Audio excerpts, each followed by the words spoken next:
The Anderson Family. Hiya, Pop. How's the show? Just fine. Looks like a good program. Where's your mother? In the bedroom, crying. Crying? What's wrong? I don't know. She and Martha came home and Mom wouldn't talk to me. Ah, this is silly. I'll speak to her. Go away, Oliver Anderson. Go away? What's wrong? Why didn't you tell me Antoinette Murphy was going to wear spangled tights? And what were you three men doing pushing her around the stage? Look, Mary, it was part of the play. Oh, it was. I suppose it was part of the play when she pleaded with you men to leave her alone. Oh. Uh-oh. Here we go again, folks.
Now let's visit the Anderson family.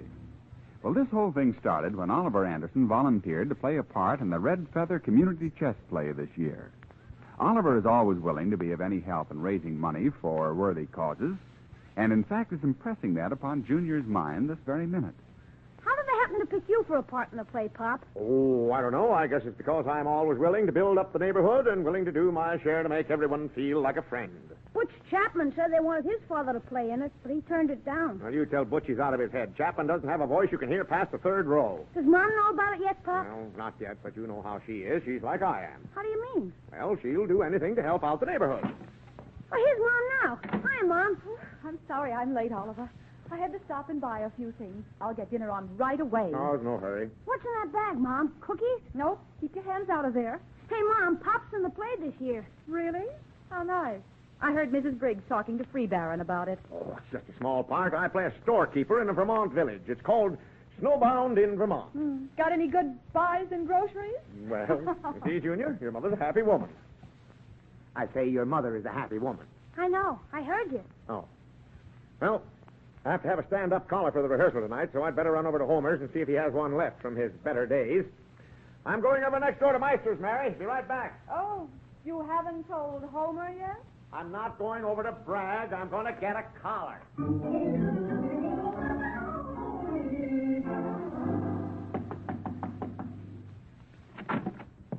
Oh, it's you. Yeah. Well, is Homer home? I guess so. Come in.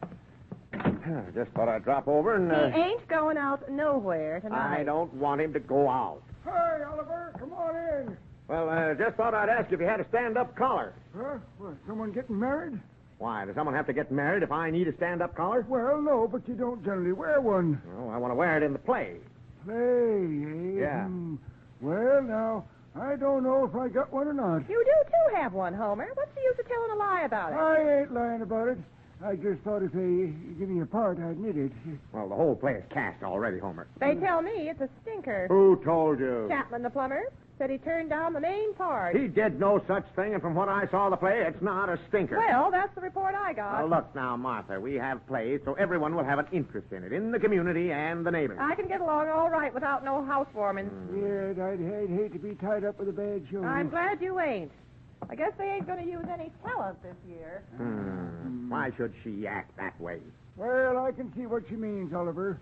I lean a lot towards the theater, and she knows it. Well, maybe I could get you into the cast. Nope, I don't want in. To be some little part, and I ain't interested. But it's a dramatic piece, Homer. Yep, I know, but I go more for melodrammy. The mellower it is, the better I like it. Nope, Oliver, just count me out. Well, just thought I'd ask you. Oh, of course, I'll buy a ticket if it's for a good cause, of course. Antoinette will sure be disappointed. Well, I can't help that. Antoinette Murphy from Jim KP. Yep, she's a star. Oh, me. Oh, she is, eh? Yep, and I work well with her, too. Yeah, well, it's funny. She didn't say anything to me about it. Oh, well, the play's not too hot anyhow. Oh, tain't play, Oliver. It's the spirit of it. What time are you going to rehearse? 7:30. Let me have the collar, will you? Well, I'd kind of feel like I'd let Antoinette down if I didn't do what I could to help. But look, Homer, the leading man must be a younger man. Now, look here, young fella. When a gal's snowbound, she don't ask a man's age, does she? Well, now, I don't care what you do. All I want is a successful play, Homer. Yep, that's right. You know, we should all get together to put this thing over. Oh, me.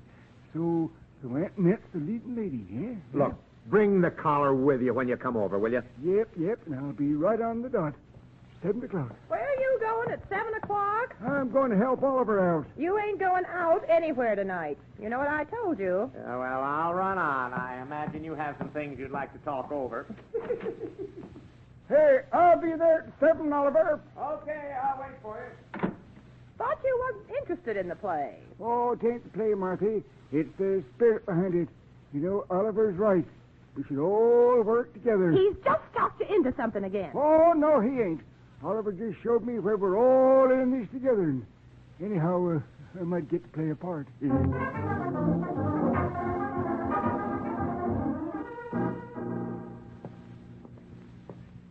Oh, hi, Freeburn. Oh, it's you, Anderson. Bought your ticket yet for the play? Though I have not, from what I hear of it, I'd rather just donate the money. Well, it's a lot better play than it sounds. That may be. But I wouldn't get up in front of my neighbors and make a fool of myself for no one. What if everyone said that? Look at that poor kid, Antoinette Murphy. Works at the cafe and then comes over to rehearsal tired as she is. I don't care about that. You mean the little blonde French girl who waits on the two rear tables? Yeah, Antoinette Murphy. I'm a heel, Anderson. What? No, I wouldn't say that, Freeburn. Yes, I am. You're just conservative is all, Briggs. If that little girl can take all that time out to do good, I certainly can help out, too.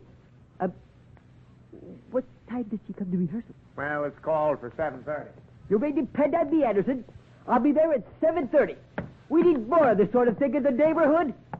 Is that you, Freeburn? Yes, my pet. Anyone with you? No, dear. Where I'm have alone. you been?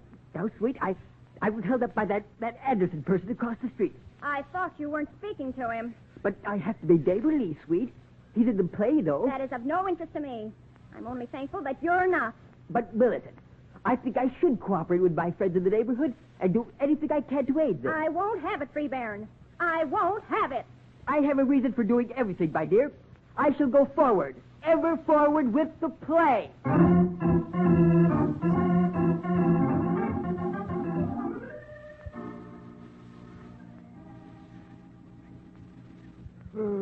How come nobody else is here at the rehearsal, Oliver? Because we're only rehearsing this one scene is all. It seems to me she could be on time.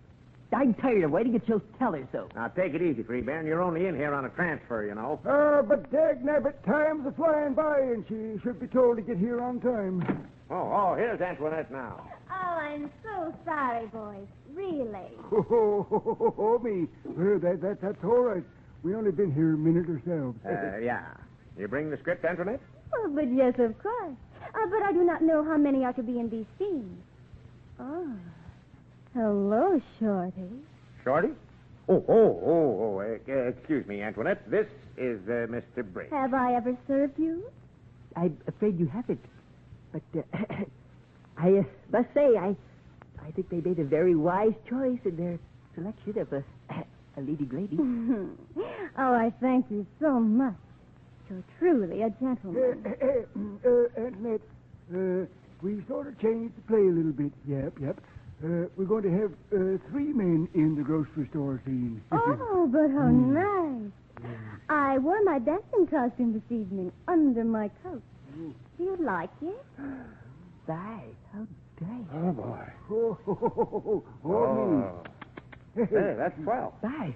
How it sparkles. I wore these when I was in vaudeville. But I'm afraid the ladies will object. It is so very... Oh, now, gosh, it ain't short at all, Antoinette. You think it is too staring? I think we need more of this sort of thing. Yep. A whole lot more of it. Yeah. Now, of course, you wouldn't wear it on the street. Now, look, Homer, you stand over there, right. And you, Briggs, stand over there, left. Get that box and stand on it so you look like we do. I resent that remark, Anderson. Oh, come now, boys. Please, and no fight now. Well, now, of course, look here now. I don't want no trouble neither, but... Now, wait a minute, Homer. Quiet. Yeah. Now, look. Miss Murphy here comes through that center door into the grocery, see? Yep. We step forward as she comes in. We stare at her wardrobe. And then quickly step forward and put a cape around her before the women of the village see her. As we do this, she berates us for our snobbishness and begins to cry. Now, all right, let's go through it a couple of times. Huh?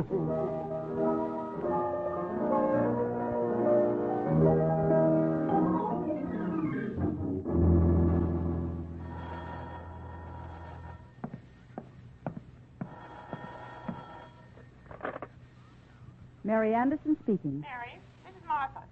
Homer's gone off down to that auditorium without his heavy sweater. Will you walk down with me while I take it to him? Well, I don't know, Martha. I was just going to get Junior started on his But homework. it won't take but 15 minutes, Mary, and I don't like to be alone at night on the street. You don't know what might happen to a girl alone like that. Oh, well, all right. But hurry up now. I have a lot of things to do.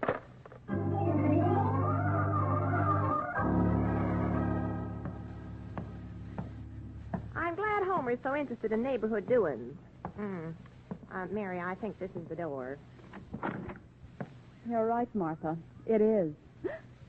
Martha, who is that woman? Why, Mary, she ain't got hardly any clothes on. Why, I never seen anything like it. Doesn't seem to disturb the boy. Why, I've seen that girl before. Homer's got a picture of her in the garage. Look, she's walking toward the side. And look, Mary, they're all after her. Why, I never seen the likes in my life. Poor girl. Looks like she's trying to get away from them. Let me alone, all of you. Why can't you act like respectable men? Go home to your own fireside.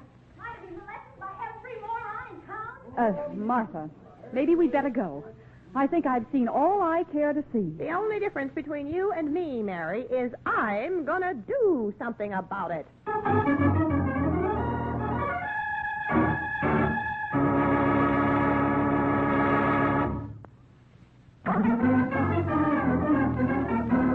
And now, back to the Andersons. Public-spirited Oliver Anderson has a part in the community play, but his enthusiasm for the project was not shared by Homer Meister or Freebairn Briggs until Oliver told them that Antoinette Murphy, the waitress at the Gem Cafe, was playing the lead. Whereupon Homer and Briggs immediately decided to lend their talents in making the production a success. Martha persuaded Mary to walk to the auditorium to take Homer's sweater to him, and unobserved by the cast, got a glimpse of Oliver, Homer, and Briggs in rehearsal with Antoinette, who was dressed in a very scanty dancing costume. Oliver is now at home explaining to Junior. Now, look, Junior, I was merely helping Briggs and Homer put a cape around her shoulders, just as the script called for. Oh, we discussed that, Pop. That isn't what Mom is upset about, believe me. Well, then I don't get the icy reception. She could have come down there with me if she wanted to. Well, I'm not taking sides, because that ain't nice. But I know if I were going to do a play like that, I'd have it understood before the panic hit. Look, there's no panic. And I didn't see the script. How could I tell her? And I think that making a neighborhood one big friend is the thing that threw her, Pop. She knows there isn't anything like that in this neighborhood. Okay, let her act this way. Do you think I was interested in this Antoinette Murphy? I'd have let Briggs and Homer wedge in on a part, huh? Methinks the man protesteth too much.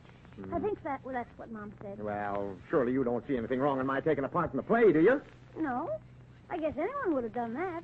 Anyhow, Homer and Briggs were both out in front of me with the cape. I think the important thing to Mom is the fact that you dragged Mr. Meister and Mr. Briggs down with you. Look, I didn't drag anyone. They insisted upon doing the part, and I think Mom should know that. Well, you know me, Pop. I'm pretty broad-minded on things like this. Well, you don't have to be. Well, possibly if I got to Mom and could sort of insinuate that you'd be glad if one of the other men had the part, I might sort of pave the way for a reconciliation. What? reconciliation. Oh, this is cutting on deeper than you think, Pop. Okay. I'll show you I'm doing the right thing. I'm throwing up the whole thing. I'm going over to Homer's and explain the whole thing to him and insist that he takes the part. I'm not selfish.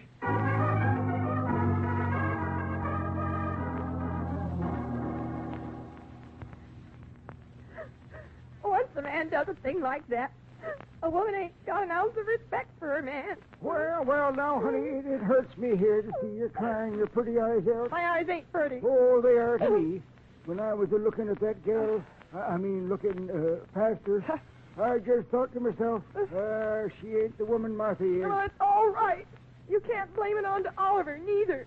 He tried to get you not to take the part. Well, honey, I mostly wanted to make the show a success so people would say, look, that's Martha Meister, the wife of that fellow who made such a big hit in the show. I don't think of myself when it comes to respect. And poor Mary. Her face just went white. Well, now, honey, look, when you cry like that, my heart just bleeds for you. I want to take you in my arms and kiss away each little tear. Oh, why, sure, I wouldn't trade you for Antoinette if they threw in the cafe with her. Well, you'd make 3 of her. How do you mean? Well, I just mean that you're too big to worry about things like this. Oh, now, come on now. Now, blow hard. Now, here's my handkerchief. Well, I don't care. I'm a good woman. I am. There now. That was fine. Now, just dry your tears, and we'll just be like we was when we was married first off. Yep, wedding supper at my house. We didn't have no meat that night, neither. Oh, me, oh, my. Oh, very quick, Martha. Your eyes are red clear down to your chin. Come on, dry 'em up. Hurry. Oh, Homer, how I misunderstood you. I've been a fool. Oh, it's Oliver. Come on in. I just wanted to come over and fix it for you. Oh, no, Dad Nabbit. I just got her quieted Who is down. that, Homer? Oh, it's Oliver. Hiya, Marthy. I'm feeling much better, Mr. Anderson. Well, I just wanted to come over and straighten out any trouble I caused. You didn't cause none. Yes, I did. And to show you how big I am, Homer, you can have the part all by yourself. I'd rather have everyone friendly than to play the part myself. Homer don't want the part. Who don't? Martha's right. When a feller's got a good woman like I have, his place is home right alongside of her. Homer's a good man. He is? Of course he is. But Antoinette just insists Homer does the part, and I'm stepping down. Leave the room, Marthy. What I'm going to tell Oliver Anderson ain't fit for your pretty ears. Now, Homer, don't have no trouble in the house. I'll tell you one thing, Anderson. You darn fool, I just got everything straightened out, and you have to bring up that gal's name again. Look, Antoinette wants you to play the part, Homer. Oh, me. She does, eh? Yeah. Well, now, I might be able to work something out. Tell her not to give up yet. Okay. I'm glad everyone's happy. And tell Antoinette I'll drop by the cafe later. If I see her, I will. Yeah. Oh, yucky, hicky, hacky, dole. Oh, yucky, hacky, dole. Hick, hick. Oh, you hacky, hacky, Homer, dole. mister. Huh? You ain't fooling me one bit. Why did that Oliver Anderson want to whisper to you in the hall? Why, he was sorry about it. Sorry, nothing. You're as bad as he is. Oh, now, Pet, there's tears in your pretty eyes And there's again. a cut in the garage, too, and I hope you freeze out there tonight.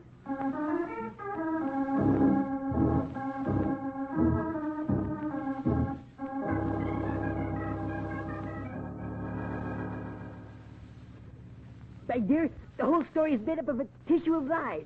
Martha Meister can't see that far. The Free Baron. She wouldn't lie about it. It's that Anderson. But Martha told me she saw the 3 men rush toward her. I know you're impulsive, Free Baron, but in public that way. Listen, Pet.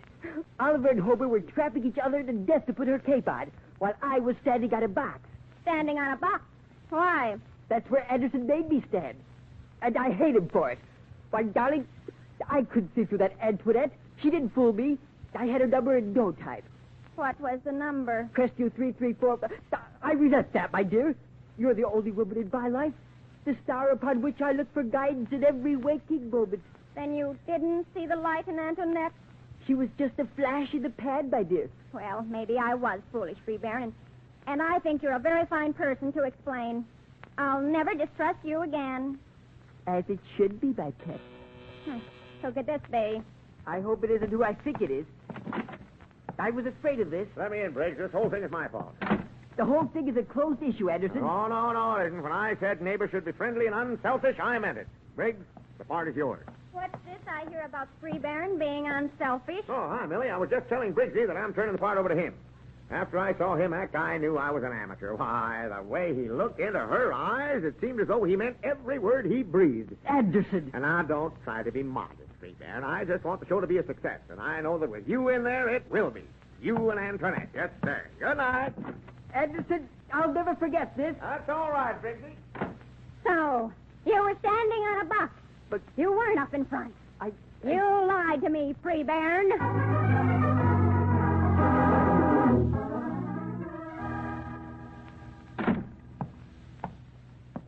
Where's Mom?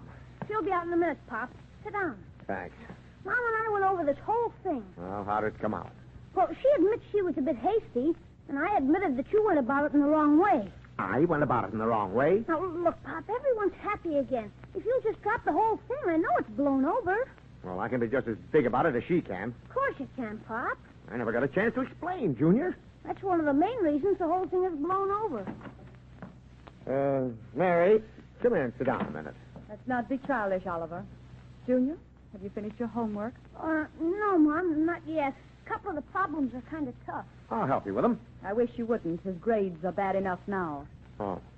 Now run on to your room and do your work, Junior. Yeah, now maybe I can get some of my own work finished. Don't think I don't appreciate what you've done, Junior. Remember I suggested we drop it? Good night. I'll be up soon. I'm glad to see the way Junior's taking a hold. He's alert and smart. Doesn't look at his shoes when people talk to him. That's because his mind is free and bound up with other things besides himself. Oh, well, it took me a long time to learn that. Antoinette was here. Oh, she was? She's a rather nice person. Oh, of course she is. She was terribly hurt about what Martha thought about her. I don't know why. Poor kid became so confused she forgot her accent. She did? I think it's a shame the way you men treated her. Me? Well, I didn't say 3 words That's to her. what I mean. You let her take the blame for the whole thing, when all you had to do was explain it for her. Well, I tried to explain, Mary. Only to me, and I didn't think it was worth another thought. I didn't mind Antoinette a bit, I know you did. and I never thought for a moment that you did. Of course I did. But to be with Martha when she found Homer there, and crying at the top of her voice all the way home. Huh? Oliver Anderson, the things you get me into. I didn't make her cry, did I? Neither did I. But I hate to have people staring at us on the street. Have you no thought for my feelings? Oh. Mom, remember what we said? Go to bed!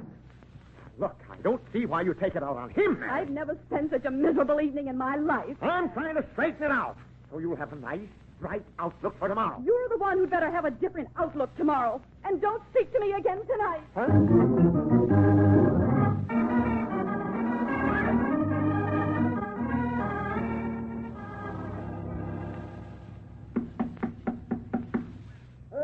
Who is it, and what do you want? Open the garage door. It's Oliver. Don't let him in here. Now, wait a minute, Briggs. Sounds like distress to me. Never turn away a brother.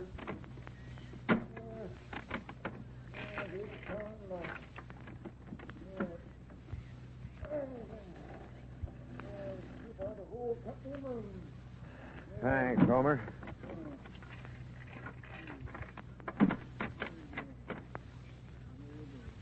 We were just discussing you, Anderson.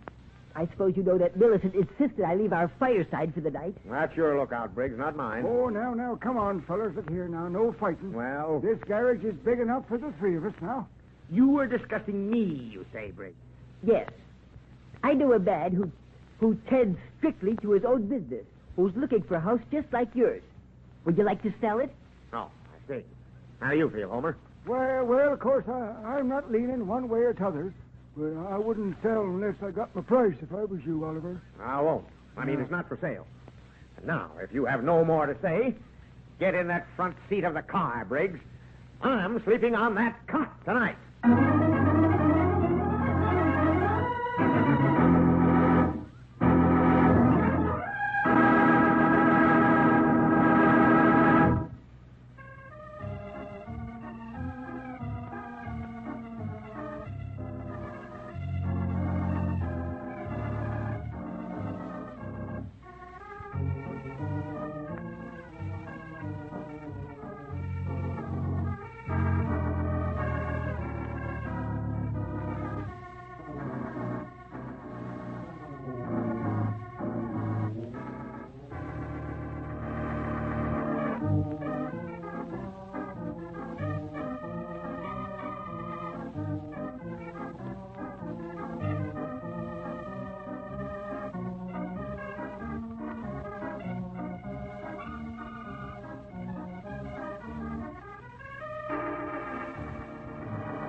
Anderson Family is written by Howard Swart, directed by Herb Litton, and features Dick Lane as Oliver, Louise Arthur as Mary, Walter Tetley as Junior, and Herbert Rollinson as Homer. Others in the cast were Jacqueline DeWitt, Jenny Johnson, and George Peroni. Music by Gordon Kibbe, sound effects by Ray Erlenborn, and your announcer is Ken Peters. The Anderson Family is a Hollywood Broadcasters production, transcribed from Hollywood.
The Anderson Family.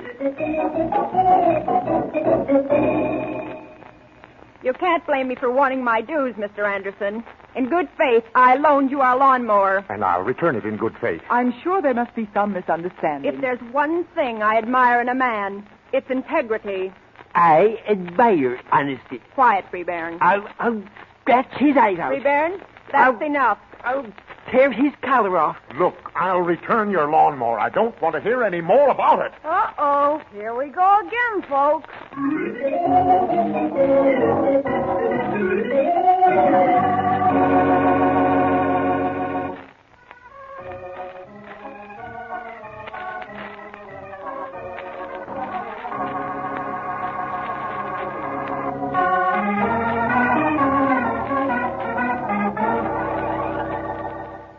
Let's visit the Anderson family.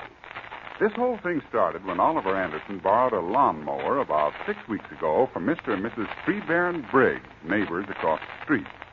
However, all thoughts of having borrowed it had disappeared from Oliver Anderson's mind, for the important thing at this moment is borrowing $2,500 from a new bank in town.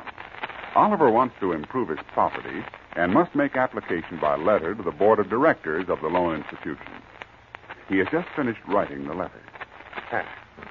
All finished. If this letter doesn't get some action from that board of directors, I'll quit. Let's read it. You mean let's tear it to pieces?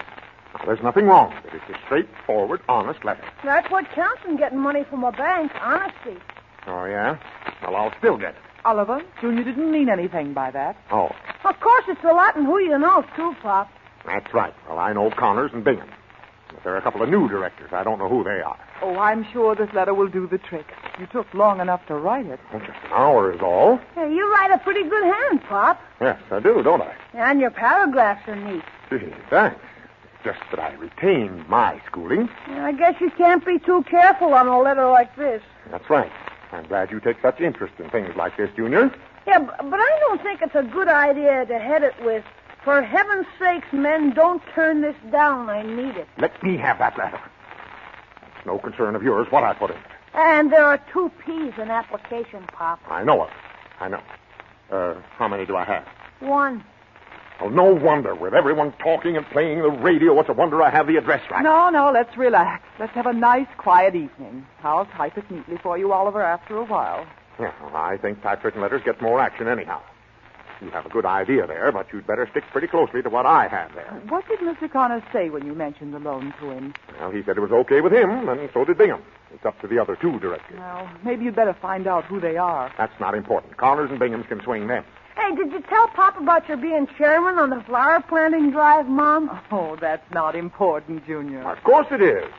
Who elected you? Oh, well, Mrs. Briggs across the street suggested me. She carries quite a bit of weight with the girls. Yes, I noticed. She could lose about 100 pounds of the weight she carries. And... Oliver. Oh, excuse me. I just don't like that woman. Yeah, she's always been swell to me. I still don't like her. Or that weak-kneed husband of hers. He can't cut their grass without her permission. But they're very happy, Oliver. Certainly. I've seen dogs and cats eating together, but it's only because they had to. And they just got their new car, too. Oh, did they? What color? Black. They just drove home a few minutes ago. Mrs. Briggs was in the back seat. I'll bet it's equipped with radar from the back seat. Now that's no way to talk, Oliver. Well, she burns me. Old Homer Meister, $10 for 3 months for that cement job and didn't even return his mixer. I don't like people like that. But Mr. Briggs seems like a nice fella, Pop. Of course he is, but she won't let him be himself. I wonder, if she did, what kind of a fellow he'd be. Well, they're happy. That's what counts, as I said before. Oh, you mean she's happy? I don't think Freeburn Briggs has been out after dark for years. Well, you and Junior continue this uninteresting conversation. I'm going to the store. Get some of those chocolate cookies for my lunch, Mom. If they have them, I will. Just look under his counter. Uh-oh. Here comes the Briggs family, Pop. I have nothing I want to discuss with them. No, wait a minute. Can't understand why everyone leaves. Okay, I hear you. Oh, hello, Mrs. Briggs. Who's behind you? Oh, it's Freeburn. Well, come on in. Thank you, Mr. Anderson. Thank you. Gee, got a haircut, didn't you, Freeburn? We didn't come here to discuss personal appearances. Oh. Well, then come on in here where we can be comfortable. Take off your hat, Freeburn, and get that wad of chewing gum out of your mouth. Yes, dear. Well, it's mighty nice of you folks to drop in. Mm-hmm. You've lost some weight, haven't you, Millicent? That is of no consequence, Mr. Anderson. Please don't fawn all over us. Our trip is very unpleasant. Unpleasant? Yes. Freeburn wanted to come over alone, but I know his vicious temper. So I decided to take the cat by the horns. Cat? Bull. No, this is the truth, Anderson. Quiet, Freeburn. Now, Mr. Anderson, when you asked to use our lawnmower a couple of months ago, I said yes. Well, yes, you did, and I... Now, I didn't ask you for references nor a deposit. You mean Junior has borrowed it lately? You borrowed it, Mr. Anderson. Me? You borrowed the lawnmower, Anderson. I believe I did. And I didn't say a word when you pried the lock off the shed to get it. Oh, yeah. Well, I remember. You weren't home, and You broke the lock off. I did? Well, gee, I'm sorry. I'll buy you another lock. I suppose I should have done something about this before. Now, if there's one thing I cannot stand in a man, it's procrastination. I can see that, but I thought I had taken your lawnmower back or had Junior do it. If you'd have had Junior do it, it would have been done. If there's one boy in the neighborhood who is dependable, that boy is Junior. He must take after his mother's side of the family. Well, yes, Mary's a lot that way, of course. And I'll agree that sometimes things do slip my mind, and possibly the lawnmower was left out in our garage. It had better be out there, Mr. Anderson. How's that? It had better be, she said.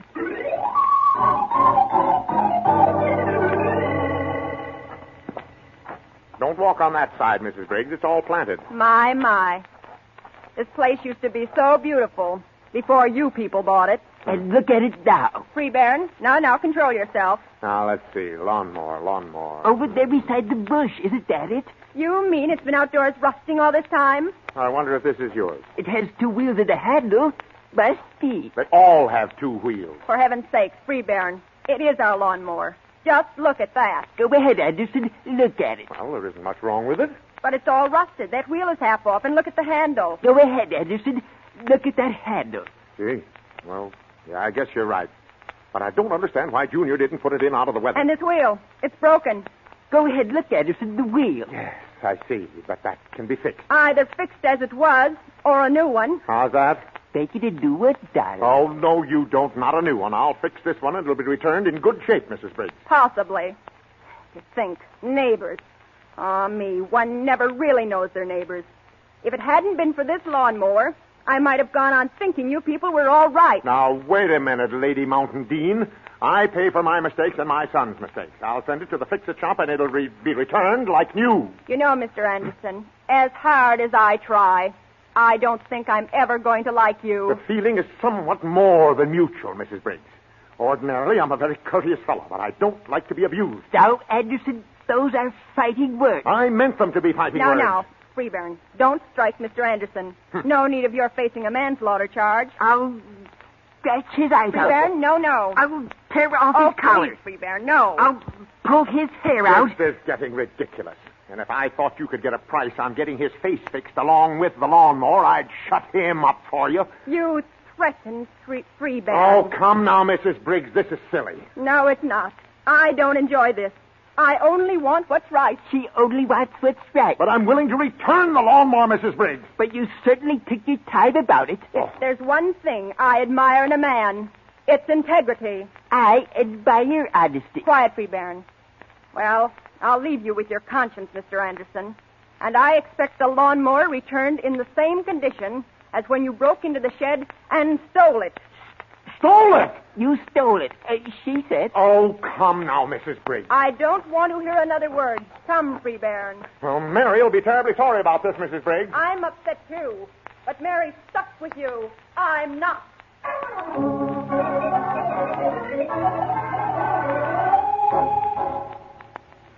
I don't see why you keep blaming Junior for the lawnmower being broken and rusted, Oliver. Well, I may have borrowed it, but he's seen that lawnmower 50 times in the backyard. Why didn't he put it away? He isn't too young to be careful of things. But, Oliver, he didn't borrow That it. isn't the point. Junior? Yeah, Mom. Come here a minute. Butch Chapman's waiting for me. Can't it wait? It cannot. Tell Butch you aren't coming back out this evening, and then come here a minute. I don't get it, but okay. That's hardly fair, Oliver. The only way, Mary. Hey, I can't come out now, Butch. See you tomorrow. Could have waited until later, Oliver. What's wrong? Why can't I go out? Your father wants to talk to you. Yeah. Junior, you remember we borrowed the Briggs lawnmower a few weeks ago. You did, Pop. Who borrowed it is not important. The lawnmower was left out of the backyard to rust and break. Rust and break? Not the Briggs lawnmower. Oh, yes, it was. Now, just to show you that life isn't a bowl of prunes. Cherries, Oliver. All right, cherries. You're going to pay the cost of putting that lawnmower in shape. Oh, gee, Pop, let me explain what you're There's doing. nothing to explain. You know what it's all about. But maybe he wants to say something, Oliver. Yes, I know. But that still stands. You pay the bill. And maybe it'll break you of being careless. But if you'd let me explain There's about... nothing to explain, Junior. I've taken the lawnmower to the fix-it shop, and the bill is $11.12. You shouldn't have taken it to the shop, Pop. Now, you're going to tell me how to run my life. No, he isn't, Oliver. He's just trying Just to... trying to out-talk me. Yes, I know. So go ahead now. Go do your homework, and then go to bed. Okay, but if you just let me say one thing... Never mind now, darling. I'll be up and tuck you in. Okay. Guess I'm outvoted again. He was trying to tell you something, Of Oliver. course he was. He wanted to tell me where I was wrong. He doesn't realize yet that older people learn through experience, and that's what he's doing. I'll get it, Oliver. Maybe Mrs. Meister. Yes? Yes, he is, Mr. Bingham. Just a moment. Oh, Mr. Bingham, the bank director? Huh, good. Let's have it. Yeah. Doesn't sound cheerful to me. Hello, Bingham. How's everything? Making what up for myself? Briggs? Oh, that's phony. Why, I just... Yes? The new director? Oh. Briggs, the new director? But there isn't any place else I can apply for the loan. Yeah, yes, I know you're for it, but... Oh, no go, huh? Okay, Bingham. Thanks anyhow. So long. No go, huh? So go. Briggs is going to stop it, the shrimp. But I'll get around that baby yet. When I take his lawnmower back, I'll have it out with him. And his baby hippopotamus, too.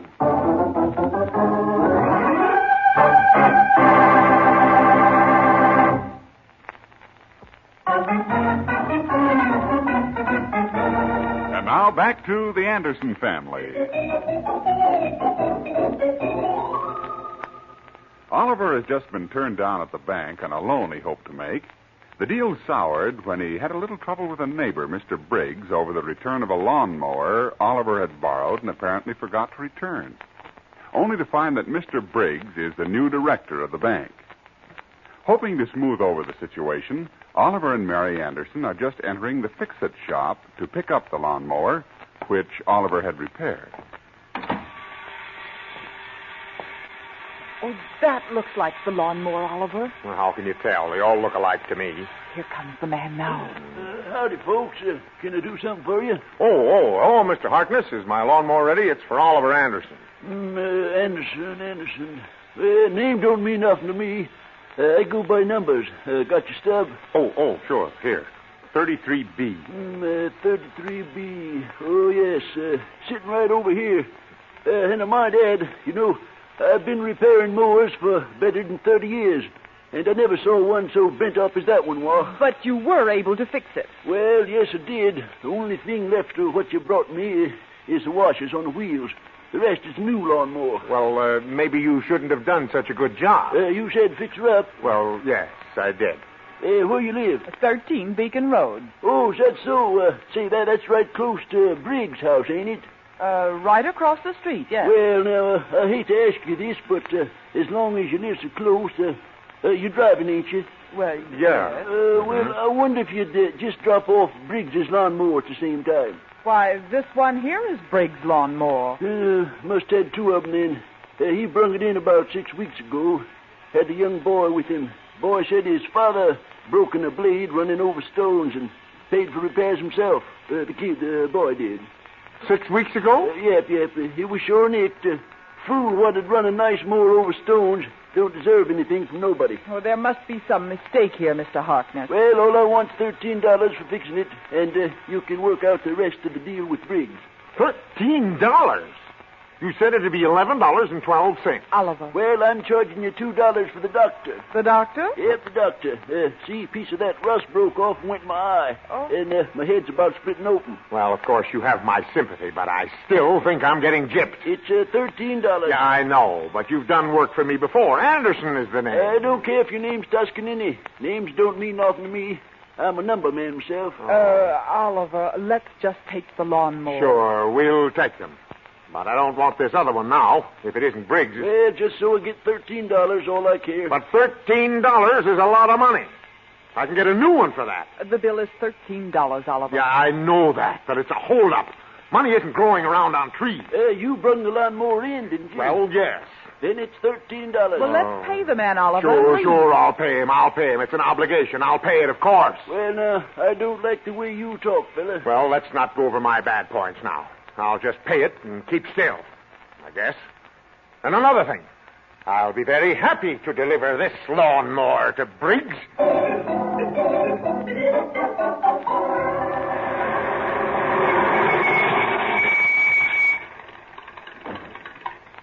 Briggs! Hey, Freeman! Hey, Freeman! I have nothing to discuss with you, Anderson. I have your lawnmower here. Unload it and go on.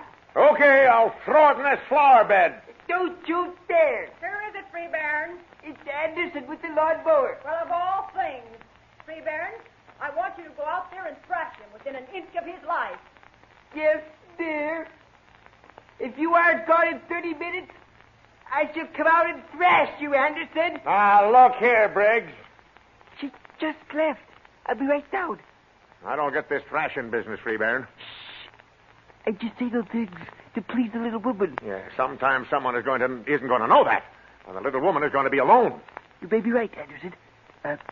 Is this a lawnmower? It's both of them. Both?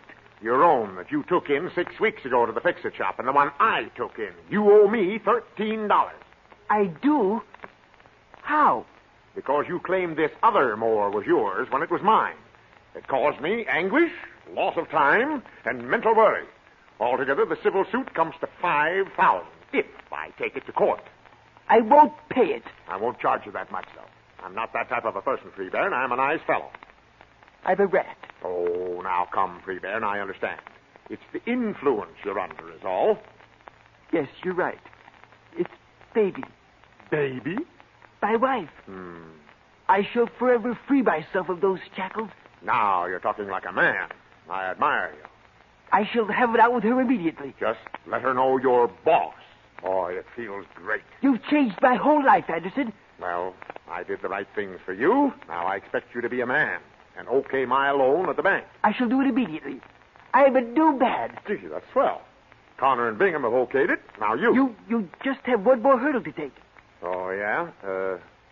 Who's the other one? Mr. Harkness at the fix-it shop. Harkness?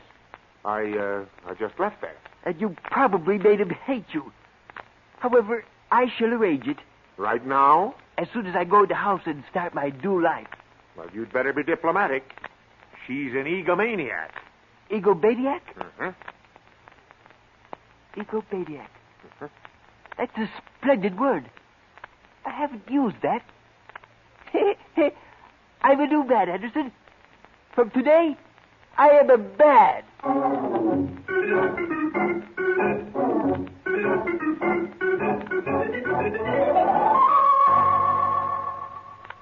But, Oliver, it was none of your affair. Their home life is their own business. Oh, he won't do anything about it. He was weakening as he went up the steps into the house. But he did say he'd sign for your loan? Oh, sure. He was wrong all along, and he knew it. Oliver. Huh? Coming up the walk. What? Mrs. Briggs. Oh, you talk to her first, Mary. I'll do no such thing. Don't even tell her I'm home. You got into this. Now get out of it.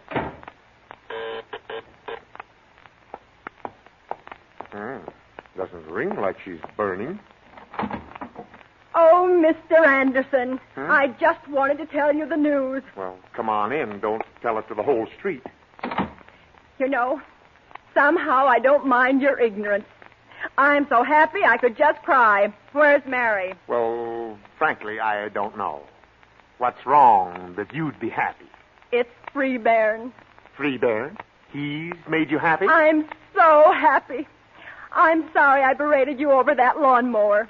Oh, it's a wonderful feeling, Mr. Anderson, to know the true meaning of love. Huh? I don't suppose you understand how I feel. Well, frankly, I don't get it. But the world has opened new vistas, Mr. Anderson. The clouds of distrust have opened up, and the sunshine of true devotion is just oozing through. You mean Freebairn? Ah, yes. Bless his little weak heart. Oh, well, what happened?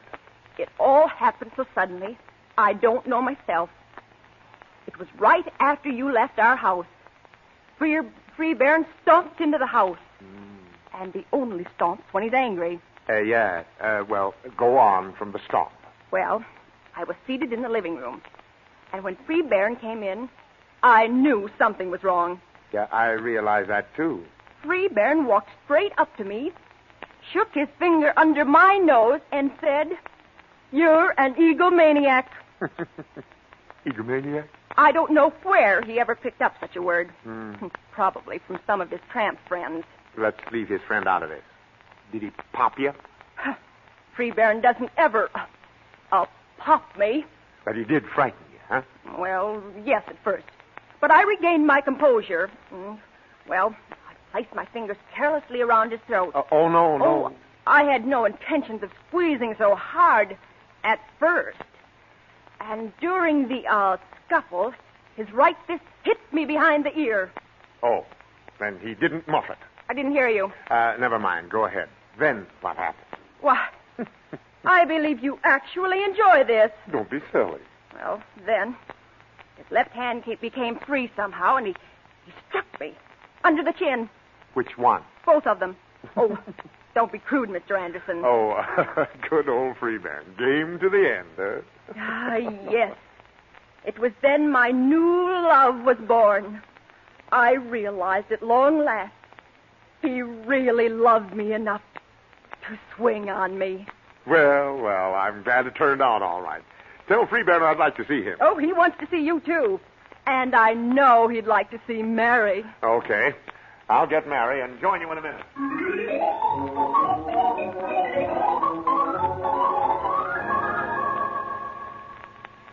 Dr. Smith, call surgery. right down this hall. Quiet, please, in the halls. My husband is a patient here. Yes, I can see why. Name, please. Briggs.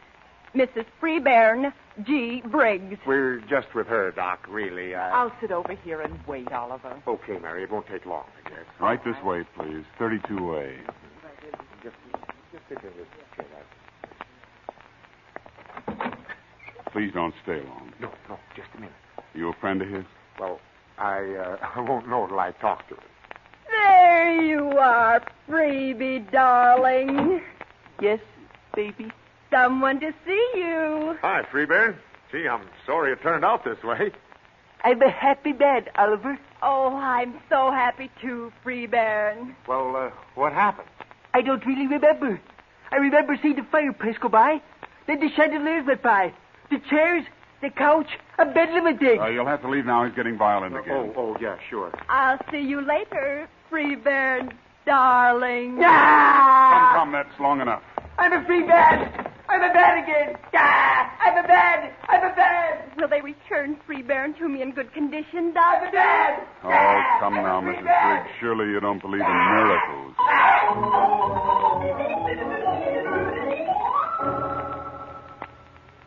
What an ordeal, Oliver. Poor Freebairn. Poor Freebairn. He'll never know a happier moment than when he swung on her. Well, it did seem to bring them closer together. Well, sure, that's what they needed. When you get stuffed up till you can't take it anymore, it helps. It does sort of make me happy to see them reconcile that way. Well, sure. You see? Now everyone's happy. Well, I hope you're right. Hi, Mom. Oh, it's Junior.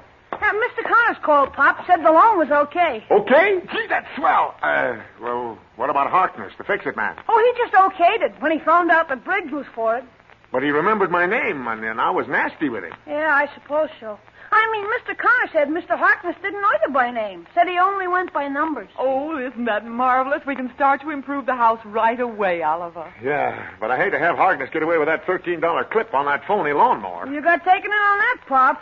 Who did? You did. That was an old lawnmower I picked up for 35 cents from Butch Chapman. Oh, so that's where it came from. Well, why did you let me get stuck for the money? Why didn't you tell me it wasn't Briggs's? I did try to tell you, but you said get your homework done and go to bed. Oh, he did try to tell you, Oliver. I remember. No, you tell me. It seems that someone could have told me long before but this. he did, Oliver. He tried to. Uh-oh. Here we go again, folks.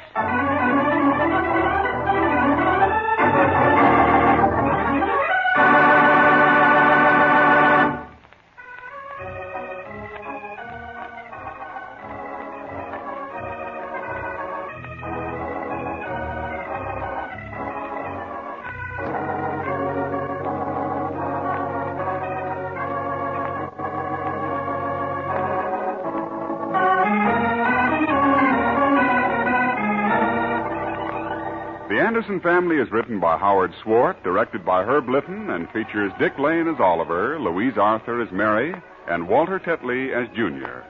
Others in the cast were Jenny Johnson, George Peroni, and Doug Young. Music by Gordon Kibbe, sound effects by Ray Erlenborn. Your announcer is Ken Peters. The Anderson Family is a Hollywood Broadcasters production, transcribed from Hollywood.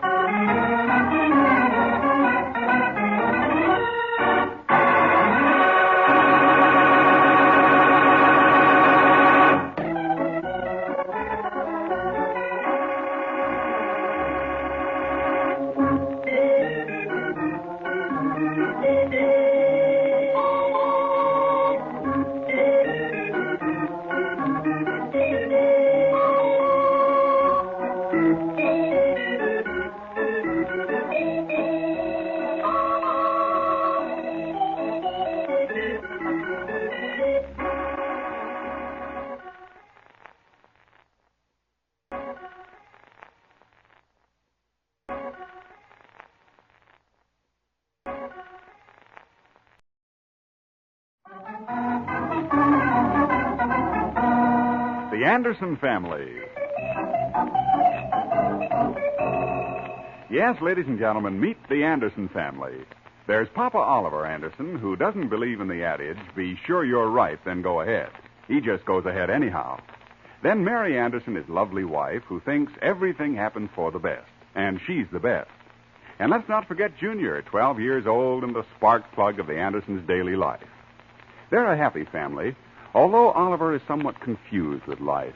He takes a beating from the boss all day, and then he comes home to his little family where he is king. Well, almost king. There's no place for morbidity in their lives, and their happy outlook is a tonic for everybody.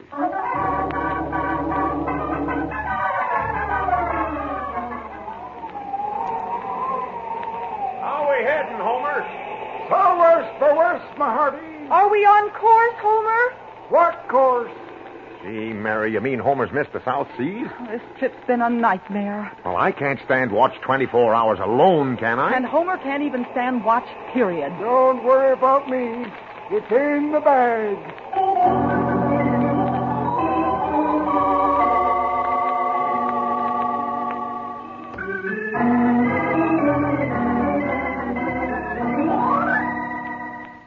Sounds like a trip to the South Seas coming up, huh? I knew Oliver was building a boat in the backyard and that Homer Meister, the man next door, was helping him. But I didn't know they'd sailed already. Let's find out if we've missed something. We'll take a quick glance in the Andersons' backyard, which now looks as though a launching might take place any time. Junior is smart. He's taking a couple days' vacation at his grandmother's home, but hopes to be back in time for the boat's christening. Wait, Homer. That rib is crooked. Huh? Crooked, you say? Well, doggone it, don't be so particular. Nobody'd know it with planking over it. Well, just put it in straight. You can't get out and fix it on a cruise, you know. Good. Well, now we just put the cabin on and launch her. Yeah. Homer, these 3 ribs here, where do they go? Ribs? You mean we got some left over? Oh, doggone it. Hey, Oliver, I reckon you really meant it when you told Schultz, the butcher, that you were going to sail to the South Seas, huh? Oh, I was just kidding is all. It's not certain, of course. Well, he thinks you mean it. He's telling everyone you're going. Well, I'll have to stop the rumor. Homer, look, we started out with plans for a 36-foot catch and end up with a 31-foot schooner. Well, I don't care if we did. It ain't my doings. If there's a mistake, they made it at the factory. Oh, brother. I can see us now, leaving a trail of foam in our wake, just lazily traveling the South Seas. Yep. It won't be long now till we can sail straight to Tahiti. Tahiti. Now, you're going, ain't you? I mean, you ain't backing out on the cruise after telling everyone you're going. Well, I didn't say I was going for sure. I don't see what's going to stop me. I'm still a-going, ain't I? Sure. Oh, gee, Willikins. Me, I can't wait. Yes. Lying on the coral beach, listening to the singing and the gals dancing. Of course, you'll probably have to do a little work, too. Oh, yeah, I suppose so. I was cut out to be a beach type, though. You just never found the right beach, Homer. Yep. Here it's how much money you got. And according to that book on South Seas, there it's how much personality you got. Well, let's get some of this caulking done, Homer. Yeah. Hi, Mary. Well, how does she look to you now? Looks much better than last week. I thought for a while you were going to finish up with a love seat. Love seat? Heck no, Mary. She's real boat. Well, maybe I'm expecting too much. Oh, Namona Woolly. What's that, Homer? Oh, Namona Woolly. Now, Homer, is that nice? Nice? Why, sure, Mary. You know what that is? That's good evening in Polynesian. Oh. You know, you got to know how to powwow with them natives if you expect to be popular. Sure, Polynesian is spoken in some South Sea islands, Mary. Oh, how nice. Huh? When do you leave, Homer? Leave? Why, leave, huh? Well, when are we leaving, Skipper? Oh, Oliver's going, too. How lovely. Oh, cut it out, Mary. Homer is just anxious to try out the boat when it gets finished. And a little breakdown cruise around Tahiti would be sufficient. Oh, I suppose you think the Tahiti nymph wouldn't make the trip, Tahiti nymph? My, how romantic. Are you going to put that name on this lovely craft? Well, we thought it'd be kind of international-like. Look, Oliver, why do you get Homer's mind in such a muddle? And, Homer, you know what Martha would think of such a deal. Well, yes, I'd considered it, Mary. But Martha's a good woman. And she wants me to be happy. And now, Mary, don't get Homer upset. He still has work to do on my boat. Well, suppose you call it an evening and come in. I have some coffee on. How about you, Homer? Coffee? No, Mary. I think I'd better run on home and cheer Martha up. She's going to be all broke up when I go. Well, tell Martha hello for me, and don't be cross with her. Come on over later. We'll get a couple more hours work in on her, Homer. Yep. I'll be back in an hour.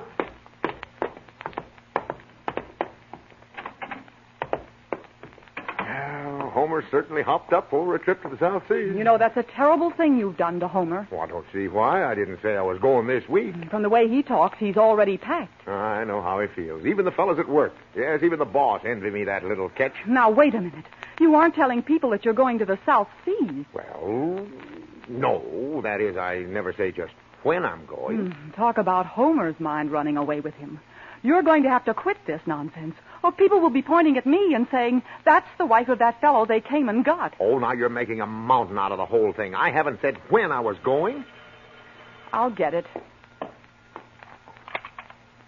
Hello? Anderson residence. Good evening, Mrs. Anderson. How many bedrooms do you have? Bedrooms? Why, 2. Why? And would you consider it a nice neighborhood? Why, we think so. Oh, is your house furnished? Why, of course. Say, who is this? How much is the rent? Oh, and how soon could we move in? Pardon me, but our house isn't for rent. Well, this is Mr. Pierce speaking, and I understood that you folks were leaving for the South Seas. Oh, I see. No, Mr. Pierce. We are not leaving soon, or ever. You've been misinformed. Coffee is great. Who was it, Mary? Do you know a man by the name of Pierce? Spooky Pierce? Well, sure, he works with me. I thought so. He wants to rent our house when we go to the South Seas. Well, now, that's kind of silly. Oliver, listen to me. This boat dribble's going to cause quite an upheaval. You talk too much and dream out loud. Why, even poor Homer will be homeless if you don't stop it. Oh, well, I guess it was just enthusiasm. I might just use the boat to go fishing anyway. But Martha says Homer sits up nights to study the stars. Sits on the porch all day studying the sun. Does he need to know navigation just to go fishing? Oh, that must be Junior. He told me he'd call when he left the Chapmans. Hello, darling. Hello there. Darling. Say, who am I having the pleasure of talking to? I'm so sorry, Mr. Thompson. Tom? Mary, I'd like to have Oliver come back down here this evening and on his own time. Do the work he was supposed to be doing today. Work? You mean he wasn't at the office today? His body was. His mind was 1,000 miles off. Now, an organization such as ours cannot allow an employee to be drawing sailboats all day. Oh, I'm sure Oliver will be glad to come down. Wait a minute. Let me take the phone. Hello. Hi, boss. This is Oliver. What's wrong? I'm calling to see when you expect to leave on that cruise. My wife's brother isn't working, and he's living off me.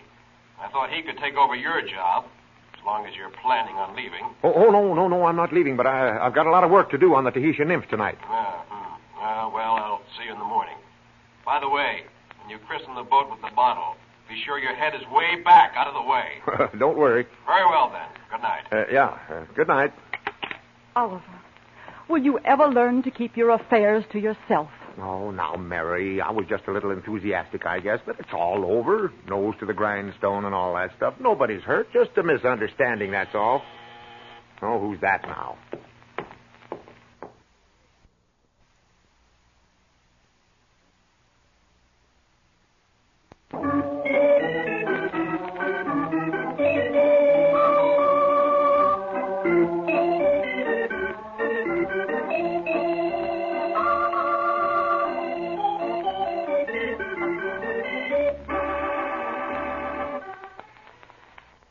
Oliver, will you ever learn to keep your affairs to yourself? Oh, now, Mary, I was just a little enthusiastic, I guess, but it's all over. Nose to the grindstone and all that stuff. Nobody's hurt. Just a misunderstanding, that's all. Oh, who's that now? Oh, it's Homer. Back so soon? Mary, you're looking at a broken man. Come on in, Homer. Bring in the pieces. No, Oliver. You're looking at a man with a broken heart. Well, you can still do a little work on the boat, though, can't you? Now, Homer, it can't be that bad. What's wrong? Marthy. Oh, no. You mean she... Yep, sat in the satchel right out on the porch, all packed. Oh, no, Homer. You see, Oliver, I told you Homer would suffer for this. Yep, and I'm a-suffering too, Mary. Martha's a good woman. I'm sure going to miss her. Miss her? Now, wait, Homer. She can't do that. She done it, by cracky. Couldn't you explain, Homer? Nope. She told me to choose between her and this trip to the South Seas, and I couldn't go back on Oliver. Now, wait, Homer. Nope. It's too late. I made my choice, and like I said, I'm sure going to miss her for the first 2 or 3 days at sea. Fine thing. You go right back home, Homer Meister, and I'll go with you. You tell Martha that when that boat goes anywhere, she can go too. Now, wait, Mary. I'll tell her so too, Homer. You hold Homer's head. I'll get the phone. You're speaking to Oliver Anderson. And you are talking to your boss's wife, Mrs. Thompson. Oh, yes. How are you? My health has nothing to do with this call, Mr. Anderson. I just want to know who this Tahitian nymph is you introduced my husband to. Me? I didn't introduce him to anyone. Don't tell me you didn't. He has it right here on his memo pad in the office. It says, look over Tahitian nymph with Oliver. Oh, that. Oh, she's just a boat. Oh, so she's a boat. I wouldn't be surprised at anything he did, but having a date with a boat is pretty thin. Look, Mrs. Thompson, you don't understand. I've been interested in this Tahitian nymph for months. She's a beauty. 12-foot beam. 12-foot beam? My. Is she with a circus? Okay, have it your way. You bet I'll have it my way. I'm seeing my lawyer in the morning, and you can tell that to Filbert when you see him, because you'll see him before I do. Goodbye. Can you imagine that? Luella is upset. Oh, no. Not the boss's wife. What's wrong? Filbert again. She thought the Tahitian nymph was a woman. So did Filbert, didn't he? He did no such thing. He's both happy, too. She's going to see her lawyer. She spends so much time in her lawyer's office, people think she works there. Poor Filbert. I know just what he's up again. You know, Mary, maybe I was a bit hasty telling Martha I was going. Why, sure. The boat won't even be ready for a week. Homer. Huh? What? Martha's out in the backyard. Come here, look. She's probably looking for you, Homer. It won't do her no good, Mary.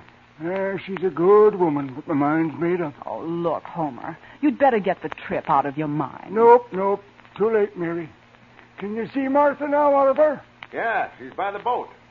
Maybe she's just sentimental is all. Knowing that boat's a carried me away from her, she come over to look at it. Nope. She's not looking at it, Homer. Well, what's she doing, Oliver? She's patting it. Let's have that phone taken out. Just relax, Admiral. I'll take the call in the wheelhouse. She's sure mad, ain't she, Oliver? Yes. Anderson's residence. Mrs. Anderson, my wife wants to know how much you want for your washing machine. Washing machine? Why, I don't want to sell it. But you won't have no use for it in the South Seas. Pardon me. Our washing machine is not for sale. But, mister, I can give you a good buy in a small boat called the Tahitian Nymph.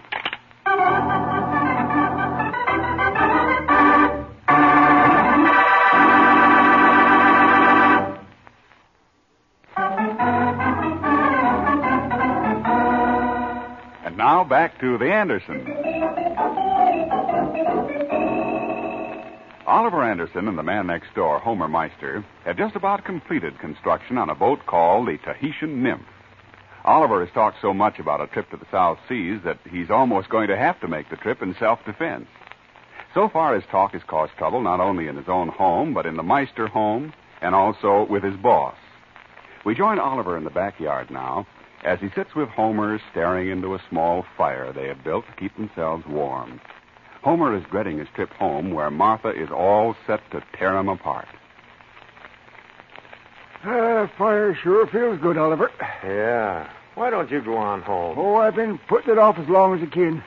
Anyhow, it's warmer here in that drafty garage tonight. Yeah. Throw on another stick there. Oh, let the red embers glow. Makes me feel kind of like I'm on a beach in old Montessori. Yep.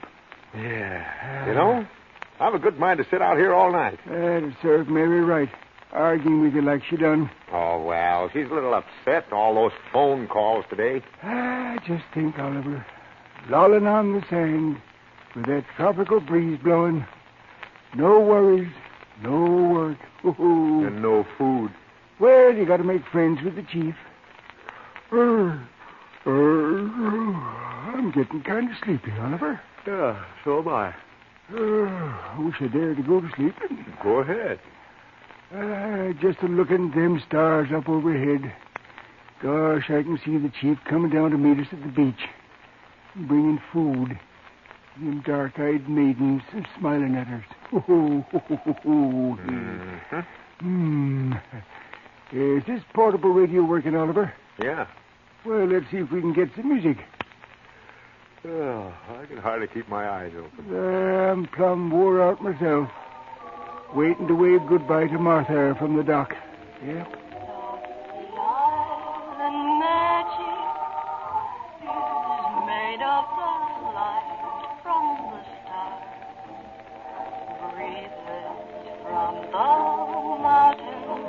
Listen, Oliver. Well, that's South Sea music. Ah, me. Wind whistling through the rigging. Leaning into a 10-knot breeze. New people. New customs. Oliver. Well, bust my britches. Darned if he ain't sound asleep.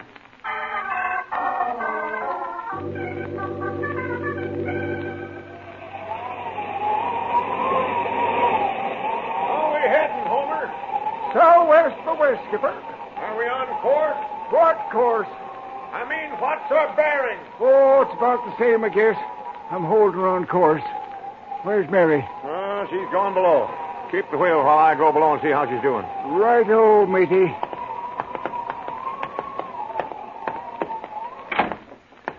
How's the sailor? Just fine. Making some coffee. Think Homer'd like a cup? Why, sure. Gee, this is exciting. Taking my turn at the wheel.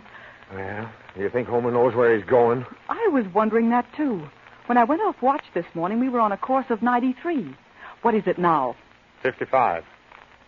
Brother, that's great. And no landmarks. Oh, well. He says there are so many islands, we're bound to run into one of them. How much water have we left? We just opened our last 5-gallon bottle. You mean we've used 30 gallons in 20 days? Mm-hmm. What's wrong, Oliver? What bell is that? Sounds like Homer has his feet tangled up with a bell rope. I'll go up and see.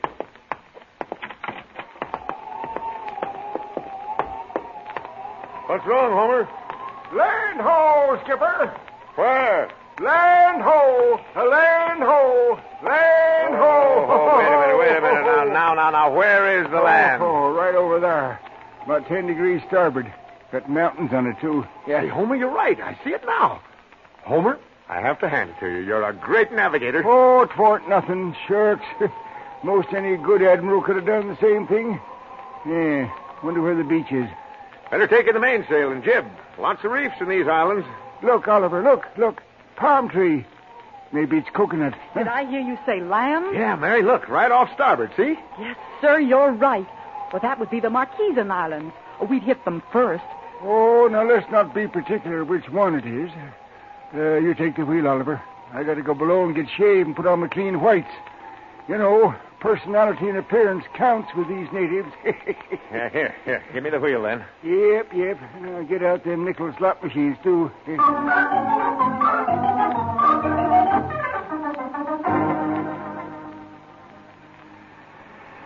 My, this seems so desolate, Oliver. Maybe landed on the wrong side of the island.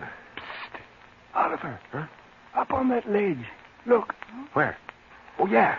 Look, Mary. Oh. A cow. Well, that ain't no cow. That's mountain goat. He'll taste like sirloin to us. I'll sneak around and get a good shot at him. Wait a minute. Should we shoot at it? Oh, shucks, of course. But the island seems so deserted, Oliver. Well, maybe the natives are scared. When they see we're right friendly, they'll come bringing us presents. I don't know. Oh, shucks, nothing like getting your own food. Maybe the chief will smell it broiling. Drop in for a sandwich and kind of, introduce us around. Maybe it's a holiday. I come a long way for this, Oliver. And I'm carrying on, bub. Here, give me that rifle. There'll be goat meat on the mean Yule tonight, brother.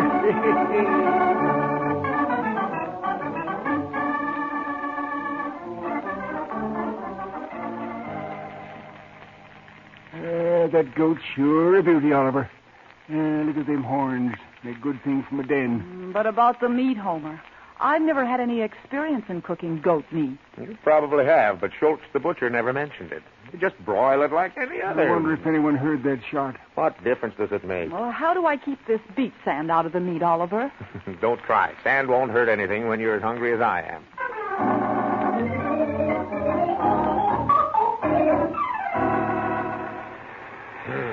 Mary, that meat certainly smells good. Should be ready pretty soon now. And just think, 20 days ago we was back home, and now here we are in this paradise. We still don't know if we're welcome. Yeah, that's the funny part. We haven't even seen one native. Probably election day. Gee, I'll bet Junior would have liked this trip. Well, he's a lot better off at his grandmother's. Yep. I wonder how Marthy's doing. Probably saving money with you away. Well, Oliver, after 20 days of uncertainty, I brung you through. Yep. Frankly, Homer, there were times when I questioned your navigation. I was just allowing for drifts is all. And the Tahitian nymph never faltered. That's what we get for using those long screws in the planking. And that extra rib you wanted to throw away, Homer. Yep. All my life I dreamed of this. Lying here in a tropical sun. Surf lightly rolling on a pure white beach. Just relaxing. Waiting for someone to bring you a meal. Waiting for someone. Well, I'm not either. I'm just being happy, Oliver. Say, where's the native dancing girls? What's keeping them, huh? They probably saw you in that red sweater. You better put on a tie if you want to impress them. Oliver. Huh? Isn't that a man standing there under that palm tree? Where? Oh, yeah. I wonder if he's friendly. Oh, I never thought of that. What if they weren't? Don't talk about it. Homer. Huh? Shh. There's a native over there. You think he's friendly? Native? Yeah. Well, you're right, Oliver.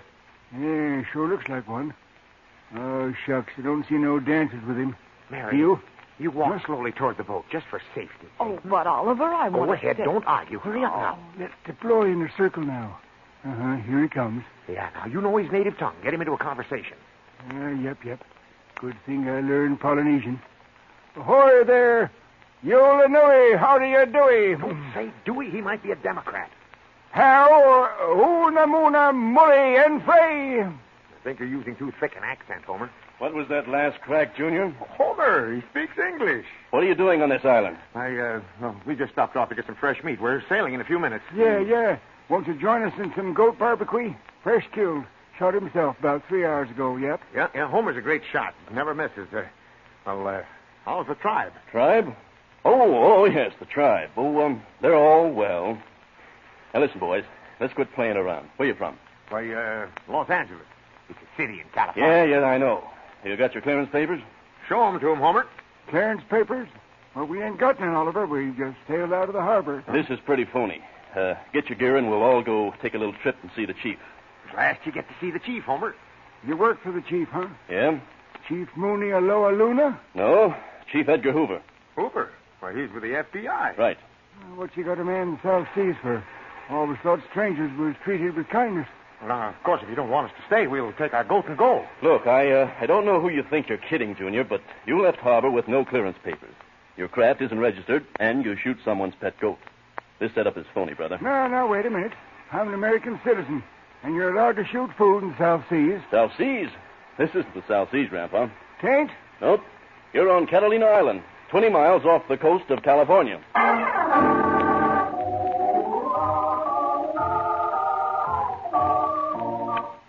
Oliver. Oh, those men sleeping out here. Oliver, wake up. Quit pushing. I'll go quietly. Come on. Get off that wet ground. Get Homer started for home. It's past midnight.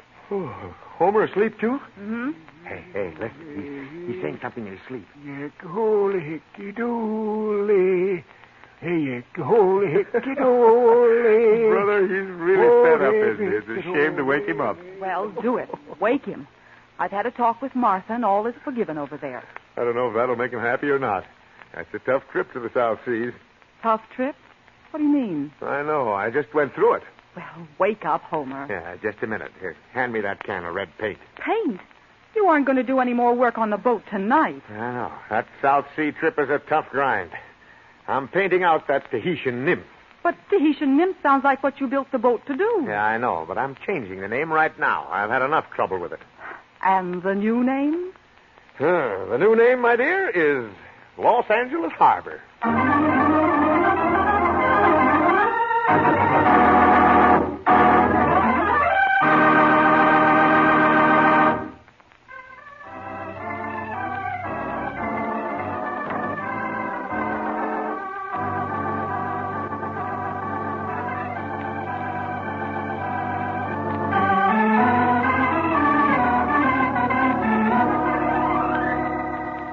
The Anderson Family is written by Howard Swart, directed by Herb Litton, and features Dick Lane as Oliver, Louise Arthur as Mary, and Herbert Rollinson as Homer. Also in the cast were Jackie DeWitt, George Peroni, Paul Theodore, and Doug Young. The singing was by Jenny Johnson, and Gordon Kibbe was at the organ. Your announcer, Ken Peters. Listen again for The Anderson Family, transcribed from Hollywood. This is a Hollywood Broadcasters production.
The Anderson Family. I don't see why you have to buy cowboy boots to wear in the mountains, Oliver. You have to wear 'em, Mary. If a snake strikes you, well, he hits the boot instead of your leg. Well, what about me, Pop? I need 'em too, don't I? Well, not necessarily. The records prove that snakes bite more men than children. I don't see why Junior can't have a pair of those boots. Because they cost $25. And you'd only wear 'em once. Oh, you're going to wear yours to work. How do you like? Uh-oh. Here we go again, folks.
This whole thing started with the difference of opinion between Oliver and Mary about some cowboy boots Oliver bought for his vacation this year. It's finally been settled that the family will go to the mountains, but only after a struggle. The first thing Mary knew about the decision was when she was driving Oliver home from work this afternoon. Well, I bought a tent this afternoon. A tent? Sure. Gets chilly up in those mountains after dark. Well, I don't see why we couldn't have just gone to the beach for a week. The beach and get trampled to death? Oh, no. The mountains are the only place left where you can stretch your legs. What's in this box? This? Oh, why, the fellow where I bought the tent showed me a pair of cowboy boots. Said I'd need them. Need them for what? Roping mountain goats? No, for riding horses if we pack in. I don't know. The more I think of this mountain trip, the less I like it. Oh, you'll love it when you get up there. The clear, cool air. What's in this large box? Oh, yeah, just a few things. A kerchief and a plaid shirt. and a pair of chaps. Sounds more like you're entered in a rodeo. Never mind. I'm going first class for once. Maybe I'd better pick up a few things tomorrow to wear up there. Pick up what? You just need slacks, and you have them. And you won't do much riding. I'd like to go first class, too, Oliver. Oh, I see. Now I'll hear that from now on. Well, I didn't want to go in the first place. And I don't see any sense in going someplace you don't want to.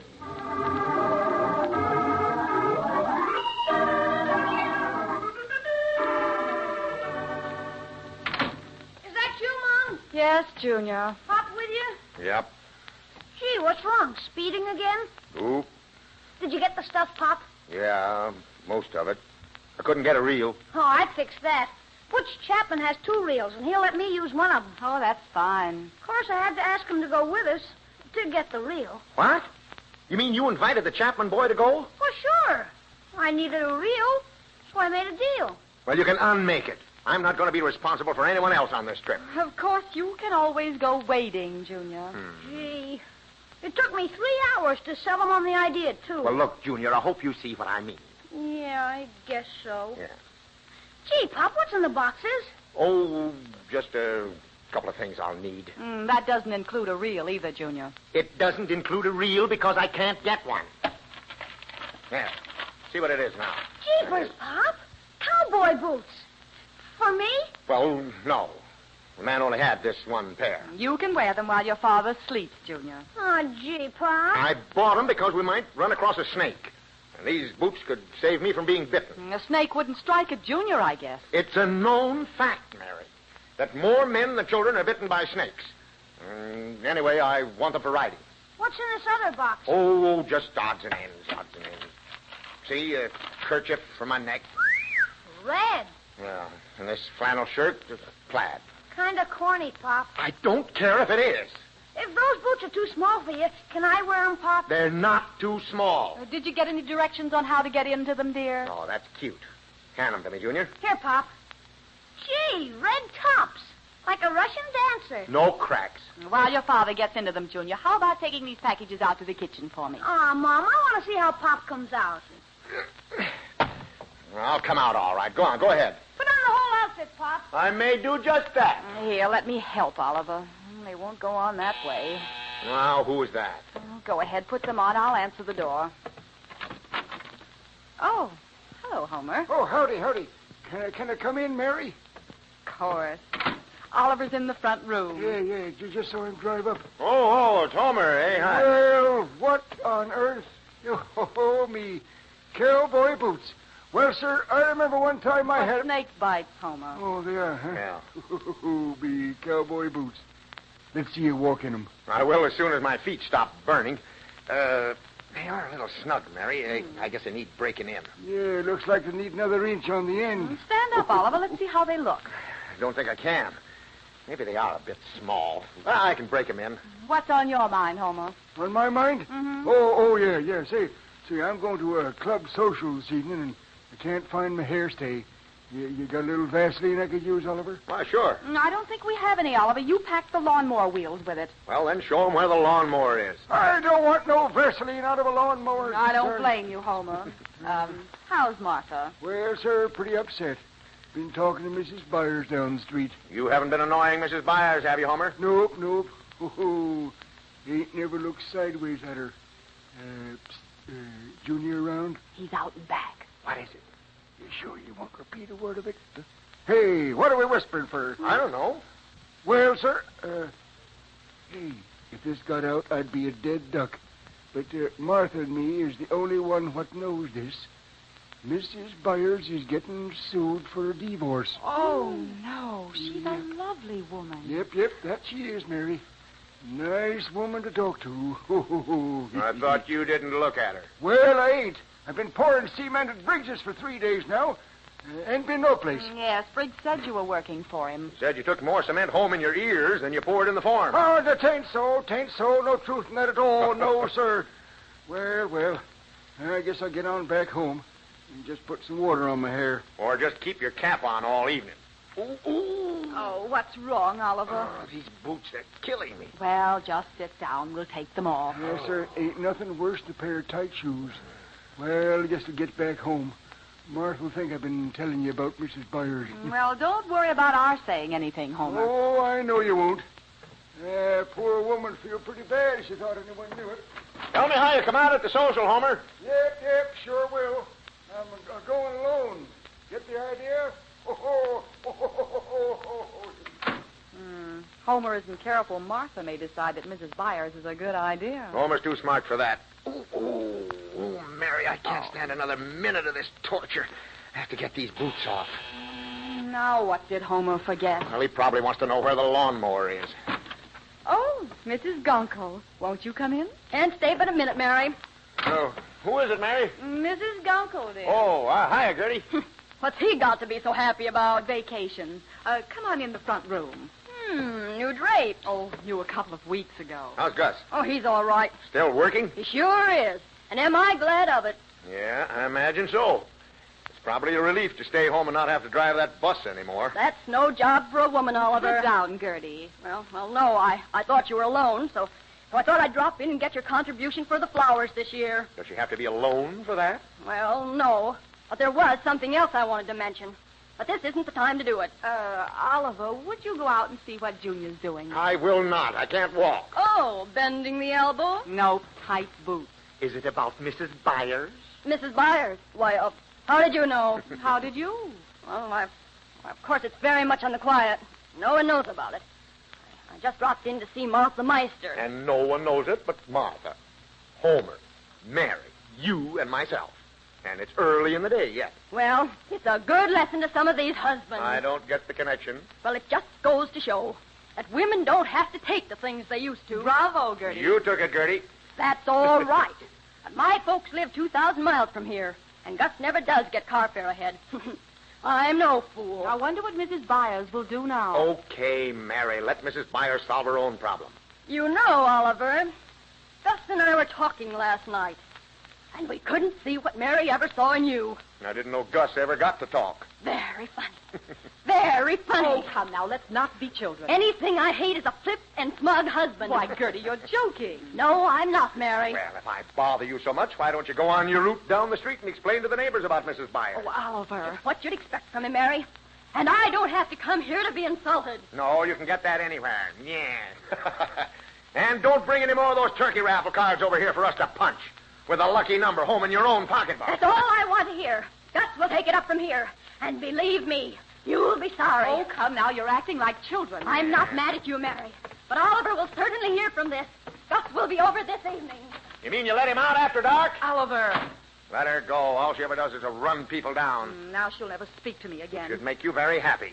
Oh, my feet. Why don't you just slip them off, Oliver? Wait 3 minutes and they'll drop off. Oh, give up. Make Junior a present of them. Mary, now don't laugh.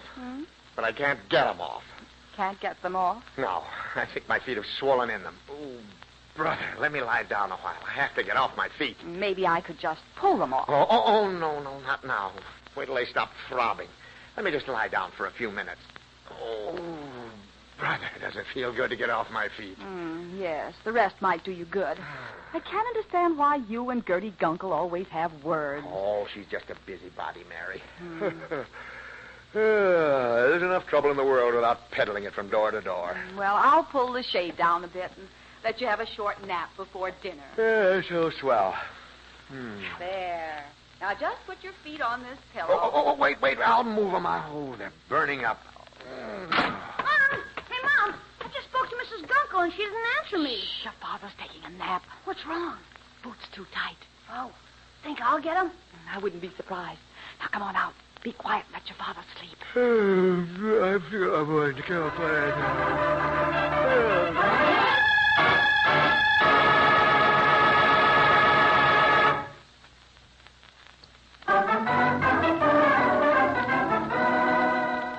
And now, back to the Anderson family. Oliver bought some very beautiful and expensive cowboy boots for a vacation trip into the mountains. It seems that he got the boots to fit just a little too soon. And on Mary's advice, and after much struggling, including a heated argument with Gertie Gunkel, Oliver has sought his cot for respite and refuge in a short nap. He has just fallen asleep.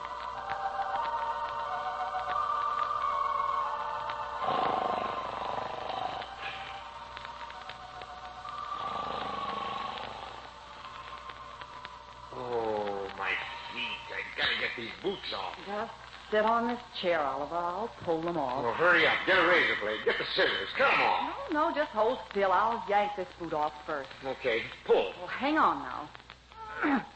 Wait, stop! Oh! Oh, Oliver, I'm so sorry. I told you to stop. Let me get a hold of this door. Now, you pull and I'll kick. Okay. Got hold? Yeah, yank while I kick. Kick. Pull! Oh, you kicked me right in the eye. You brute. I saw you kick her. Well, in the eye. I didn't do any such thing. My eye. You scoundrel. Huh? You should be in jail. Mary, don't you stay with this person another minute. But, Gertie, you know I didn't mean yes, it. I know. Come on, Mary. I'll send you my lawyer. We'll see if you have to stand for being kicked around.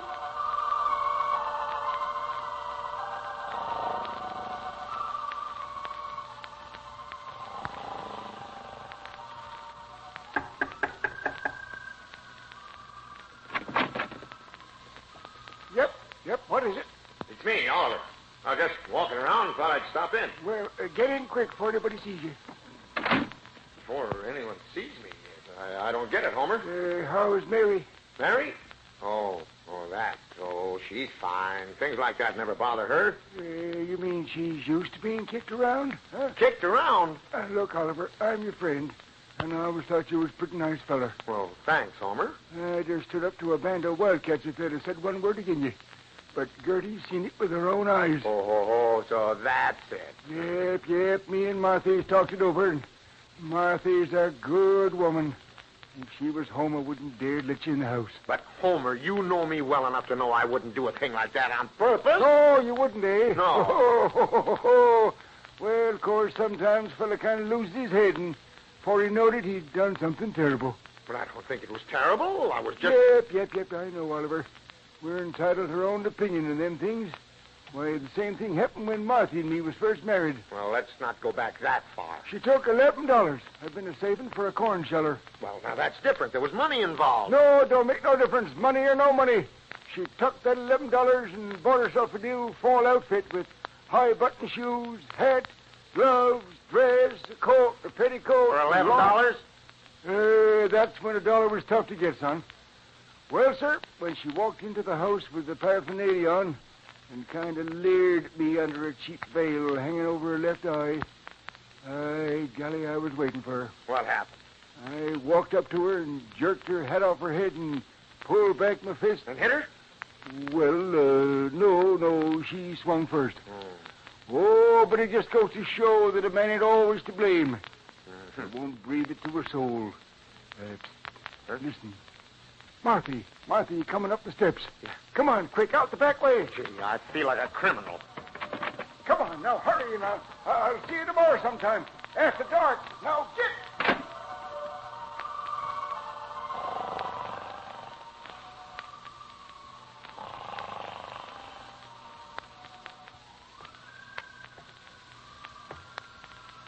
Good evening, Briggs. Lovely evening. Oh, Anderson. Yeah. Is Mary home from the hospital yet? Hospital? Has she been in one? Don't you know? Or don't you care? Why, of course I care. Oh, I presume you're speaking of Mary's eye. Why? Was something else kicked? Now, look, I don't know who told you about this, but listen. Don't grab me by the shoulder. I don't have to take it from you. Baby will certainly see to it that you don't maul me around. I'm not mauling you. I just want you to wait a minute. Don't think you can go kicking people in the eye or choking them. I wasn't choking you. I merely touched your shoulder. Yes, but it's a short distance from my shoulder to my throat.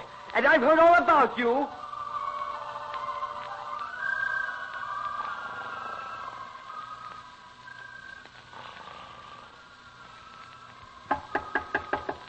Who is it? It's Junior. Oh, let me alone, son. I want to see you, Pop. Oh, well, come on in.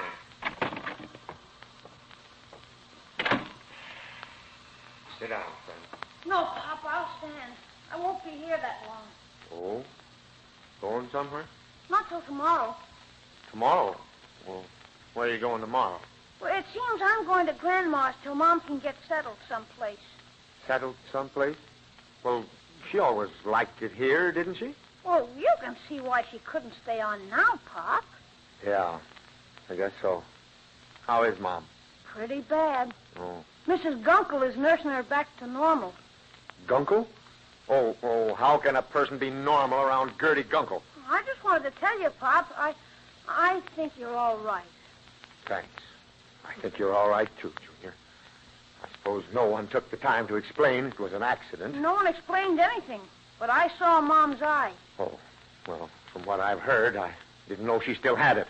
Of course, I'll see you every vacation, Pop. Well, that's swell. We'll have so much to talk about. Well, I guess I'll go see if I can help Mom pack. I don't think it'll do me any good to go down and talk to your mother. No, I don't think so. Mom was all right till everyone started phoning. Now she has to do something about it. Oh, you mean Gertie got on her bike again? Yeah, looks like it. Well, shake, Pop. We may get together at a later date. Well, of course. I'll be around somewhere. Now, don't you worry, Junior. Just be a good boy. I will. I'll take care of Mom. I'll try to get to see your mother before she leaves. I wish you would. I think she still likes you, Pop. Really? You think she'd... But don't get your hopes up. Gertie's taken over. Oh.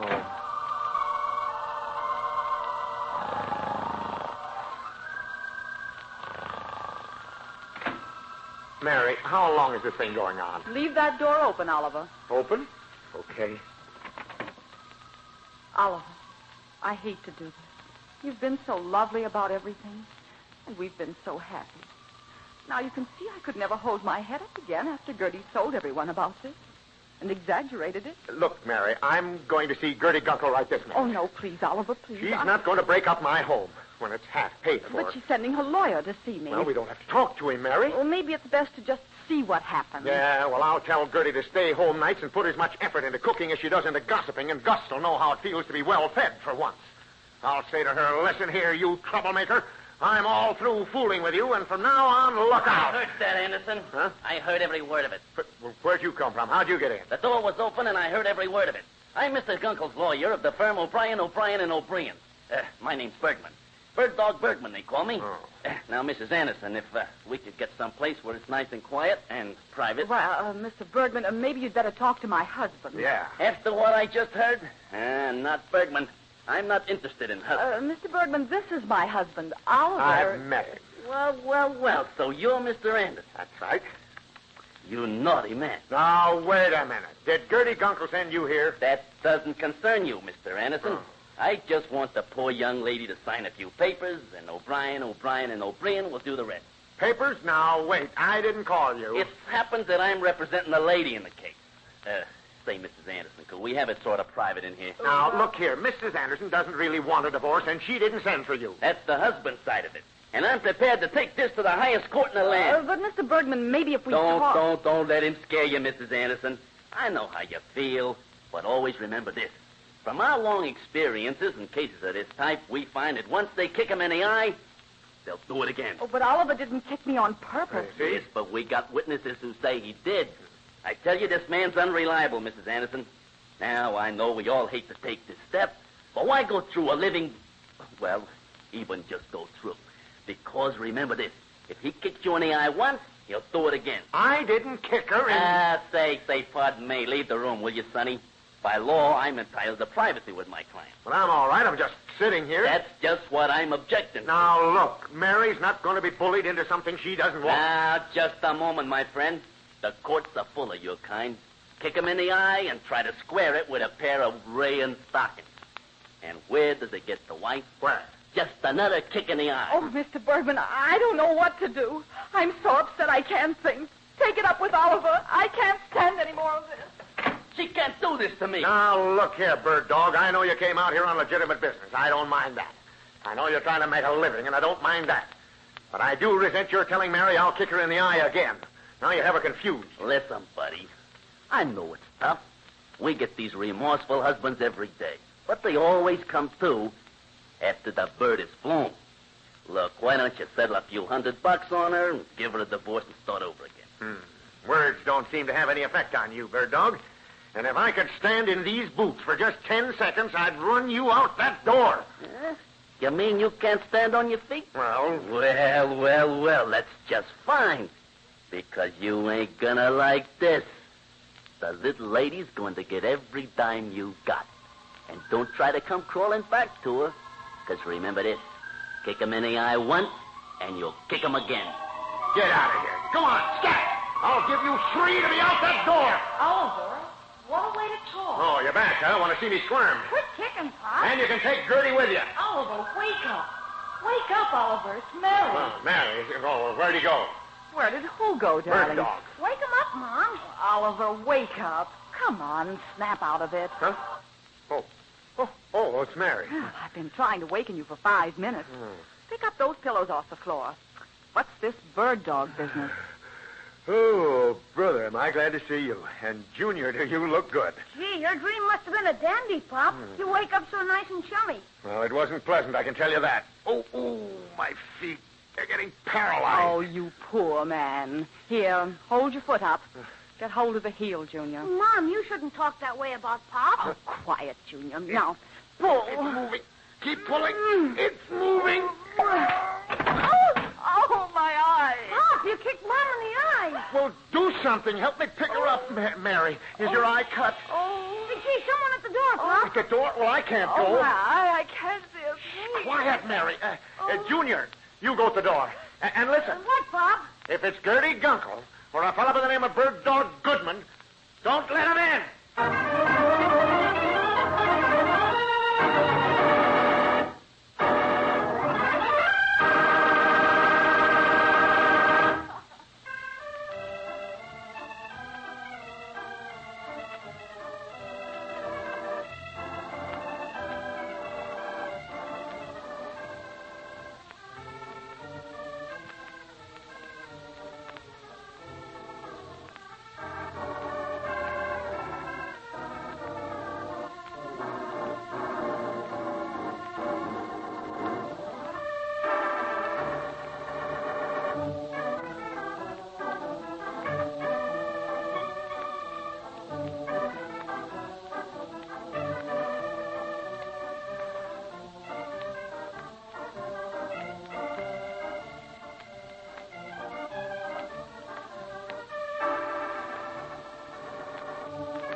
The Anderson Family is written by Howard Swart, directed by Herbert Lytton, and featured Richard Lane as Oliver, Louise Arthur as Mary, and Walter Tetley as Junior. Herbert Rawlinson played Homer Meister. Others in the cast were Jenny Johnson and George Peroni. Sound was by Ray Erlenborn, music by Gordon Kibbe. Your announcer is Doug Young. The Anderson Family is a Hollywood Broadcasters production, transcribed from Hollywood.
The Anderson Family. Yes, ladies and gentlemen, meet the Anderson family.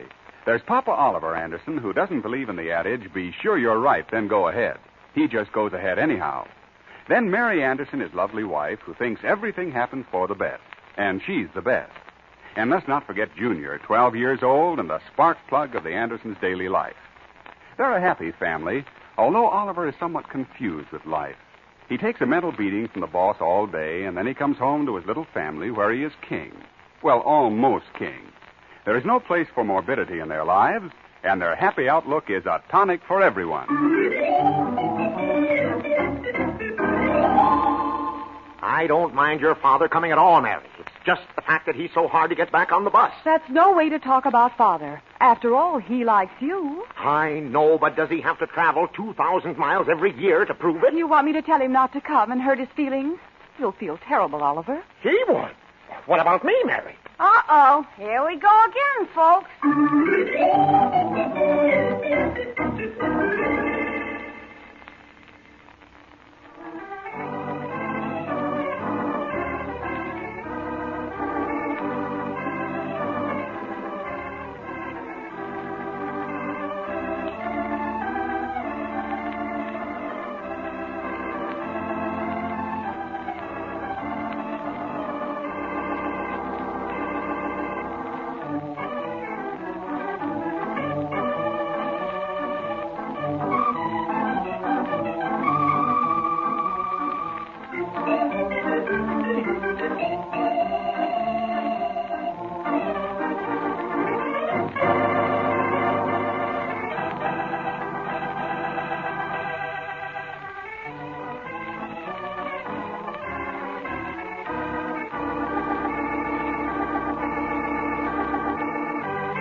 This whole thing started when the Andersons learned that Mary's father was on his way to see them for the second time this year. Oliver likes the old gentleman, but would like some kind of a contract holding the father to a certain date for his departure. Mary, of course, is anxious to see her father, while Junior is rather non-committal. Right now, they're on their way out to the junction in the highways, where Mary's father will meet them and follow them into town. You act like this visit is all my fault, Oliver. I do not. You shouldn't have written and told him I was going to be elected county supervisor. I haven't won yet. I didn't tell him you were going to make more money or anything like that, darling. That's good. Otherwise, he'd have flown out. I wonder which road he'll come in on. Oh, that one on the left, I suppose. It's all downhill. Oliver, it's getting dark. I hope we don't miss him. We won't. We can hear him. But will we know his car? Yeah, it'll probably be the one without the mattress on top. Oh, Oliver, I wish you'd cooperate with me. Dad's such a nice guy. You know how hurt he gets when he thinks he's intruding. I am cooperating, Mary. I like him, too, but he keeps buying Junior ice cream and candy, and then he won't eat his meals. It's just because he loves Junior. Oh, of course it is. I'm not saying that. Junior's crazy about him, too. Well, of course he is. I know that. We're all crazy about each other. But, Mary, I'm going to try to win that election, and your dad will want to hang around with me. Well, darling, just tell him how important it is. Are you kidding me? Tell him anything? Don't be ridiculous. His feelings are always being hurt. Well, remember, he's not a very young man anymore. He's not young, and that's what I've been trying to tell you. He's to stay home and rest. But he gets so tired of staying around home, Oliver. Well, he could go to work. Well, you know very well Father isn't well enough to work. I didn't say he was, but I know that a trip like he's taking would put an athlete to bed for a week. Look, darling, promise me you'll be kind to him. After all, he won't stay with us very long. I'll be especially nice. The first day or two, he'll probably be all in. Now you're acting like your old self. You and Dad always had a lot in common. The only thing we have in common is you. Isn't that enough? Do you think we should go on out the road further? Well, the only way he could miss us is by coming in through that cornfield. Listen. That's more like it. Get out the red flag. This sounds like him. Oh, it is, Oliver. It's Dad. Dad! Oh, Dad! Hey, take it easy. You'll go on in on the rims there. Well, Mary, here I am. Does he think we've doubted? Oliver, now, please. Back up, Dad! Yeah, but watch out! That's far enough, Dad! Hold it!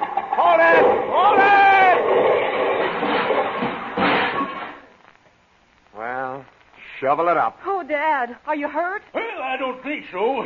Just misjudged, it's all. Come on, Dad, get out. Yeah, here, I'll help you. Oh, wait a minute. Don't break that rope. I'll just climb over the door. Why, Dad, what happened to your running board? Oh, that? Well, sir, I'll tell you. I left the running board back in Amarillo. A bridge got a little close to me. The bridge got a little close to you? Yeah, in this darn door. Well, you know, a fellow was backing a hay wagon out of the garage. You should have seen his wagon. Yes, just so you weren't hurt. Come now, Dad. Just follow us on in now. We'll get home and you take a nice warm bath and get into bed. Me in bed? Listen, Mary, the night's young, and I got a lot to talk about. You aren't tired? Me tired? Listen, it takes more than a trip like that to bother me. Now, don't you get to worrying about me. I'm all right. Well, then you come on, follow us in. I'll be right on your tail light all the way. Okay, Dad. He'll be in our front seat, too, if we stop suddenly. I don't think he has any more brakes than he has judgment.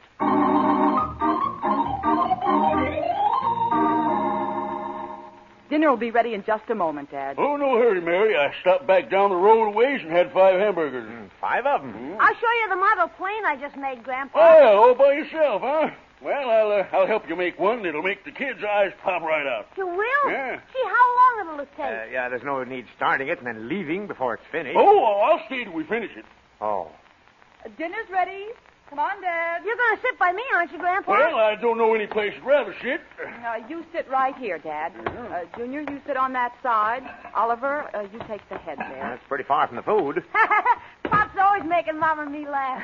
Yes. Say, what's this Mary writes us about your running for some political thing, Oliver? Yes, I stand a fair chance of becoming county supervisor. What's the matter with the fellow they got now? Well, some people don't think he's too honest. Well, then I say get him out. Impeach him. Throw him out.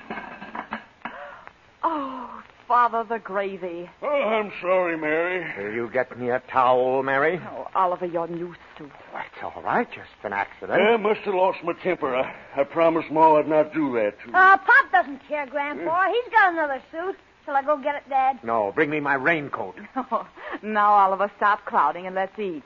Had some meat, Dad? Meat? Oh, yes, Mary. Thanks. Veal, too. Beef. Some potatoes, Grandpa? I'll have some bread. The bread, Dad? Gee, I can't keep up with you, Mary. Yeah, scatter it around a bit. So this feller's a crook, Oliver? Yeah, we just don't use that term, Dad. Well, listen to me. If he's crooked, I'll help you all I can to get in. Oliver's doing well with it, Dad. Feller needs all the help he can get. Slide them carrots over here, will you, Sonny? Carrots? Oh, yes, carrots, Pop. Carrots? Oh, yeah, sure. And that Benson has a pretty good machine behind him, and I have to go easy. Then get him out. I say beat him at the polls. Down with the machine! Junior, the plate! Got it, Pop! Look, Dad, everything's going to be all right. Oliver has his committees, and they'll see that the election is run on a fair basis. Gee, it ain't like me to lose my temper that way. But doggone it, Oliver, I always play the game to win. Well, of course, I expect to win. Oh, excuse me. You folks go ahead and eat. I'll see who it is. Oh, Homer, what is it? Can I come in a minute? Well, I guess so. I got bad news, Oliver. Bad news? Yep. This Benson fellow who's running again you is around asking people about you, trying to get something on you. But I let on like I didn't know a thing. You let on? What do you know about me? What's the trouble here, Oliver? This fella here bothering you? Bothering me? Oh, no, Dad. Do you remember Homer Meister? You met him when you were here before. Oh, of course. How's your wife, Mabel? Her name's Marthy, and she's feeling right good. Well, I'm glad to hear it. You're looking good, too. Dad, Homer wanted to tell me something. Oh, well, great. Come on in. Mary, put on another plate, will you? Harry's here. Look, Homer lives just next door. He eats at home. Oh, cancel it, Mary. He ain't eating. Now, what's on your mind, Henry? It's Homer. Why don't you finish your dinner, Dad? I'll join you in a minute. Oh, hello, Homer. Anything wrong? Well, not yet. Not yet? How do you mean? Well, this Benson feller is sending stooges around to get something on Oliver. And I just wanted to warn him. They're a dirty bunch, Mary. Well, of course they are. Oliver, you're too easy. Now, wait a minute. Maybe Homer and I should go out in the garage and talk this over. Dad, maybe we'd better finish our dinner. Not me. I'm in this fight to the finish. You are? Well, you don't have anything to do with it. Well, I just thought you'd like to know, Oliver. Well, I am, and thanks, Homer. We'll have trouble finding anything wrong with my life. And when he does, he'll have to prove it. Well, I just thought I'd tip you off. Right glad you did, too, Henry. It's Homer. And come on over later, will you? We'll have a little game of euchre, eh? Not tonight, Dad. Homer has to spend some time with Martha. Yeah, Martha's a good woman. Yeah, and you'll be here for a couple of days yet, Dad. A couple of days? I'll be here longer than that. Tell Martha I said hello, Homer. Yeah, I will. Well, good night. So long, Homer. Good night. Night. Let's finish our dinner. The varmint's trying to get something on you, eh, Oliver? Oh, you know how they do. It's just worry is all. Gee, sounds like election night already. Oh, we'll show 'em, won't we, Junior? Pass them beans down here this way, Junior. Here, let me have them first. Never reach across the table, Junior. How about some more potatoes, Dad? Nope, guess I lost my appetite, Mary. Oh, them varmints get me so mad trying to get crooked, huh? And now, Dad. We'll show 'em. Junior, the plate. Got it!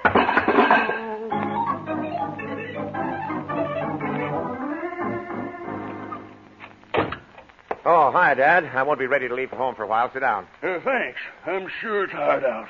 I've been standing down in that meat market, arguing with that butcher in there. Oh, you mean Schultz? Oh, whoever he is, he sure ain't for you. I know it. He's pulling for Benson. Benson buys his meat there. I told him about your platform, and he just laughed at me. You told him, old shortweight Schultz? Why? Well, you ain't ashamed of it, are you? Well, why did you do that? We were saving that for a surprise. Was? Well, doggone it, I shouldn't be out, I guess. Look, you take the bus at the corner and don't get off until you get home, will you? Well, there ain't any need of getting upset now, Oliver.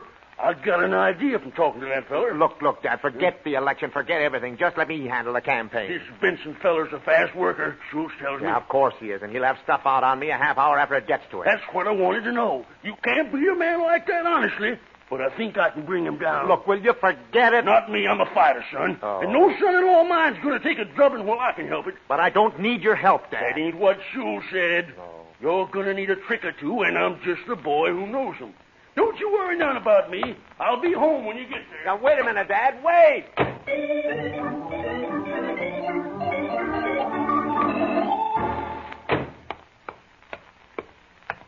Oh, hello, Mrs. Thompson. Let's eliminate the niceties, Mr. Anderson, and get down to facts. Huh? That man who left your office a few minutes ago. Yes? It seems to me you're conducting your campaign for county supervisor like a schoolboy. Me? Why? Who was that man who left here a few moments ago? That was my father-in-law. Your father-in-law? Yeah. Well, haven't you enough trouble on your hands without adding more? Oh, he's a nice fellow. Mary's father, you know. What have you done to make him mad? But me, I haven't done anything. I just told him to get on the bus and don't talk to anyone. You did, eh? Yeah. Well, I just came by Benson's headquarters, and your father-in-law was sitting in there chummy as anything you've ever seen, with Benson.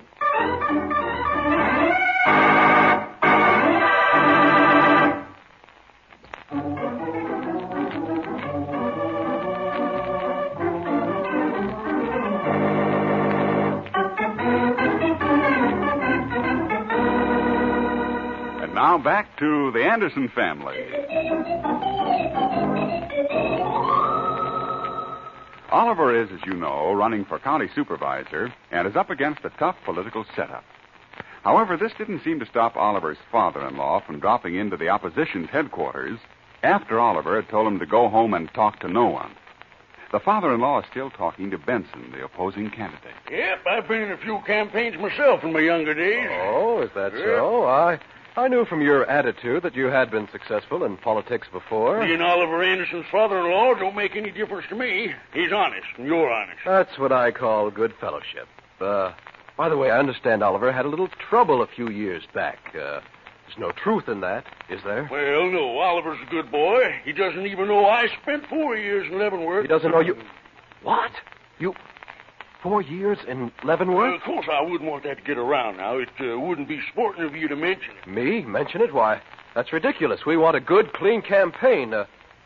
4 years, you say? That's right. But keep it under your hat now. Oh, of course. Your secret is safe with me. Oh, I didn't notice the time. I really have to leave now, but thanks for coming in. We need honest men like you. And Anderson. Yep, I knew you was a right nice fellow when I first saw you. Well, good day, sir. Yes. Oh, this is wonderful. Oh, Anderson, you're a dead duck. Hello, Harry. Listen to this. Anderson's father-in-law was just in here. Get this. He served a 4-year sentence in Leavenworth. Yes, in Leavenworth. He told me so himself. I guess he doesn't think so much of his son-in-law himself. So get that right in the speech I'm making at the community club tonight, and we'll blast him wide open.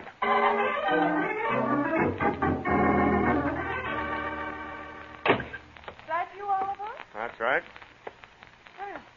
Where's Dad? Don't ask me. I'm not holding a leash on him. But he was coming home with you. He promised me he would. He's been in town 1 day, and he's talked to everyone he's met, but the topper is. He was seen going into Benson's headquarters by Mrs. Thompson. Oh, you know how Father is. Yeah. That's what's worrying me. You know, he talks too much and too loud, and it isn't particularly careful he is of what he says. But Father's no simpleton. You're biased, being his daughter. But any man who could snake the last piece of meat out from under my fork and then laugh it off. Oh, but Oliver, what could he possibly say that would hurt you? I don't know. Well, then there's nothing to worry about. Look, anytime he's loose and has car fare, there's plenty to worry about. I'll go see if I can find him. Yes, I wish you would. Well, maybe this saves me a trip, but don't expect me to fall all over him. Just calm down, Senator. Oh, it's Homer. Oliver home? Why, yes. Come on in. Yeah. Oh, I can't stay but a minute, but I want Oliver to hear the good news. What good news? Did Martha get back to her mother? Nope, but I'm going to be doing some cement work for the county pretty soon. Kind of political pull. I don't get it. See these handbills? Why, Homer, what are these? Oh, I see. A fine thing. A trader, huh? Delivering handbills for Benson for county supervisor. I ain't no trader. He's a right nice feller. And he said if I swung this neighborhood to him, he'd see I got a lot of cement work from the county. Well, that isn't honest, Homer. And politics, we don't stand around and quibble over whether the thing's honest or not. Cement work has to be done, and I'm a party man, ain't I? Huh? Well, maybe I could have swung a little cement work for you if your price for the job was the low bid. Oh, well, of course, you're new to politics, and like you always say, you have to stick with the winner. Well, Benson hasn't won yet, Homer. It's in the bag, Mary.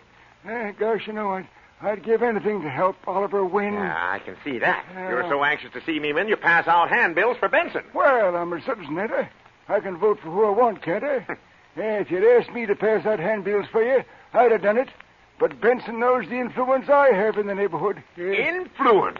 You can't even get a pound of hamburger on credit at Schultz's butcher shop. Oh, I can't I? Look, let's stop this silly bickering. It isn't silly. My own neighbor, Homer Meister. Well, tell you what I'll do, Oliver. I'm a fair man, and I'll pass handbills for you tomorrow. I don't have any handbills. But Homer offered Oliver. Yeah, he thinks I might win. I sure hope you do, Oliver. But gosh, this Benson fellow's experienced. Knows what to say, and the people go for him. Look, why don't you walk around the neighborhood this evening and tell them what a swell fellow I am? I'd sure do it, Oliver, except I have to be at the Bensons for county supervisor meeting. I got a big blue bags to wear. Ho, ho, ho. Oh, there's going to be something big a-popping tonight. Something big? What? Well, I don't know, but they're sure excited about it down headquarters. Well, I'll run along. Remember, I don't want no hard feelings. Oh, of course not, Homer. Remember, Benson isn't in yet. It's in the bag, Oliver.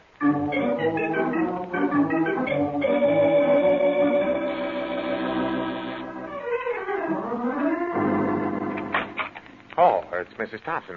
Won't you come in? I had Filbert drive me by, Anderson. He's so hurt he won't even come in. Boss is hurt? What's wrong? We just came from the election talk of your opponent, Benson. And I'm giving you a chance to deny it. Deny what? Your father-in-law served a term in Leavenworth. He did? Wait till I call Mary. She never told me. Oh, no. Don't call her. Mr. Benson told the audience that your father-in-law admitted to him that he'd served the term. Well, that's the first I knew about it. How did Benson find out? I understand your relative told him himself. Oh, no. But I could have told you about him. I am never fooled by golf knickers and French berets on elderly gentlemen. In many ways, I felt he was concealing something. Oh, now, surely you don't believe it, Mrs. Thompson. Facts are indisputable, Anderson. And now I must go. My heart goes out to poor Filbert. He trusted you so. I'll go talk to the boss. No, I think he'll talk to you tomorrow. Good night. Wait a minute. It must be a mistake. If it is, you've made it, Anderson. So the old gentleman spent a term, eh? Mary? Mary! Just a minute. Come on and hurry up. What's wrong now? Your father. Oh, no. What's happened to him? Nothing until he gets home. Why didn't you tell me he served 4 years in Leavenworth? Father in Leavenworth? I wish you'd have told me. But, Oliver, there's a mistake. I know, and he's it, Mary. He even told the Benson crowd about it. What makes him tick, anyhow? Now, Oliver, there's something wrong here somewhere. Oh, my father would never do a wrong thing in his life. Is this right? Did he have to come here to make his first mistake? Hi, Mom. Hi, Pop. Oh, home so soon, Junior? Yeah. Oh, what's wrong? Oh, Mr. Chapman told me I'd better run on home. If I wanted to know the reason, ask Pop. Ask me? Wait a minute. Did Chapman attend the rally tonight, the Benson rally? Yeah. And he told me to tell you that if you have anything over here that belongs to him, get it back there. Oh. Oliver, you mean people actually think Dad was in prison? Why, it's simply not true. You mean Grandpa was in prison, Mom? No, of course not, dear. Oh, where is Dad? Oliver, go look for him, please. What, and find him? Not me. And Grandpa always seemed so nice, too. Junior, don't talk like that. It's not true. Oh, listen, there's Dad now. Yeah, the playboy of Gravel Pit Junction. At least we know he's home. Oh, well, Mary. My goodness, you look as though something's happened. I'm afraid it has, Dad. Now, I can explain everything, Mary. Just give me time. Could you spare a minute? I figured you'd kind of be worried about me. I've been worried about what you were doing. Mrs. Thompson said you'd been in to see my opposition. Yep, it was. I wanted to get a slant on that phony politician, and I did. Mrs. Thompson felt that you hurt Oliver's chances by doing that, Dad. Well, of course, women don't understand how them things is done. I don't either. All I know is that even Homer Meister figures I'm going to finish second. Well, now, Henry Meister don't know what he's talking about. Homer. But, Dad, do you mind telling us just what happened? Well, it's kind of long, Mary. I was afraid it would be. Oliver, please. Well, you see, I sized this Benson feller up to be a fast doer and a man who'd give me action. And I wasn't wrong. Yeah, look, I could give you an argument on that. No, sirree, I wasn't wrong. I knew as soon as I told him I'd been in Leavenworth for 4 years. You told him that? Then it's true. Oh, Dad, how could you say such things? Because it's true, Mary. Yep, I admit it. Why didn't you postpone your visit until after election? If I had, Oliver, you wouldn't have won. Well, it's a well-known fact by now that a man with a father-in-law who spent time in Leavenworth isn't going to win. And maybe not even have a job. Well, you just leave that to me, Oliver.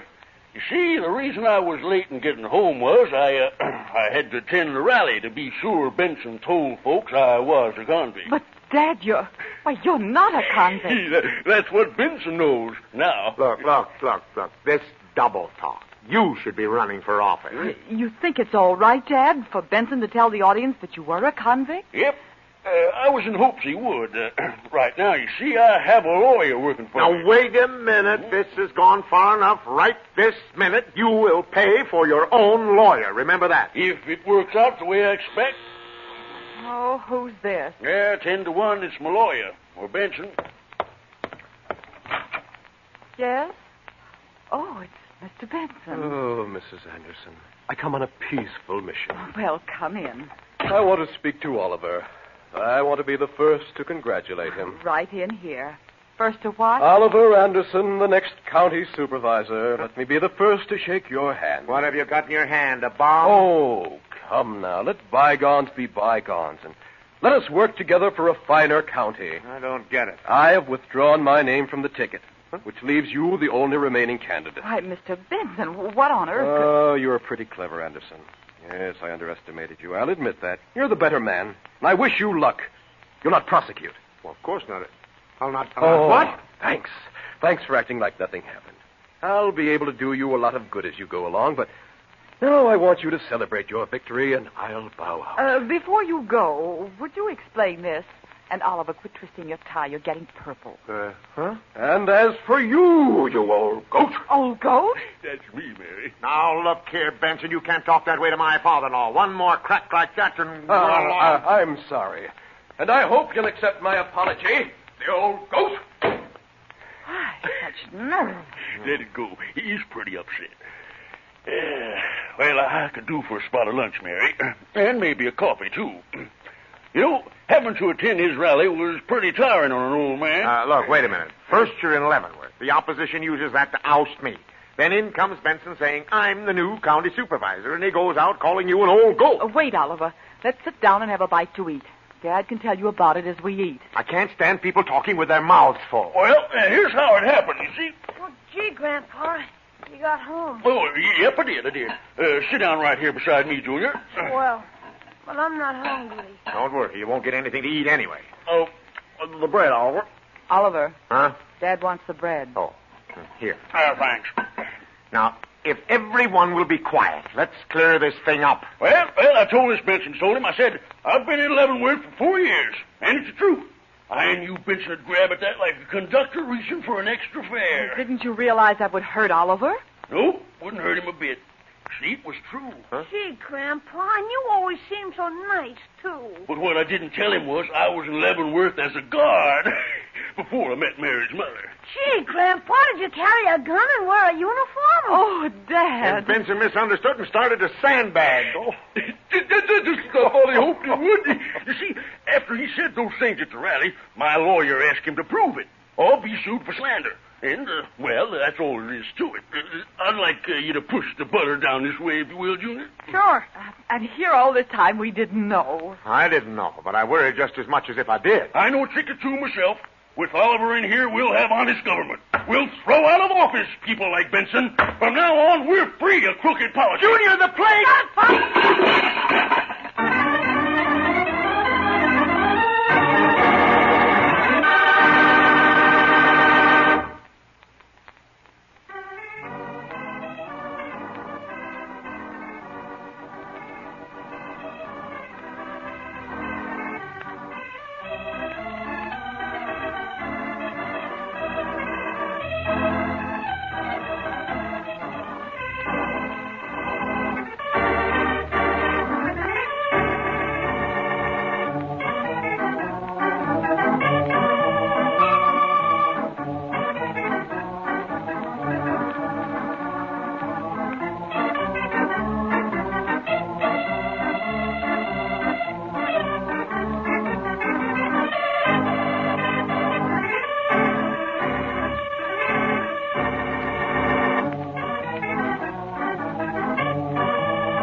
The Anderson Family is written by Howard Swart, directed by Herb Litton, and features Dick Lane as Oliver, Louise Arthur as Mary, Walter Tetley as Junior, and Herbert Rollinson as Homer.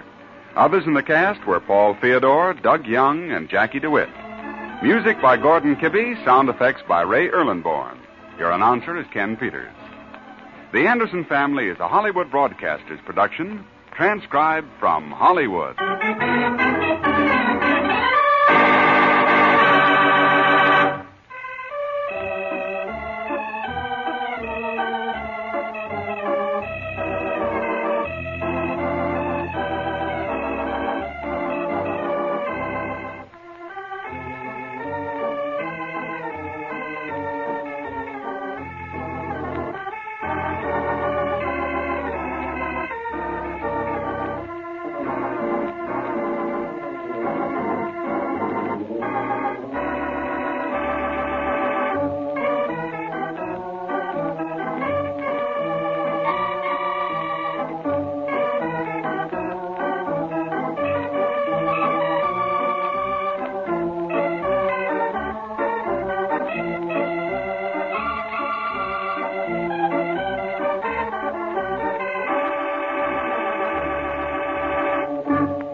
The Anderson Family.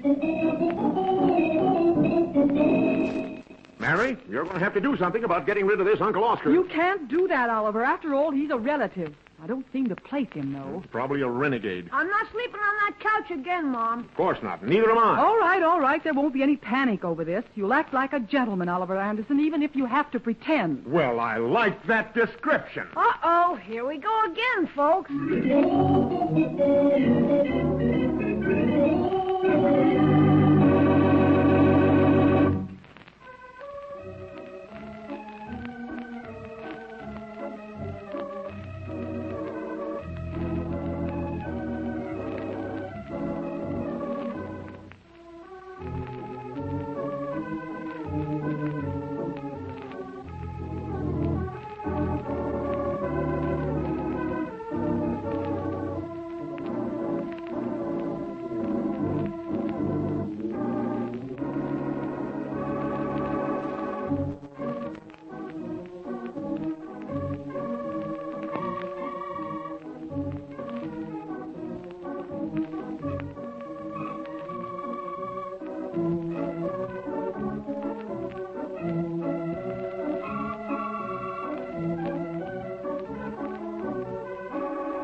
Now let's visit the Anderson family. Well, this whole thing started when a telegram came to the Andersons telling of the arrival this evening of Uncle Oscar. Of course, when this thing first happened, Oliver had other things to worry about as he talked to his boss, Mr. Thompson. Now, look, Anderson, let's not kid ourselves. Business is lousy. The Ajax people are taking account after account right out from under our noses. Well, yes, I guess they've taken a couple. How about our Mr. Johnson? Our late Mr. Johnson. He's no longer with us. Oh, you mean he's fired? That's right. Torrance and I had a conference last night. We're only going to keep the ones who produce. That's serious, huh? Yes, it's that serious. We have one chance to save our necks. That's where you come in, Anderson. Oh. Yes, Anderson. Johnson had a shot at this Curtis account and muffed it. It's a $150,000 deal. We must get that account. All I do is get that. That's right. Now, Mr. Curtis is a peculiar man. Well, he can afford to be with that much money. You're treating this rather lightly for a fellow who has one foot out of the concern already. Well, of course. I'm only a human being. I don't want a human being. Huh? I have to have a salesman. Well, I'll do my best, Mr. Thompson. That isn't going to be good enough. But I'm going to give you a good start on this. I've wired Curtis to come this evening. But I haven't been able to find one place for him to stay. That's good. That's good? Yes. Because that gives me an opportunity to have him spend the night at your house, where he'll get to know you better. Spend the night at my house? That's correct. He's afraid of traffic, afraid of violence. All in all, a very peculiar man. Maybe we should get him a room at the sanatorium. He's coming to your house. Oh. The only other house he knows is mine. But I want him to stay at your house so he'll know you better. Remember, there's a lot at stake here. But of course, I'd have to let Mary know he's coming. Oh, yes, of course. Isn't that good? No, sir, that's bad.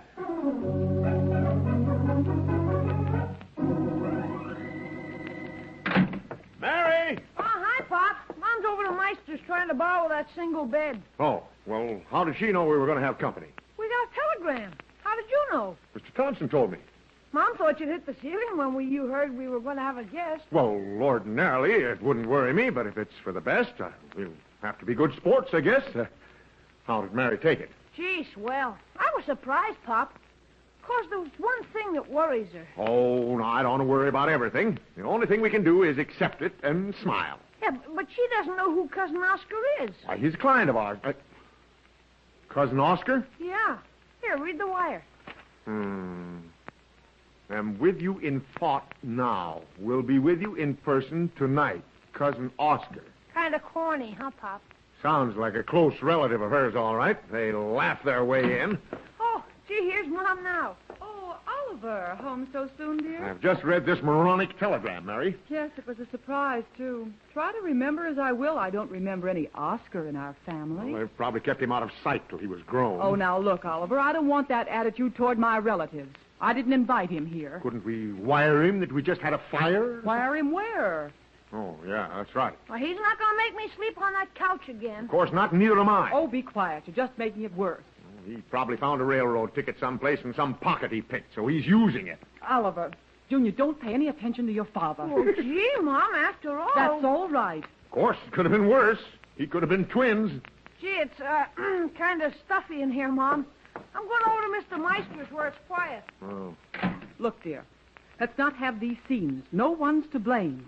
I'll find some way to send him on his way. I wish I could believe that. And then we'll be alone, dear. Yeah. Well, Alone? Wait, Mary, I forgot. Mr. Curtis. Curtis? Who's he? He's a guest. Oh, now wait, Oliver. Let's take this thing calmly. No, that's right. He's an eccentric client who was supposed to give our company an order for $150,000. Well, he can just go to a hotel. But listen, Mary, Johnson got fired because he couldn't sell him. Thompson wants me to give him that homey touch. Well, why doesn't he go to Thompson's? Because Thompson wants me to get close to him. What's wrong with Mr. Curtis? Oh, he has a phobia for different things. Once he ran all the way from downtown and hid under Mr. Thompson's bed. Goodness, why Thompson's? Oh, he feels there's some protection there, I guess. Oh. You know, when a guy acts that way, there must be a chorus girl somewhere in the background. Well, you work it out. If it's business, we have to put up with it, of course, but... Yeah, but this Oscar business is out. Yes, dear. Now, please relax. I'm going over to Homer's, Mary. Maybe he knows some way to evict this Oscar. He's had a lot of relative trouble himself. Well, now, don't go over there and worry Homer with it. I'm not. There's no need for two of us to worry.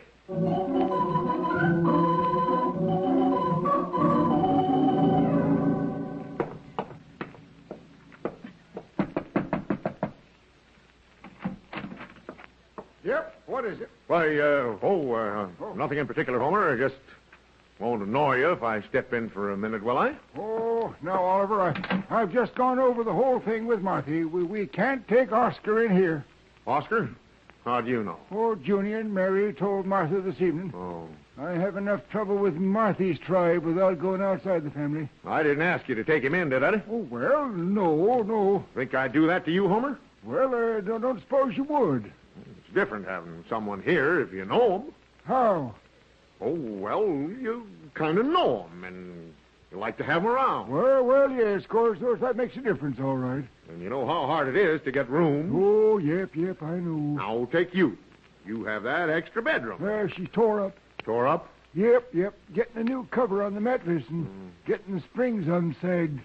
Marthy's big fat uncle bent him up. Oh, boy, something terrible.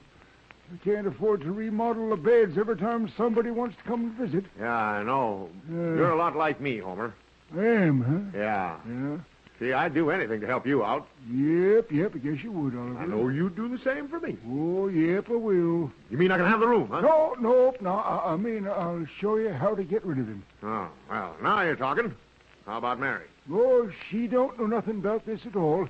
It's a little trick I used once. Trick? And oh, boy, it sure works. Okay, how did you do it? Well, you make 'em up a bed on the porch. Porch, see? huh? Yep. And after the first night, then they suddenly remember they have to be on their way. But Mary won't go for that. Well, of course, there's always the sick angle. Sick? That does the trick. How do you mean? Well, you see, it's something I did when Marthy's paw lit on us one summer to stay for the season. I just plumb scared him out. Well, now, that's more like it. How did you do it? Well, of course, now, I don't want to be blamed for this, Oliver. Blame you? Don't be silly. What do I do? I'm not worried about Martha. I'm invited to go fishing tomorrow with the boss. And with this Oscar here, I'll never get to go. Oh, it's in the bag, Oliver. He's as good as gone, and you're on your way fishing. Now, wait. I don't want him slugged, you understand? No. That ain't the way it's done. You got to do it legal-like and still be able to live in your own home after he's gone. Yeah, I have to consider that, too. And remember now, act like you're glad to see him. Treat him like one of the family, and if you'll put up with it. Now, wait, Homer. Oh, now, let me tell you. Now, don't interrupt. Or else you got a border on your hands. Oh, I know. Okay, now, hurry up. Now, how do I get rid of this cousin Oscar? Well, look, I got a small bottle of something, and you shake it up and put the cork on your chest. Makes big red blotches. Looks like you're breaking out with something. Now, wait a minute here. Oh, no, it don't hurt a bit. Just makes big red spots, and they go away after a while. Then you roll your eyes and act sick-like, and it scares them right out of the house. Great. I'll do it, Homer. Oh, of course, it works better right after you eat. Then they think it's something you ate, too. Swell. And I'll pull it right in front of him, too. Yeah. Then I'll come on over like I'm worried about you. Now, how do I do it? Well, here, I'll just put the cork on your neck and chest, and you'll complain about a fever. Yeah. Then you discover the red spots and show them to him. It's a deal. I'll get rid of that guy, but good.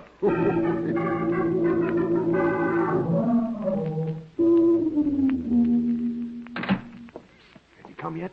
He's in the front room. Oscar or Mr. Curtis? Oscar. I'll take a peek at him through this door here. Well, hurry. I'm supposed to be getting him some soda and warm water. Look. See the head on him? Mm-hmm. Kind of slants to the left. You can see your family resemblance there. Now, wait a minute, Oliver. Feet on the coffee table. I'm just about wild. Oliver, you have to do something. Me? I'll bet I'll do something. I'll have him leaving this house so fast his hip pockets will dip sand. Now, Oliver, no violence. I won't have the rest of my family know we treated him that way. Now, don't worry. Look here. See my chest? My neck? See? Oliver, those red blotches. You're ill. I know it. Those spots aren't the cause. I put them there. Oh. They come right off in 4 or 5 hours. Oh, but Oliver, do you think it's fair to frighten him? Either that or we live in the kitchen. Oh, please be diplomatic, dear, for my sake. Don't worry, I'll handle this cookie. Just give him a clear path to the door when he sees these spots. Well, Oscar, Oliver finally came home. Of course. They always do. Did you fly in or take the train? No, I took the train. Oh. Why, is there some other way? Oh, no. Mary was just wondering if you'd walked in. Me, what a happy family. Yeah. You know, we worried a little when you folks got married. Did you? Yes, but you haven't done too badly. Nope, not too badly. Is that you, Junior? Yes, Mom. Come in and meet your Uncle Oscar, dear. Gee, Mom. So this is Uncle Oscar. Welcome to our home, Uncle Oscar. Don't make it too strong, Junior. My, what a fine boy. Simply fine. Has a head shaped just like my branch of the family. Now, wait a minute, Oscar. What he meant here was Junior resembles his size. Oh, I thought he said Junior looked like him. Yes. After all these years, you didn't know I worked for the state for 4 years and 7 months now, did you? For the state, huh? Bum checks? Oliver, Oscar is probably too tired to laugh. Gee, if we'd known you were coming sooner, we could have stocked up a bit on groceries, but we're... Notice Oliver's developed a sense of humor? Just so he's happy. That's a priceless thing. How are all your folks, Oscar? Oh, I don't really know. They're such a boorish lot. Isn't it the truth? Oh, I don't think they're any worse than others. Well, now, that's kind of you to say, Mary. How long are you going to stay, Uncle Oscar? Why, Junior. Now, Mary, that's a fair question. Kids can't learn if they don't ask questions. How long are you going to stay? Well, it all depends. Yes, sir, it all depends. It all depends, Junior, you see. Before Oscar starts talking about your other relatives, you'd better leave the room, son. Oh, come now. I've never met any of Mary's relatives. Never met... What? But Cousin Oscar... Yeah. My. You don't remember me, Oliver? Uncle Benny, Aunt Lucy, Freddie and his carbuncles? Joe with the ingrown face, and Charlie and Bertha and the pollywogs? Oscar, old man. Gee, I'm glad to see you. Oliver, I don't... Junior, this is my cousin, Oscar. Come on, shake hands. He's your own uncle. But, Pop, you told me he was... I told you no such thing. Oliver. Huh? Your neck, those blotches. Blotches? No. Blotches? Oh, yeah, and my fever, too. I got to get to bed. Oh, this is awful. Junior exposed this way. My goodness, smallpox. Or bubonic plague. Run, Oscar, while there's still time. Me? Run? I should say I won't run. Yeah, but you'll catch it. Oh, come now. You're delirious. I can't catch something I've already had. You've already had it? Well, of course. Now, get Oliver to bed, and No. I shall stay and nurse him back to health. No!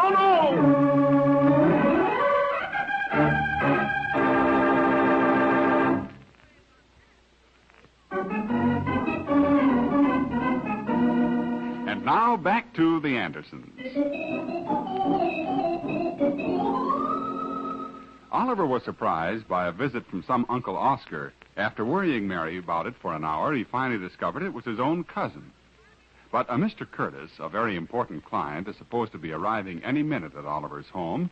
And instead of Cousin Oscar being driven from the house, he's now taking charge of the sick room. Now, it's nothing to worry about at all. You just lie back and keep your pajamas up around your neck. Yeah, but Oscar, you shouldn't be exposed this way. Tut, my dear cousin. I'll not leave you. Look, will you leave the room for a minute? I want to say something to Mary. How's the patient, Cousin Oscar? You know, Mary, you're treating this very lightly. Oh. After all, he is your husband, and you haven't even called the doctor. Well, of course, if you think I should. Great Scott! How callous. His own wife doesn't care whether he lives or dies. Oh, well, I'll get some warm water, and please don't excite him. This has gone far enough, Oliver Anderson. When he starts discussing me and accusing me of being a bad wife... Oh, now, Mary, let's calm down. It just didn't work out, is all, so I'll have to have a little talk with him. I don't care how you do it. Get him out, and get him out soon. But, Mary, he's my own cousin. Yes, of course, but when you thought he was my relative, you showed some action. Please, Mary. Oliver, someone's coming up the walk. He has a grip. Yes? Uh-huh. Mary, that's the client. Get out, quick. Keep stalling him till I get dressed. Now, just relax, Oliver. Never mind now. I'll have you up and around inside of 6 months. Oscar, hand me my trousers, my shirt, my tie. Get back in that bed. You're a sick man. You'll not get dressed. Keep your hands off of me. Let me get dressed. No, you'll not do it. Lie back there. He's here. You can't be disturbed. I don't care who it is. Listen. How do you do? My name is Curtis, and I'm to be a guest here. That's Curtis. Lie down there. I'll handle this. You must have it quiet. Come back here, Oscar. I'm all right. Here. We have sickness in this house, and we can't have this boisterousness. Sickness. Good heavens, I didn't know. I must take the next train back to Blairsville. Yes. You'll have to leave this minute. Well, now, let's get this thing straight. Oliver! You're a sick man. Go back to your room. Good heavens, is this the patient? Mr. Curtis, you'll have to excuse me, but See, look, those blotches on his neck. Run, man, run. But Oscar, listen. Oh, good heavens, smallpox. Help, let me out of here. Mr. Curtis. Smallpox. Look, Oscar, that was my client. Now, you get out of my house and get out now. My goodness, Mary, this excitement has caused a relapse. We must get this man back to bed. He's delirious. Take your hands off of me, Oscar, and leave me alone. The phone, Oliver. I'll answer it. You get back to bed, Get out of my way. I still can answer my own phone. Let me answer it, Oliver. You get dressed. Oh, all right, answer it. Yes? Anderson, this is the boss. Has Curtis arrived yet? Yes, he has. Oh, fine. Done any good? I haven't had a chance to talk to him yet, but I will if I can catch him. Oh, that's fine. I'll catch him. Well, I can't talk now. I have to go to the station. No, wait, Anderson. Don't neglect this. I'm not. I merely want to talk to him. I'm determined on that point. Oh, good, Oliver. I like to see that old fighting spirit. Well, look, boss, I have to run now. I'll see you later. Well, just a word of warning. Stick to him till he signs, or, well, you understand. Yes, of course. So long. The boss, dear. Yeah. Now, hurry. The client said he was going to the station, so let's get going. Now, listen, I shan't let you out of this house, Oliver. It's for your own good. Look, Oscar, for your own good, stay out of my way. But those blotches, they're fiery red now. Oh, Oliver, they are. I don't care about that. I've got to get to the station.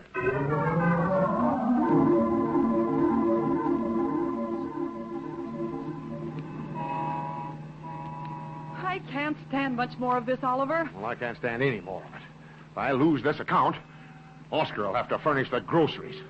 Well, if the boss meant it. Well, I hope we aren't too late, dear. We still have 7 minutes before the train leaves. But do you think he'll go to the station? Of course. He's an eccentric man. The only thing he knows is the train station, my house, and Thompson. Well, then, let's get going a little faster. It's 3 blocks yet.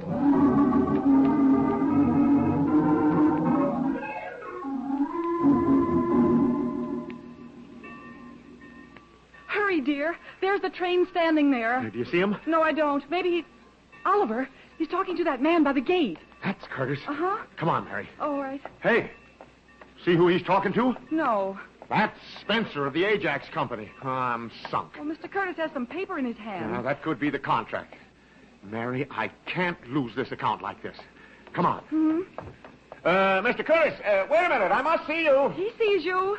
Don't leave, Mr. Curtis. I'm all right. Wait, Mr. Curtis! Smallpox! Broke me alive! Oliver, he's running out the entrance. I'll catch up to him. He took the paper with him. Good. Hurry now, Mary. We'll catch him.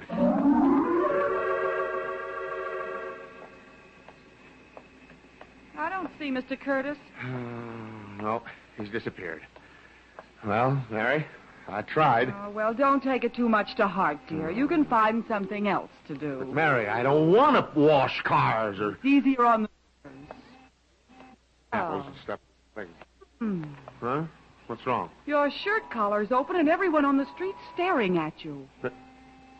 All right, Bub, take a walk. Go on, get it. Wait till I get a hold of that Homer. Oliver, it's those spots. Let's get home.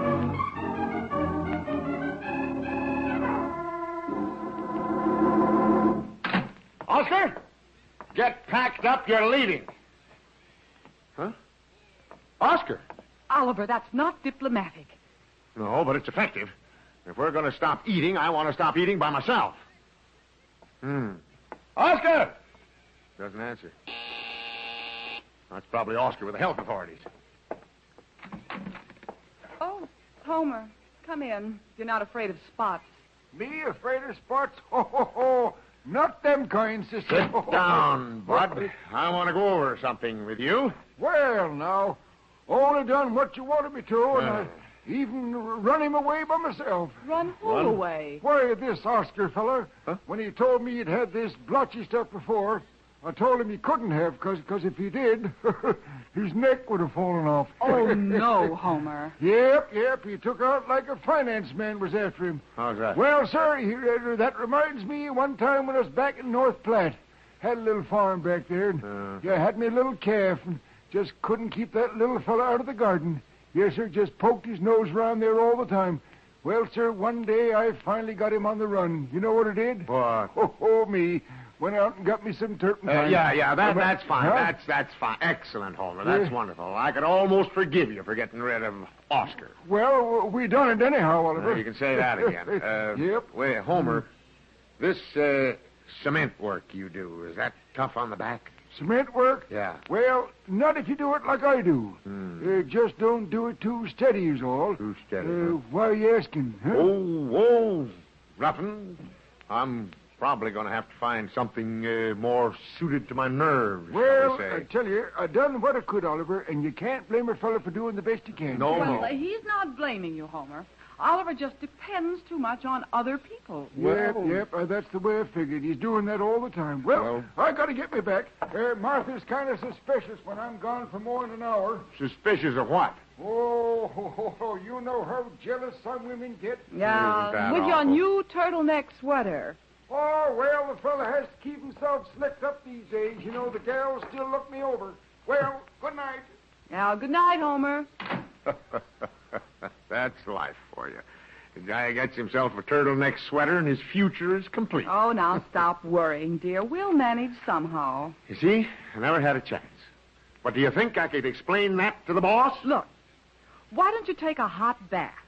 Get in bed, and in the morning, go down and tell the boss you've resigned. Resigned? Are you kidding? I'm fired. Is that you, Junior? Yeah. Where you going? Oh, I went on to bed. So early? Come in here a minute. Oh, gee, Pop. Well, what now? I thought you were going to the Gargoyle Club this evening, dear. Yeah, I did go over to the Gargoyle Club, but the kids all left. Left? On account of you? Yeah. Well, I suppose I'll be given a leave of absence now. A leave of absence? Why? Oh, nothing. Junior, come over here in the light. Let me see you. Oh, no, it's nothing, Pop. Junior, your neck. Yeah, I'm wrong again. What is it? Well, gee, I don't know. I thought if Uncle Oscar saw me with the spots, too, well, you know, he'd think it was an epidemic. Oh. You mean Homer put some on you, too? What? Yeah, sure. Well, I asked him to, Mom. Well, no, don't get mad at him. Why, Junior Anderson. Gee, when I discovered they wouldn't come off, it was too late. Wouldn't come off? Heck no. Skin gets burned and they just have to wear off. Wear off? I'm going to have these blotches till they wear off? But I know who that is. The boss. Hello, Anderson. This is the boss. Did you land him yet? I'll tell him. Yes? Anderson, this is the boss. Yes, I know. You talk to me during working hours. Oh, come now, Anderson. I don't want any monologue with a departure. Now, wait, Anderson. I know you've had a tough time. Maybe you'd better take a few days off. A few? Oh, I don't know how you did it. But, Anderson, you're solid with Torrance and Thompson from now on. Oh, I never saw such determination, such tenacity. Hey, what number are you calling? And the way you let me get the credit for the order. Such unselfishness. Credit? Oh, well, of course Tut now. You sold me. Yes, sir. Why, Curtis came rushing into my house with the contract in his hand. Signed it, tossed it on the table, said he couldn't shake you. Well, you see, I chased him to the stations. I saw him talking to the Ajax man there. A clever stroke. Shows genius. Curtis told me he was doing business with Ajax when you caught him at the station. Wait a minute. Curtis signed with you? No, don't get upset. The order is yours, of course. Anderson, I always knew you had that bulldog tenacity to follow them till they signed. Gee, that's great. Oh, wait till I tell Mary. She should be well proud of you. Well, take a week or two off and then drop in and we'll put Torrance in your office and you use his. Good night now, you old world beater. I don't get this, Oliver. From your conversation, Now, look, here's what happened.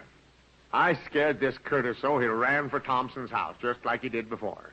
He wanted to get out of town so bad he signed the order and kept on running. Oh, I can hardly believe it. Yeah, but let's not take too much credit. You know, Homer helped too. I really think that Oscar's the one who scared him the most. Oh, yeah. I feel kind of guilty about him. Now, Oliver, you don't mean it. No, he wasn't such a bad fellow, Mom. No, he wasn't, Junior. Poor guy was just bewildered. You know very well he was trading on being a relative. Oh, no, he wasn't. And you said his head slanted. Well, it wasn't bad from the left side. But that was before you knew he was your relative. Look, Mary, let's not get on relatives now. Uh-oh, here we go again, folks.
The Anderson Family is written by Howard Swart, directed by Herb Litton, and features Dick Lane as Oliver, Louise Arthur as Mary, Walter Tetley as Junior, and Herbert Rollinson as Homer.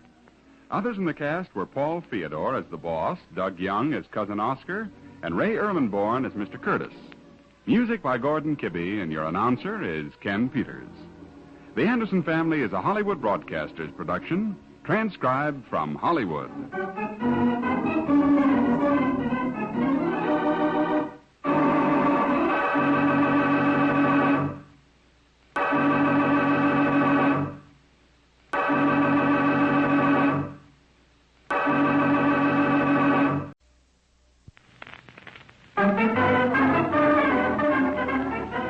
The Anderson Family. I don't see why Junior and I can't go with you and your boss when you go fishing tomorrow, Oliver. Well, I just can't take you, Mary. The boss doesn't like women alone. Anyhow, this is partly business, too. I wouldn't make any noise, Pop. I'm sorry, Junior. I just never get to go anywhere anymore. You just go on your merry ways. Does it worry you that maybe I'd like to go, too? Mary, yuckity, yuckity. Uh-oh, here we go again, folks.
Now let's visit the Anderson family. This all started when Oliver's boss wanted to spend a day fishing. Mary couldn't understand that it was for men only. In fact, Mary couldn't understand it at all. It was just about 6 a.m., an hour before the Anderson family was supposed to be up and around, when, through their open window, I love me.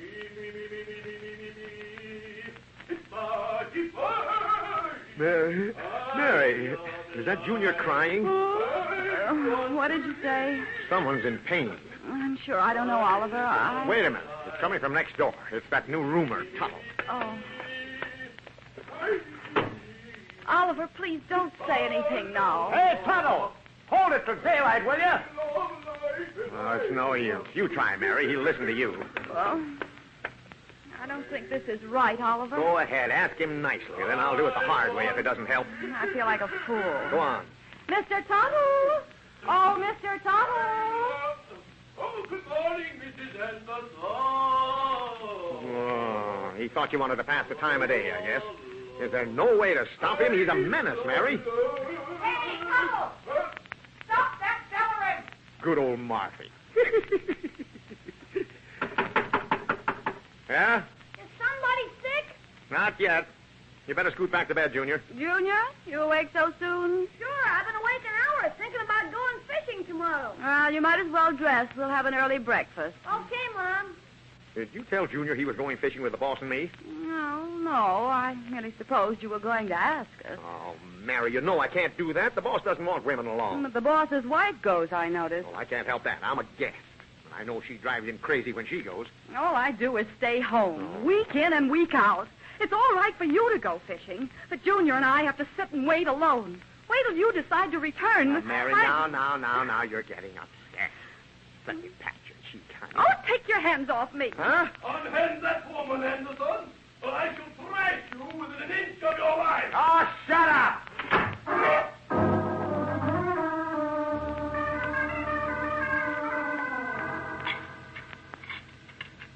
Why is it so quiet, Mom? Eat your breakfast, dear. I was just trying to explain to your mother that being a guest to the boss on the fishing trip, I just couldn't invite my family. But, Mom, you told me we were going. That was before I knew of the special plans your father had made. Oh, gee, he didn't have to choke you, did he? Choke her? Sure, I heard Mom scream, and Tuttle yelled something about giving you a thrashing. You heard no such thing. Well, I'll get it. Sit still. Choke her. Yes, Anderson's. Who? J.J. Tuttle? Well, no, he doesn't live here. He almost lives here. Well, yes, I suppose I could call him to the phone. Well, all right, as long as it's urgent. Hold the phone. Mr. Tuttle! Mr. Tuttle! Did you call Mrs. Anderson? Phone, Mr. Tuttle. It's urgent. Phone? Bye-bye. I'll be right over. Thanks.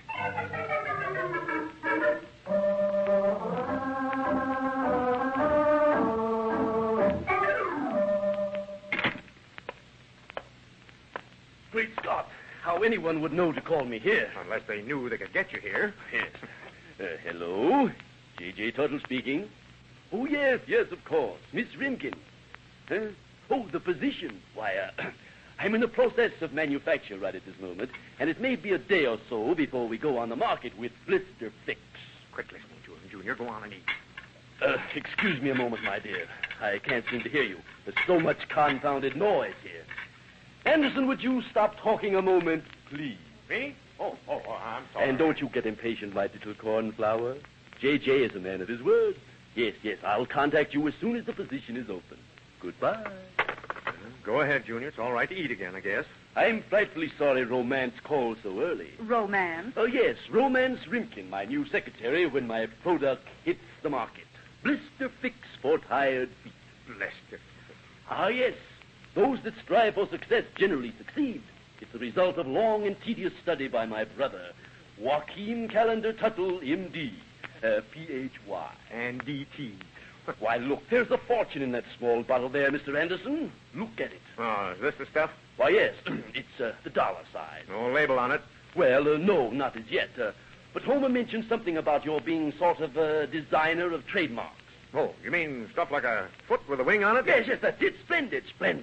Suppose you take this bottle to work with you and fit a label to it. Okay, just leave it here. And a million thanks to you, Mrs. Anderson, for your kindness in calling me to the phone. Oh, well, I didn't mind it. And when the orders pour in for blister fix for tired feet, I shall reward you handsomely. And maybe I could work for you during vacation. A splendid idea, Junior. You're a fine young man, and when I start my radio campaign, blister fix will be on every lip. I thought it was for the feet.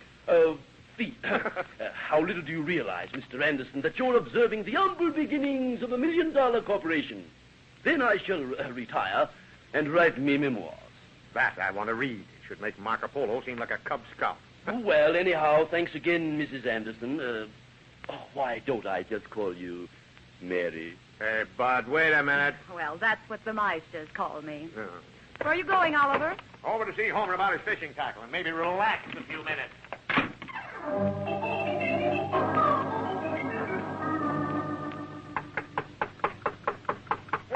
Who is it? It's Oliver. Open up. Oh, just a minute.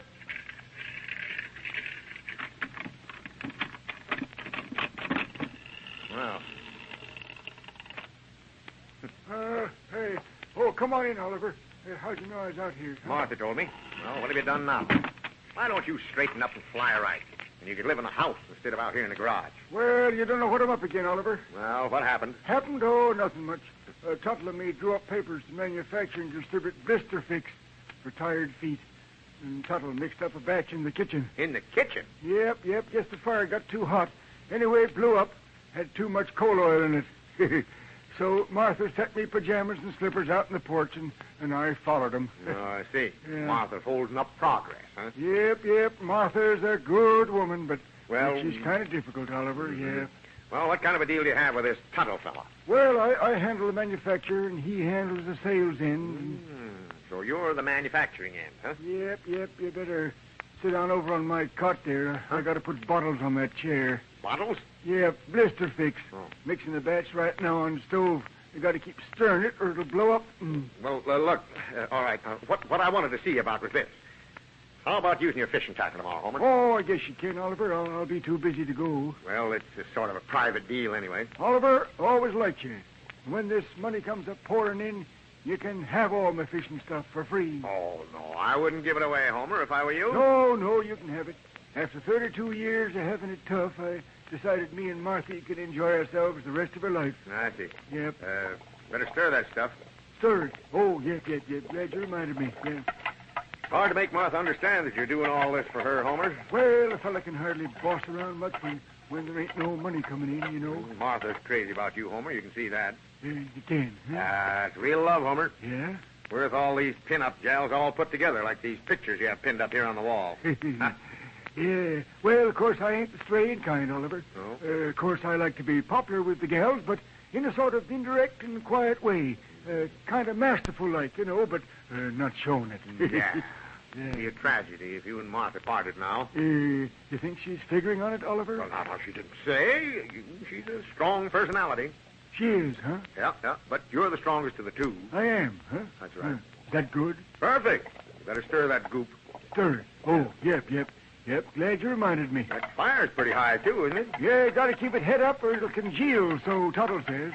Gee, I'll bet Martha'll be happy with all the money. Yep, she can just spend and spend till she's just plumb tuckered out. That's fine. I've often wondered how Martha would look dressed up for once. Yep, so have I.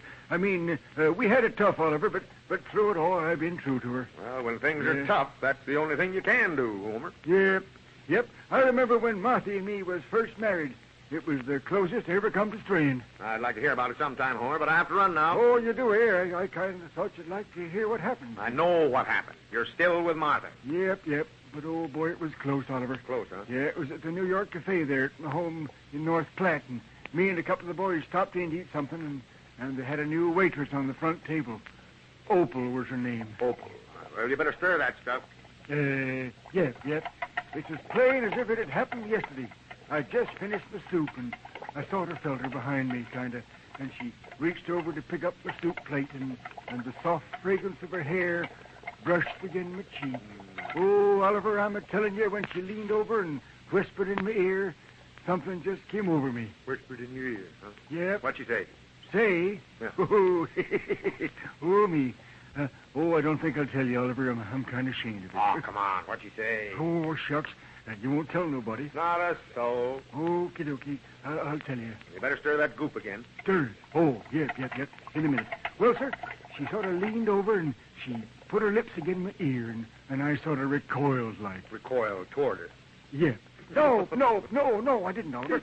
No, sir. Yeah, she kind of looked around, sly-like, to see if anyone was listening. Yeah. And I felt her lips moving.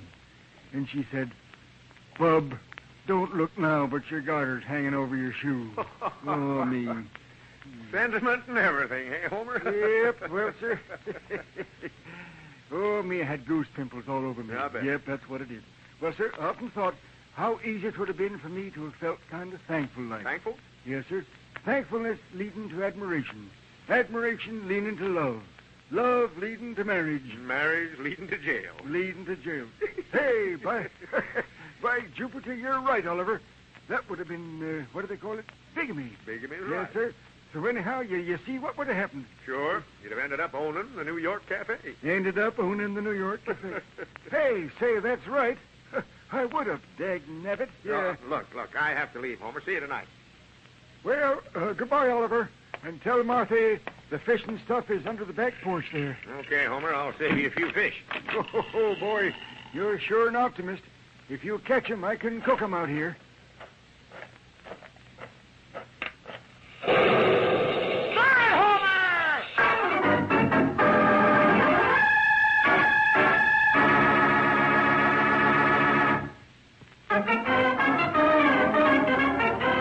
Now back to the Anderson family. Oliver Anderson is supposed to go fishing with his boss in the morning, but the boss's wife is going to go with them, much to the disgust of the boss and Oliver alike. Oliver has a fishing tackle which he borrowed from Homer Meister, the neighbor next door, and is now busily engaged in creating a design for a label when the door opens and his boss walks into the office. Doodling, Anderson? Huh? Oh, Mr. Thompson. Why, no. I'm working on a little design for a bottle. Bottle? Yeah, let's see the bottle. Oh, you wouldn't be interested in this bottle. How would you know I wouldn't? Let's see it. Okay. Rather small to take fishing. It's for tired feet. A remedy cooked up by a neighbor. It's called Blister Fix. Oh, something new, huh? Well, it seems like a good foot remedy should sell. Does he have distribution on it yet? I don't know. I'm just fixing a label for it. Some sort of an old formula, I understand. Is he looking for a little capital to put it over? He's always looking for capital. You know, Anderson, that was one of the things I wanted to discuss with you on our fishing trip tomorrow. Yes, I'd like to add a new item or two to our list. Well, I guess a foot remedy should sell to girls in department stores and places like that. Why, Henry, I believe I'll look into this, Anderson. Sounds good. Mind if I take this bottle with me? I'd kind of like to test it out. If it's good for tired feet, this man is a deal. Well, go ahead, take it. My feet don't bother me. Not my feet that get tired around by here. the way, I wish there was some easy way to brush off the missus tomorrow. Yeah, it's almost broken up in my home, too. Oh, doggone it, Anderson. Fishing isn't the place for women, especially with men along. Well, I wouldn't mind it so much if the women would just sit still in the boat and roll. Oh, I'd just give anything if you could work out a plan to keep my wife from going. Well, I'm going home in a few minutes to get my fishing tackle and stuff ready. I might think of something. So if so, I'll call you. I'm depending on you, Anderson, so don't fail me.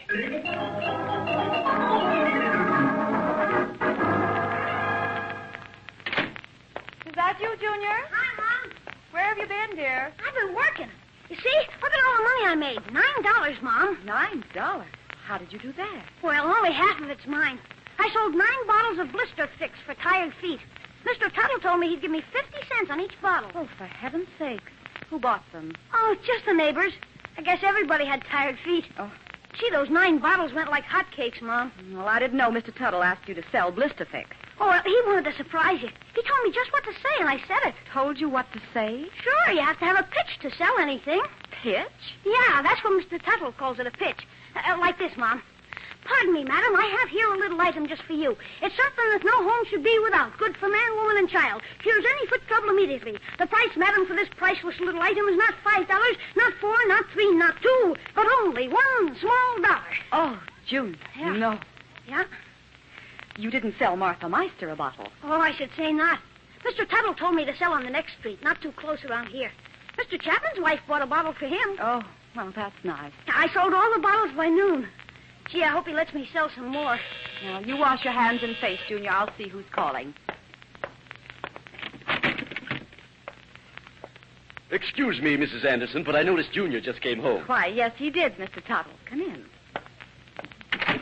I hope you don't mind giving Junior the opportunity of making a few dollars, Mrs. Anderson. Well, he seems to have taken well to your instructions. He sold the 9 bottles. He did? The whole 9 of them? Mm-hmm. Splendid, excellent. Where is he now? Junior! Mr. Tuttle wants to see you. Okay, Mom. I had no idea the blister fix would sell so well, but I guess Junior is very adept at selling, like his father. But I'm afraid Junior's too young for such responsibility, Mr. Tuttle. Tish-tush. Nonsense. He's a very bright boy. Oh, hello, Mr. Tuttle. I sold all 9 bottles. So you did, and I shall reward you handsomely, my boy. Let me have the $9, and I'll give you 2 of them for your very own. Just think, 2 whole dollars. 2? My understanding was 50 cents a bottle. And the way I figure, I owe you $4.50. $4.50? Was that our arrangement? My, I have so many things to think of. I'll give you a receipt for the $4.50. You still have it? Oh, sure. Here. 1, 2, 3, 4, and 50 cents. Ah, splendid.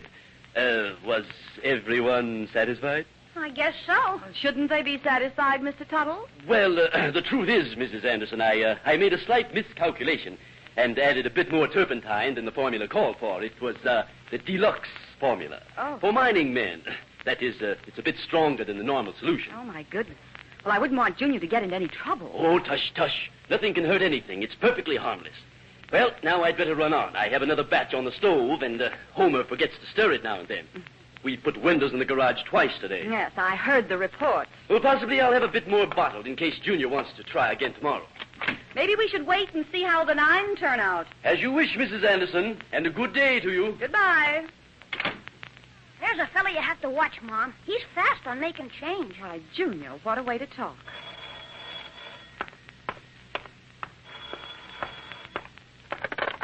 Anderson's residence. Oh, yes. Of course. How are you, Mrs. Chapman? Yes, Junior said you bought a bottle of Blister Fix from him.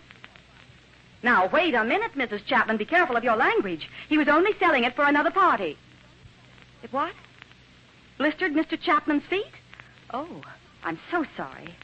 I say I'm sorry. I'll have Junior give you the money back. Yes, I know it won't give Mr. Chapman his feet back. Hello? Wasn't Mrs. Chapman satisfied, Mom? Junior, you give every one of those people their money back before anything else happens. It burned Mr. Chapman's feet something terrible. Oh, gee, Mom, I didn't know. May I come in? Don't be so humorous. Oh, now, look, honey, I've had a lot of miseries all day. I want to hear one kind word. Well, I'm sorry, Oliver, but I'm still in a very disagreeable mood. I guess it's my fault, Pop. Now what? Junior's met with a bit of sales resistance. It looks as though we'll hear more about it. I don't get it. Well, Junior sold 9 bottles of Blister Fix. And so far, we've heard from one customer. Yeah? Well, when you buy something, you're stuck with it. That's the sales slogan today. Let them sing for the money if they buy without knowing what it is. But it blisters the feet, Oliver. It's terrible. You see who it is, Mary. I think I know who it is. You go. Oh, okay, I'm not afraid of him. I didn't sell it. Anderson? Oh, it's Chapman, the plumber. What's on your mind? Blister Fix. And it's on my feet, too. Didn't work out, huh? No. But I'm going to work out on somebody's kisser, Pub. Now, wait a minute, brother. Junior might have sold it to you, but he didn't make it. Oh, no? Who did? Well, go next door to the Meisters. Straight back to the garage and ask for Mr. Tuttle. First, I want my dollar back. $1? Yeah. Well, sure, you're entitled to that, pal. And if my feet ain't in condition to work tomorrow, it's going to run higher than $1. Now, here's the $1.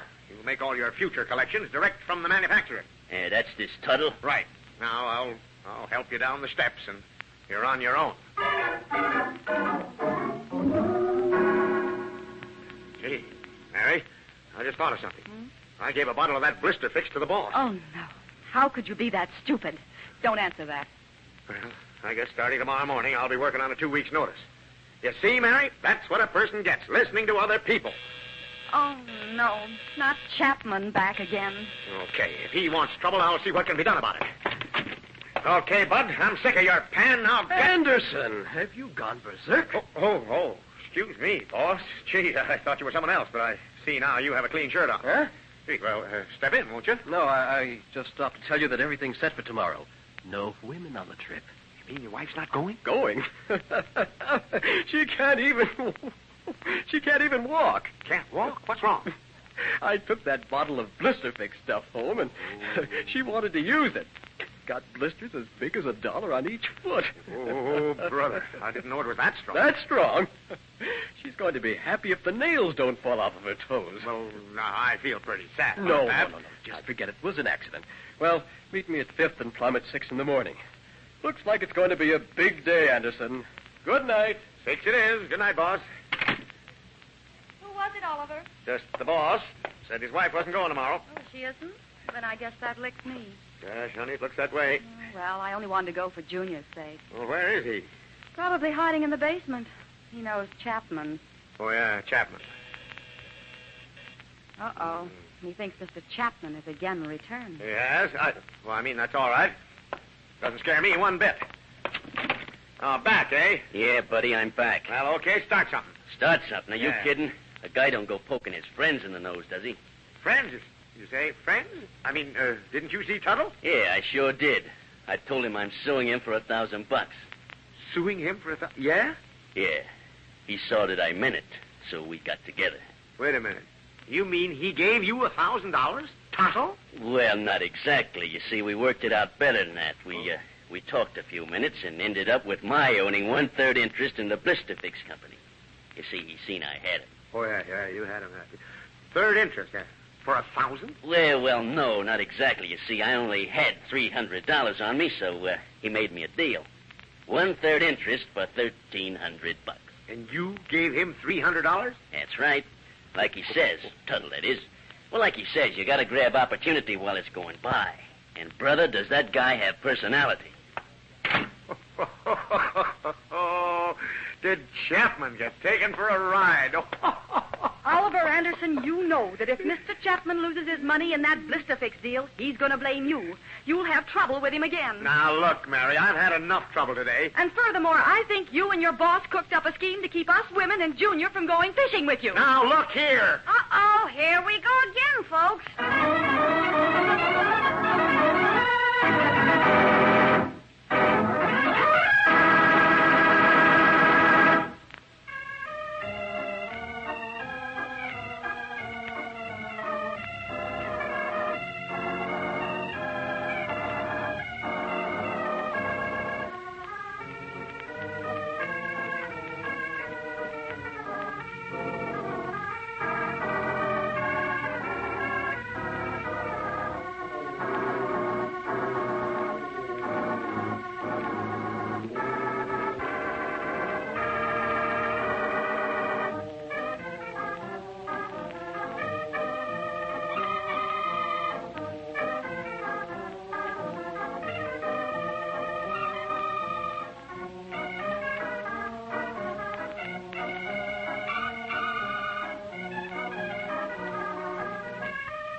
The Anderson Family is written by Howard Swart, directed by Herb Litton, and features Dick Lane as Oliver, Louise Arthur as Mary, Walter Tetley as Junior, and Herbert Rollinson as Homer.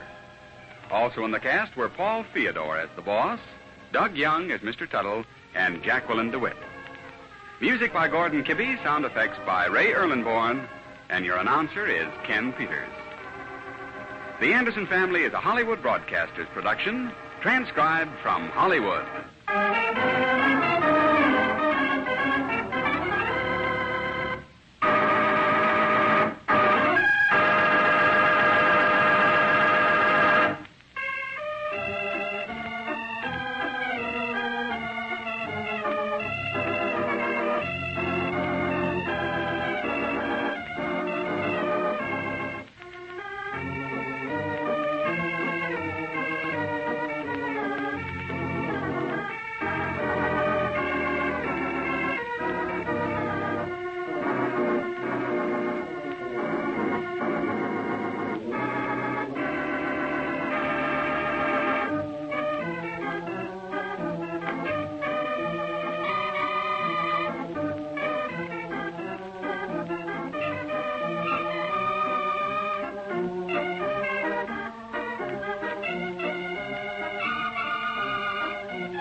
Anderson Family. I tell you, Oliver, you got to do something to get rid of this brother-in-law of mine. Oh, boy, he eats like a horse. It looks like one, too. I don't see where it's any affair of yours, Oliver. Oh, I don't know. Homer helped me get rid of Uncle Oscar, didn't he? And you don't like the brother-in-law. No. Seems like a nice fella, Pop. You stay out of this, Junior. Don't you speak to Junior that way. Uh-oh, here we go again,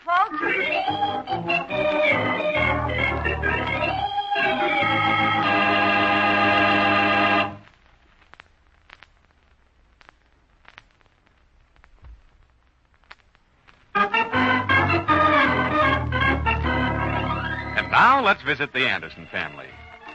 Well, this whole thing started when Homer Meister, the next-door neighbor of the Andersons, asked Oliver to help him get rid of his brother-in-law.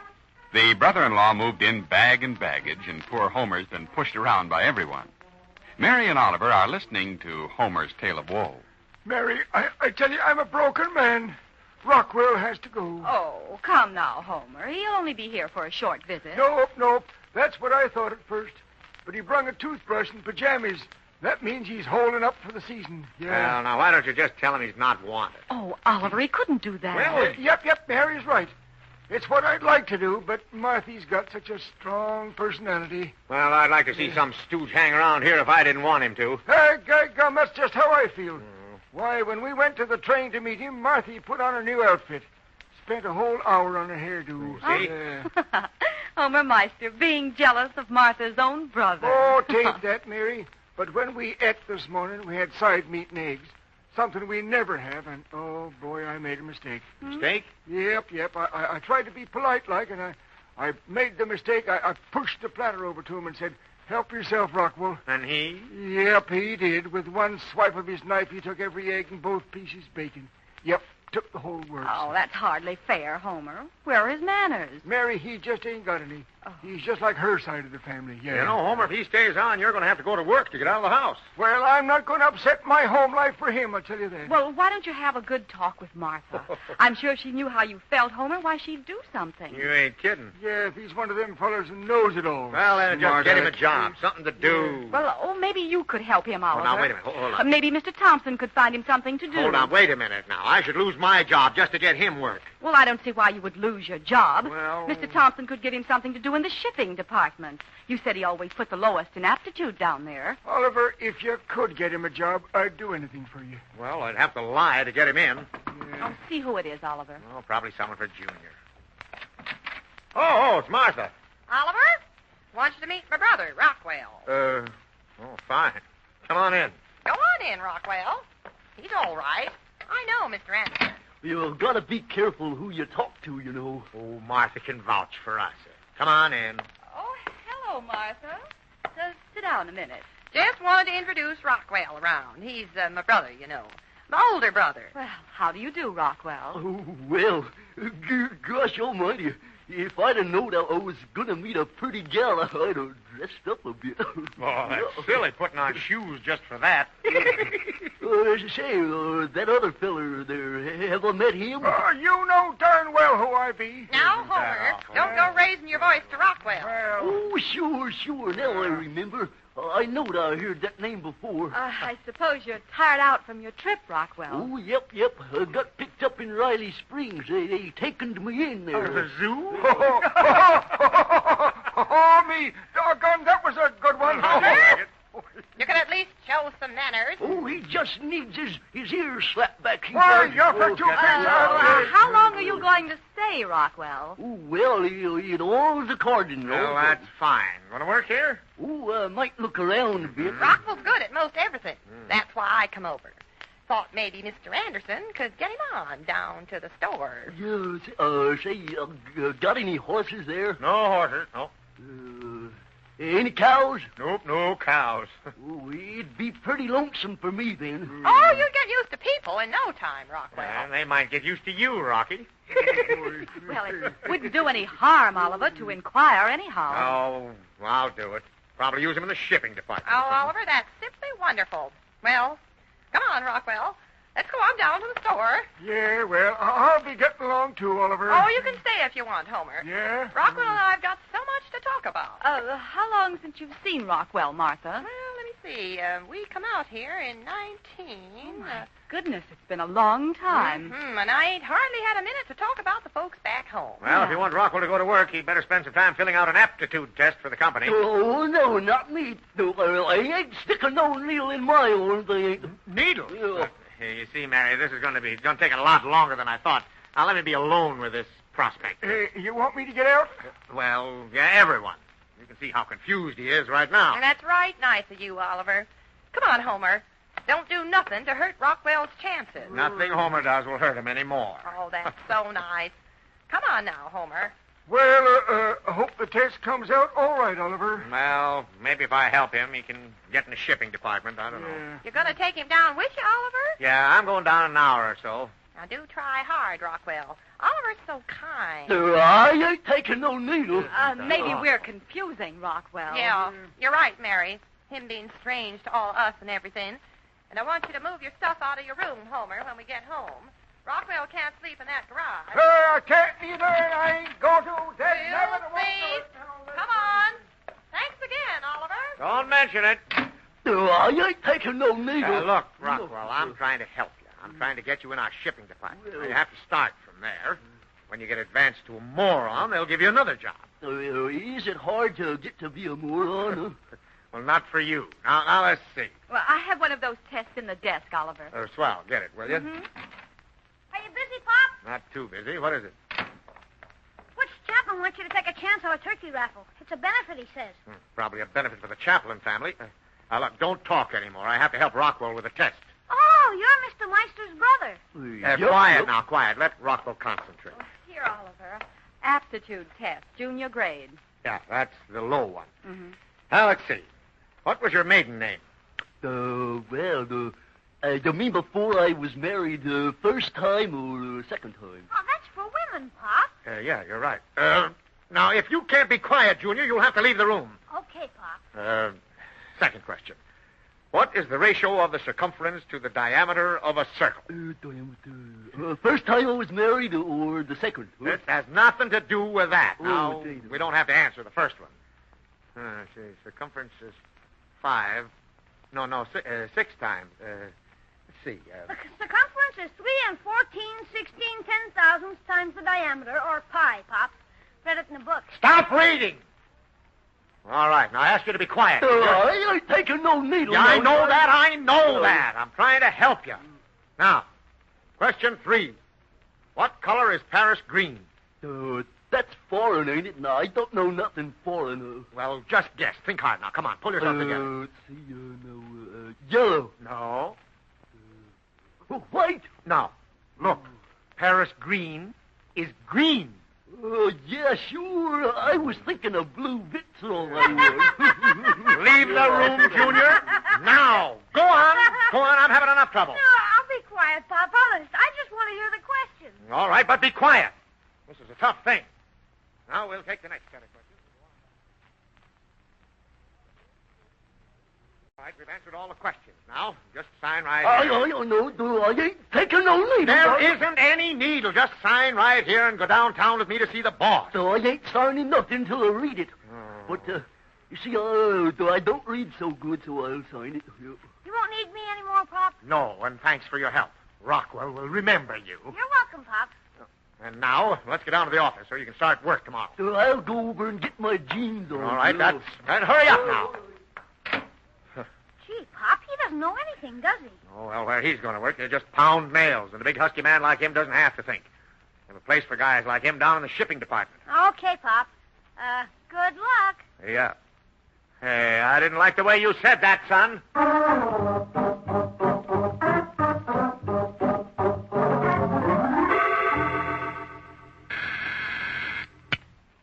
Thompson and Torrance, good afternoon. Oh, yes, Mrs. Anderson, I'll tell him. Thank you. Thompson and Torrance. Oh, yes, Mr. Trainer. Well, Mr. Thompson is tied up, but I know he wants the money. So why don't you bring it on over? Mr. Anderson will be out in a minute, sir. I ain't taking no needle. I didn't get you. Well, everything's fixed up, Rockwell. The boss is going over your aptitude test, and... Is he a relative of yours, Mr. Anderson? No, he's not a relative of mine, and if he were, it's no business of yours. Well, gee, don't snap my head off. Well... This ain't the only place to work, you know. I don't have to take that off from the help around here at Well, all just now. watch the switchboard. That's all you have to do. I don't know why you should be ashamed of him. I'm not. He's just a brother-in-law of a neighbor's. You don't have to apologize. Gee, I'm not just talking apologizing for anything or anybody. Rockwell is joining our organization. He'll more than likely start down in the shipping room. Why do you tell me this? I'm not interested in him. Well, I don't know myself. Forget it. You're sure gonna be a noisy place to work in. Not where you're going. All you'll hear down there is pounding and sawing. Nice and quiet. Oh, it's Mr. Thompson's line. Yes, Mr. Thompson? Yes, sir. Right away, sir. Thank you. Mr. Thompson says he'll see you now, Mr. Anderson. Also, your protege. Well, thank you. That's probably the first thing you've done right today. And look, Rocco. Yeah? Just don't open your mouth in there, and we may be able to slip this over on you. Okay, bro. I ain't taking no needle. Oh, come on. Well, well. Come in. Welcome to our organization, Rockwell, my boy. Pull up a chair there. Well, don't mind if I do. My dogs are killing me. You see, he's also just full of humor. Oh, that's fine. We need more humor in our everyday dealings with our customers. Oh, yeah. Tell me, Rockwell, have you done much selling? Selling, well, I sold off 2 carloads of heifers before I left Nebraska. Fine, fine. He's husky, too, boss. Make us a good man. Yes, now that I see him. Well, I read your aptitude test, Rockwell, and we can certainly use a man like you in our organization. That's right nice of you. How did he do on the test? Excellent. In fact, it's one of the best thought-out tests it's been my pleasure to correct. He has a quick mind. You know, that's where he fooled me. To look at you, Rockwell, I don't suspect a thing. But from your test, I know you're a good listener. That's important. When the time is right, you step in and close them and make the sale. Oh, I'm a good thinker, I am. Boss, there won't be a lot of selling to be done down there in the shipping department, will there? You're quite right, but good heavens, I couldn't put a man with his thinking in the shipping department, Anderson. Huh? You couldn't? Why, of course not. That's why I have this test. Appearances are sometimes deceitful, but this test has never failed. Why, do you realize that this man rated an even 90? Is that above a moron? Considerably, Anderson. When you figure you got 62 on the test. Yes, but, I was tired. Yes, you're always tired, Anderson. Well, But I'm sure we'll work this thing out to everyone's satisfaction, including me. Well, you see there, Rocco? I told you he was a fair person. All you have to do is work hard. Put the organization ahead of yourself. All pulled together. Quite right, Anderson. I like your spirit. Well, I tried to. I was afraid you'd feel differently about this. Me? I got that organization. That's fine. Then you'll cooperate with Rockwell. To the limit, that's fine. You'll show Rockwell where everything is filed in your office, the open accounts and the prospect file, and show him everything he should know about your job. All about my job? That's right. Huh? Oh, I'm not letting you out, Anderson. You've been with us too long. Oh, gee, I was worried for a minute. Oh, nothing to worry about at all. You'll report to Palmer right after lunch and get a time card from him. We need a man with organization spirit in the shipping department. And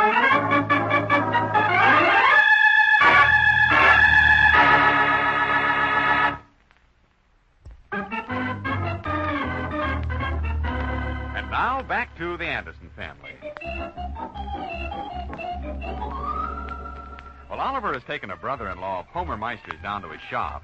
In order to get him a job, Rockwell, the brother-in-law, had to fill out an aptitude test. He knew absolutely none of the questions, and Oliver himself didn't know too many, but Junior sat in on the discussion, and his answers made a grade of 90 for Rockwell. To show how good a grade this was, the boss put Rockwell in Oliver's job and put Oliver to work in the shipping department. Well, right now, Mary is calling at Tubbs, Thompson, and Torrance office to see Oliver about a dentist appointment. There's Pop's office over there, Mom. Let's go on in. No, dear, the lady will phone. Gee, Pop's a pretty important guy around here, Mom. He's worked hard for it, darling. That's what I've always tried to tell you.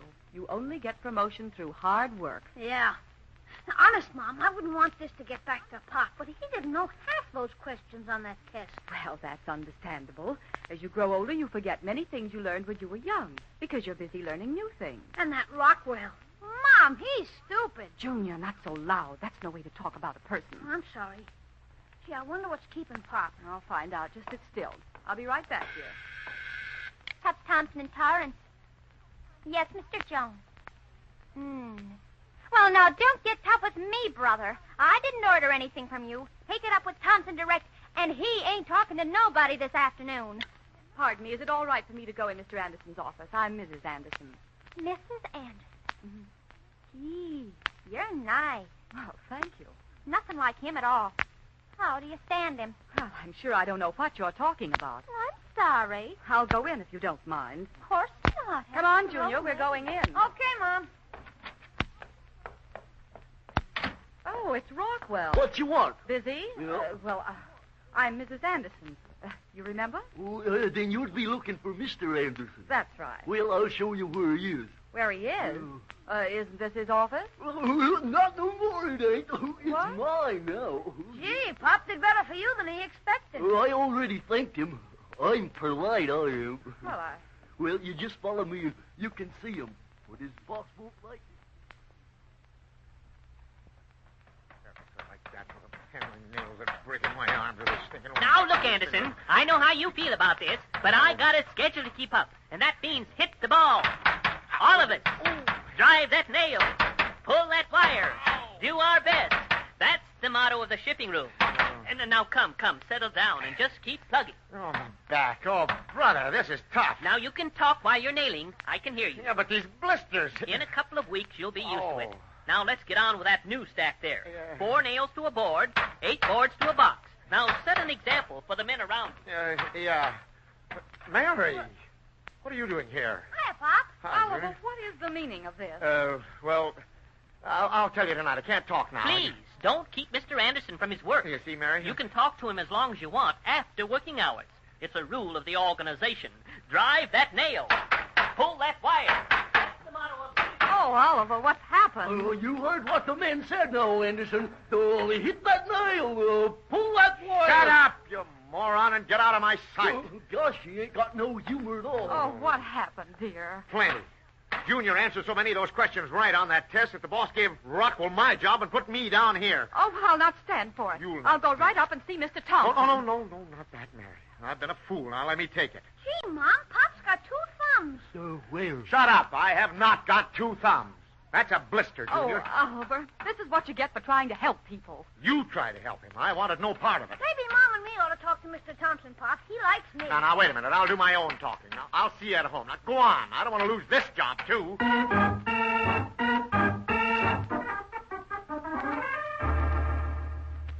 Well, Mary, how are you? Come in. Sit down. Junior, too. My, how the boy is growing. Miss Thompson, you've made a terrible mistake. I have? How, Mary? This Rockwell. Oh, yes, Rockwell. A good man, Mary. Mighty good. Highest test I've ever corrected. But I have to tell you excuse me, Mary. Hello, Thompson speaking.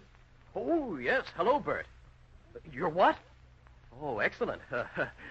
You're bringing the $10,000 over from the bank. Oh, wonderful. How I need that loan for this carload of washers. Thanks. $10,000. Wow, was that tough to get from that bank.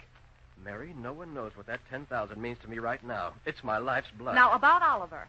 Do we have to talk about him? Yes, we do. There's something you should know. Well, he's had 11 years to show me, and I haven't seen it yet. Haven't seen what? That necessary spark. Wasn't that what you were going to tell me? That he'd make good if given a chance? Well, I had no such intention.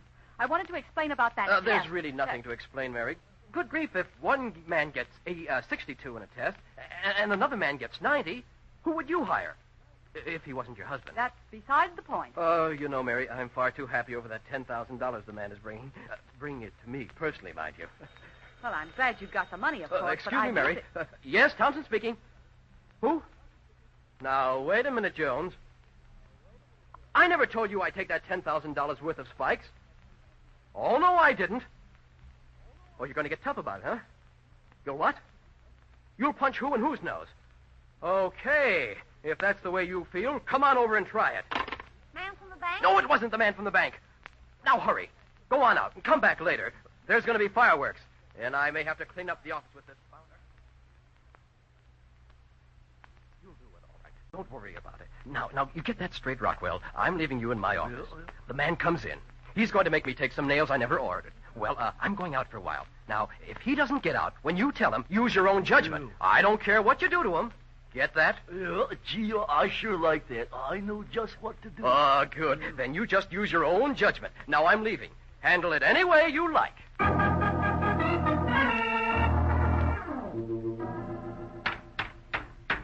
You wanted to talk to me, Anderson?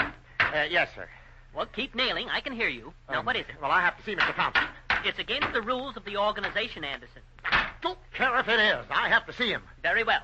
You're new in the department. Now, how long do you think it'll take? Well, about 10 minutes. Now, let's see. Just 4:31. I'll deduct 10 minutes off your time, and you're to be back at 4:41, no later. And don't dilly-dally on the way. Thank you, sir. I appreciate it very much.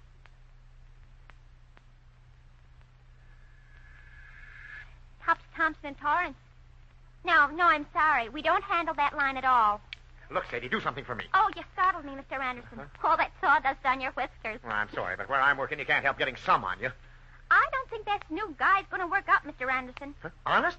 He don't know from nothing. Well. He's trying to talk Mr. Thompson into carrying a line of harnesses for horses. Imagine. Is Thompson in his office? No, I'm sorry. He just sneaked out the back door. Probably his wife.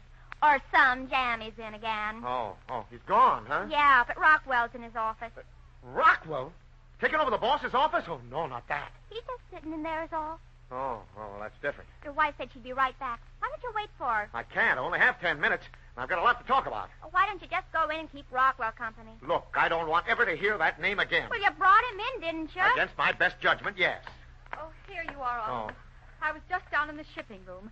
Mr. Palmer Yeah, said I that know. you- He said I had 10 minutes until 4:41. You didn't quit, did you, Pop? No, I'm waiting to see Mr. Thompson. Well, he's standing on the fire escape with his hands over his ears. On the fire escape? Yeah, and I spoke to him, and he said, shh, I don't want anyone to know I'm out here. Oh, hiding out so he doesn't have to see me, huh? Pardon me. I have something for Mr. Thompson. He's waiting to see me. Where's his office, little lady? Oh, right over there. The big one. But he's out Oh, right... thank you. I know he'll be glad to see me. Isn't that Mr. Traynor from the bank, Oliver? Yeah, he doesn't remember me, I guess. I wonder what he wants with the boss. Where's Thompson? Oh, now, he don't want to see you about nothing. So you get on out. Oh, he'll see me all right. I have something for him. He don't want it, and he told you so. Now, look here, my good man. Oh, I ain't a good man. I'm Rockwell. And I'm here to protect Mr. Thompson, and I can do it, too. He said I could do anything to you I wanted. Yeah. Oh, come now. Surely you must be needling me. I ain't taking no needle. Not me. Take your hands off me. I ain't taking no needle. No, I ain't. Rockwell, let that man up! He ain't gonna needle me. He isn't trying to. He's a gentleman. That ain't what Thompson said. Get off of it. Cut it out. That's what Thompson says behind my back. Very well, he'll hear me from this. Here, what's going on here? Ask your bouncer, Thompson. I've been assaulted, and you'll pay dearly for this. It's all a mistake, Bert. As for you, Rocco, get out of here. Well, gosh, I done what you told me I told you no such thing. Now, clear out of here. Get out of my sight. You're fired. Yeah, but boss... And so are you. Huh? Oh, come now. Anderson's been with you a long time, Thompson. It's not like you to be so nervous. My goodness, maybe our money isn't safe. Oh, I'm all right, Bert. Just had a bad night is all. Leave the money. I'll just make this all up to you. I'm so sorry I could just crawl. It's humiliating. Well, it's a good thing that you're surrounded yourself with good men like Anderson. Or we'd not take a risk on such an irritable person. Anderson, why, Anderson is part of us here, Bert. Well, couldn't get along without him. Right-hand man. Then sign right here, and I'll leave the Oh, money. thank you, Bert. Thank you. Thank you. And see that your reception committee is a little more gentle the next time you walk alone. Yes, sir. Anderson, I've been a fool, an utter fool. no. Take your job back and forget this whole thing.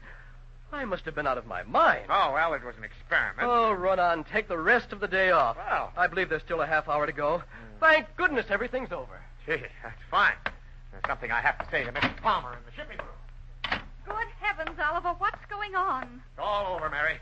I'm back at my old job. Gee, did you have to beat him up to get it? I did no such thing. The boss is okay again, and from now on, things will be normal. He said so himself. Where's this Thompson Boyd? Oh, well, he's in his office. Who's calling?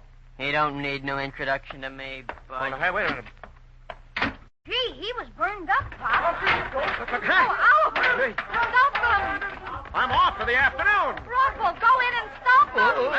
No, not me. I quit 10 minutes ago. Oh, he ain't gonna needle me.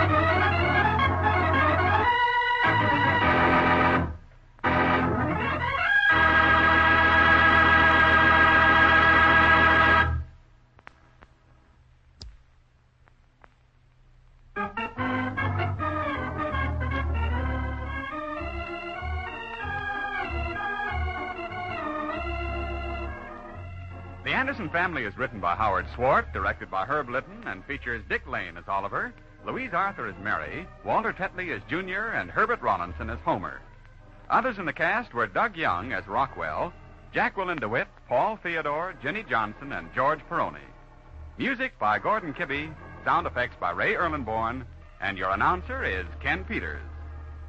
The Anderson Family is a Hollywood Broadcasters production, transcribed from Hollywood.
The Anderson Family.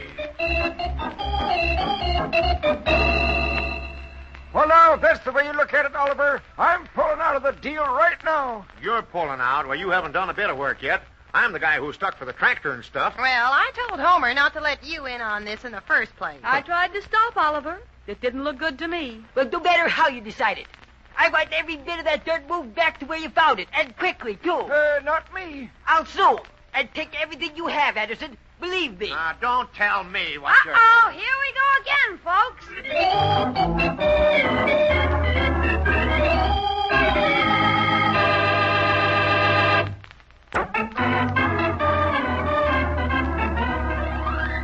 Now let's visit the Anderson family. Well, this whole thing started when Homer Meister, the man next door, tried to get Oliver Anderson to back him financially in a contract job which consisted of grading a couple of building lots. Mary, of course, isn't very interested in Oliver doing something which he knows so little about, but Oliver sees only profit, and a lot of it ahead. Homer's been over 3 times, Oliver. Now, you know what he wants. Money, as usual. Well, the guy doesn't make any money unless he's willing to spend a little to get it. Well, do you realize that he's asking for $300? Yeah, but I cleared $200. That's not bad. You haven't cleared it yet.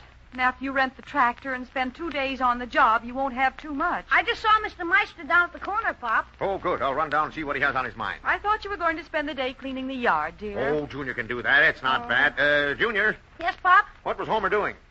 Well, I don't like to say, Pop. Huh? You know how I am. What a man does is his own business. You mean Antoinette, the waitress down there? Oh, Mom, you have a way of asking just the right thing. What's a fellow going to do? I refuse to answer. Mm-hmm. One of these days, Martha will go down there after Homer and find him draped over the counter with love in his eyes, and she'll close both of them tightly. I think the love life of the Meisters is none of our concern, Mary. I'm only interested in making money, and I must see him right away. Oh, you mean down to the restaurant? Well, of course. You have Antoinette in mind, huh? Me? Oh, of course not. How silly. I've never noticed her. But I do think she could wear her hair differently. Oh, you never noticed her. Oh, no. Never mind. Go ahead. Make the deal with Homer. Everything will work out swell for you. Until you try to get the $300 out of this house.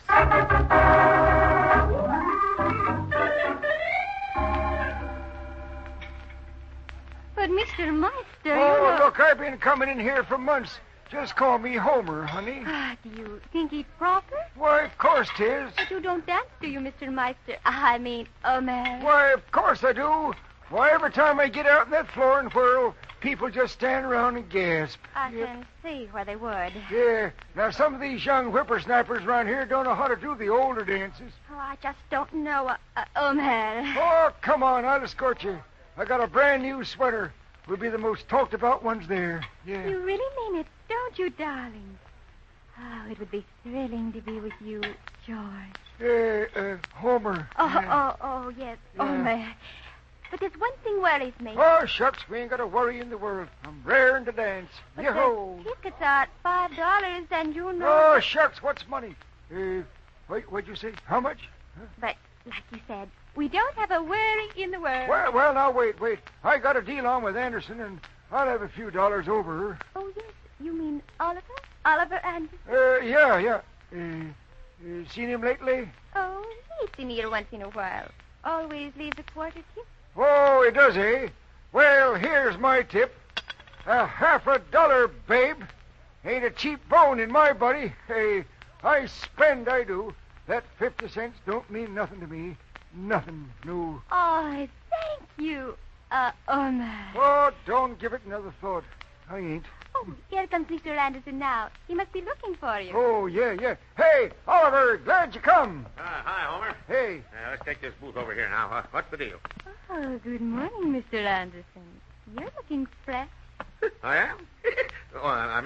Thanks. Homer, come on. Sit down in here and I'll give it to me fast. Yeah. How much can we make? Well, the way I see it... Never mind the way you see it. What will it actually make? Well, I give Briggs a price of $300 to level off that big lot on Pierce Drive. Yeah. He owns 3 of them up there, you know. 300, huh? Yep. We don't grade it with our hands, do we? Oh, nope. I can rent a tractor and grader for $50 a day, and we can do it in 1 day. Easy. That leaves $125 apiece. Is that right?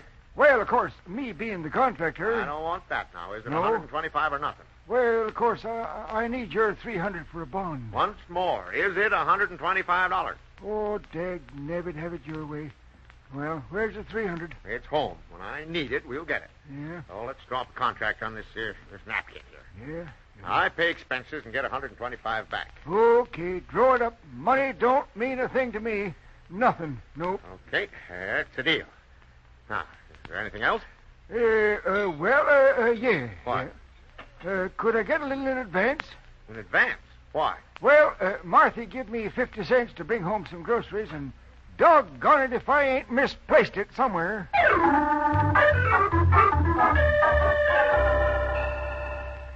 All right, now let me do the talking to the tractor man, Homer. Well, it's my job. I'm the contractor. And it's my money. Shh. Now, here he comes. I can get him to shave the price a bit, I guess. Yes, come.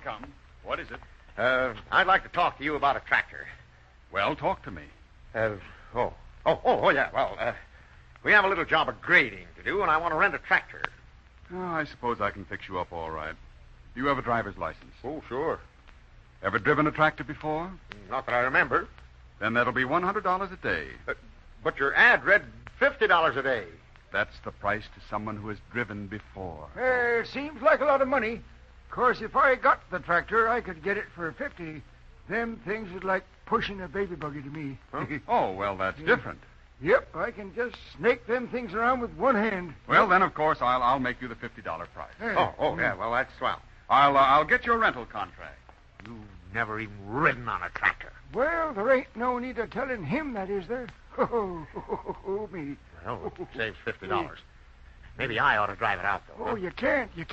I made the deal. He thinks I'm going to drive it. Oh, yeah. All right, there you are. Just sign your name and address right there. Yeah. Oh, you take care of that small stuff, Oliver. I'll get the old tractor going. Maybe you'd better let me get it out of the showroom. Oh, shucks. Nothing to it, mister. Yeah, the man knows the route better than you do, Homer. Oh, listen to me. There ain't nothing on wheels that I can't run. Now, here are the rules. This tractor has to be back in the shop in the same condition it left by 4:30 p.m. same day. 4:30? Well, it's 10 now. You, don't like our rules? Well, that only gives us 6.5 hours. You want the tractor? Oh, yes. Here, shut that thing off. Hey, how do you shut it off? Just pull up that little lever. Hurry. Hey, which one?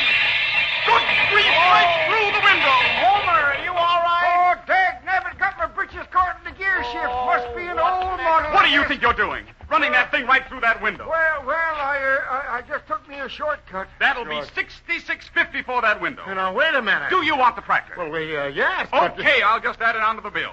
That'll be $166.50. $166.50? That's right. $100 for the rental.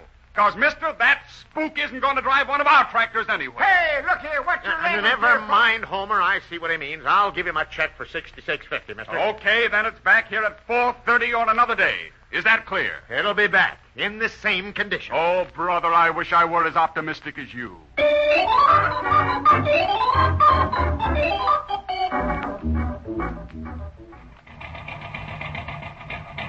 Hey, let's go by the gym cafe. No, that's out of the way. Well, I'd kind of like to wave at Antoinette. Look, we got work to do. Well, then let's drive by my house. Marthy's never seen a tractor up close. Look, this is a grading job, not a parade. Let's get this thing back at 4:30 or it'll be an extra 100. Well, then, open her up. Let's take in the money. Ah, you're talking like you mean it.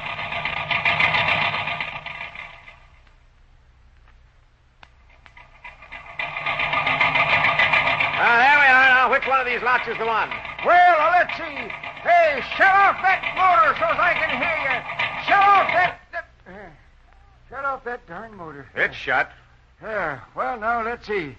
The second one from the corner. Second one. Yeah, that's the one right there. Oh, brother. You think we can move that mountain in one day? Oh, shucks, that stuff moves away easy. Yeah? We just got to take off that big hump up in front there and grade her back level. That's all, huh? Well, we ain't going to get it done standing here. Okay, let's get on it. I can use that $200. Yeah, less $66.50.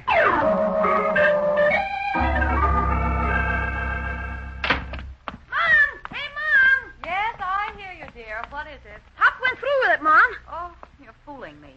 No, Mom, honest. Pop and Mr. Meister just rode by and Homer waved at Martha. Oh. Gee, it's some tractor. Can we go over and watch him?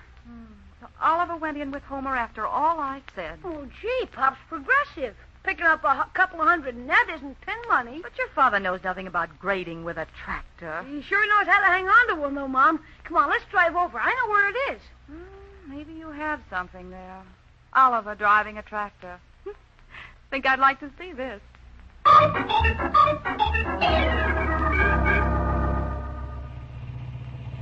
thought you'd like to ride along, Martha, just to see what they're doing. I suppose Homer will be doing all the work. Well, Pop was driving the tractor, Mrs. Meister. That's what I mean. Oliver has all the fun. I doubt if it's fun, Martha. Well, I always told Homer not to take people in with him on his contracts. But he don't listen to me. Well, he couldn't have taken the job if Oliver hadn't promised to put up $300 bond. Promised to? You mean he ain't done it? Well, not while I hold the purse, he doesn't.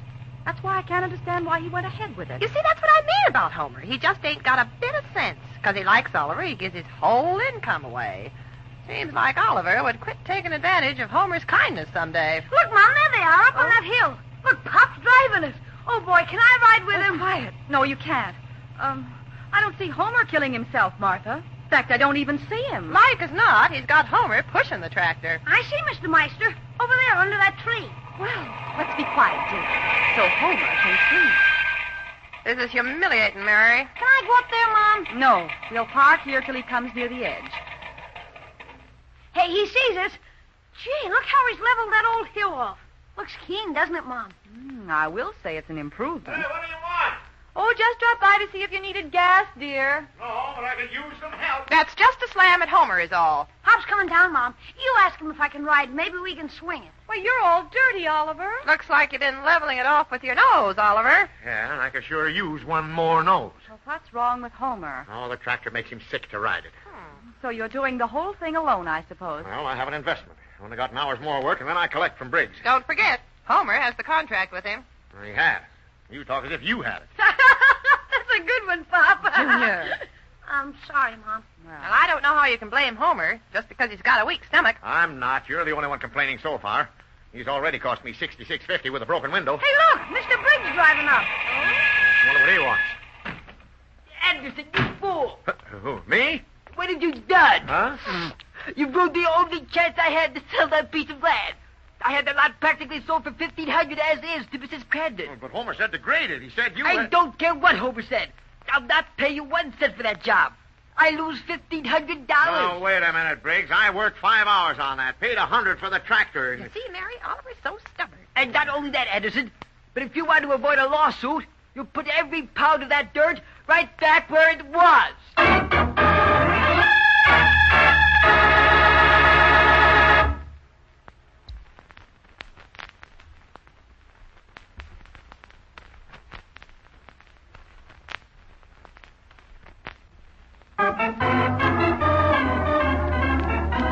And now back to the Anderson family. Homer Meister, the man next door, has involved Oliver in a deal to grade off a couple of lots for Freebairn Briggs. But after grading the whole thing and spending $100 to rent the grader, they find they've graded the wrong lot. And Mr. Briggs, the owner, has told them that they'll have to put every pound of dirt right back where it was. Well, Briggs is driven away. Mary, Junior, and Martha are leaving, and Oliver doesn't quite know what to do. But you told me this was the lot, Homer. That's right. Throw the blame on Homer. Oh, Well- Martha, quiet a minute. Well, now, a fella can make a mistake, can't he? Not when it's costing me. Remember, you had the contract, Homer. Well, he ain't getting a cent from me, I can tell you that. I ain't asked you for none, have I? Oliver's putting up the money, and I got a contract to prove it. Is that true, Oliver? Well, it's only written on a napkin. Well, it's legal and binding. Legal, huh? Yeah. Well, you get right into this car, Homer Meister, and get home with me. You ain't getting tangled up in no legal Yeah, stuff. but when we have all this work to do. I'll help, Pop. It's Oh. fun. You'll do no such thing. Come on now, get in this car, Homer. Well, that ain't quite fair, Marthy, but I am a bit tired. Okay, go on then. You mean you're not going to help Oliver? He don't want no part of it. Get in, Homer.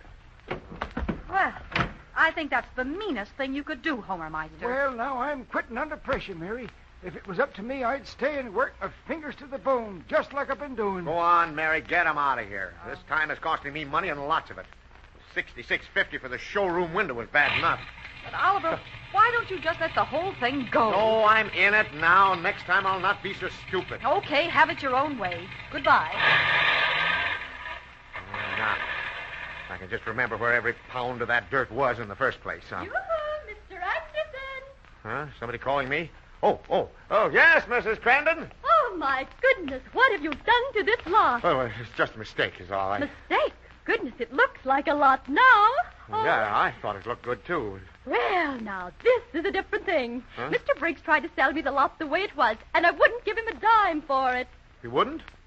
Why, he told me he had it practically sold to you for $1,500. Oh, well, then he misrepresented. It was worthless before. Well. But you've made a marvelous building site out of it. You think you'd like to buy it the way it is? Why, if he'd told me he was going to have this done, I'd have given him $2,000 for it. And come to think of it, I'll see him this very minute and make him the offer. Well, you better see him before 4:30. Oh, but I'll see him right away before anyone else buys. Please don't do another thing to it. Leave it just as it is. Please, Mr. Anderson. Well, I'll be happy to. And I'm not kidding.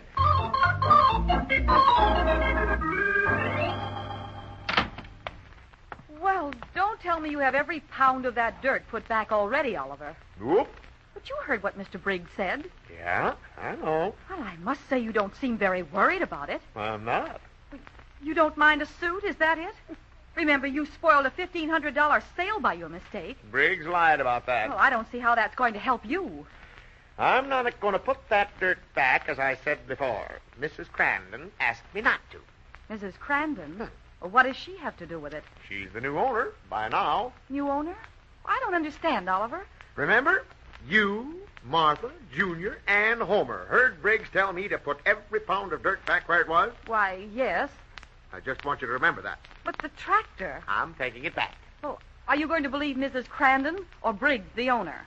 I have a hunch I'll hear from Briggs very soon. That's why I parked the tractor out in front where he can see it. Well, now, what are you gaining by that? I'll show you. Just relax a few minutes. Oh, Look over the Briggses and see if he started over here yet. well, why would he be starting over here? You'll see. Oliver, Mrs. Crandon's coming out of the Briggs house. Is she smiling? Well, she's shaking hands with Briggs, and he's bowing around like a banty rooster. And the deal's gone through. I was right. Uh-oh. He's coming over here. I thought he would. Now, you'll hear some fun. I hope you know what you're doing, Oliver. Don't worry about me. He's going to pay plenty for every jolt I got off of that iron seat on that contraption I was riding on. Walking up our walk. That's fine. Now, you keep him here. Tell him I'll be back in 5 minutes. Well, where are you going? Over to the Meisters and get those contracts straightened out.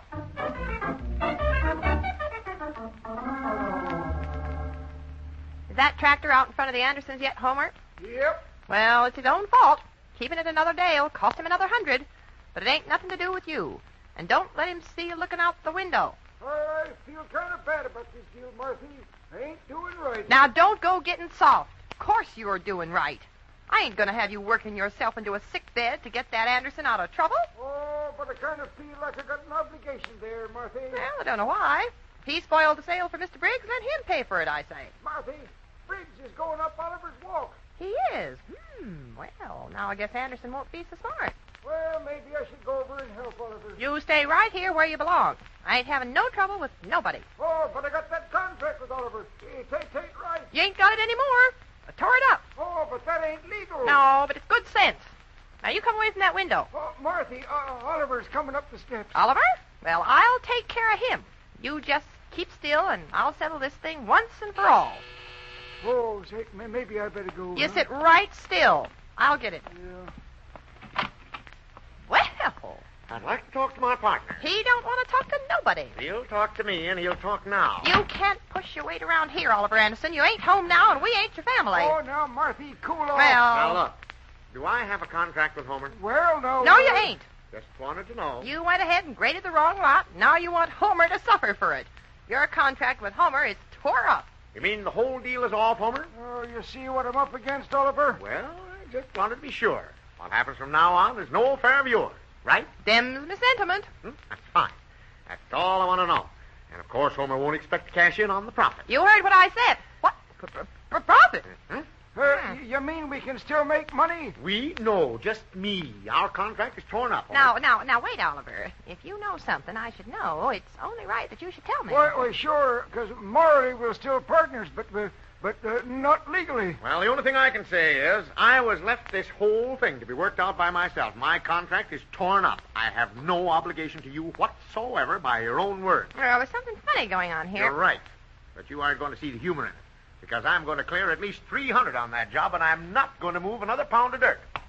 Well, I won't keep you any longer. I have to go home and collect.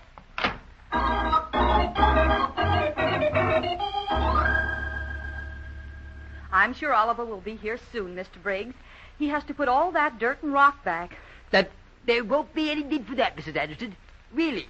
Millicent reprimanded me for my propensity. I believe this is Oliver now. Oh, Briggs, I'm sorry I haven't got started on replacing that dirt. I have good news for you, Anderson. For me? Yes, indeed. I'm not the sort of person to expect you to do all that extra work just because I was in a temper. Oh, come now. I gave you my word. By tomorrow morning, that dirt will be the same mess it was before I started. But I won't allow you to do it, Anderson. You won't? That's funny. You told me in front of 4 witnesses that I had to replace that lot as I'd found it. But why should you want to go to all that extra work? Because when I do, Mrs. Crandall will stop payment on that check, and you'll have another sand pile on your hands. Now, wait, Anderson. There's a law, you know. I can forbid you to trespass. Yes, but I have a contract, an oral order from you to place every pound of dirt back the way it was, and that's what I'm going to do. Now, wait. There must be some other way. There is.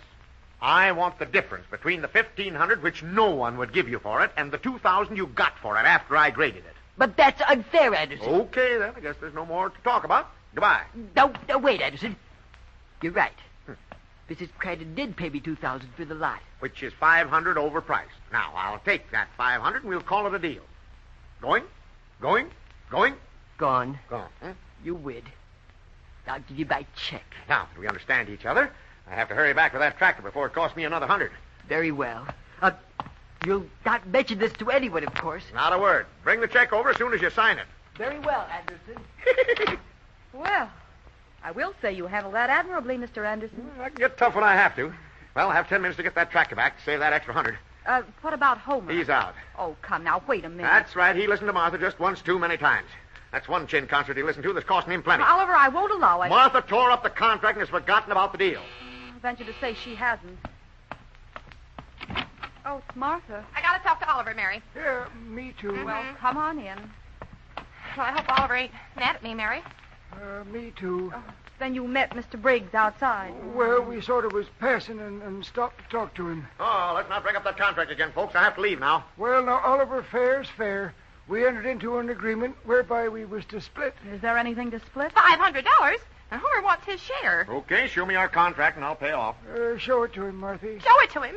You know I tore it up. I pay off on contracts only. Oh, wait a minute. Of course Oliver will do the right thing, Homer. But Martha tore up the contract. She's managed this whole deal. Homer's life isn't his own. He's henpecked and browbeaten. Hey, you hear that, Marthy? If that report got around, I'd be shunned by everybody. Now, you looky here. I'll run my business from now on. Why, Homer, you're talking to your wife. You're dead burned right I be. And from now on, I'm making my own deals, and you make yours. Look at what you cost me. But, Homer, dear. Oh, don't go putting on that stuff around Oliver and Mary. Now, just get this straight, woman. From now on, you're doing as I say. I'm a good woman, I am, Mary. Oh, quit blubbering. Well, we're licked. We might as well just crawl on back home. No, let's not do it that way, Homer. Let's just go on through with our original deal. Gosh, you mean it, Oliver? Me get half? That's right, Homer. That's the only way. We're neighbors and friends. Well, Dale, burn it. I'm kind of ashamed. I don't deserve it. I shouldn't take it. How much does it come to? I'll figure it up while you get the tractor back to the shop. Now, you've got 6 minutes to go 5 blocks. You think you can make it? Make it? Well, I'll be there before you can wink an eye. Yeah. You be careful now, Homer. Oh, shush up. I can drive anything on wheels. Just leave it to me. I'll be right back for the loot. Now, watch that foot throttle. It sticks, remember? Don't worry. I can just make it. I hope you ain't mad at me, Oliver, but Homer makes me so nervous sometimes. Why don't you let Homer think for himself? Because he just don't know how. But you love him, Martha. Well, yes, I do, darn it. Of course, I could have married anyone I pleased when he was courting me, but Paul got worried. Said I was getting on, and Homer was the only feller I had he could beat in checkers. Homer asked me to marry him one night, and the moon was out. Spring-like, you know. And it was the nicest wedding we ever had in Bent Over County. Homer trying to smile, and Pa holding me up. Who's holding your paw up? Oliver. Gee, I wonder where Homer is now. Money's all divided and waiting here. Wonder what he's doing. Now, let's see. That's $200 to net. Mm-hmm. I'll get it, Oliver. Yes, Mary Anderson? Mary, look, tell Oliver I just made the showroom on the 2nd. Oh, good. You just made it, huh? Yep. Well, hurry back. We have your $200 waiting for you, Homer. Well, just deduct $66.50 from my share and tell Oliver to bring it down to me. Why, Homer?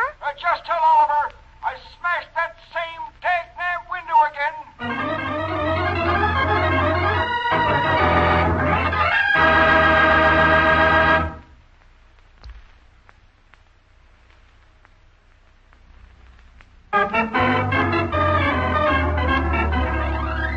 The Anderson Family is written by Howard Swart, directed by Herb Litton, and features Dick Lane as Oliver, Louise Arthur as Mary, Walter Tetley as Junior, and Herbert Rollinson as Homer. Others in the cast were Jacqueline DeWitt as Martha, George Peroni as Mr. Briggs, and Jenny Johnson as Antoinette. Music by Gordon Kibbe, sound effects by Ray Erlenborn, and your announcer is Ken Peters. The Anderson Family is a Hollywood Broadcasters production, transcribed from Hollywood.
The Anderson Family.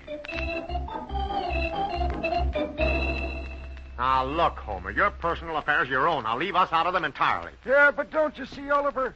Marthy's leaving me after all these years. Oh, come now, Homer. I don't believe she'll go through with it. Thing to me is how she stayed this long. Well, that's no concern of yours, Oliver. I've been mighty good to that woman, Oliver.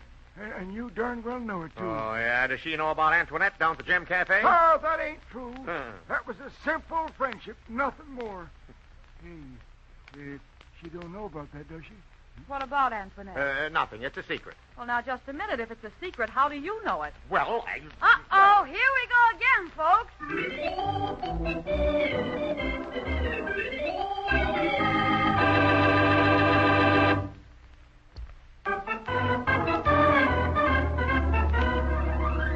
And now let's visit the Anderson family. Well, this whole thing started when Homer Meister, the next-door neighbor of the Andersons, had a little tiff with his wife, Martha. He figures that Oliver and Mary can help him out of the jam, but Mary wants no part of it. Oliver is built of sterner stuff, And he's going to see that his friend Homer gets this affair all straightened out. If Homer realized what was ahead, he'd handle it himself. You see, Oliver, it was on account of Marthy's brother, Rockwell. He had to move in and start trouble. I've had enough of that guy myself. Don't bring him over here again. Don't you worry. He's packed up and thumbing right out of town right this minute. Then you should be happy. Nope. It seems like all the happiness has gone out of my life. Huh? Yep, I'm a broken man, Oliver. Well, look, think of it this way. It only cost half as much for one to live, and you could take what Martha cost you and invest it in something else. Nope.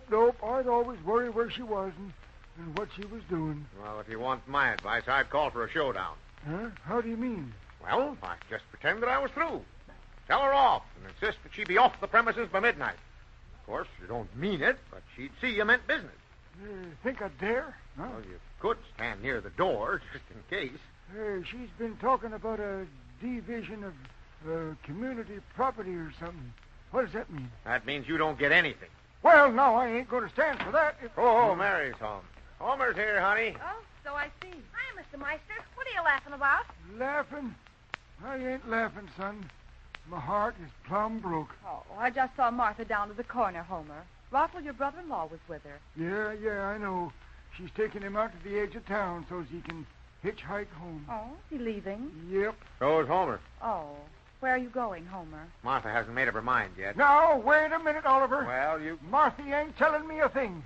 We're through. Yes, sir. Homer Meister, you're not serious. Oh, never was more serious about anything in my life, Mary. You mean it's going to be permanent? No, sir. It's going to be forever. Well, you see, Mary, a man can stand only so much. Oliver, I hope you aren't putting things in Homer's head. Oh. Nope, he ain't, Mary. Did you tell Mrs. Meister yet? Junior, find something to do out in the back for a few minutes. Yeah. Oh, sure, I can. Yeah, go on. Yeah, I'm too young. Big ears and stuff. Yeah, all ears. Go on. Well, now, surely you must have some grounds for leaving, Homer. Yep, I have. Well, she's jealous. Oh, she's awful jealous. And she's bossy. Oh, she's terrible bossy, and then she sticks up for her brother. I sure got a case. Well, have you tried to sit down and talk it over with Martha? Have you ever tried to sit down and talk anything with her? All I do is sit there like a big lunkhead and listen. I never get to say what I want her. Well, it's a problem to be worked out by you and Martha. I don't see where Oliver fits in. Well, of course, Marthy likes Oliver, and she might back down if we both talk to her.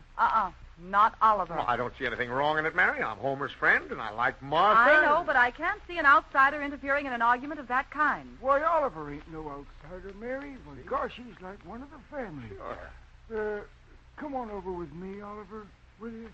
She should be back home by now. Oh, I wouldn't do it, Oliver. Oh, that's silly. I'll kid around with Martha, and she'll be laughing in no time.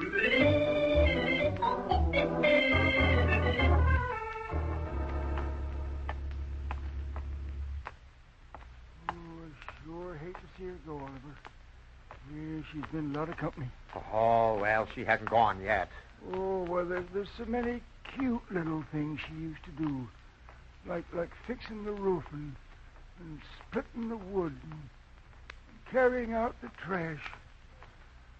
Oh, me, I'm going to miss all them little cute things. Oh, well, don't worry about it. I'll take care of it. Yeah, I'll get a lump in my throat every time I see her welding helmet and her Levi's in our clothes closet. Oh, well, you can bury them. There may not be another job for her in that line. Well, no, I'll keep them around. That welding helmet will remind me of many happy, prosperous days. All right. Now, you just keep still and leave everything to me. Just go in front of me. Now, wait. I ain't going in first. This was your idea. Oh, well, I'm not afraid. Just step aside in case I have to make those steps quick. Yeah. Homer, here we go. Right into the lion's den. Yep.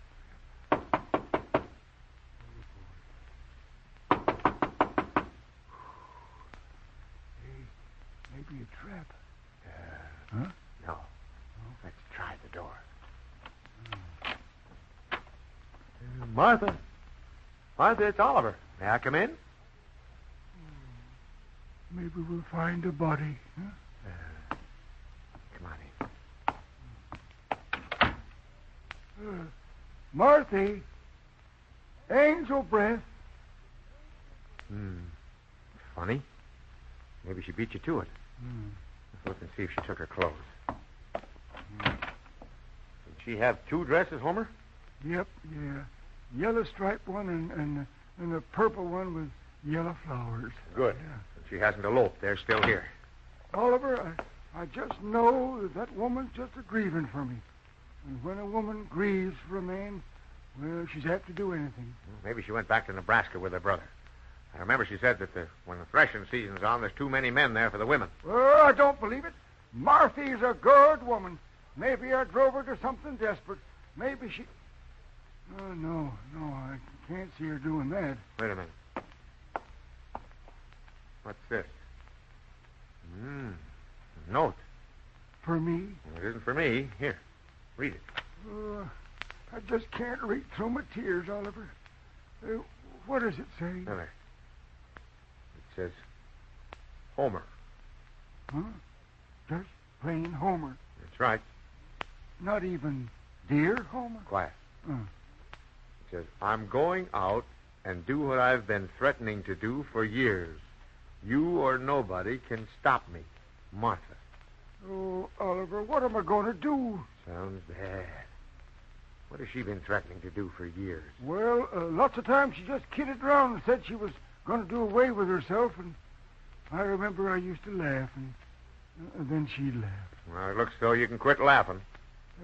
She was a good woman, Oliver. Look, quit talking in the past tense. Now, maybe it's not too late to stop her. I'll spend anything, Oliver, to find her. I'll start looking around the railroad yards, and you look along the highways, down the gullies. I haven't lost anything, and if you have money to spend, call the cops. They can ride around in a squad car and look. Oh, and just last night she was so good. You know what she did? Let me come to the table and eat with her and her brother Rockwell. Now, look, yeah. You're not going to get anywhere reminiscing. This calls for action. Let's see what Mary thinks.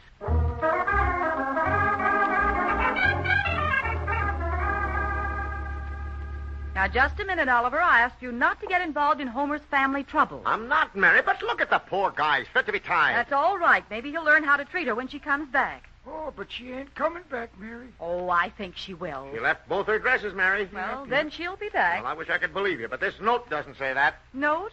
What note? Show Mary the note, Homer. It's somewhere here in my wallet. Oh, my.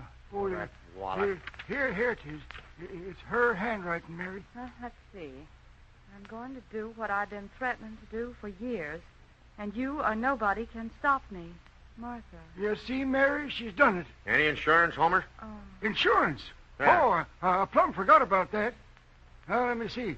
I had $600 on her, $800 on the house, $300 on the... Wait a minute. You can't collect on all of them. Well, Homer, I don't know what to do or say. I think I'd go right to the police. But Mary, don't you see he can't? Who can? Well, I don't understand. Why can't No, he? me Suppose neither. he takes this note to the police. The woman's gone. They look for a motive. Homer has insurance on her. Oh, now, wait a minute, Oliver. Oh, that's ridiculous, Oh, Oliver. it is, huh? Okay, then, Homer, go to the police. Remember, I think you're innocent. But they're different. You think they'll believe I had something to do with it? You mean the police will come to me and... Run, Homer! Oh, Oliver! It's Junior. Oh, look, Oliver. Oh, don't ever scare me like that, yeah? I'm a much older man than you be. Look, young man, don't ever slam doors like that again. Oh, I guess the wind caught us. How are you, Mr. Meister? I'm still a broke man, Sonny. My heart's as heavy as mud. I just tried to collect for the paper at your house, but no one answered. Junior, something's happened. Don't mention Martha to Homer. Why, Mom? Never mind why. There's been a change over there now, so forget it. Gee, I'm sorry, Mr. Meister. Oh, that's all right, Junior. You didn't mean no harm. My sorrow just don't show is all. Gee, I'm sorry. And, Pop, why have the Briggs got all their shades pulled down across the street? Huh? And when I collected, they only opened the door a crack. Wouldn't let me see in. Oh, I'm sure I don't know, dear. Now run on. Okay, Mom. I hope they find Mrs. Meister. Oh, I'm sure they will, dear. Now, right there is a clue, Homer. You think Junior done it? No, don't be ridiculous. Why would Briggs have their shades pulled down this early, and why did they only open the door a crack? Say, you think Marthy went over there and they're hiding her? Huh? Oh, I don't think so. You can't tell. That Briggs used to be a knife sharpener. Oliver, such a statement. Things have been solved on smaller clues than that, Mary. Oh, why, that banty-legged dry gulcher, if he so much as laid one blade on Marthy... Homer, now you straighten up. Now, Mary, I didn't say Briggs did anything to her. Oh, but you give me a good lead, Oliver. Briggs always had a sort of a sneaky look in his eye, and I know he didn't like Marthy. Well, who did? Nobody. Now, wait a minute, Oliver. Oh, I think the whole thing's ridiculous.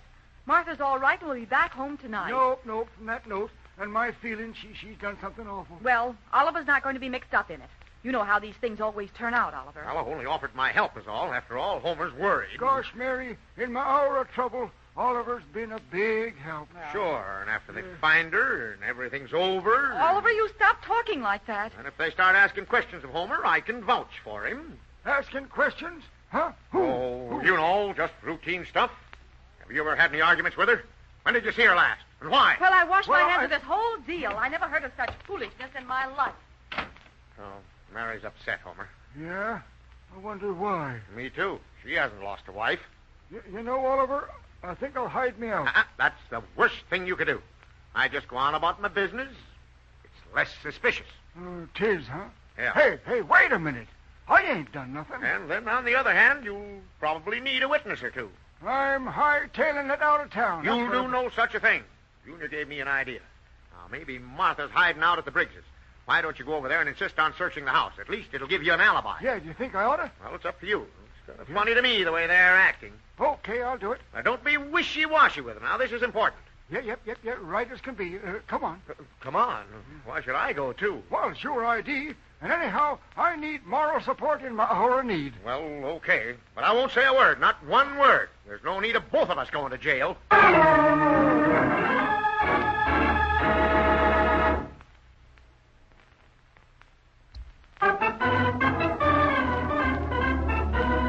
And now, back to the Anderson family. Well, Oliver has managed to get himself mixed up in the family troubles of Homer Meister, their next-door neighbor. It seems that Homer's wife left a note for Homer and disappeared.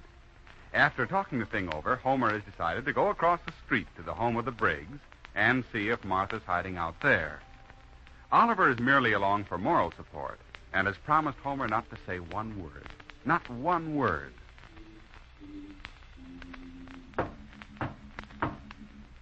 Remember, I'm staying right out of this whole thing. I'm capable of handling this.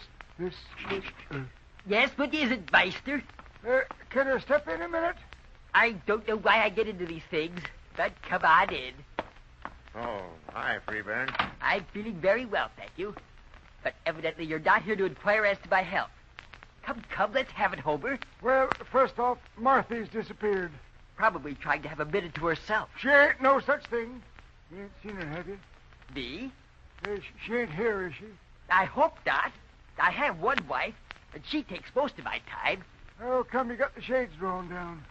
I fail to see where that's any concern of yours, Homer. Well, 'tis. Everybody's under suspicion until Marthy is found. Don't come now. This is ridiculous. What's going on, Freeburn? Nothing, Millicent, dear. Homer thought Martha was over here. Ugh, heaven forbid. Now, look here, Mrs. Briggs. Marthy's a good woman. Best I ever seen. And my heart's broke. Well, I'm sure that Mr. Briggs or myself can't do anything to help you. What are you doing over here, Anderson? Did Mary finally get wise to you, too? Now, wait a minute, Millie. That was uncalled for, Millicent. Darling, I shall have to speak to you when these persons go. I just wanted to know if Marthy was hiding over here, that's all. I don't want no trouble, no argument, nor any hard feelings. Would you like to look under our beds, in the cellar, or anywhere else where she'd feel at home? Well, no. Maybe she ain't here. What reason would she have for being here? Now, Millicent, dear, let's have it quiet. Don't quiet me, Freeburn. Don't try to give the impression that you dominate the household. My dear, don't make me speak forcefully to you in front of neighbors. We better go, Homer. Yes. Sorry I bothered you. Don't bother at all, Homer. Well, it's a bother to me. You think I want people to even dream that Martha would be in my home? Now, Millicent, dear, Martha's a good woman. Well, if she's a good woman, suppose you go out and join the scouting party. No, Millicent, no. We'll say me who's right and who's wrong, James. Take your hands off me, no. Millicent. I'll show Release. you exactly what I've been Release wanting me to this for years. moment. Well, good for you, Briggsy. You really told her. Yes, I did, didn't I? Oh, gosh. I hope Martha's being gone in court to no trouble, Freebairn. No, quite the contrary. I've been meaning to speak up to Millicent for weeks. Is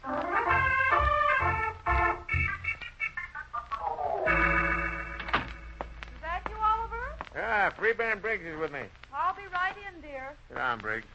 Maybe I shouldn't. Every time I lose my temper with Billy, I feel just horrid. Should I go home and apologize? Lose everything you've gained? Maybe you're right, Oliver. You always seem to be right. Well, sure. Any news from Martha, Oliver? Nope. And if this keeps up, we won't have a friend in the neighborhood. Millicent is very upset. Oh, that's a shame. Something you did, Oliver? No, I brought this on myself. I'll just have to pay for being impetuous, I guess. But, Martha, what about her? Has no one heard a word from her? And where's Homer? Oh, he's walking around in a trance. I feel sorry for him. He's all broken up, the poor guy. Oh. He's probably sitting on a curb somewhere trying to hide his tears. Well, I don't see where that's going to help any. Why don't you call the police? What for? I don't want her. And likewise, Mrs. Anderson, I feel that Homer brought this on himself. He's always looking sideways every time he passes a lady on the street. Well, is that unusual? Well, he's not looking sideways now. That guy is really worried. And the guy goes off by himself.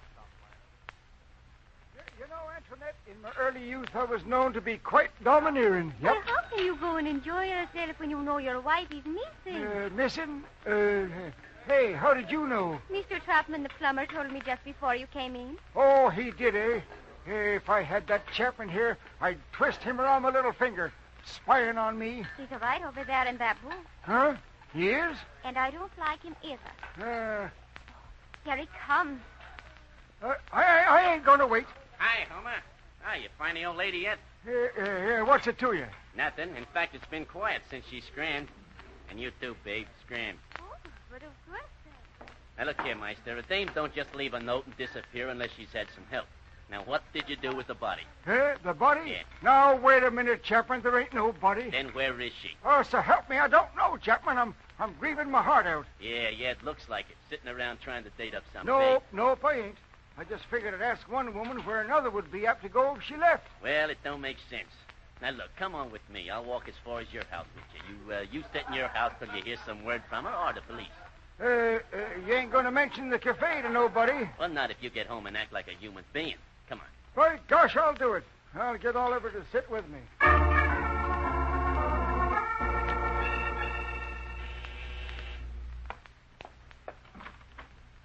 Why, Martha. Why, yes. What's wrong? Are you all right, Martha? Come in. Am I all right? Why, I guess so. Ooh, you mean my new clothes? Why, Martha, so you have a whole new outfit. Yes, Mary, that I have. I just got tired of looking dowdy, and I knew the only way I'd get 'em was to just up and buy 'em. Oh, but Homer's about frantic. He found your note. What's funny about that? I've been threatening for 3 years now to get myself some new clothes, and I done it. Mary, how do you like the hat? Right. Lovely, Martha, but And these shoes. Found 'em on the bargain counter, marked down from $6.50 to $1.87. Wow. Little tight, but just couldn't pass 'em up. Well, what about Homer? Well, he's got enough sweaters and stuff. Well, I don't mean that. He's sitting over home just eating his heart out, poor fellow. He didn't understand the note. You mean he's actually worried about me? Why, he's been frantic. Oliver's over with him. He's sitting there just counting the minutes. Oh, gosh, I don't know what to say, Mary. Maybe you done wrong. Maybe you should take this stuff back. Oh, well, I wouldn't be that sorry, Martha, but it would be nice if you let him know you appreciate his worrying about you. Oh, Mary, I shouldn't have done it. I didn't know he cared. Oh, come now, No, I Martha. didn't. Just go over home and throw your arms around his neck and have a good cry. Oh. You'll feel so much happier. Well, gosh, Mary, I ain't much on showing my feelings. But he's your husband, Martha, and he loves you. You really think he does, Mary? Oh, I know he does. Then I'll do it. I'll just smother him with kindness. That's the spirit, and I know he'll just love it. But no matter what happens, I ain't taking these clothes back.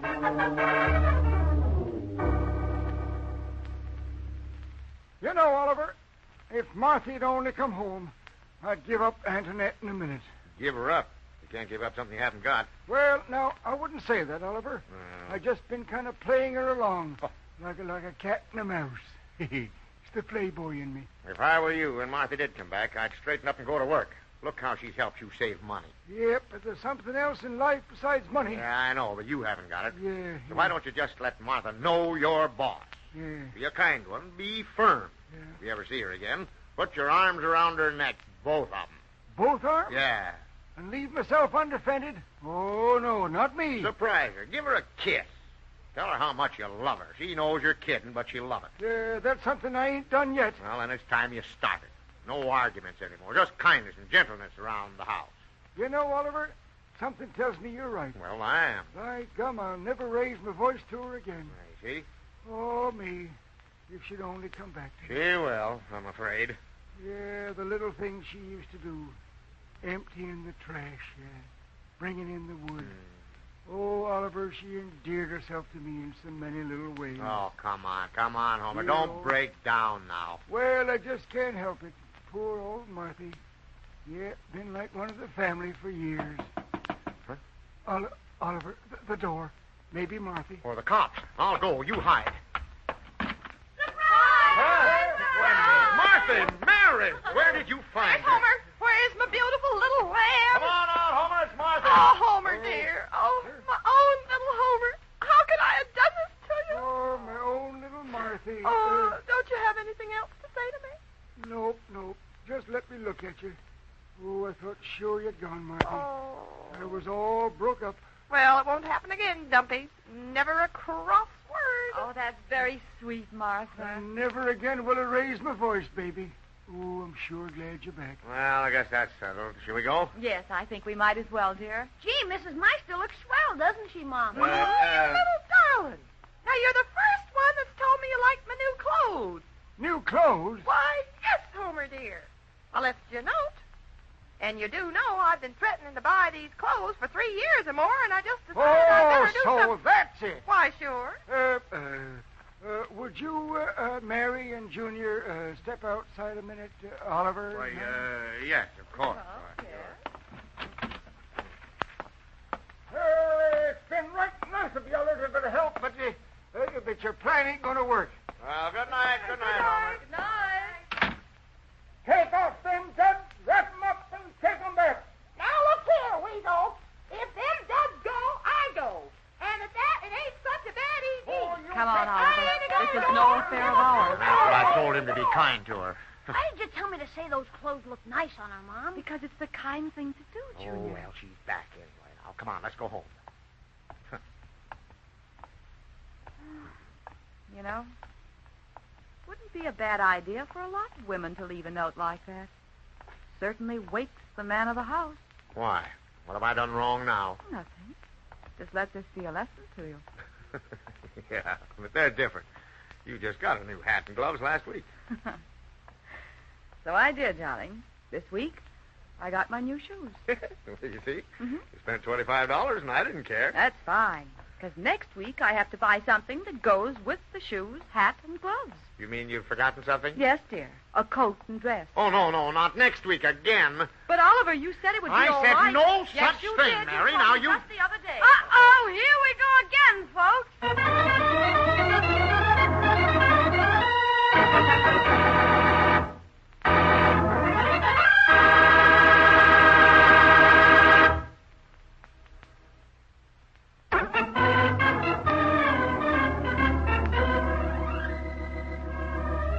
The Anderson Family is written by Howard Swart, directed by Herb Litton, and features Dick Lane as Oliver, Louise Arthur as Mary, Walter Tetley as Junior, and Herbert Rollinson as Homer.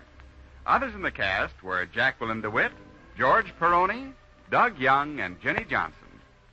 Music was by Gordon Kibbe, sound effects by Ray Erlenborn, and your announcer is Ken Peters.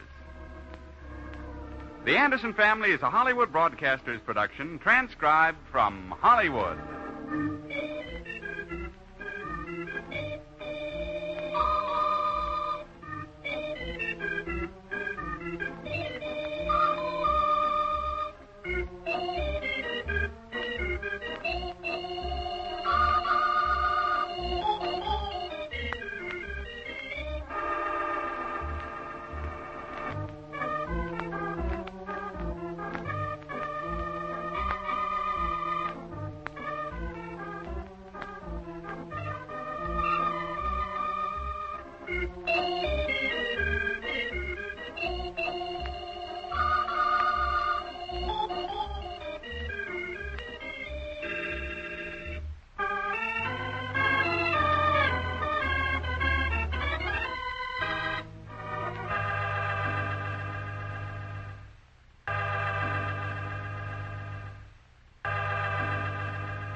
Anderson Family.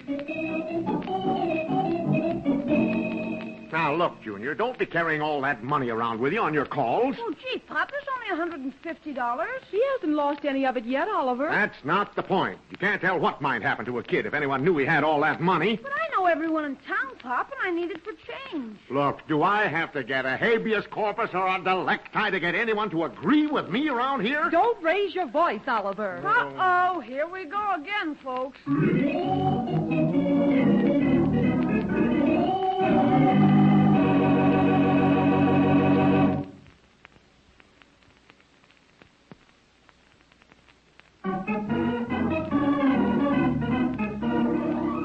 Now let's visit the Anderson family.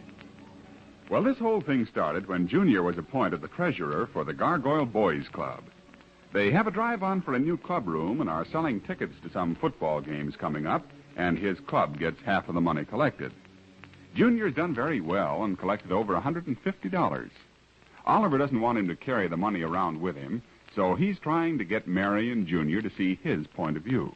Now, look, Junior, $150 is a lot of money, even for a man to carry around. Well, I have to make change, Pop. You don't have to change any $100 bills in this neighborhood, or someone's not on the level. He's done very well so far, Oliver. Why do you try to discourage him? Mary, I'm not trying to discourage him at all. I don't want anything to happen to him, nor the money. You're afraid he'll be held up? Well, not necessarily.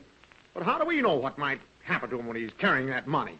Despite what you say, Mary, I still say that some of our neighbors are not above it. You're just making a mountain out of a molehill, Oliver. It's Junior's money. Okay, then you two figure it out so you both are satisfied, and I'll check out. Oh, Oliver, you aren't half as worried as you act. Gee, I can run, Pop. I could call for help if I needed it. Yeah, you could call just as loud if you had only $20 on you, couldn't you? Yeah, I suppose so. But I go right from collecting to the Gargoyle Club. And I have to come way home first to get the money. Well, it's better to come way home and have it, isn't it? What would you suggest, darling?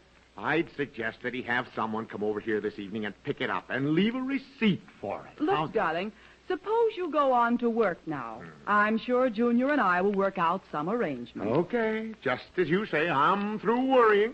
Whatever happens to that money or Junior is on your shoulders. It always has been, darling. Now go on and don't worry. Don't worry? Of course not. And don't come around later weeping on my shoulder and asking what we're going to do. What we going to do? Gee, you're sure taking it hard, Pop. Just being sensible is all. And you'll stop worrying? I guess so. You know, it gets kind of monotonous being outvoted on everything around here.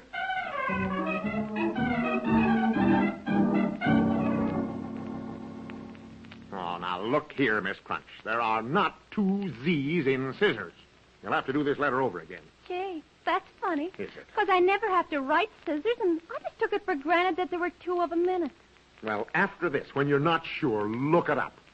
Why do you think Tufts, Torrance, and Thompson spent 85 cents for a dictionary? Gee, I'm awfully sorry, Mr. Anderson. Really, I am. Because I want you to believe me. I'm not the type who says they're sorry and don't mean it. All right, you're sorry. I'm not giving you an argument on that, am I? Now, go ahead and get that letter written again. And don't leave smudge marks on it. Wherever did you type it? In a foundry? Gee, is something wrong at home, Mr. Anderson? Wrong at home? What do you mean? Oh, nothing. Except you're kind of upset this morning. No more than usual. Why did you say that? Oh, nothing. Only you've been drawing ropes and nooses, daggers, guns, and things on your scratch pad here. Oh, that. Well, I was just making a phone call. Did you ever hear of doodling? How does it go? How does it go? Isn't that awful? Never mind. Get the letter written. Oh, yes, sir, right away. Oh, by the way, did you see this piece in the paper this morning about that poor newsboy? Newsboy? No, I haven't seen the paper. There it is, right on the front page. Imagine a kid being beaten half to death by two big men just to take $1 away from him. Oh, well, there's always certain people who don't want to work for money. Huh? You say they beat him up? Something awful. And hid him in a closet. But the police found him, and they're hunting for the thugs now. I hope they catch him and put him in jail for life. Beat him up, huh? Gee, the kid isn't safe. I knew you'd want to read it, because you have a kid about his age, too. Now you know what his mother went through. Mother, huh? Go ahead, get that letter typed. I can read. Yes, sir. Right away, Mr. Anderson. Happy Charters, newsboy, was kidnapped and severely beaten by 2 thugs last night while on his way home. They obtained $1 from him and... Oh!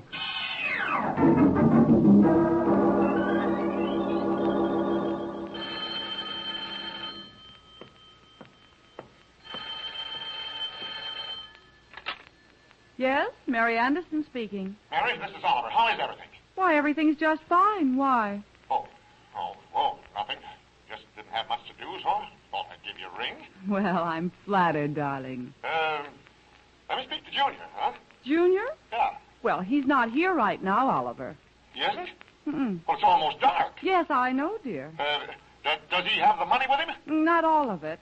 He just took $50. He was going to collect another 100. He's working so hard, Oliver. How long's he been gone? Oh, come now. There's nothing to worry about. I know.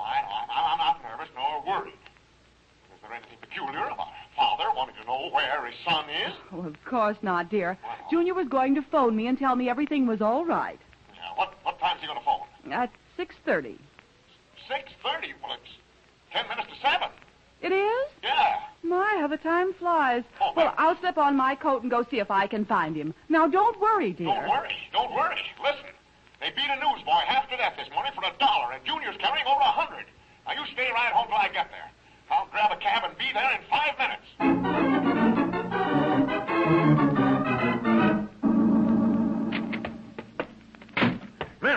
Mary, is Junior home yet? No, Oliver, he isn't. Now you have me worried. Well, I should think you would be. Did you read this thing in the paper this morning about the newsboy? Oh, yes, I did. But that was downtown. Downtown? What difference does it make what part of the city it is? Well... Downtown, she says. What shall we do? Call the police? Well, if I can't locate him by myself, we'll call him. Now, wait a minute. We have to be calm about this. Come on, settle down. Now, let's reason it out. Yes, let's be calm, dear. Well, now, whoever did it knew he was carrying the money. Did what? Oh, quiet. Now, who knew he had the money? Well, the boys in the club knew it. Well, they could have told their parents. Now, who do we know that needs money? Everyone, including us. Oh, I mean badly enough to, well, take it away from a kid. I'm sure. I don't know, dear. Well, where's the rest of his money? Well, it's right here in this jar. Here, Why? Let me have it. I'll carry it with me. I'm not going to leave this money lying around the house while I'm gone. Well, where are you going, Oliver? I'm going to eliminate the suspects as I go. I'll start off with people who'd be likely to know he had that money. And my first stop is Homer Meister.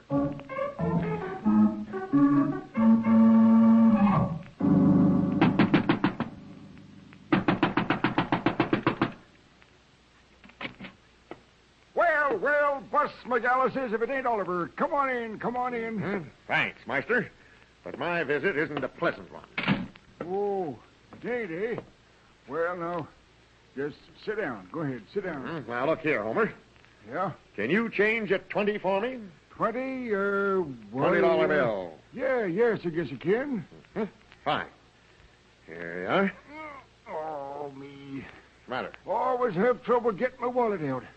I got one of them big horse blanket pins, you know. Tucked through my pocket so them pickpocket fellers can't get it. Marthy was trying to undo it for me one time. Stuck her finger on the point. Never mind that. She hollered. Meister? Yeah? I'm surprised you had change for a 20. I thought things were slow with you. Well, off and on the bee. Now, let's see. Change for 20. Yep, that's Meister? Huh? Where'd you get that roll of bills? Hey, Martha, you don't know I got them. Hey, there you are. 10 and 2 5s. But let's have that 20. Come on. There you are. Yep. Meister, how much do you have in there? What's it to you? It's a lot to me. Yesterday you had 35 cents. Today you have a roll and Martha doesn't know about it. Oh, now, wait a minute, Oliver Anderson. I'm not waiting. Wait a minute. You think I stole it? Just answer my question. Where did you get it? Well, now, that ain't none of your business, Oliver Anderson. Well, I'm making it my business. Okay, then you get out of here as fast as you can get, because I don't stand for no such talk, not from nobody. Wait a minute. No. I'll ask you one question. Did you see Junior this evening? Junior? Yeah. Well, seems as though it did. What? Come on, talk. Yeah, I walked a short way with him. He turned into Chapman's house, and I went right on about my business. Into Chapman's house, huh? Yeah. Did you see him come out? Nope, I didn't. Well, because he didn't stay around there long. Okay. Don't leave town, Meister, because I may want to talk further with you. No, I won't leave town. Hey, wait a minute. Say, what the tarnation's wrong? Why would I leave town?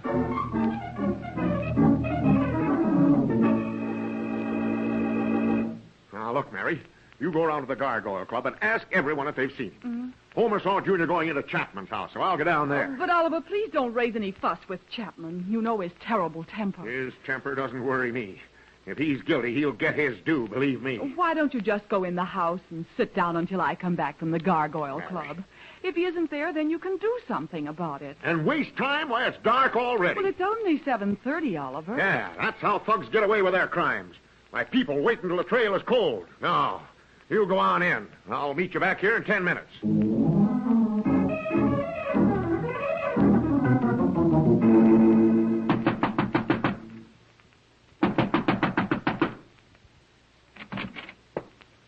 Ah, it's Anderson. Yeah. What can I do for you? Chapman, I'd like to step in a minute. I don't know. I'm kind of busy right now. Why not? What do you want? I just want to come in. Okay, if you insist. Come on in. You, haven't seen Junior around, have you? Junior? Yeah. Why, no, not in the last half hour. Oh, you saw him before that, though. Sure, yeah. Say, what is this, anyway? Is he here now? Now, wait a minute. Look here, Anderson. I said I saw him half an hour ago. I know you did. Chapman, I noticed Junior's bike out in front of your house. Oh, you did, huh? So what? Well, if he'd left here, he'd have taken it with him. Now, look here, Anderson. I'm a patient man, see? But this is getting under my skin. If you got something to say it and get out. Yeah. What's this thing here? That happens to be a washing machine. A surprise for the little woman. Uh-huh. I thought you were broke day before yesterday when you borrowed that 10 from me. I was, but I picked up some dough today. You mind if I look around your place? Oh, now you want to look around my place. Maybe you think I got some dough hidden. Well, look, if you do, pal, I'll look with you and we'll split it. That's not funny, Chapman. Just answer one question. Is Junior in this house or out in your woodshed? Oh, so you think I'm holding you, kid? I'm not thinking. I want to know for sure. Now, if you're innocent, you'll have nothing to hide. Oh, so that's the way the wind is blowing, huh? Now, let me get this straight. You think I'm keeping Junior here against his will? His bike's out in front. My feet are in my shoes, too, but I ain't walking them. Now, don't evade that question. You were broke 2 days ago, and now you come up with a new washing machine right here. So I come up with a washing machine. What does that make me? I'll tell you. Chapman, my son is missing, and he had over $100 on him. Oh, now I'm beginning to see what you're driving at. Are you? You're thinking I took that dope from your kid? Well, his bike's out in front. And you're standing in my own house accusing me of arson. Not arson. Arson is burning. Yeah, you're right, brother. And I am burning. Excuse me just a second. I'll open the door for you. Getting tough won't clear you, Chapman. Are you or are you not guilty? Out the door with you. No. Cut it out now. Here you go. That's knife. I'm humiliated, Anderson. And when I'm humiliated, I'm hard to handle. Are you? Well, you're trying to shoot me. Adding murder to it. Go on. Get down them steps before I lay you out cold. And take your kid's bike with you.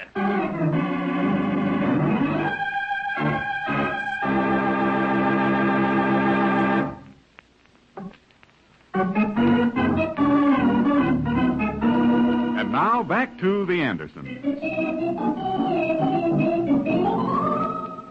Junior's been missing for an hour now and had $100 on him when he disappeared. Oliver has questioned Mr. Meister next door and also Mr. Chapman, who didn't like to be quizzed. And Oliver is now back home, and Mary is telling what she found out at the Gargoyle Boys Club. I saw several of the boys, Oliver, and the last any of them saw of Junior was when he went up that long lane to that old house in the woods. Who lives there? No one seems to know. Man isn't very friendly. Okay. I'll make that one more trip. Then we'll go to the police. You're not going alone. I'll get Homer. He'll be glad to clear himself. Clear himself?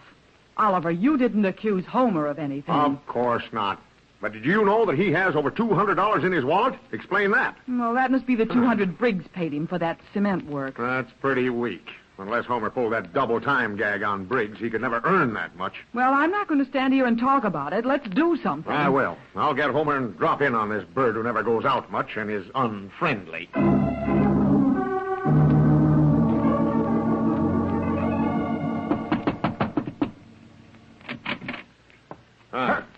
Now, look, Oliver, I ain't left town. I know it. Let me in. Not in that attitude, I won't. I have my reputation to look after. I'm on a peaceful mission, Homer. Well, let's keep it that way.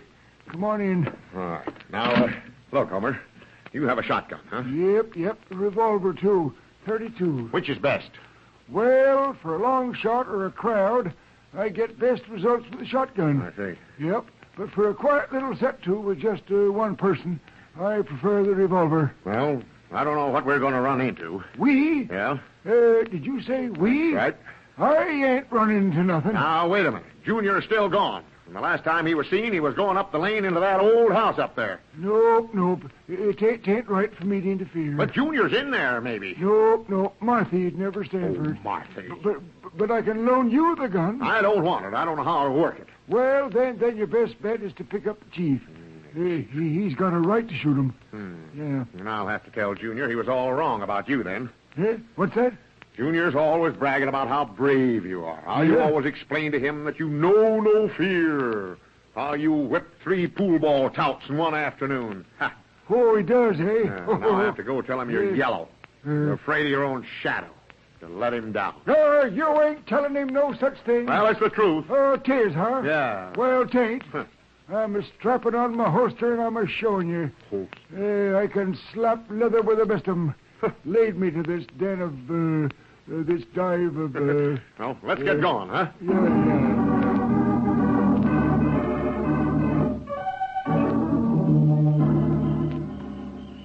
Yeah. Hey, couldn't we do this tomorrow in the daytime? We can do it tonight, and now. Yeah? Now, look, Homer. You take the back door, see? See that no one leaves by that way, and I'll take the front here. Yep. And if anyone crashes through the back door, I'll blast them first and ask questions later. No. Don't do that. It may be me coming out. Well, you can depend on my end being carried out. Well, that's fine. Now, you got the gun. You know how to use it. Yep. If I holler, Homer, I need help. And you get in there as fast as you can. Hey, I'll come a-shooting, Oliver. Don't come shooting. No? Don't shoot till I tell you. Oh. Now, are you all set out here? Yep. Got the back door all covered, Oliver. You better look at your gun again and have everything set. Yep. Well, Oliver, shake hands. We may never come through this, but we've done our duty as we've seen it. Oh, now, let's not get dramatic. Oh, I ain't. I mean it, so help me. Well, now go on in the front. Okay, Homer. How do you feel? Oh, I feel swell. Keep feeling that way, and be alert. I'd feel a darn sight safer if I had some bullets in this here gun.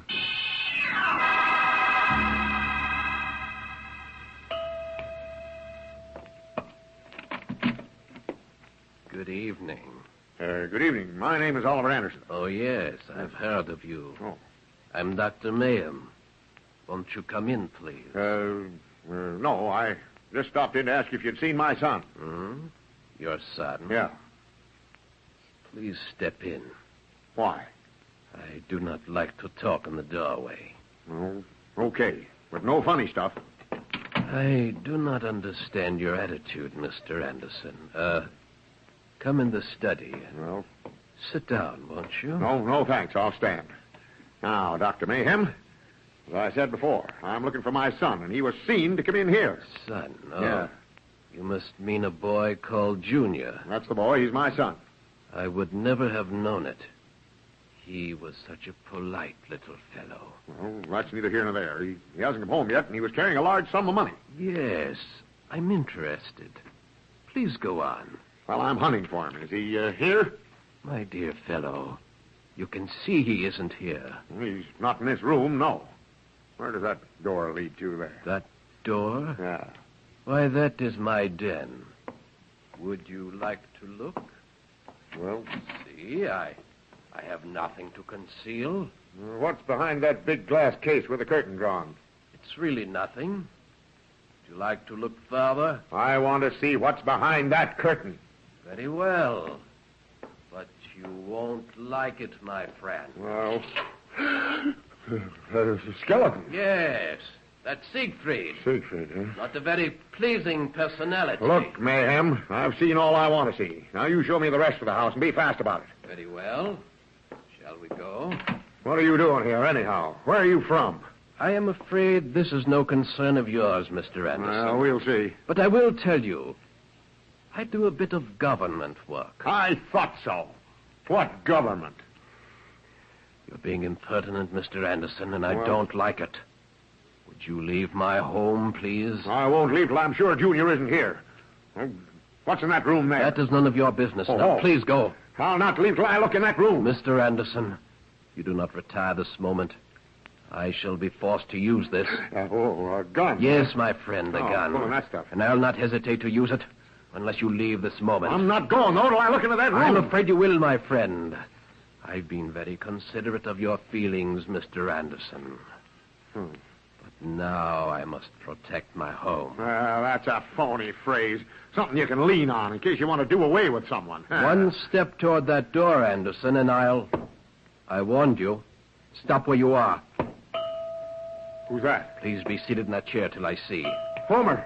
Oh, Homer. Quiet, please, till I see who this is. Homer! Is my father here, Dr. Mayer? Huh? Oh, but of course. May we speak to him? Please come in. Mary, stay out of here. For heaven's sakes, what's wrong now? Mary, you shouldn't have come here. We've been looking all over for you, Pop. Junior. I thought something had happened to you. Junior, where did you come from? From a conference of the Ways and Means Committee, Pop. Your father was worried about you. Yes, I can imagine he worried Oh, no, you, who too. wouldn't? I'll admit he did, Mrs. Anderson. But he's distraught, and I made allowances for that. Did you show Pop the skeleton, Dr. Mayhem? Yes, he has met Siegfried. Well, doggone it, Mayhem, I don't know what to say. I guess I kind of made a fool of myself here. It's very understandable, my friend. Please do not give it another thought. You know something? I'd still like to see what's behind that door there. Very well. Now that you're in charge of your senses once more, I will tell you. I do photography for a hobby, and that is my dark room. Oh, I see. Had anyone opened that door to the light, I would have destroyed many of my precious negatives. Yes, he's going to take a picture of me, Pop. Yes, this is true. I'm taking the picture of the whole Gargoyle Boys Club in their new edition. Oh, I think that's wonderful. Swell. When Oliver, Huh? I think you owe Dr. Mayhem an apology. No, I would not think of it. Please now. The episode is closed. You understand how upset we were. I understand full well, my dear lady. Well, I guess we better go then. And let Mr. Mayhem recover here. It's been delightful having you to drop in. Please to come again, all of you. Oh, thank thanks, you. We'd love to. Huh? Good night, Dr. Mayhem. Good night, Sonny. And you come see us sometime. And bring Siegfried. I told the kids about him. I'll be very unpopular, I'm afraid, if I were to do that. Good night, all. Good night, Mayhem.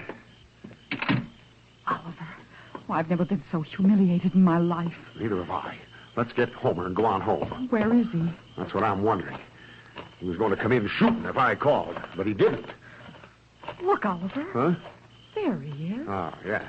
Sitting on the back porch. Gee, Pop, he's asleep. He is? That's a fine thing. I could have been blown to bits and he'd have never known it. We should wake him up. He'll catch his death of cold. Hey, Homer. Oh, Homer, wake up. Wake up there. Turn on. Wake up. Hey, what's that? Stand back or I'll blast Now, you. hold on a I'll minute. fill you so It's full of holes. Oliver. You Wait a minute. sidewinder. Wait a minute. Hey, slap leather, Slap partner. leather, nothing. You Wake up ain't there. dry gulching me. Get Homer. back there. Homer. Oliver. Get a hold of yourself, Homer. Oh, me. Yeah. Oh. Look around. See where you are. You don't know how close you come to getting blasted. Well, you'd have had to do it in your sleep. Come get up, Homer. Mark will be worried about you. Well, I showed him, didn't I, Sonny? I ain't afraid of no human being. Oh, That gee. Huh? You're wonderful, Mr. Meister. What were you going to say? Well, it reminded me of Never one time- mind. It'll be a long story. Tell it to him some other time. Yeah, well, gee, you're wonderful out here alone in the dark. Well, I've been in the dark a good many times, And I was just a-doing it for you, son. I remember one time when I was back in North Platte one night. Yeah, never mind, Old. Never mind. Look, let's get Homer out of here, and I'll take it up further with you, young man.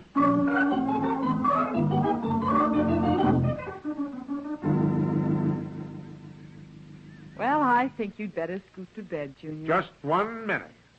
Now, look, why didn't you call us or something instead of making me run around the neighborhood? I did call twice, Pop. Even called Mr. Meister, but no one answered. We had to talk with the architect. No doubt he did try to call Oliver. If we'd been home where we should have been, we'd have received his call. Oh, see. Well, how much did you collect? $208. Here's 108 of it. Well, where's the rest? You didn't lose it, did you? Well, it's in that jar there where Mom put it. I gave it to you, Oliver, when you asked for it, remember? You gave it to me? Mm-hmm, I did. Ah. Well, you didn't want to leave it in the house, remember? Oh, yeah, that's funny. It's not here. Pop! Gosh, Gee, you didn't lose it, did you? Oh, of course not. I didn't lose Then it. where is it? Now, don't get excited. Wait a minute. Don't seem to have it. Come on. Gee, Pop, I have to turn it in. I just have to. Don't worry, you will. Of course. Your father will give you a small check for it. It's really nothing if he lost Now, that's no way to act, Mary. Now, get it, Oliver. Sit still. Yes, Homer? Oh, Oliver left his coat over at my place. Here it is. I was just getting undressed and thought I'd bring it back before I went to bed. Thank you, Homer. Thank you. Well, I got to get back. Marthy's watching out for me. Well, good night. Good night, Homer. Who there, Homer? What do you want? Brought your coat. Oh, yeah, my coat. Had money in it. Oh, If gee. that Homer's taken that money, Oh, I'll... calm down. Here it is in the inside pocket. Oh, you were just hoping it wouldn't be there. Why, Oliver, I was hoping no such thing. Well, you inferred... Uh-oh, here we go again, folks.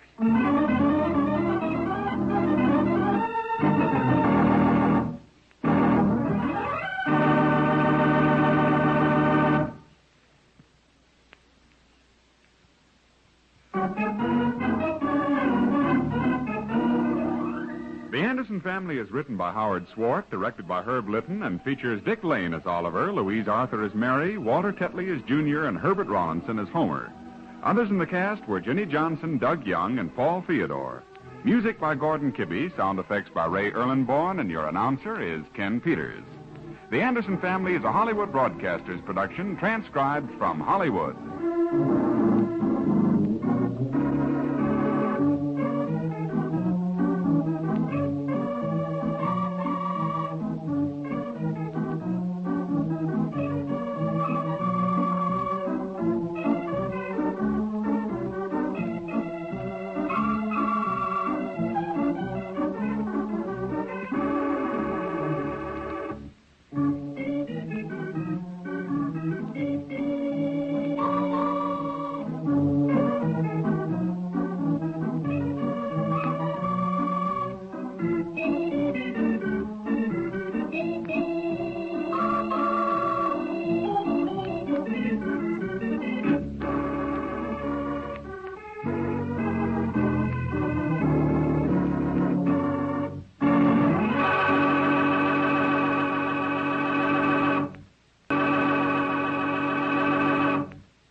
The Anderson Family.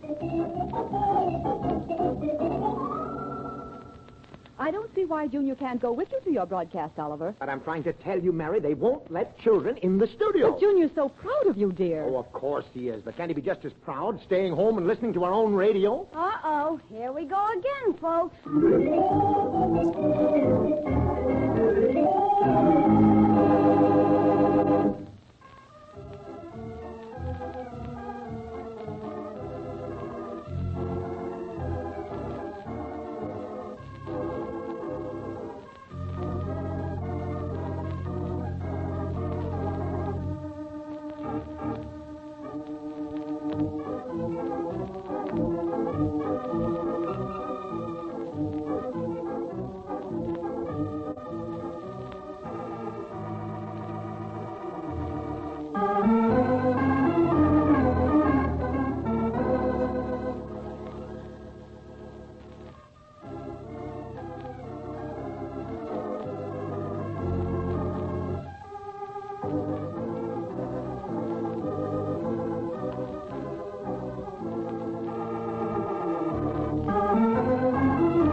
And now let's visit the Anderson family.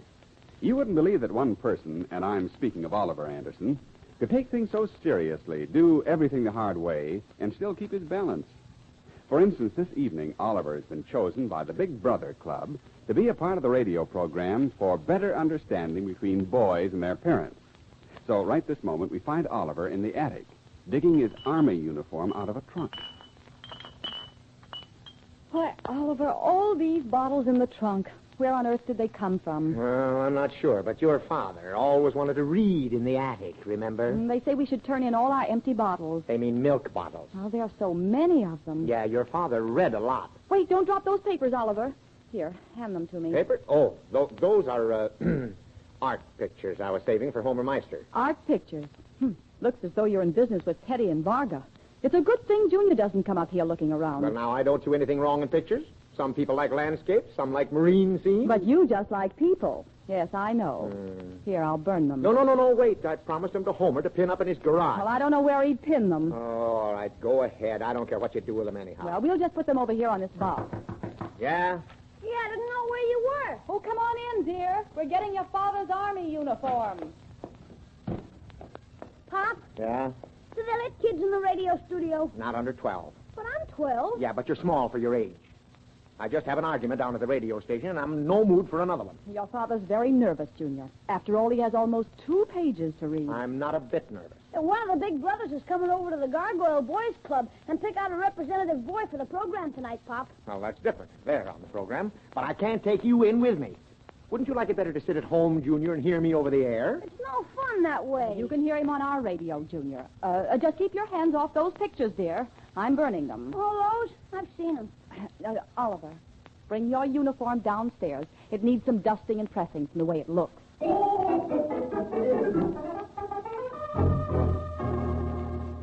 If I kept real still, I don't see why anyone would object to my going to your broadcast, Pop. I don't make the rules, Junior. I'm lucky to get in there myself. Now, here, hold this needle. Run on, Junior. Someday Mother will take you down to a broadcast. Oh, sure. Mother will get you in when Pop flops. I didn't say that. It would seem to me that I've had enough to worry about. I've never talked into a microphone before. That's no reason why you should snap our heads off. And if you don't stop moving around, Oliver, you'll get stuck with this needle. I'm not. I'm worried. Can't you see that? Oh. Maybe I could just look through that glass window and watch. I could tell the kids at the Gargoyle Club all about it. Oh, wait a minute, Mary. You look where you're sewing. Don't look at Junior. Well, maybe you'd better run on, Junior. Your meeting at the Gargoyle Club is in half an hour. Yeah, have the boys listen on the radio, and then tell them it's your father. Uh-huh. You don't seem very enthusiastic about it. Can you blame him? Wait a minute, Mary. Oh, these trousers are not going to fit. Well, I'm glad you realize it. You've certainly gained around the waist since you wore this uniform. Why wear the uniform again, Pop? Simply because all of the founders of the club are ex-servicemen, and they asked me to wear it. That's why. Go on, Junior. Get yourself cleaned up for your meeting. And let me alone for a minute. I'll be a nervous wreck. Gee, Pop, I hope you don't make any mistakes. Well, it'll be a wonder if I don't. I feel a little bit like a meanie, Oliver. Junior's so wrapped up in what you're doing. You're so abrupt with him. He's so nervous. Who wouldn't be? Look at this uniform. 3 sizes too small. Now, just calm yourself. You can stop in the costume shop. I'm sure they'll have your size, and it'll be nice and new. That's an idea. I'll go down there right now. Have about 3 hours before airtime. I think that's best, dear. I'll ask Junior to sit right in front of the radio. Mm-hmm. Now you're being sarcastic. I'm not either, dear. But he won't be there because he wants to be there. I think you misunderstand him, Oliver. Don't worry about that, too. Hurry and get your uniform. Oh, now what? Howdy, Oliver. Oh, it's Homer. Is this trip necessary, Homer? Necessary? Well, yes and no. What do you mean? Well, I'm just leaving. I thought if it would wait. Oh, of course. I don't want to hold you up none. Hello, Homer. Hiya, Mary. Won't you sit down, Homer? Well, yes, I guess I can. Well, it isn't compulsory, you know, Homer. Well, how's Martha? Marthy? Well, I'd rather not say, Mary. We ain't speaking.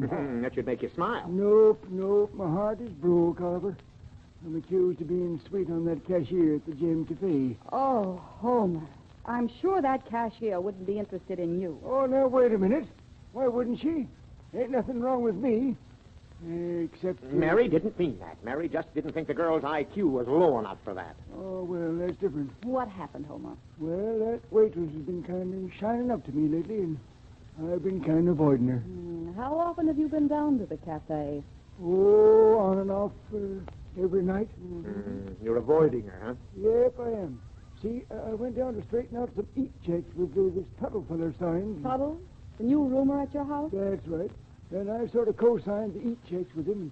Well, sir, I was back at the counter, and I kind of reached around her to get a match, and Marthy walked by the window. Uh-oh. Well, you're kind of tired of Marthy anyway, Homer. No, you're wrong there, Oliver. Oh, you Casanova.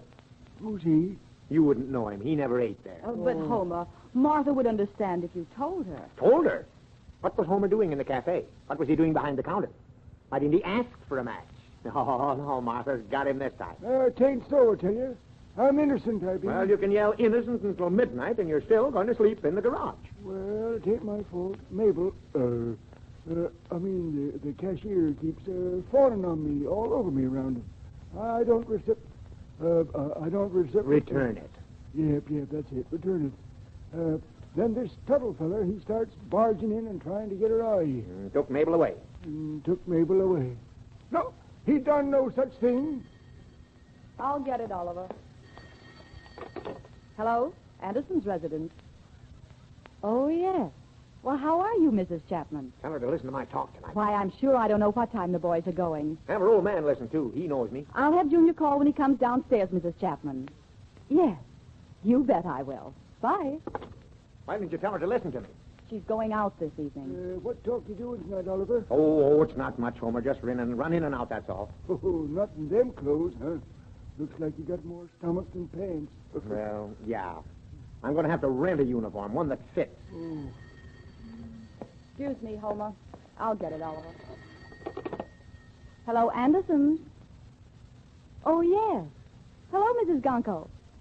Oh, how are you, Gertie? Have Gertie listen to my speech tonight. Oh, is that so? Splendid. Have Judge Gunkel listen, too. I certainly shall. Thanks for calling. Tell them to listen to my speech.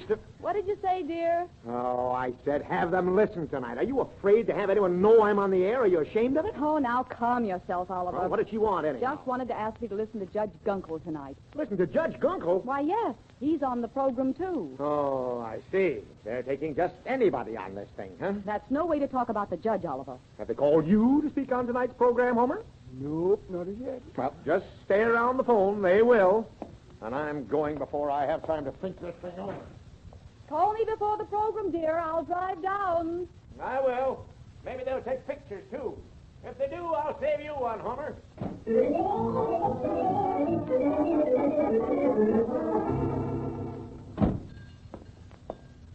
How do you do, sir? Something? Or are you just in out of the ring? No, I'm looking for a uniform to wear tonight. Splendid. Uniform, doorman, usher, cab driver, or waiter? No, just an Army uniform. What's wrong with the uniforms they issue you? Well, nothing. I haven't been issued any. A fine Army. No uniforms. Must be graft somewhere. Look, you've got the wrong idea. I'm not in the Army. Not in the Army? Then why do you want a uniform? To make a talk on the radio. I'm entitled to wear a uniform, but mine's too tight. Seems to me you could get some action by writing to your congressman. Look, my friend, I just want to rent a uniform. Oh. Why, yes, of course. You want to rent one of our uniforms. Yes, that's right. Why, of course. That will be $11. Well, wait a minute. I haven't been even fitted yet. Oh, well, if you're going to be fussy about it, it'll cost you more. Look. First, do you have an officer's uniform? We do. Good. Now we're getting someplace. Let's try it on. Officer's uniform. Will that be French, English, Russian, Scottish, or do you want pants with it? Pants? Of course. An American uniform, second lieutenant. Here we are. Just slip into this for size. Where? Right here in this dressing room. Look, do you have a parade cap with this? Why, yes, and we include a whistle, too. I don't want a whistle, but I can use a belt. There. How does that look? Just splendid, sir, but splendid. And I'll just wear it. Now, your credentials. You mean I have to have credentials? You wouldn't want to wear your business suit this evening. No, of course not. Then let's have your credentials. Look, I'll write you a check for whatever it is. That will be fine. And give your Social Security number, place of employment, and $16 in cash. 16? You said $11. 11 for the coat, 4 for the trousers, and 1 for the cap. Maybe I'll just pay in cash. Here you are. Now, 10, 15, 16. Is that right? Thank you. That pays you up until 10 this evening. Oh, well, I'll have it back by that time. But wait a minute. These eagles on the shoulder. This is colonel. I have to be a second lieutenant. Well, what do you want for $16? A 5-star general? Well, no, but You have the uniform, sir, and that's what counts. Well, maybe you're right. Do you have a phone? Oh, yes, right there on the counter. Thanks. Colonel's uniform. Well, alibi it somehow. Yes, Anderson. Mary, this is Oliver. I have the uniform. Oh, I'm so glad. You'll get it all wet in this rain, won't you? Maybe you're right. Look, have Homer drive you down and meet me in front of the radio station at 8:40 sharp. Okay, darling. And you might suggest to Junior that he listen to me tonight. Junior? Why, will if he gets home in time, dear. Bye. Okay, goodbye. Now, about the rain, you wouldn't want to get that uniform all wet, would you? Why, no, I guess not. I thought not. Now, here, use this umbrella. Gee, thanks. You think of everything. Indeed, I do. And that will be $3 extra for the umbrella. $3 extra? Yes, and 10 cents for the phone call.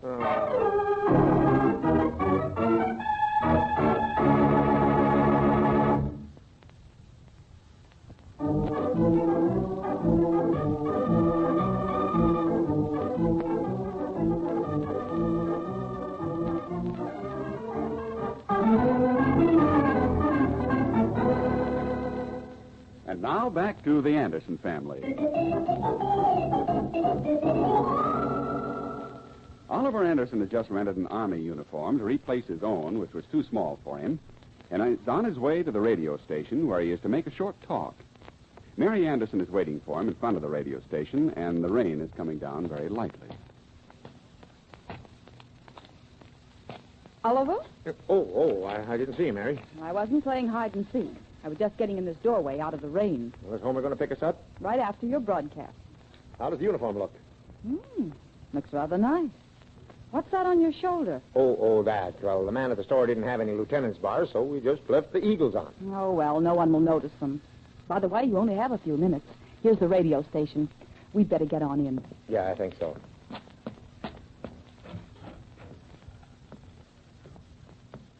Now, where do we go? Well, how do I know? Quiet, Mary. Well, I didn't say This anything. is not the Union Depot, sir. You must have it quiet in the studios. Let me see your tickets. Tickets? We don't have any. Well, then you'll have to write in and close a self-addressed envelope. They'll be mailed to you. Mailed to me? Well, I don't want any tickets. Everyone must have a ticket. But Mr. Anderson is on the air here this evening. What are you running for? I'm running for nothing. Well, then how do you make anything out of it if you win? You misunderstand us. Mr. Anderson is speaking on the Big Brother program this evening. Oh, well, then, of course, that's different. Why are we whispering? I don't know. It's your station. Well, do we go right in? Oh, sure, yes, of course. May I see your speech? See it? Well, I guess so. It's not too good, I guess. Well, I'm not interested in the quality, sir. Has the script been approved by our editor? Well, no. Is that necessary? Oh, very much so. You can't broadcast till it's been checked. Well, where do I get it checked? Well, Miss Bilge takes care of that. She's gone for the day. Just mail it in tomorrow. Mail it in tomorrow. The speech is tonight. Oh, yeah. Yeah, that's right. Well, then you go right down this hall and ask for Mr. Sly, Sylvester Sly. He's a gentleman with a chin. Oh. He'll glance it over for you. I've got a program now, so be quiet, please. We're always happy to have visitors in our station. Happy? You should carry a whip. Well, time's running out on you, Professor. Let's get down the hall and find Mr. Sly. There's a door, right there with that red light lit. Probably an exit. Let's try it anyhow. We only have a few minutes. All right, come on in.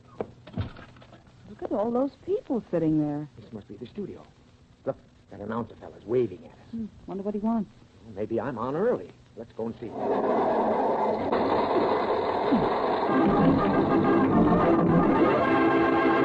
And a good evening to you, ladies and gentlemen, and welcome to a half hour of fun on Guess Who I'm Thinking Of and Take Home a Washing Machine program. Now, this program is entirely unrehearsed and brought to you by the makers of Tin Toes, the new toenail polish for old toes. And I see our first contestant is coming up on the stage now. How do you do, sir? Hello there. Your name, please. I told you out there in the hall, Oliver Anderson. Yes, of course. Now, here's a little question, and if you answer it correctly, you will receive our gallon size of Tin Toes, spelled T-I-N, T-O-Z-E. Tin Toes, the new wonder polish for unruly nails. Now, if you answer the question within 10 minutes, you'll receive also 15 silver dollars. All right now, sir. All right, here's our question. What color is Paris green? May I hear the question again, please? Of course. What color is Paris green? No coaching. Hurry now. Time is running out on you. Paris green. Yeah. Wait, green, isn't it? Absolutely correct. Paris is green. You win a gallon of Kinko's for tired nails. And for your promptness, sir, here's your 15 silver dollars. And thank you a lot, Mr. Anderson. Oh, let's get out of here. This isn't the studio. What on earth's going on? Here, take this jug of stuff. I'll keep the $15. You should have known better than go into that studio. You saw that red light lit. Don't argue with me now. We can do that at home. I'm not arguing, Oliver, but I told you about that red light. I know you did. That isn't the question. Wait, doesn't that look like Mr. Schultz, the butcher, coming down the hall? Schultz? Don't tell me to let him in here. Good evening, Mrs. Anderson. My, how lovely you look. Hi, Schultz. I am sorry you didn't get here sooner. You would have enjoyed my little talk on the Big Brother broadcast. Big Brother broadcast? Yes, one of the speakers didn't show up, so they put me on. Oh, how nice. Sorry we missed you. Well, didn't it go on early? Well, yes, it was rather unexpected. They're having the junior section of the program in about an hour. Well, it looks as though we've missed the broadcast, A Oliver. shame, too, Mrs. Anderson. I did right well, if I do say so. Well, good evening. Oh, by the way, I'm running a special on short ribs tomorrow, Mrs. Anderson. I don't like them. Good night. Oh, yeah, of course. Good night. Fine thing. You never even noticed my uniform either. Just show how catty men can be. Oh, come now. Don't take it so to heart. I'm not, but Junior will be home with his ear glued to the radio. I'll explain to him. Well, I'm going to wait and see if I can get some satisfaction before I leave here. Well, while you do that, I'll go see if Homer's arrived yet. If he has, I'll wait in the car and he can pick you up. I'll have to take this uniform back, too, you know. And how much did it cost? Oh, now, don't start that. Here in a hallway. Good night, sir. Happy to have had you with us this evening. Visitors are always welcome in the studio. Thank you. Good night. Gee, it's raining. I better slip in this doorway and wait for Homer. You'll get wet out there, mister. Well, yeah, it is a little wet out here. There's room for you to stand here in the doorway. Huh? Oh, well, thanks. It is kind of raining. Gee, an officer, huh? Was an officer. Gee, an admiral. I can tell by them ducks on your shoulder. Not exactly an admiral. Gee, I'm just crazy about uniforms. My sister married a doorman. Guess she fell for the braid. Are you married? Well, yes, I am. Oh, excuse me. Here's Homer, my friend, looking for me. Homer? You mean this little guy coming? Yeah. Oh, I've been waiting half an hour here alone for my husband. It just goes to show a girl can't trust any man anymore. All men ain't the same. Here you are. Well, yes, where's the car? Oh, it's right over here behind that. Well. Who's your friend? Look, Homer, I just stood in here out of the rain. I never saw this young lady before. Oh, you didn't? No, I didn't. Well, looks mighty lonely. Poor kid. Maybe you'd want to drive Mary on home, Oliver. And I'll sort of come on later. No, you don't. I'm not going to have Martha blaming me for your troubles. Besides, I have to take this uniform back to the store. Take the uniform back? You mean you're a phony? I mean nothing of the sort. Now, look, Homer, you take Mary home. I'll get out there on the streetcar. Oh, you'll come home later, eh? Oh, I get you.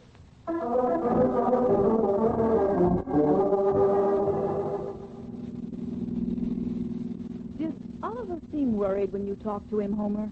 Worried? Mm-hmm. Well, he did a little at first. I kind of took him by surprise, but he's got over it now, I guess. You think we should go back and get him, take him to the store to get his clothes? Oh, no. He seemed kind of upset like when I saw him. He always gets upset over things like this. What's wrong, Homer? You seem so quiet. Oh, nothing. Just thinking. Oliver makes friends kind of easy, don't he? I guess he does. But he has to know a person pretty well before he gets interested in them.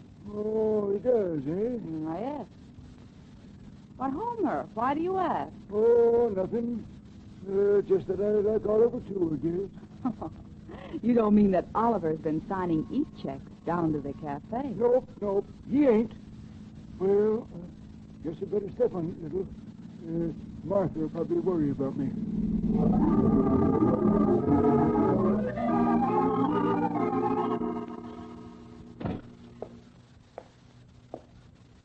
That you, Oliver? Yeah, Junior home? I haven't seen you. again? That's funny. Did you call the Gargoyle Club? I did. No one answered. I called Mrs. Chapman. She said Butch had gone someplace with Junior. Gone where? She didn't know. I wonder if they went to a show. If he did, he's in for it. Oh, maybe they let him go with them to the radio station. Well, he'd been home by this time if he had. Well, look, it's only 8:30. 8:30, that clock stopped. Well, it might be a good plan to set it.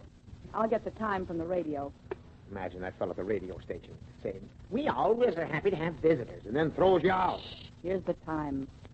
And now it's my pleasure, ladies and gentlemen, to bring you the most representative boy in our Big Brother Club, Junior Anderson. Junior? He's on the air. Quiet, be still. Let me get in there. Turn it up. I guess all I can say is, if a boy goes halfway with his pop, he'll come out all right. Of course, some boys don't want to be like their father. But no matter how peculiar he may seem at times to us, he's generally right. I'm not peculiar. Quiet. Quit pushing me. If my folks are listening, hello, Mom. Hi, Pop. I'll be right home. Okay, Junior, no hurry. Oliver. Gee, Junior on the radio. Now, I suppose I'll never hear the end of this. Oh, I don't think Junior will ever even mention it, Oliver. They chose him to speak. Oh, it makes me very happy. And we're both happy. Maybe we could go down to the store and get a pint of ice cream so he could eat when he comes home. Pint? Oh, all right, a quart. Gee, I wonder if Homer heard him talking on the radio. I don't think so. Homer acted rather strangely on his way home. Strange? Hmm? What'd he say? Why? Was there something he should have said or shouldn't have said? Well, no. You see, she was standing in the doorway first. She? In what doorway? Huh? Oh. No wonder you wanted to take your uniform back by yourself. Now, wait a minute. I was just in out of the rain, and Homer walked up. There's nothing wrong in that. Nothing wrong? Oh, of course not. You didn't know she was standing there, of course. You know I wouldn't do a thing like that, and here you were so happy just a minute ago. I'm happy now. See? That's what happens to Homer. It's just a mistake, you say. Yes, I know, but Homer has to pay for his mistake. Ah, fine thing. It wouldn't have been so bad if Homer hadn't seen it. He'll tell Martha. Martha will tell everyone she meets. Oh, Oliver, how could you do such a thing to me?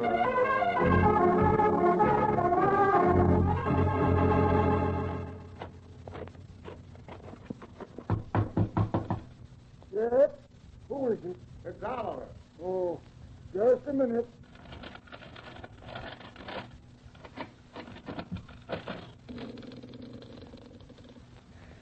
Thanks, Homer. Wait, Oliver. I want to barricade the door again. Martha, you know.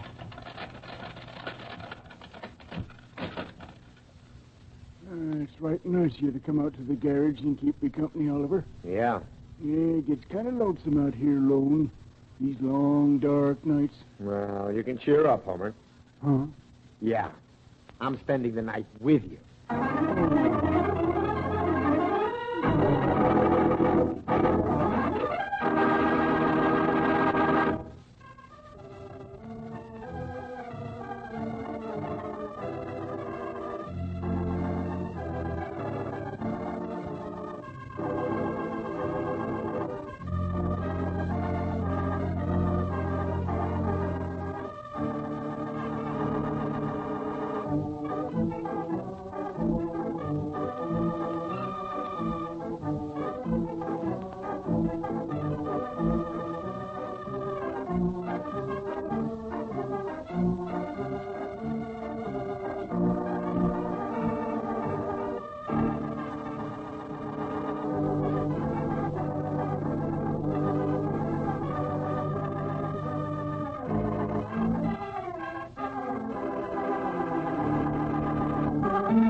The Anderson Family is written by Howard Swart, directed by Herb Litton, and features Dick Lane as Oliver, Louise Arthur as Mary, Walter Tetley as Junior, and Herbert Rollinson as Homer. Also in the cast were Paul Theodore, Jenny Johnson, and Doug Young. Music by Gordon Kibbe, sound effects by Ray Erlenborn, and your announcer is Ken Peters. The Anderson Family is a Hollywood Broadcasters production, transcribed from Hollywood.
Anderson Family. Oliver, aren't you proud of Junior? Winning the essay on why I want a horse. I certainly am. Maybe I'll win a horse, Pop. If we don't have room for relatives, where are we going to put a horse? Oh, gee, Pop, I want a horse worse than anything I can think of. But we can't keep a horse in a garage, Junior. I don't see why not, Oliver. Now, don't you make it tougher for me, Mary. Uh-oh. Here we go again, folks.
Yes, ladies and gentlemen, it's the Anderson family.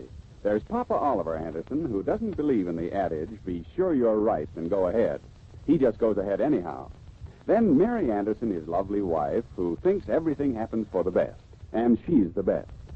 Then let's not forget Junior, 12 years old and the spark plug of the Andersons' daily life. They're a happy family, although Oliver is somewhat confused with life. He takes a beating from the boss all day, and then he comes home to his little family where he is king. Well, almost king. There's no place for morbidity in their life, and their happy outlook is a tonic for everyone. Now, this whole thing started when Junior Anderson won an essay on why I want a horse. The first thing Oliver knew about it was when his boss called him into his office today and told him the bad news. Anderson, come in, sit down. I'll stand. I'm tired of sitting down. Now, as you know, Anderson, I was on the judging committee on the juvenile essay contest, which was won by Junior Anderson. Yes, I know. Junior's very happy about the whole thing. Yes, as your employer, I'm going to do something which gives me great pleasure. Oh, gee, I don't think I deserve it. You're absolutely right, except that you're wrong. I don't get it. I hate to spoil the whole affair by tipping you off, but I'll tell you, it's something big. Oh, now, you didn't have to do that, Mr. Thompson. My car is good for another 3 weeks. It's not a car, and it's not for you. It's just something to show my appreciation for Junior's efforts. That's different. Well, whatever it is, it's probably more than he'd ever get from me on my salary. I love your sense of humor, Anderson. Yeah.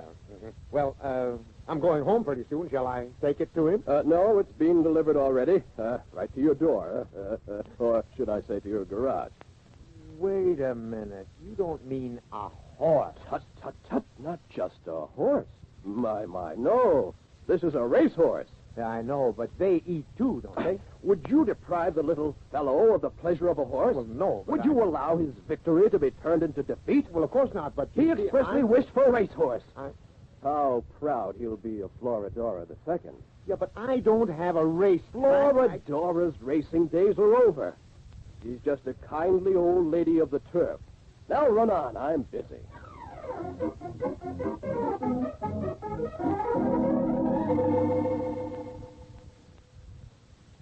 Gee, Mom, a real racehorse. It really is.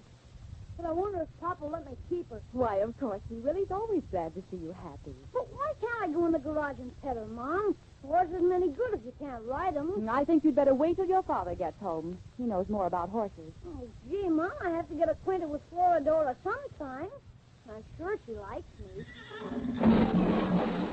Uh-oh. Something fell in the garage, Mom. That was the horse. Oh, me. If we don't do something with it, she'll kick our car to pieces. Oh, here you are. I thought you folks had left home. Oh, Oliver, I'm so glad you're home. Junior wants to bring the horse out of the garage. Well, then why doesn't he bring her out? I was going to, but Mom said wait for your father. Well, maybe your mother's right. What's that? Oh, I don't think the horse likes to share her quarters with your car. My car. Well, let's do something. Don't look at me. I'm not a trainer. If you'd just bring her out, Pop, I'd lead her around. Well, now, this has to stop. I won't have my car kicked to pieces. I must... Wait a minute. I'm a stranger to this horse. Maybe I hadn't better go in there right now. Wait. I have an idea. I'll go get Homer Meister. He's an old horseman from Nebraska. And anyhow, if he's laid up, he won't lose any salary.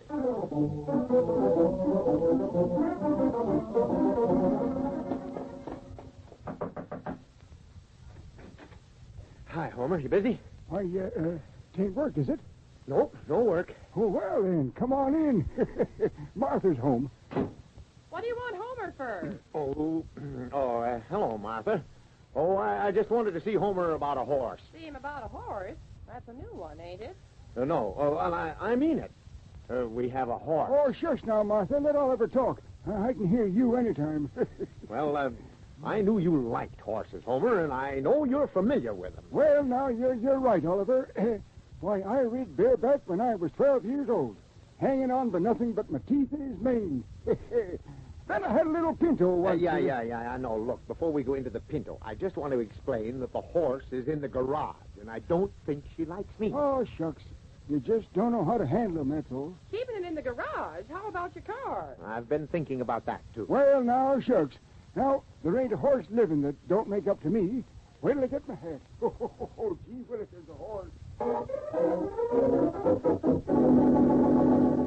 Mary? Yes? What is it? Can Junior walk? Why, yes, I guess so. Why?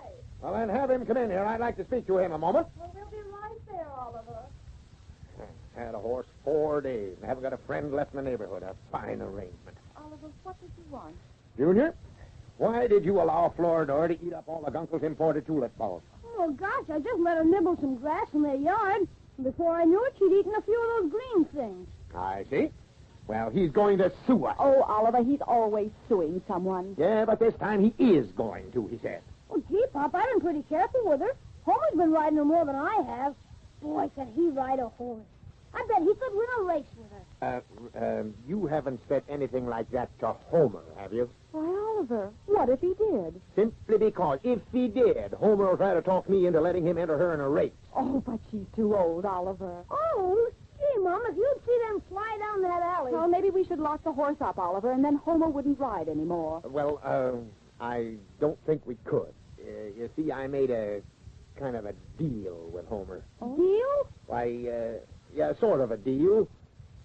Well, Homer's paying half her hay bill, and for that, he gets to ride her as much as he likes. It seems to me you could have consulted Junior. It's really his horse, you know. Well, it doesn't hurt to humor Homer a bit. After all, he tamed her, didn't he, so we could pet her. Dear, I wonder who that is. Well, it's probably Gunkel wanting to check for those bulbs. Howdy, Oliver. Got a minute? Yeah, come on in, I guess. Well, Pagliacci? Who? Huh? What's the Turkish wardrobe for, Homer? Turkish? Why, they ain't Turkish. Just some old racing silks I wore back home. Yes, Why, sir? Homer, where did you ever buy silk? Oh, had 'em for years, Mary. Old jockey silks. He's just like a regular jockey, Mr. Meister. You see, Mom? But say, aren't they a little snug, Homer? Well, yes, yeah. But I'm eating nothing but celery and oranges and drinking grapefruit juice. Keeping my weight down. Are you having some pictures taken or something, Mr. Meister? Pictures? Nope. Just getting down to my best riding weight. Lost 9 pounds. Be down to 120 by Friday, Friday? Yep. Oliver, let me look at that racing record book again. The page that shows Floridora's racing record. Oh, sit still, Oliver. I'll get it. You've seen it 50 times, Homer. Did you tell her about our deal? Haven't you, about you having the use of her? Well, yeah. What'd she say? What are you whispering about, Pop? Why, nothing. I'll tell you later, Junior. Oh, here you are, Homer. It's on page 206, Mr. Meister. Even knows the page, huh? Wait, that's the page, Pop. Oh, yeah. Here it is, Homer. Floridora, the second. Bay mare by Mudhog out of Floridora girl. Born 1930. Well, age don't make no difference with a horse, Oliver. Just like a woman. Give them a kind word and they'll knock themselves out trying to make you happy. Let's see now. Third race at Pimlico, 1934. Oh, yes, here it is.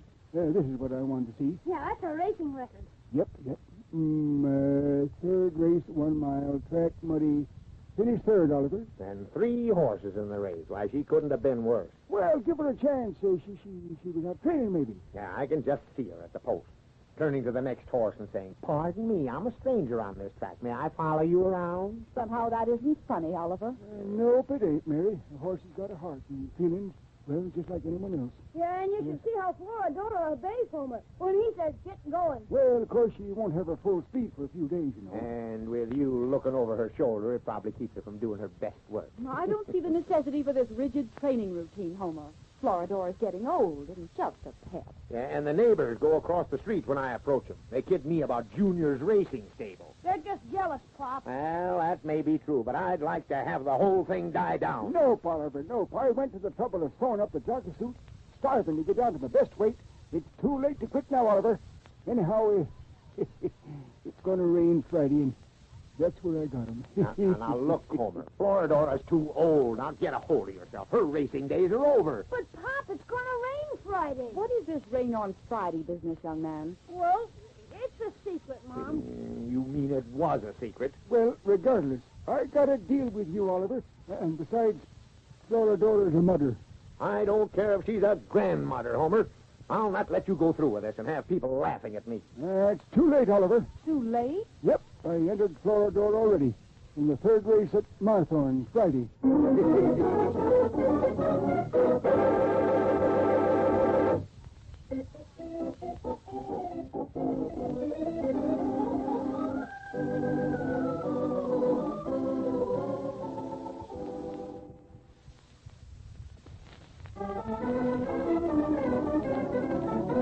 And now back to the Andersons.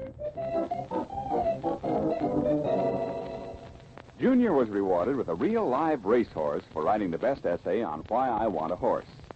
Homer Meister next door has been training the horse, Florodora II, for 2 weeks. And now it's Thursday, the day before the big race. Oliver Anderson, by this time, has most of the neighbors avoiding him, and he wishes Homer would scratch the horse. Mary and Junior are waiting at the racetrack for Oliver, who has stopped to chat on a corner with his boss. Now, see here, Anderson. You have to do something about this hat-rack Florodora running in that race. I'm losing face all over town. People will think I'm the owner. Oh, now, wait, boss. It's just a phase in the life of Junior. He's thrilled to death. His horse in a real race. So you're going through with it, huh? Why, sure, there's nothing wrong with it. And you did give him the horse. Okay. Let me tell you this, Anderson.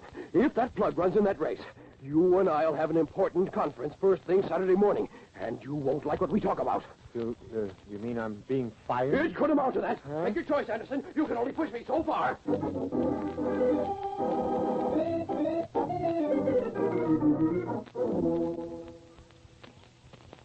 Oh, here comes Pop now, Mom. You'd think he was the one who'd been standing in the rain to see his dejected appearance. Oh, here you are. I'm sorry I'm late. Stand back in here out of the rain, Pop. Oh, thanks. Junior, would you care very much if Florodora didn't run tomorrow? Florodora not run? Gee, Pop, you don't mean it, do you? Why, you let Junior believe you thought it was all right. Never mind, all right. She'll run then. I just thought I'd ask. And the horse barns are right down this way, Pop. What's wrong, Oliver? Oh, nothing. I just left Thompson, the boss. He's burned. Well, he can't say anything to me. It's my horse. I wish I'd have thought of that. Oh, well, come, Oliver. Let him be angry. You've gone along with Homer this far. Now you'll go all the way. Gee, Pop, Mr. Meister went to a lot of trouble. He borrowed a bridle and saddle today. Well, let's not stand here. Come on, Pop. I'll show you which stall Floridora's in. Junior, don't step in the mud. I just don't know what to do, Mary. I do. Come on, and keep out of the mud.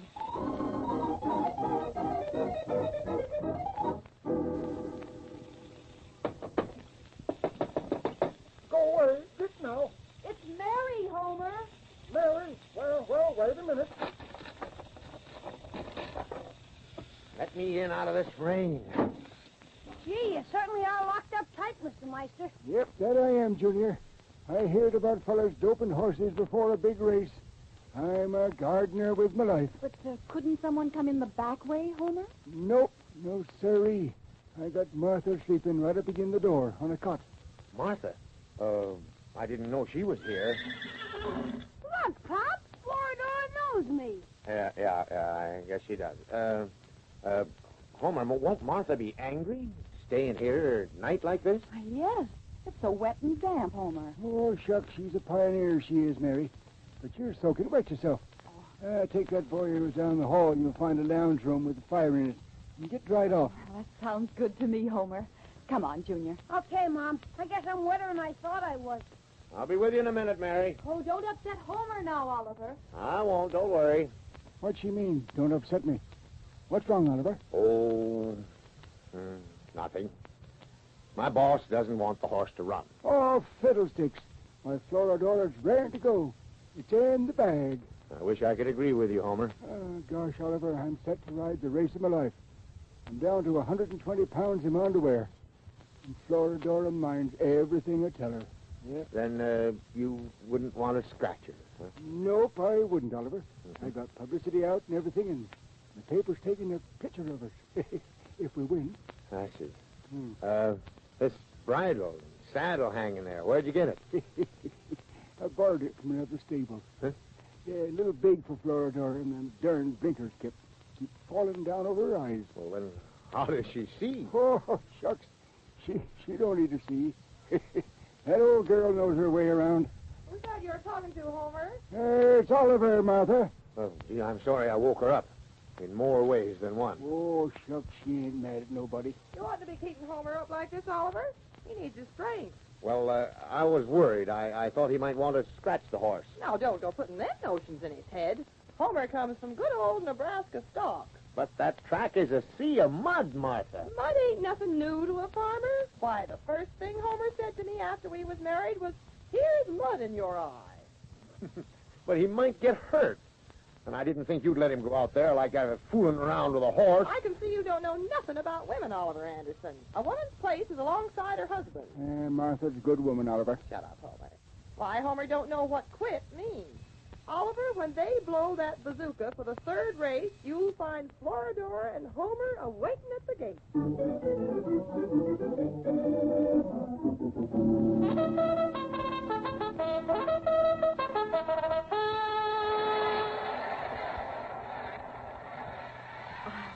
I never saw Homer more serious than he is today, Oliver. Yeah. Let's stand under this lean-to, back a bit from the track. We can see the finish line from here.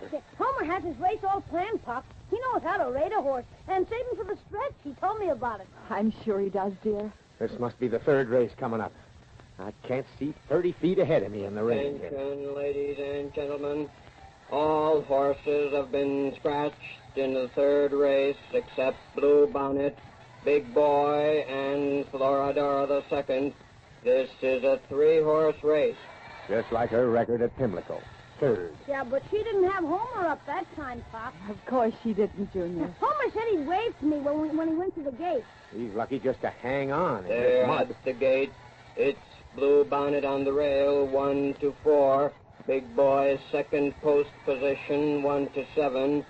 Floridora, 65 to 1. 65 to 1?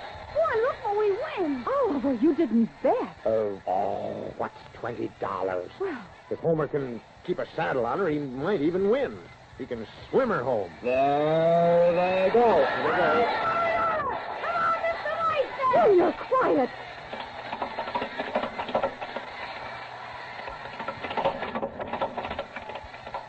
I only heard 2 horses, Oliver.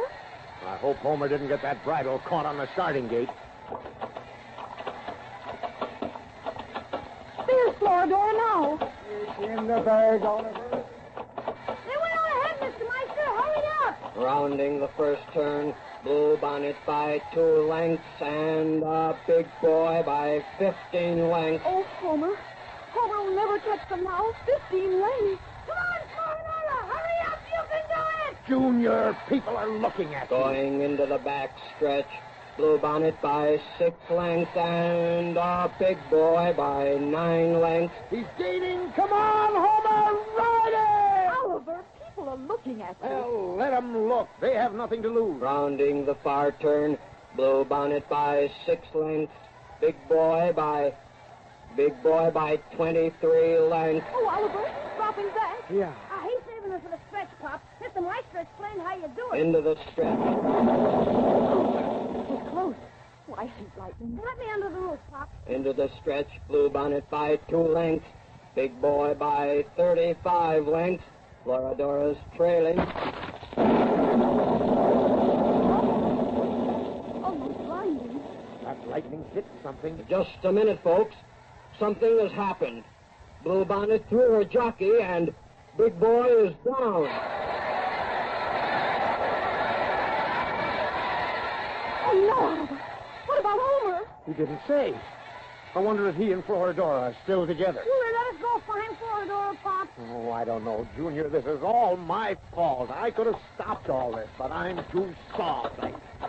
Oh, listen. A horse. It is a horse.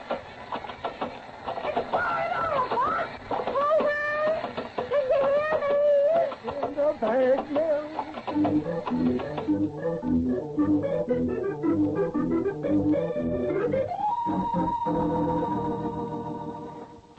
Well, Homer, here we are home and everyone's happy. Here's a little toast to Homer. With coffee. And don't say, here's mud in your eye, Homer. Nope, I won't. It was a good race, and I'm glad I won. And so is Oliver. Did you place that little, you know what, Oliver? Yeah, I sure did, Homer. All 10 of yours and 10 of mine, right on the nose. You mean you took my money out of that trunk and bet it on an old horse race? Why, Homer Meister, Oh, come now, Martha. We're visiting now, you know. And you're so proud of him, Martha. Well, guess I am. And I'm proud of that horse, too, and Mary. Gosh, I guess every kid in the neighborhood's out in the garage looking at her with Junior. Well, now that you're warm and comfortable, Homer, tell us what happened. Well, Mary, I planned the race beforehand, and I followed my plan. You followed the other horses, too, Homer. I didn't do no such thing. I just went out in front, right off the bat, and they never did catch me. Now, wait a minute. The announcer said you were trailing. Maybe you was, Homer, but you didn't know it. Maybe I was, but I swear I didn't hear nobody go by me. Well, so I eased her up a bit on the first turn and, saving her for the stretch. I think you did a wonderful job, Homer. I do, too, Mary. First thing he's done right for years. Oh, let me be. Who's telling this? I'd have made better time, too, but that there saddle kept sliding over on the G side. Yeah, I noticed that saddle. Hush your mouth now. Well, sir, I got off on the back stretch and pulled up some slack on the cinch, and that darn saddle was just too big for old Floradora. But what I don't understand, Homer, the lightning scared the other 2 horses, but Floradora didn't seem to mind it. Well, now, I'll tell you. You see, it was them borrowed blinders, the darn things that kept falling down over her eyes, and I guess she didn't see the flash. Now, about this small wager, Oliver. Oh, yes. It was $20 and paid off at 65 to 1. That's $1,300, and most of it's Homer's. Now, wait a minute, Mary. I'm out of work, starting tomorrow, and 10 of that was my money. Now, just a minute, Oliver. You didn't ride Florida. Neither did you. Oliver, stop it. Be quiet. I'll get it, Mary. Hello? Well, congratulations, Oliver. May I be the first to shake your hand? Now, wait a minute, boss. I don't have to talk to you until 9 o'clock tomorrow morning. No, Anderson. I greet you as a friend and admirer. Oh, you knew that race was in the bag, you scoundrel. You made me believe you didn't know horseflesh. Now, you just forget our little misunderstanding. You and I'll go on a short fishing trip. My expense, of course. And you can give me some pointers. I may want to start a stable of my own. Okay, I'm glad I made you happy.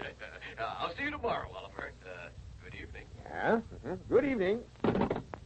Oh, boy. The boss has changed his tune. He's proud of Floradora. Well, who ain't? Yep. I can see her big brown eyes looking up at me at the starting gate. Probably was hungry. Yep. Horse is a true friend. And Junior takes such an interest in her. Yeah. I guess I was wrong about our having a horse. Oh, my goodness, what's that? Sounds like the garage. Oliver, where are you going? I'm going to stop Floradora from kicking my car to pieces. Now, Mary, hold up Homer's winnings until I check the damage out here.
The Anderson Family is written by Howard Swart, directed by Herb Litton, and features Dick Lane as Oliver, Louise Arthur as Mary, Walter Tetley as Junior, Herbert Rollinson as Homer, and Jackie DeWitt as Martha.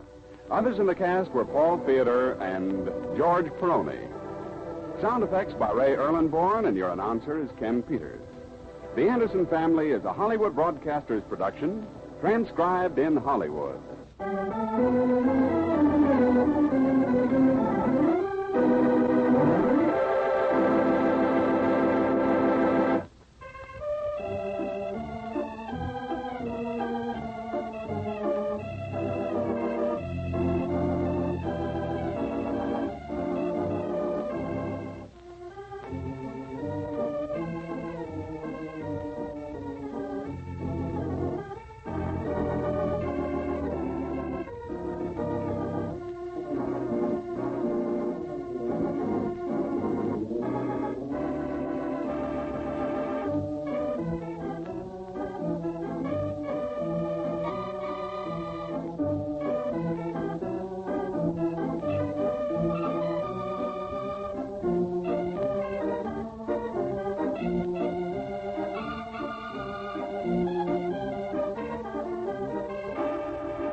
The Anderson Family.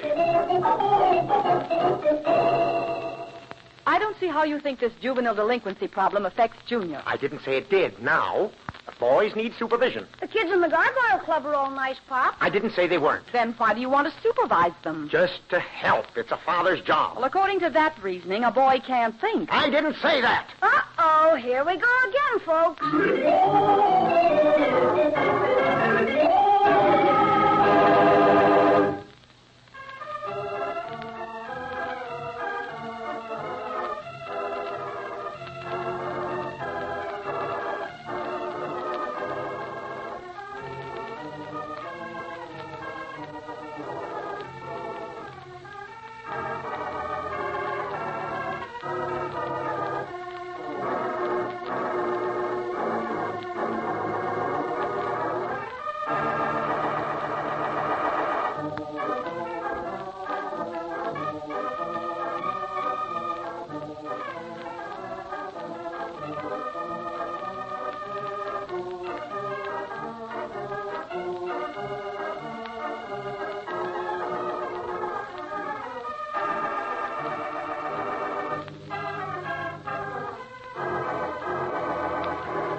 And now let's visit the Anderson family. This whole thing started when Oliver Anderson's boss, Mr. Thompson, showed Oliver Anderson the statistics on juvenile delinquency. Oliver isn't too impressed because he's never had any unusual trouble with Junior, but the boss wants to be heard on the subject. But you can't turn your back on this problem, Anderson. You have a son. But he's not a delinquent. I didn't say he was, but he easily could be. Could be? That's silly. All right. Take Jones' son. Nice young chap, smart in school, got in with the wrong boys, landed in jail. His father fired, the family ruined. Just because old man Jones thought it couldn't happen here. Yeah, but Junior's different. Different? Why, Anderson, you can hear that same line every morning in the juvenile court. They're all good boys, according to their attorney. Ah, that's silly. All right, let me ask you. How much time have you given your son lately? How much do you fraternize with him? How much do you join in his daily routine? Well, of course, I have to work, too, you know. That's what I thought. Why don't you go home and show him his father's a great guy, even if you have to lie about yourself. Lie, huh? Well, that's a good idea. Then he'll respect you and live the clean life. Well, Junior doesn't smoke, that I know of, and he doesn't stay out late at night, I hope. There, you see? Just as I said, a father feels pretty well satisfied if his 12-year-old boy doesn't smoke, shoot craps, and stay out late at night. Well, I can save a lot of time by agreeing with you. Don't agree with me. Just remember what I said to you. Someday when Junior is asking you to bring ice cream cones to his cell.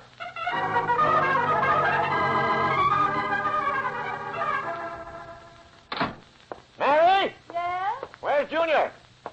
Junior? I don't know. You don't know? Well, I mean, right at this minute, he's probably delivering his papers. Why? Nothing. But the boss has me sort of worried talking about juvenile delinquency. Worried? Why? Junior seems to be a normal person. Yeah, but I don't give him enough attention. He needs supervision. Why this sudden interest in your son? Do you know the statistics on juvenile delinquency? No, I can't say that I do. Mr. Thompson does. Did Mr. Thompson think Junior was going to the dog? He didn't say that. He must have implied it. He says the whole structure of family life is being ruined. So there. How many children does Mr. Thompson have? Children? Why, he doesn't have any. That's what I thought. But he's going to tell everyone else how to bring up their children. He's doing no such thing. Well, do you have any ideas? Well, not at the minute. It would take some thought, of course. Maybe if Junior took up the subject of vitamins or something in the chemistry line, I could help him with it. And then he wouldn't feel he was growing up in ignorance. Well, you know how to handle Junior. All you have to do is talk to him, man to man. He's willing to learn. If a father would just stop and take the time to explain things. A child can't be expected to know the things his father does. What's that? Sounds like Junior. Of course it's Junior. Hurry up and wash Junior. Your father wants to eat. Oh, sure. Hi, Pop. Hello, son. Better sit down so we can eat. I asked him to wash his hands, Oliver. Talk to him afterwards. Gee, now I'm confused. Face washed or sit down? Right in and get your hands and face washed. Okay, Mom. Too bad, Pop. I couldn't help it. Oh, that's another thing. Boss said, no security. You tell him one thing, and I tell him another. Talk to him at the table, darling. He's more at ease. Well, I guess we're just about ready. Now, let me handle it, Mary. He expects me to be firm. All right, but don't nag him, Oliver. Nag him? Of course not. Now, don't coddle him. Just have to be firm. Here we are. Gee, Pop, you're looking on a beam tonight. Had a haircut, didn't you? Why, yes. You, like it? Gee, I'll say I do. When I'm grown, that's the way I'm going to have my hair cut, if I have as little hair as you have. Potatoes, Junior? Sure, thanks, Mom. Potatoes are good for you, Junior. I'm glad you eat them. I know it. They have starch in them. Why, yes. Potatoes and bread. Bread's especially good now, isn't it, Pop? With added riboflavin and nicotinic acid. With, what? You know, Oliver, riboflavin. I guess Pop wasn't listening to me. All I do is chatter. Oh, no, I wouldn't say that, Junior. You're a smart little guy. Anytime you have anything to say that's important, you just say it. You mean that if you're right, go ahead stuff, huh, Pop? Well, on that order, yes. Could I interest you in some spinach, son? Spinach? Yes, Mom, thanks. Although spinach is somewhat oversold, don't you think so, Pop? Oh, I hadn't given it any thought, Junior. All I know is it's full of vitamin D. Vitamin D? You're thinking of fish oil, Pop. Spinach has iron in it. Have some spinach, Pop? Me? Oh, well, yes, I'll take a little. Junior, let Mother ask you something. Are all the boys nice in the Gargoyle Club? Oh, sure, they have to be, Mom. We'd blackball them out if they aren't. Well, I'm glad to hear that. Now, I have a surprise for you, Junior. Oh, good. You going to get my bike fixed? No, not yet. But I'm going to start a hobby for you, something to keep your mind occupied. Oh, gee, Pop, we just started one this afternoon at the Gargoyle Club. Voted in the captain and everything. Well, this won't interfere with what you've planned. I'm going to get you an indoor bat and a ball. Gee, that's swell. I was going to ask for one. That's what we've organized, an indoor team. A Gargoyle Giants.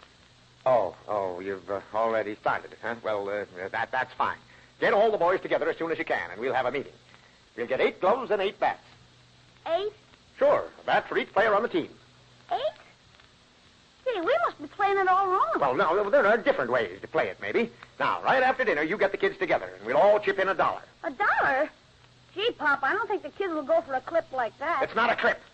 If they pay for things, it makes them appreciate them more. Well, why don't you try to cooperate with your father, Junior? I am, Mom. But I know how the other kids feel. Now, just let me handle them. Now, if you're finished, round them up, and we'll have a meeting. Okay.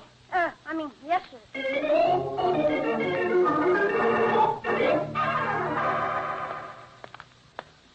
Oliver! Hey, Oliver! Wait a minute! Huh? Yeah, what is it, Homer? What's all them kids doing in that field across from me, huh? Well, Homer, I'm licking the juvenile problem in the neighborhood. You know they ain't allowed to play ball that lot. Who says so? Well, Mr. Parker, owner, he won't allow it. No, sir. He put up a big no trespass sign on it. It's not there now, Bub. I pulled it up and threw it in the ditch. Oh, Oliver, he ain't going to like it. Oh, no? Well, it'll keep him off the streets anyway. Well, another thing, Oliver. When them kids hit a ball, hits my house. Okay, it hits your house. No damage. That's why we stopped them from playing there. Now, look, Homer. Just imagine you're a kid. Would you like old man Meister if he was a crab? Well, no, I guess I wouldn't, but... Down deep in your heart, you like kids. Yes, I do. But when they break a window, I just... And you'd be the last one to stop them from being fine, clean boys. Well, yes, I would, Oliver. Gosh, I guess I've been a pretty hard man. I was just doing it to keep Marthy from arguing with me. I knew you'd see it my way. Yeah, Marthy's good woman. Yep. Well, I guess I've been tired, Oliver. But I see what you mean. Them boys got to have a place to play. Yeah. Well, sir, it takes me back to the days when I was a boy. Had ourselves a right smart team, I remember. One day we was playing, bases was loaded.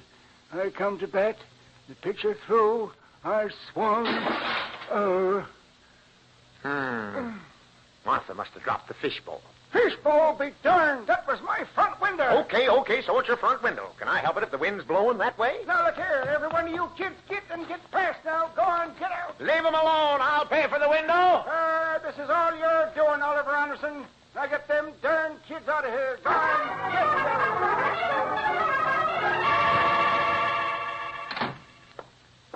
What on earth were you and Homer yelling about? Why, nothing. Why? That's a racket. What will the neighbors think? Kids did that. They'd want to send them to the juvenile home. A ball went through Homer's window, but I'll pay for it. Through the Meister window? Oh, Oliver. That's all right. It was cracked anyhow. Well, why don't you drop this whole thing, Oliver? I have too good a start now, Mary.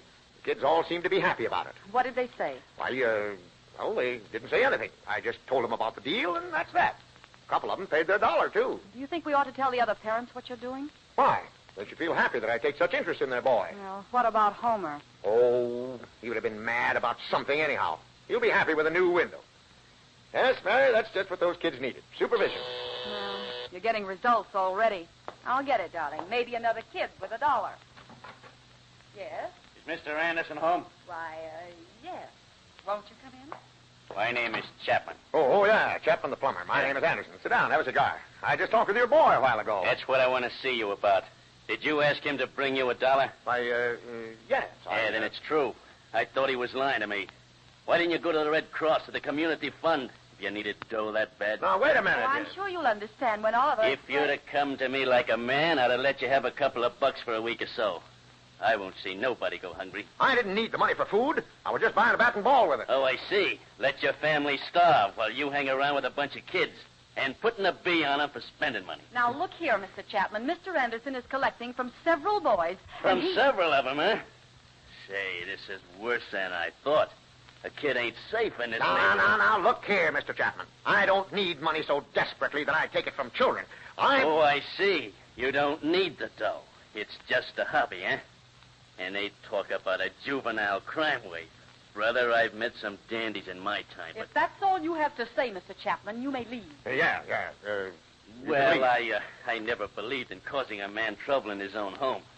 But, brother, there ain't nothing to keep me from catching up with you when you step off your land.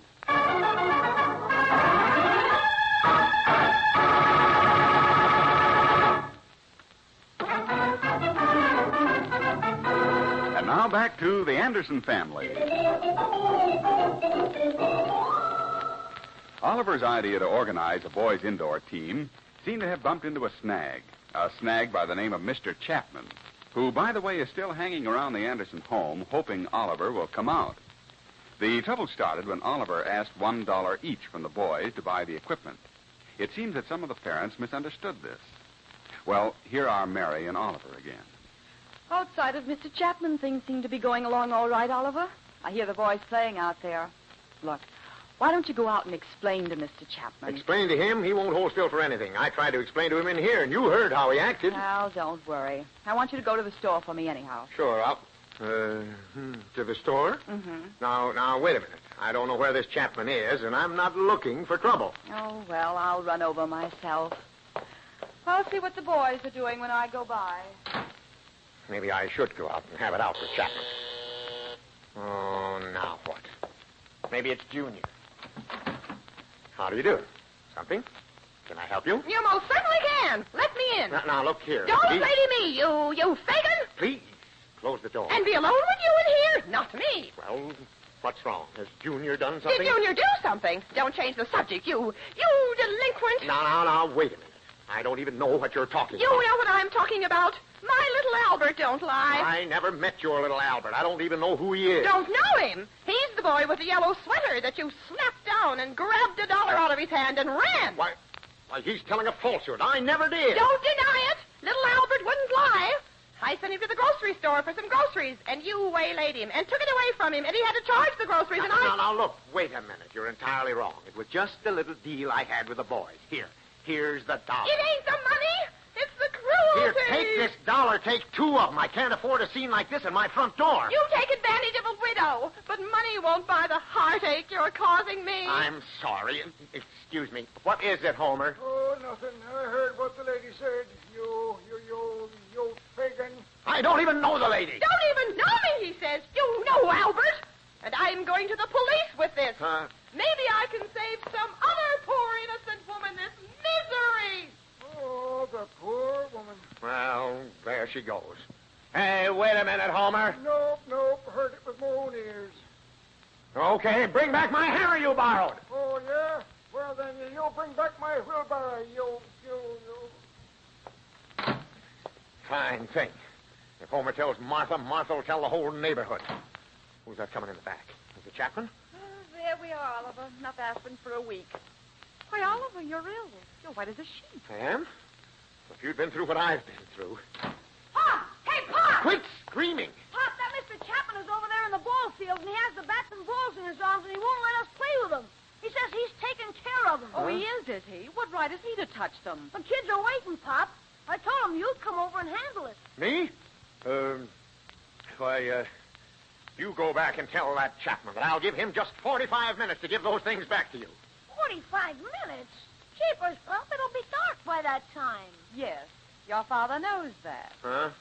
Now, run out and get your old bat and ball and let Mr. Chapman have the new one. Okay, Mom, but the kids won't like this. Well, I tried to talk you into letting the boys handle their own problems, Oliver. Now this.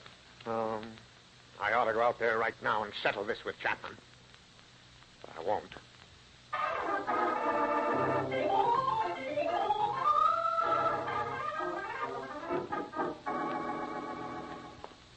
Well, maybe we better call Junior. It's getting dark, dear. Yeah. You know something? Hmm? I haven't heard a sound from that field for half an hour. Wonder where the boys went. I'll look out the window. Don't see a soul out there. Chapman out there? No, nobody. That's funny. Junior would have certainly come home if there were trouble. You don't think he's easily led? Oh, you don't mean that at all, Oliver. You're upset. I'll get it, dear. You take a couple more aspirin. Yes? Mrs. Anderson? Why, yes. This is Chief O'Reilly down at headquarters.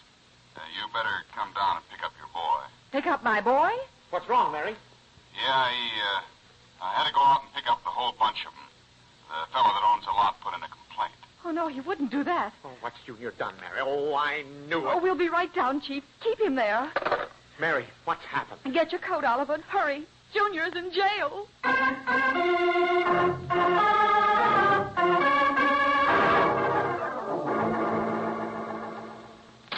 Where is he, Chief O'Reilly? Where's Junior? Now, just take it easy, Mrs. Anderson. He's okay. I'd like to know what right the police have in taking in a group of boys who aren't bothering anyone. If you'll just keep your shirt on, Anderson.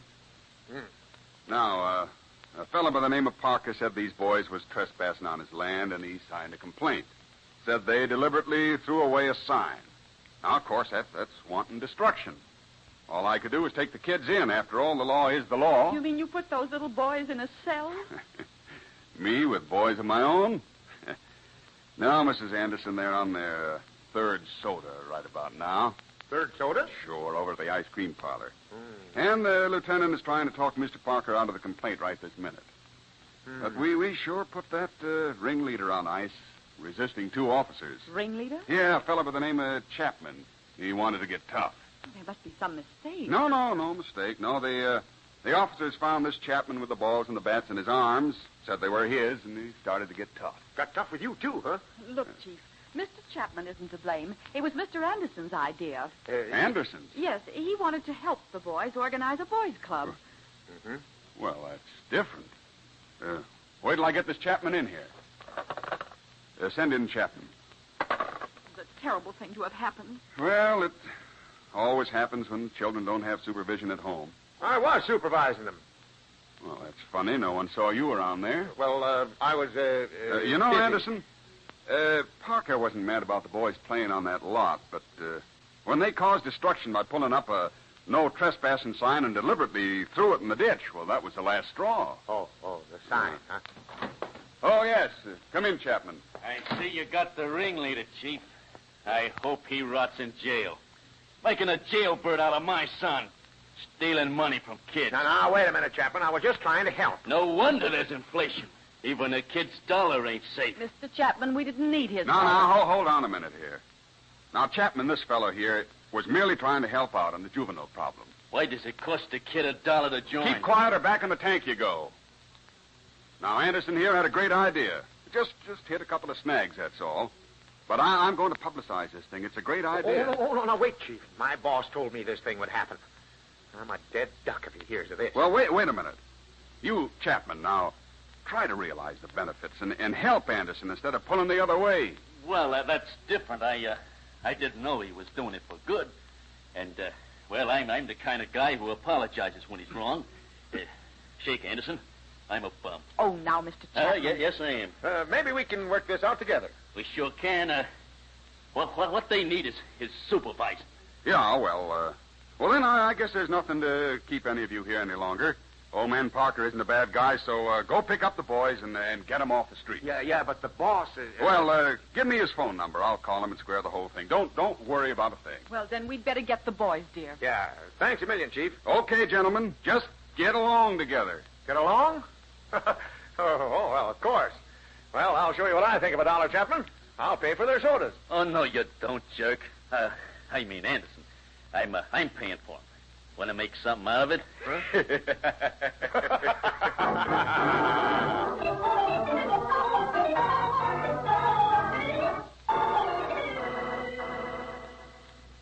Well, I'm certainly glad this day is over. Yeah, I've never been so misunderstood. Is that you, Junior? Yes, Mom. Where are you going, Junior? Oh, I think I'll go up to bed, Pop. Oh, come here a minute. Tell us what happened at the gargoyle meeting. I'll tell you tomorrow. I'm tired. I won't be here tomorrow. I want to know. Come in here a minute. Oh, gee, Pop, it isn't that pressing, is it? Now, hold up your head, Junior. Why, Junior, your eye, it's black. Yeah, and it hurts, too. What on earth happened? Well, nothing. I was just outvoted at the club, is all. Oh, my goodness, let me get something for your eye. Now, wait a minute. What happened to you, Junior? Tell me. I'm always with you on everything. Well, the kids wanted to run their own club, and I tried to swing them over to you, but it wouldn't work. Oh, I see. Well, how did the eye get puffed up? Oh, it was that Chapman kid. Said his pa had you scared to go out of the house. Oh, he did, huh? They can't say that about you, Pop. Even if it is true. Oh, well, go on now. You were saying? Here, Junior. Put this ice on your eye. I'll get it, Mary. All right. Yes? Oliver Anderson speaking. Hey, buddy. This is Chapman speaking. My kid just told me he punched Junior in the eye. I talked to Junior. Junior? Oh, yes. Junior? Phone. For me? Oh, swell. Who is it, Pop? Here. Take it. Thanks. Hello, this is Junior. Oh, hello, Junior. This is Spike's old man. Oh, hi, Mr. Chapman. Look, Spike feels lousy about punching you in the eye. Oh, that's all right. I had the same chance to do it to him. Well, he said he was sorry to disagree with you, but I learned him that a gentleman never shoots off his mouth. That's okay, Mr. Chapman. I feel the same way Spike does about it. Well, you and Spike get together tomorrow. You know, he thinks you're hunky-dory. And so's your old man. Well, so long now. Yeah, so long. And tell Spike like it's okay. See him tomorrow. Everything all right, Junior? Yeah, everything's keen now. Well, I'm glad to hear that, Junior. I'll have to get right in and pitch now. Well, say, Pop, there's something I ought to tell you about our meeting tonight. Something wrong, Junior? No, I just wanted to tell Pop, before he makes any new plans, the Gargoyle Club membership passed a resolution tonight. No more outside interference. But don't feel too bad, Pop. No, outside interference. That's right. They said every time grown people step in and try to take over, there's always a lot of trouble. Probably Chapman again. I'll get it, Mary. Oliver Anderson speaking. Oh, Anderson, my boy. I just couldn't wait to call you and offer my congratulations. Congratulations. Now, wait, boss. Yes. Chief O'Reilly just called me and told me of your wonderful new idea on handling the juvenile problem. I'm very much surprised. So am I. The wife has an article to do on child psychology for the Beekeeper's Journal. Could you help her a bit on the article? Well, Mr. Thompson, from my experience with the juvenile problem, I have found there is one thing of a paramount importance. Yes. That sounds excellent. Go on, Anderson. It can all be summed up by saying intelligent handling of the juvenile problem can best be brought out by the parents showing less outside interference and more inside information. And, brother, you can quote Oliver Anderson on that.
The Anderson Family is written by Howard Swart, directed by Herb Litton, and features Dick Lane as Oliver, Louise Arthur as Mary, Walter Tetley as Junior, and Herbert Rollinson as Homer.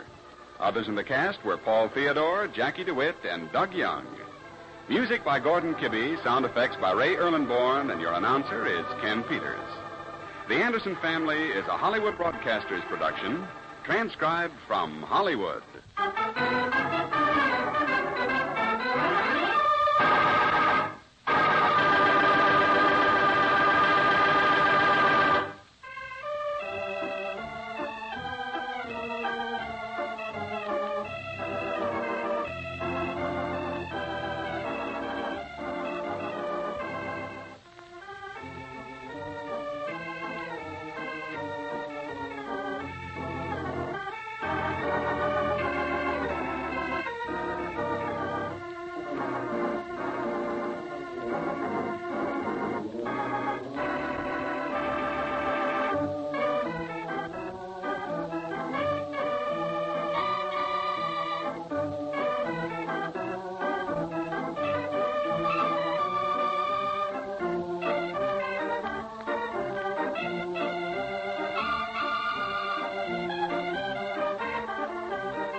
Anderson Family.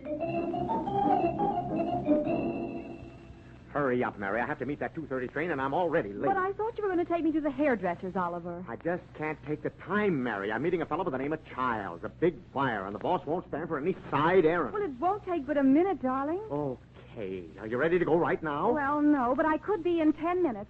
And I just have to have my hair done for PTA tomorrow. Would you like to have the ladies point at you and say, her husband isn't working anymore, you know? Uh-oh, here we go again, folks.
Now let's visit the Anderson family.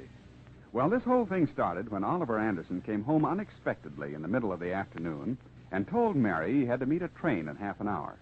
A big buyer is coming in on this train, and the boss has given strict instructions that Oliver give the buyer plenty of attention. Right now, Oliver Anderson is putting on the rush act as he enters his home. Mary? Mary! Yes? What is it? What are you doing home so early, Oliver? I can't take the time to explain. I'll tell you as I go along.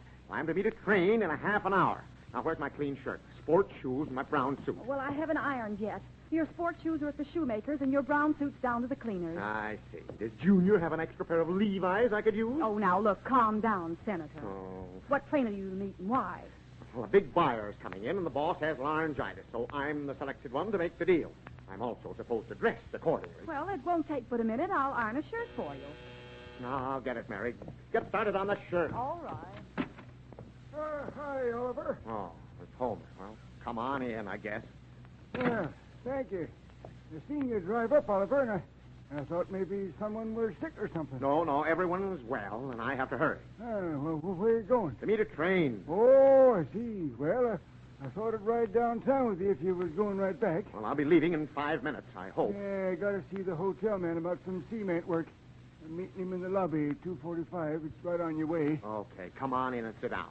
How's Martha, Homer? Oh, she's got a slight cold. Oh, that's too bad. Look, Homer, Mary's ironing her shirt. Don't talk to her now. I've been giving her peppermint tea and stuff. It seems to kind of relax her. I remember one time... Maybe she should get more rest, Homer. Look, Homer, wait out in the car for me, will you? You're just holding up things. Oh, wait in the car, huh? Yeah. You ain't going to take long. No, I'll hurry. Now, go on. The car's out and back. Well, get on your toes, fella. Can't keep a man waiting, you know. I'll be right there. Now, how's that shirt coming, Mary? Just take it easy now, Oliver. Everything's going to be all right. You're going to make it.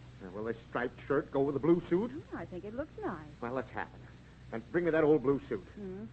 I'll jump into it and fly. Maybe the client is... There you are, dear. Quick, a clean handkerchief. Now, hurry, Mary. Look, my shoes.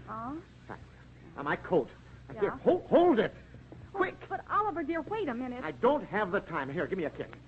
Wish me luck. I do, dear, I'll be back with a fat order. But, Oliver, wait a minute. I can't, Mary. Goodbye. Oliver Anderson, come back here and put on your pants.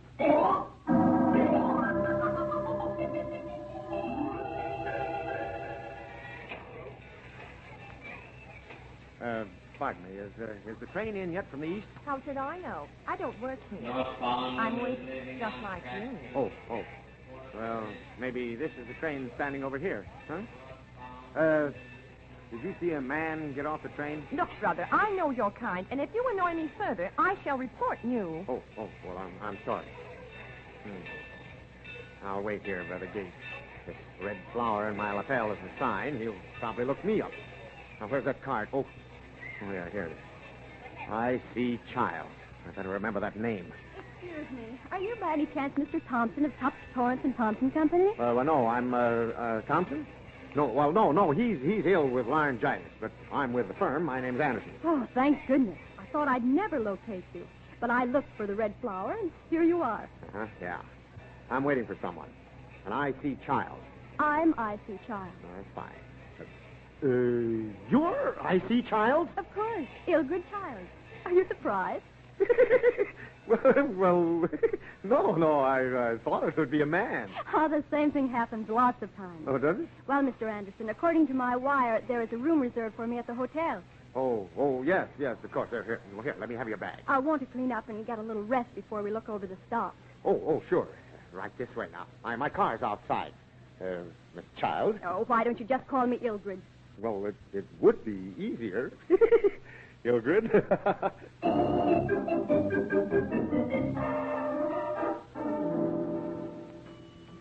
Going, Mr. Gilroy. Here's your key, Miss Childs. It's 304. I'll carry your bag over to the elevator.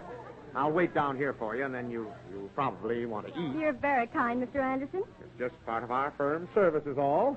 Who's that elderly gentleman in the yellow sweater? He's been simply staring at us. Where? That's a neighbor of mine, Homer Meister. He's here on business. Oh, are they opening a carnival in the lobby? Carnival? Oh, you mean the sweater and the cap? And I do believe he wants to speak to you. Here he comes. Oh, he's all right. Ain't met my man yet, Oliver. Oh, well, he'll be along. I suppose so. I don't believe I've met the young lady. Young lady? Yes. That's right. You haven't. Miss Childs, may I present Mr. Meister? I'm simply thrilled. Yeah, Ray. Well, I like to be right neighborly myself. Of course, there ain't nothing personal. Oh, of course. Of course, I understand. Yeah, going to be in town long? Just a day is all. Oh, I see. Well, I'd like to have you see our park before you leave town. Awful pretty this time of the year. And the benches are right comfortable, too. Look, Homer. Miss Childs is tired now. She doesn't have much time, and she has to eat yet. Oh, well, I drop in and out of the hotel during the day and an early evening. Thought maybe not to know anybody in town, Miss Childs. Oh, but I'll be terribly busy, Mr. Meister. And what would we do with Mr. Anderson? Well, yes, of course, we got to think of him, too. Look, Homer, go sit down in that chair. I'll be with you in a couple of minutes. Chair? Yeah. Oh, I get it. Sure, I'll wait for you. And I'm mighty happy I had this little talk with you, Miss Childs. I enjoyed it myself, Mr. Meister. Thank you. I don't know how to apologize for Homer. He's kind of forward. Oh, but he's delightful. Huh? You can't hurt a nice old man like him. I enjoyed it. Really, I did. His eye just sparkled. Well, that's pretty nice of you to say that. Oh, don't give it another thought, Mr. Anderson. Going up. Oh, here's my elevator. If you'll be kind enough to wait in the lobby for me, I'll be right down. And I'd like to get a bite to eat. Yeah, well, I'll have a table reserved. Anytime you're ready to eat. Right. Now, I'm not going home yet, Homer. Oh, you ain't, eh? You know, Homer, you're a pretty nice guy, but... Oh, no. Wait a minute, Oliver. I don't go around talking. That isn't the point. She's a very nice girl. Yep, certainly is. I don't want to hear any more about it. This is a business deal. Yep. I ain't to say one thing one way or t'other, but, well, every man's got his own life to live. You say you ain't going home yet? No, I have to take Miss Childs to dinner first. Well, now, of course, it ain't none of my business, Oliver, but Mary's a good woman, and I know that. And someone's going to misunderstand, especially with a good-looking babe like her. I don't see why I have to stand here and defend myself when I haven't done anything. Well, I ain't asking you to. Well, then go on home and forget it. I'm going to be busy.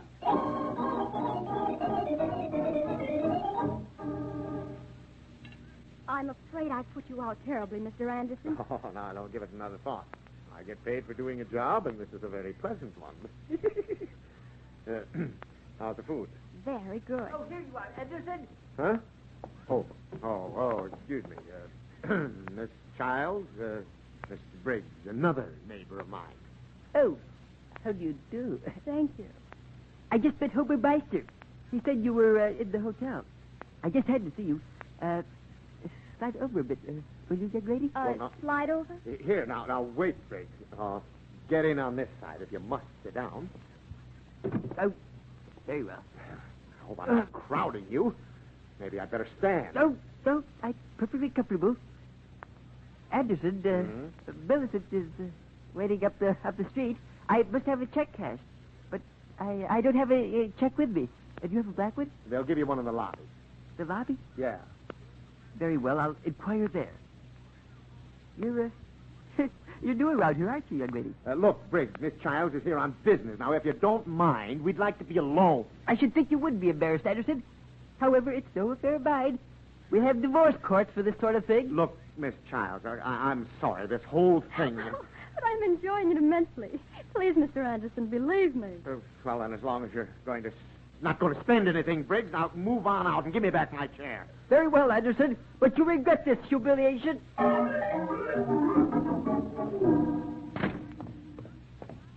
Mary? Mary! Junior! Huh? Oh, hi, Pop. Come on in. Where's Mom? Mom? Yeah. Gee, I don't know, Pop. She was so mad when she left, she didn't even say goodbye to me. Mom left? Yeah. Gee, I haven't done a thing, honest. Well, what happened? I mean, what's she mad about? I didn't hear. All I know is Mrs. Meister came over and Mom was putting up some pickles. Oh, I see. Martha was over, huh? What'd she say? I don't know, but I heard Mom working herself up into a rage. And when I went out to see what was going on, she threw the whole pan of pickles out in the backyard. Oh, so that's it. Homer went home and told Martha, and Martha came over here and told her, what, Pop? Nothing. I think Mom left some kind of note before she went. She asked where a pencil was. Note? Yeah, here it is. Have gone to Mother's.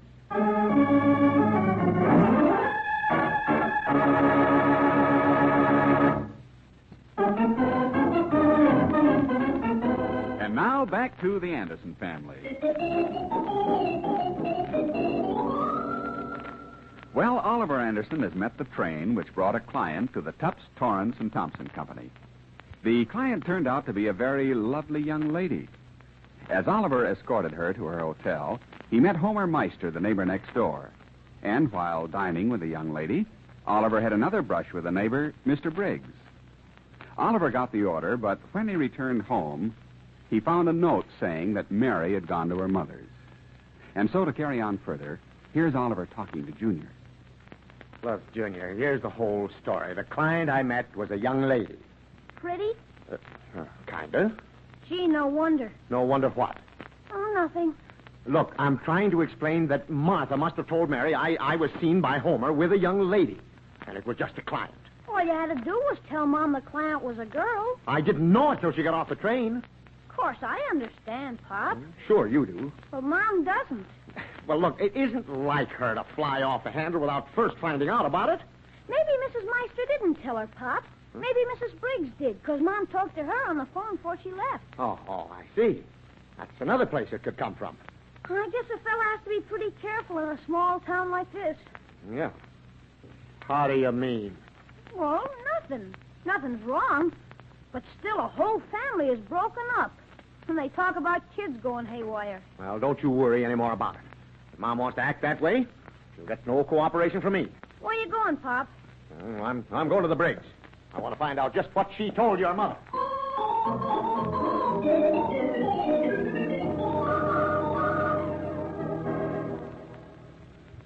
I can't understand why you act so evasive, Free Baron. I'm angry. I don't see why. If Anderson was impolite to you, you must consider the sword. I'll scratch his eyes out. Now, Free Baron. I'll pull his tie off. I'll tear it to shreds. Please, Free Baron, control yourself. I'm angry. Why don't you tell me just what he did to you? It's between him and me, Pet. What have you and this Anderson been doing? Nothing, my dear, nothing. It's mighty suspicious to me. He's done nothing. Still, you're angry. Please now, Free Baron, control yourself. And please adjust your toupee. Good evening, Mrs. Briggs. May I step in? I don't want any trouble now, Anderson. I don't either. I've got enough. Free Baron is in here. Come in. Yeah, I want to see him. What do you want, Anderson? I want to know what your wife said to Mary on the phone. Me? Why, nothing. Nothing at all. Well, he must have said something. I came home and found a note saying she was going to her mother's. Probably needed a rest. How do you mean that? Just a moment, Pet. I'll handle this. Anderson, you're acting in a very obnoxious manner, and I will not have my wife insulted by every peasant in the block. Why? What are you afraid of? Yes, Free Baron. What are you afraid of? I'm afraid of nothing. I had nothing to do with your misfortune at home, Anderson. Then how did Mary know we were with that girl? Free Baron, you didn't tell me. Oh, he just kissed him. Free Baron. I barely passed the time of day, my dear. Yeah, he only wanted to get a check cashed. Oh, I see you're both in this together. Well, how do you mean that? Simply this, Anderson. Your little alibi won't work about the check. Cause Free Baron cannot cash a check unless it's countersigned by me. Well, maybe it was some other check. Where did you get another check, Free Baron? I refuse to answer. Very well. You'll never forget this little episode, Free Baron. Humiliating me in front of a neighbor. I don't get it, Freebairn. Millicent knew nothing about your escapade. Well, it wasn't an escapade. Only you and Homer knew I was with her. Then perhaps you'd better look up Homer. In the meantime, you'll excuse me while I help Millicent pack her clothes.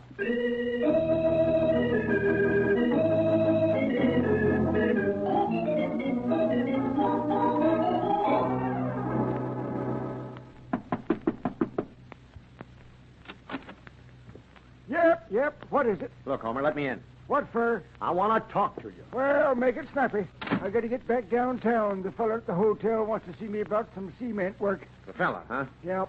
Look, Homer, if you don't stay away from this child, she'll call the cops, and I'm not kidding. Now, wait a minute, Oliver Anderson. No, you wait, Bud. Look, did you tell Martha that you met me in the hotel lobby with this client of mine? Well, in a kind of roundabout way I did, yeah. Well, she ran right over and told Mary. She didn't do no such Don't thing. tell me she didn't. Mary was so mad she threw out a whole pan full of pickles. Shucks. I didn't think Marthy'd ever do a thing like it, Oliver. Well, she did. Yes, so help me, I didn't. Well, harm's been done. Well, I'll tell Mary different. She believes me. Mary's gone. Gone to her mother's. Oh, say, now, that is bad, ain't it? When's she going to bring her back? I'll tell her it ain't so. Well, it's too late for that. Martha's put me in a pretty bad spot, Homer. Well, now, if she's gone and done that, she'll answer to me for it. Right's right, and I'll stand right up and tell her so, too, dagnabbit. Oh, never mind, Homer. The damage has been done already. Well, maybe you're right. Of course, there ain't need of me breaking up my home, too. That's right. But I'm telling you this, Homer. If you go down to that hotel to see Miss Childs, you're wasting your time. Yeah, me? Yeah. You just don't know women. Didn't you hear me invite her to see our park? Yes, I did. And being a lady, she didn't tell you what she thought of you. Jealous, huh? No. Anyhow, she's gone. She took the chains back this afternoon. Oh, she did, eh? Yeah. Oh, me. So you can take off your cowboy suit and pick up life where you left off. Yep. Maybe you're right, Oliver. Sure acted the fool. Martha is a good woman, and I reckon I should appreciate her. And you should teach her not to carry talk around where it isn't wanted. Look here, young fella, don't you worry none about it, Oliver. I'll sure give her a piece of my mind about that. Well, now you're getting somewhere. If you'll just wait a minute, I'll walk as far as your house with you. You better stay away from that hotel. Oh, I ain't going down there. I just thought I'd stop at the Gem Cafe a minute. Not to see Antoinette Murphy, the waitress. Well, now, she's a good kid. She's never seen any of them seashells I got at the beach, and I thought maybe she'd kind of like to look 'em over. You know what I mean? That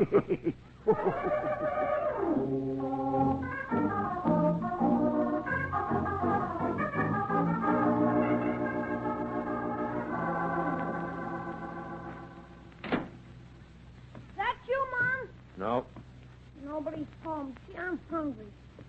Gee, Pop, when do we eat? Eat? Yeah, when do we eat? Maybe there's some junk in the icebox, huh? Could be. Let's look. Well, there's some pickles in the backyard. I guess Mom must be pretty mad. Well, so am I. Why didn't she talk to me first? Why does she listen to these gossiping neighbors? Anything good to eat in the icebox, Pop? Some of that stew. If we could warm it up a bit. Gee, stew again? Well, you're hungry, aren't you?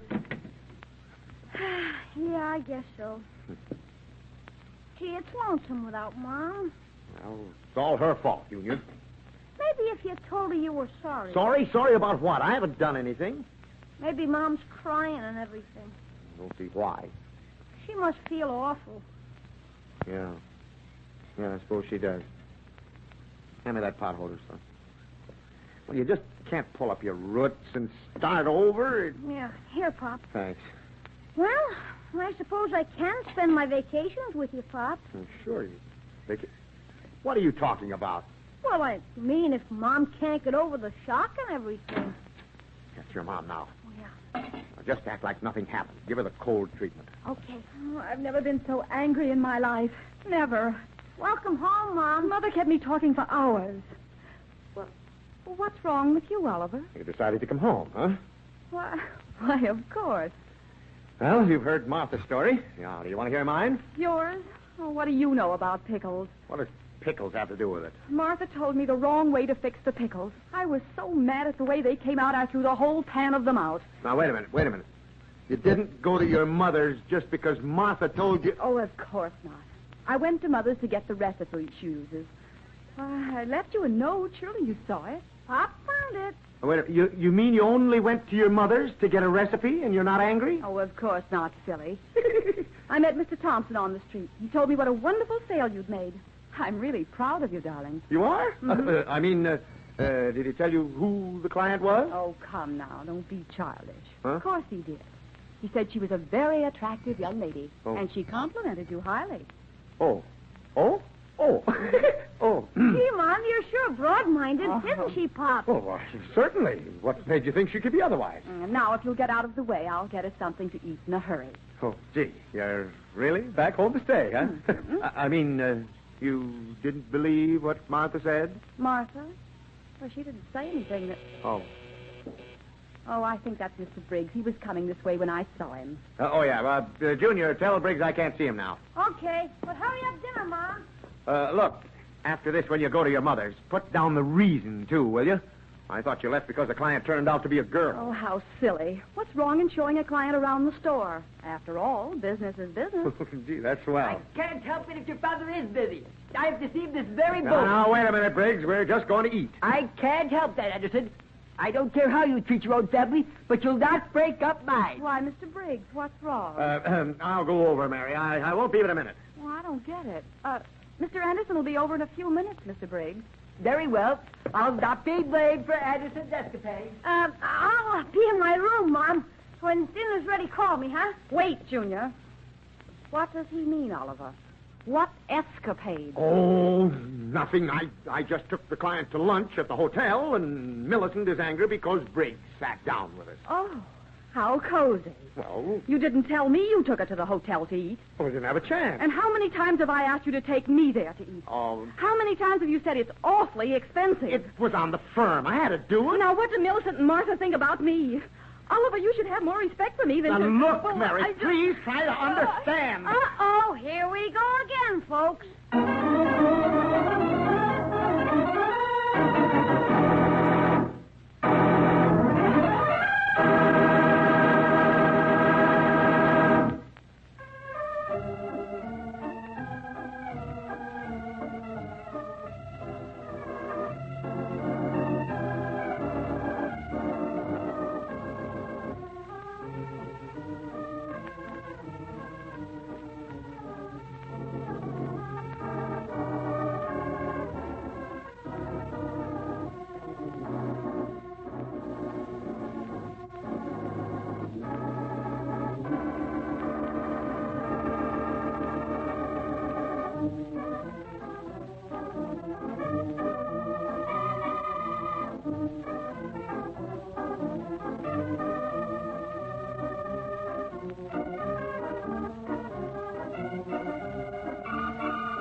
Anderson Family is written by Howard Swart, directed by Herb Litton, and features Dick Lane as Oliver, Louise Arthur as Mary, Walter Tetley as Junior, and Herbert Rollinson as Homer.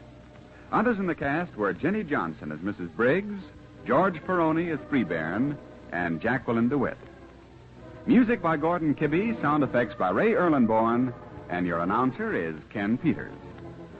The Anderson Family is a Hollywood Broadcasters production, transcribed from Hollywood.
Anderson Family. But Oliver, darling, if Junior says he didn't use the saw, he didn't use it. But he had it last. Now, they're building a clubhouse, and he has to use a saw. Of course, but he didn't necessarily lose it. All the circumstances point to the fact that he did. Uh-oh, here we go again, folks.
Now let's visit the Anderson family.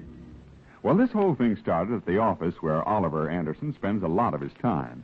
It seems as though some very valuable papers have been lost, and Oliver is implicated, according to the boss. Now, look here, Anderson.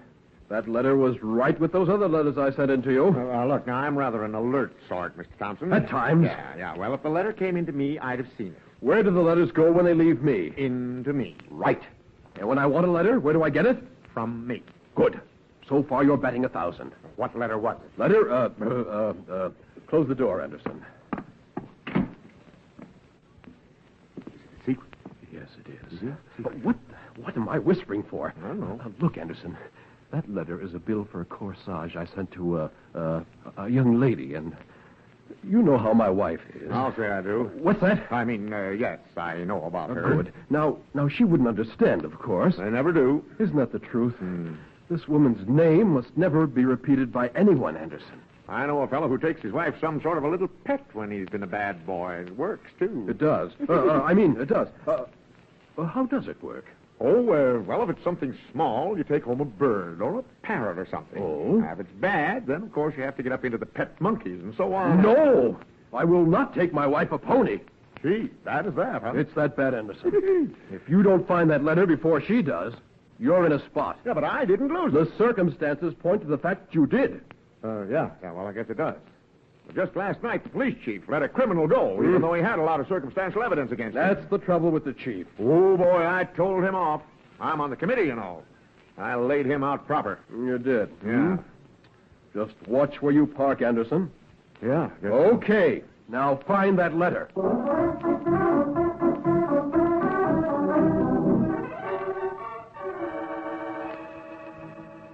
You better find the saw, Junior, before your father gets home. He wants to get it sharpened tonight. Well, gee, Mom, I brought it back and put it on the back porch. I remember. It's not there now. Think hard now. What did you do with it? Oh, gee, I don't know. Oh, hi, Pop. Oh, home so soon, dear? Oh, yeah. Did I leave a letter here by any chance this morning? I didn't see any, Oliver. What letter? Oh, letter about a corsage for someone. Corsage? Mhm. Why, no, I didn't see the letter nor the corsage. Well, it was for someone else. For someone else? Yeah. I'm mildly interested. Well, I don't see why. You don't? No. Junior, go on out and bring in the hose from the backyard. Put it in the basement. Your father has something he wants to discuss. Now, don't start that, Mary. Gee whiz, can't I listen? Now, hurry. Do as I say. Hurry. Oh, darn it. Why can't I stick around? Seems like I'm missing everything lately. Now, look, Oliver, I admire your frankness. I'll give you that. Some men would have sneaked or lied about it. Why should I lie about it? Well, why should you have sent some woman a corsage? Gee, did I say that? Indeed you did. Huh? Let's talk it over, No. I have to keep her name out of this, honey. Her name. Is it someone I know? Oh, no, of course not. You know, Oliver, this is the first time in 13 years you've ever done a thing like this. It's the first time I've ever lost a letter. Oh, so there have been other times. Oh. Well, I'm sure you don't mind telling me more. I promised the boss I wouldn't even mention The it. boss? Yeah. You didn't send him a corsage. Now, I'm not that stupid. I didn't say that. It's a letter of his about some corsage to a girl, and I lost it. Oh, well, for heaven's sakes, why didn't you say so? Oh, I don't know. The boss has me upset again. But you didn't lose the letter, is that it? Well, the boss said I lost it. But you know how he is. Oh, well, never mind. You remember I phoned to have that saw ready so I could take it down and have it sharpened? Oh, yes. The saw seems to have disappeared. Oh, no. I told Junior not to lose it. Well, he didn't. He said he left it on the back porch. Now, wait. No one's going to walk up onto a strange back porch and pick up a saw. But he says he left it there, Oliver. Look, now, he asked to use the saw. He took it and used it. I didn't use it, nor did you. He says he left it on the back porch. The fact is, there is enough evidence there against him. Why don't you run for district attorney? Well, Huh? Oh, you think it's funny? Let's have a short lull, darling, till we see who this is. Oh, well, good evening, Chief. Come in. Thank you, ma'am. Is Mr. Anderson home? Yes, of course. Oliver, the police chief to see you, dear. Oh, yeah. Hello, Chief. Sit down. I can't stay, Mr. Anderson, but I've been thinking over what you said about me letting that criminal go. Oh. Because the evidence was circumstantial. Well, I'm glad you have, with all the robberies going on. But, Mr. Anderson, we can't just hold a man because he's out late or because he's near a place that's been held up. Well, of course, now, being chairman of the Citizens Committee, I take my duty seriously. Yeah, but I'm in a bad spot. Yeah, I know. I'd kind of like to have you go along with me on some of these things till I can work them out. Well, the only thing we decided on at the meeting is this. When you catch them, convict them. But what if the evidence is purely circumstantial? Convict them anyway. At least you'll get a couple of guilty ones that way. Well, I'm sorry to see you take this attitude, Anderson. Well? You could be in the same boat yourself sometime. You'd want justice. Me? I'm not a crook. Well, we won't go into that. Oh. Well, I'm sorry that's your attitude, Anderson, but it might work out somehow. I'm sure it will. All you have to do is jail them when you catch them. Yeah, well, you can tell the committee I'll do just that. That's fine. I'm glad you stopped in. Yes, of course. Good night. Good night. I'm awfully sorry this thing came up, Anderson. Oh, well, maybe it's for the best, Chief. Yes, maybe. Good night. Good night. Oh, you should be ashamed of yourself talking like that to the chief. Well, the committee expects it, Mary. I don't really mean to be that way. Well, never mind. If we're going to the Bronsons' party, we'd better hurry. Party? What, party? Tonight? Why, yes, the costume party that the committee's giving. You made the date yourself. Oh, yeah, that's right. That you, Junior? Yeah, Mom. Party. Costume party. Gee, Pop, I looked all over the back porch and the saw isn't there. You know why it isn't there? Now, I know what you're thinking, Pop, but you're wrong. Believe me, I did, too, put it there. I just know I did. Never mind. We'll find it tomorrow. We have more important things to do. Look, Junior, Homer's coming over to sit with you tonight till we get home. Oh, Mom, not that. Gee, those corny stories he tells about back in Nebraska. He's kumquat happy. Why, Junior, what a way to talk about Homer. I know what Junior means. I've heard him, too. Well, anyway, you be a good boy now. Does that take care of everything now? Yes, indeed. Now, let's hurry or we'll be late.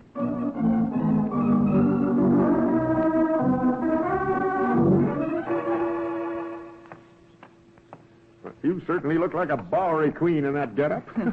You don't look like a congressman yourself. Oh, well, tough guys always wear caps like this. Ah. Now, I'll give you 4 sticks of gum, and you'll be queen of the taxi dancers. This is fun. I haven't been to a costume party for years. I wonder if anybody will know us with these masks on. Not if you don't talk. Oh, all right. All right, get in now, Queenie. Thanks, Bo. You've got manners. You have. Check, sister. Hey, wait a minute. What's this junk in the front seat here? Junk? Tin hat, sword, and a gun belt. Wait a minute. What's this? Look, Mary, Junior's got a real gun. Where'd he get it? Oh, calm down. The boys found it down by the creek. It's no good. Junior says it won't fire anyhow. Well, you never can tell with these things here. Maybe it does work. Oh, Oliver! Look at that car window. Oh, it isn't loaded, huh? Well, I'll see that he doesn't get hold of that gun again. Oh, give it to me, Oliver. I'll bury it. No, never mind. We don't have time. Just toss it alongside of me here. Now, that's it. Oh, I wonder if anyone heard the shot. Well, if they're awake, they did. Homer may come running with his squirrel gun. Come on, let's get going. Fast.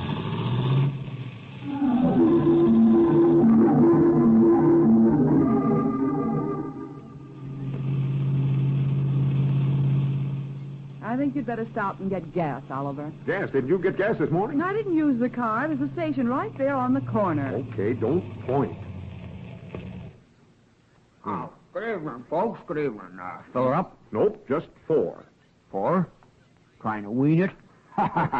Brother, you listen to too many radio comics. Pardon me, sir. 4 it is. I'll get out and see that I get 4, too. Oh, you dropped something on the driveway, Oliver. Just that old gun. I'll watch it.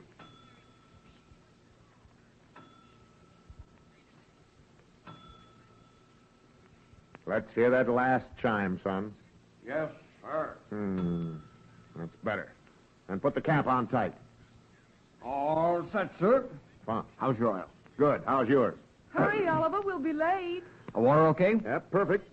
Better let me look at the battery. No, I've seen it. Looks pretty good. I can get that windshield for you. Gee, how'd that window get broken out? It was shot out. And do I have to get all this service? Well, no. I was just being a good salesman like they taught me. I got a wife and 3 kids. I got a wife and 1, and I'm not beefing. Well, gee, I don't want no trouble, mister.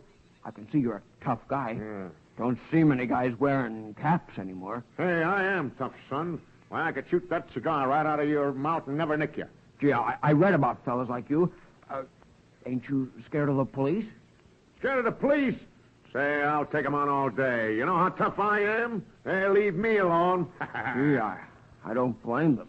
And there ain't a jail that can hold me, pal. Put up them shooting irons, partner, and let's get. Okay, babe. Gee, the phone. Now, don't get sore at me. Come on, Oliver. Leave that poor fellow alone. He's actually scared. I must look like warmed over lightning to him. We go down 3 blocks. Turn left now. Hey, come back here! What's the station attendant, Oliver? He's waving something. It's that revolver you dropped out of the car. Well, let him keep it. Hey, did you pay for the gas? Me?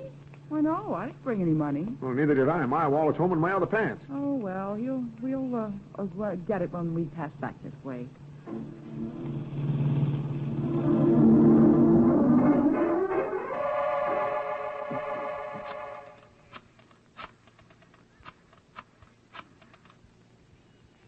Hello, police? This is Sam Snodgrass at Light's filling station. I've been robbed. Get a squad car. Help! Do something! Huh? Yeah, 2 of them. He's got a mob with him. He was going to shoot the cigar out of my mouth. His license number is Q, like in cucumber, 39.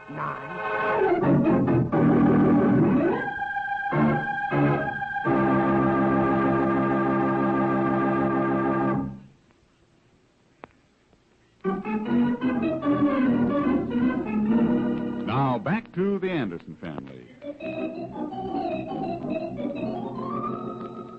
Oliver and Mary were on their way to a costume party. Mary dressed as a tough dame and Oliver as a thug. They stopped to get gas and forgot to pay the man, who has, of course, called the police. Nothing has happened so far, and right now Mary and Oliver Anderson are leaving the friend's house. I'll be glad to get home and out of this outfit. Yeah. Can't understand why they gave Snyder the prize. Anybody could see he wasn't a bullfighter. No sour grapes, dear. Oh, where's the car? Oh, right over here past the hedge. Well, Junior's all right. Oh, he and Homer are probably both asleep by this time. Homer puts himself to sleep with those gags of his. Well, here we are, dear. Okay, Mary, hop in. Just a minute. What's Take that? it easy now. What? What is this? This your car? Our car? Well, of course it is. What's wrong? No parking lights or something? I wouldn't be so cute, brother. Frisk him, Freddie. Frisk him? Frisk, what are you doing? Say, wait a minute. This is a fine state of affairs. A citizen can't even go out in the dark. What is this? Okay. Can the Chin Music Club. But we live in town. This is Mr. Anderson. Oliver Anderson, that's me. Oh, Anderson. Yeah. Let's see, where did I hear that? Oh, yes, the chief. Yeah, oh, now, that's it. The chief will know who I am. Well, just to make sure, let's see your driver's license. Driver's license? Yeah. Driver's license. Sure. Oh, no, wait a minute. I don't have my wallet. That's all I want to know. Huh? This is getting funnier every minute. Well, wait a minute here. Go over here, Freddie. They're riding in our car. And will the chief be glad to see this guy?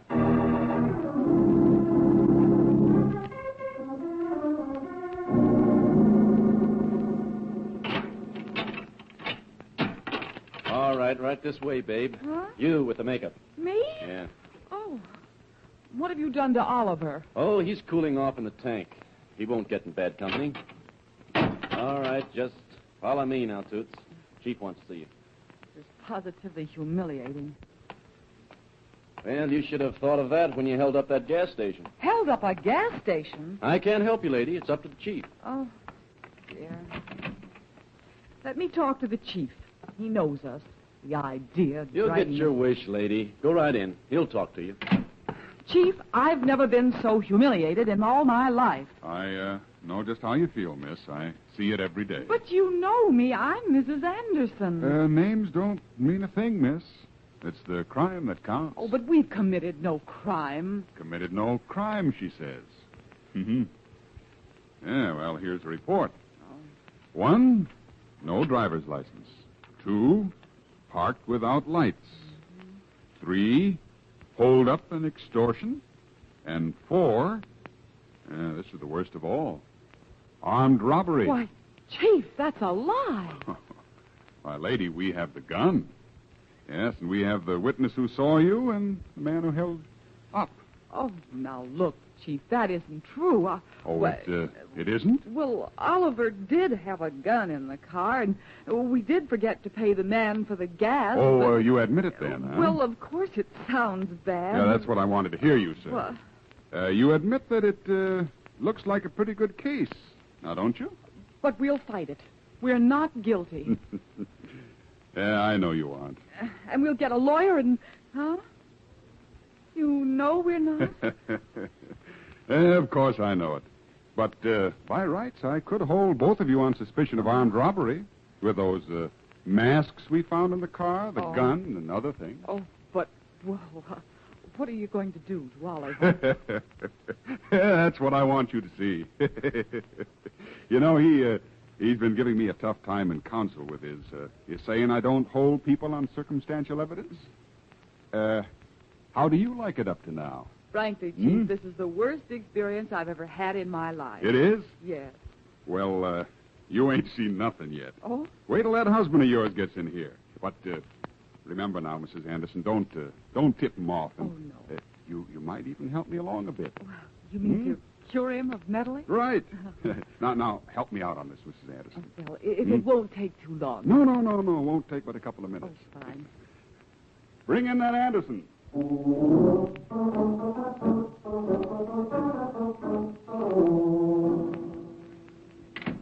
Here's Anderson, Chief. All right, now get your hands off of me. Don't start pushing me around. Okay, Bob. Anderson. I don't care if you are an officer. Okay. Huh? Sit down. Now, look, Chief, you know me. And you know I'm not a crook. I only go on the evidence. Evidence. Now, let's see here. No driver's license. Oh, that's not... You were driving a car. Well, yeah. That's about $10. $10 I'll pay. Then, you drove into Snodgrass's filling station, held up the attendant at gunpoint. I did no such thing. Snodgrass says you did. Oh, Snodgrass. And anyhow, we have the gun. We've got the fingerprints. Tell him all, Oliver. Yeah, I'll tell... Huh? What do you mean? Well, the little lady here just told a straightforward story and saved the county some money. Judge Brown will probably go light on her sentence. Sentence? Now, wait, Chief. Yes, Anderson. From what evidence we have, you're good for at least 5 years. 5 And with the committee crowding me, I can't show any leniency. Oh, he's right, Oliver. He's right! Mary, what's wrong with you? Well, nothing, but it does look bad, Oliver. I'll fight it. I'll get out of here. Don't you worry. But, Mr. Anderson, I haven't even mentioned larceny yet. Larceny? Uh-huh, larceny it is. Huh? Driving out and not paying and holding the man at point of gun. Mary, come on. Tell him how it happened. Now, wait a minute. I'll tell you how it happened. Oh. Send Snodgrass in. I'll get him. Oh, I don't know what to advise you to do, Oliver. Advise me? You mean you think he has a case? Okay, get in there. Oh, yes, sir. Yes. Oh, that's that Come guy. Come in, Snodgrass. Come in. That's him, Chief. Right there, yes, sir. Right there, that's him. Now, wait a minute. Of course I got gas from you, yeah. And he was going to shoot the cigar right out of my mouth. Oh, that. Well, I was... Some shooting, And huh? they drove out without paying. Don't let him get away. Yes. I'll admit it. That's what I wanted. A confession. That's not a confession. It's... Oh, why, Oliver, you did. It's true. Mary, not you, too. No. Don't add wife beating to this rap, too. Well, I'm not. But look, Chief, think of my reputation. I can't stay in his jail. Gee, Junior'd be thrown out of the Gargoyle Club and my job. Well, it's pretty late to think of that now. Well, But I'll do this one thing, Anderson. Just for the little woman there. Oh, you will? What? Just a minute. Hello. What? It does? Well, now that's a break. Bring it up to me in 10 minutes. May we go now? Yeah. Go? You know who just called? No. It was ballistics. Ballistics? Who's he? They fired a bullet from that gun of yours. Oh, Anderson. that, yeah. And the bullet matches the one found in the wall of the millinery store that was held up last week. Now, wait a minute, Chief. That's Junior's gun, right? Oh, I see. Throw the blame on your own son. Oh, I It don't... was an old gun Junior found in the creek. Yeah, He you hear? did, huh? Yes. Well, of course, it's only your word, Mrs. Anderson. But it's true, Chief. Believe me, This keeps getting worse and worse. Look, Anderson, up until now, I've got you down for 15 years. 15 That's years? not counting the gun thing. Oh. But we're kind of full in the jail tonight, so I'm releasing you to go home. Go home? Mhm. I can? Gee, Chief, that's great, but what about Mary? Well, she can go, too. well. Don't worry about her. The judge is lenient with women. Now, go on home. But I warn you, don't try to leave town. We'll be watching you. Yeah.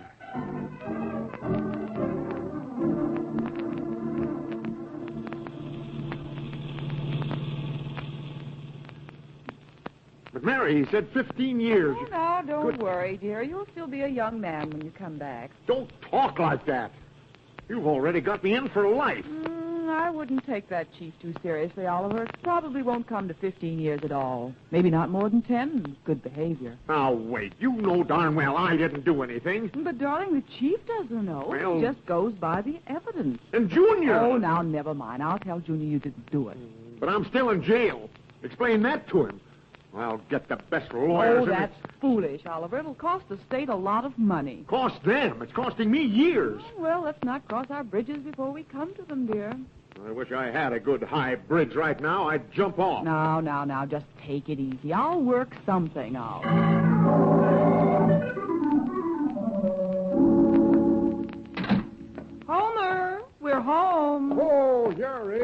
good. Well, I'll run on then. Junior gone to bed? Yep. I've been reading a couple of magazines to kill time. What's wrong with Oliver, huh? Shall I tell him, Oliver? Look, why don't you just go on home, Homer? Home. Well, yeah, I guess I should, all right. Yeah, maybe tomorrow I'll feel better. Oh, that's all right. I'll just get my magazines and scoot. You understand, Homer. Yep, I do, yeah. Oh, by the way, I returned your saw, Oliver. Saw? What saw? Well, your saw. I rung the bell, but there weren't nobody home. So I just took it off your back porch, and I was going to leave a note. You took the saw? Well, gosh, hope you ain't mad. He's not angry, Homer. At that. Oh, well, I'll be going along. Marthy's waiting for me. Yeah. Thanks a lot, Homer, for staying. Yeah, thanks. Oh, that's all right. Glad to do it. Well, you're sure Junior was wrong when he said he left the saw on the back porch. Look, Mary, forget the whole thing. And you had to pick a fight with the chief because a lot of busybodies thought they knew more than he did. They elected me to do it. Sure, and you did it. The idea of making it bad for the chief because he let a man go. How do you feel about it? Now, you see the other side of it, don't you? I'm going to be gone for 10 years, and you want to argue. I'll admit the evidence is overpowering, Oliver. You know, Mary, if I had to do it over again, I'd let the chief run his business, and I'd run my own. Now you're getting sensible. Maybe if you told the chief that, he might help you. No. You heard what he said. I'll answer it. All right. Yes, Oliver Anderson speaking. Anderson, this is the chief. Oh, wait, my sentence hasn't started yet. What's funny? Funny? Yeah. Why, nothing. But I just wanted to check the time of that next committee meeting, Anderson. They've asked me to attend again. If I let you go, they'd say I was misusing my authority. They won't say any such thing. I know what you're up against, Chief, but now it's too late. Well, Anderson, sometimes we don't think before we do things. Just talk it over with the little woman. Talk it over with Mary? Yeah, that's right. And then call me back. Yeah. So long. The chief? Yeah. What do you mean, talk it over with a little woman? He said that? That's what he said. Well, then I'll tell you. He had no intentions of putting you in jail. He didn't? Of course not. Had he followed the argument you put up to him on that committee meeting, he could have held you forever. Now, how do you feel? Feel? Why, Mary, I feel great. Hey, what a great guy. You know, people don't appreciate a guy like that. And tomorrow you'll go down and tell him so. Ooh, that's like getting a reprieve, Mary. How about some coffee, huh? I think it could be arranged. Gee, kitchen looks funny. Hey, what'd you do? Wash the dishes? That's cute. This cake out on the table. Cake? I remember I told Junior not to touch it. Touch it? No, wait a minute. No, you might have left it out when we went. I did no such thing. And the icebox door open. It is? Well, you remember that catch on it doesn't hold any too good. It could have swung open, you know. But, Oliver, I left the cake in the cake box. Oh, you did? Mm-hmm. Oh, I know what it was. What? I bet those mice have been around again. Oh. That's what it was. Mice. Junior wouldn't do a thing like that.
The Anderson Family is written by Howard Swart, directed by Herb Litton, and features Dick Lane as Oliver, Louise Arthur as Mary, Walter Tetley as Junior, and Herbert Rawlinson as Homer. Others in the cast were George Peroni and Doug Young. Music by Gordon Kibbe, sound effects by Ray Erlenborn, and your announcer is Ken Peters. The Anderson Family is a Hollywood Broadcasters production, transcribed from Hollywood.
The Anderson Family. But Oliver, Myrtle is my cousin, and I see nothing wrong in your taking her to the symphony. Nothing wrong. Have you looked closely at her face? I know, darling. She's not as young as she was, but... She's still trying to act as young. Well, I don't care to discuss it any further. I told her I'd have someone escort her. Not me. What's wrong with that goon she's been going with for 20 years or more? Well, they had a little spat is all. You probably saw her with her makeup off for the first time. Oh, Oliver Anderson. Well, Uh-oh, here we go again, folks.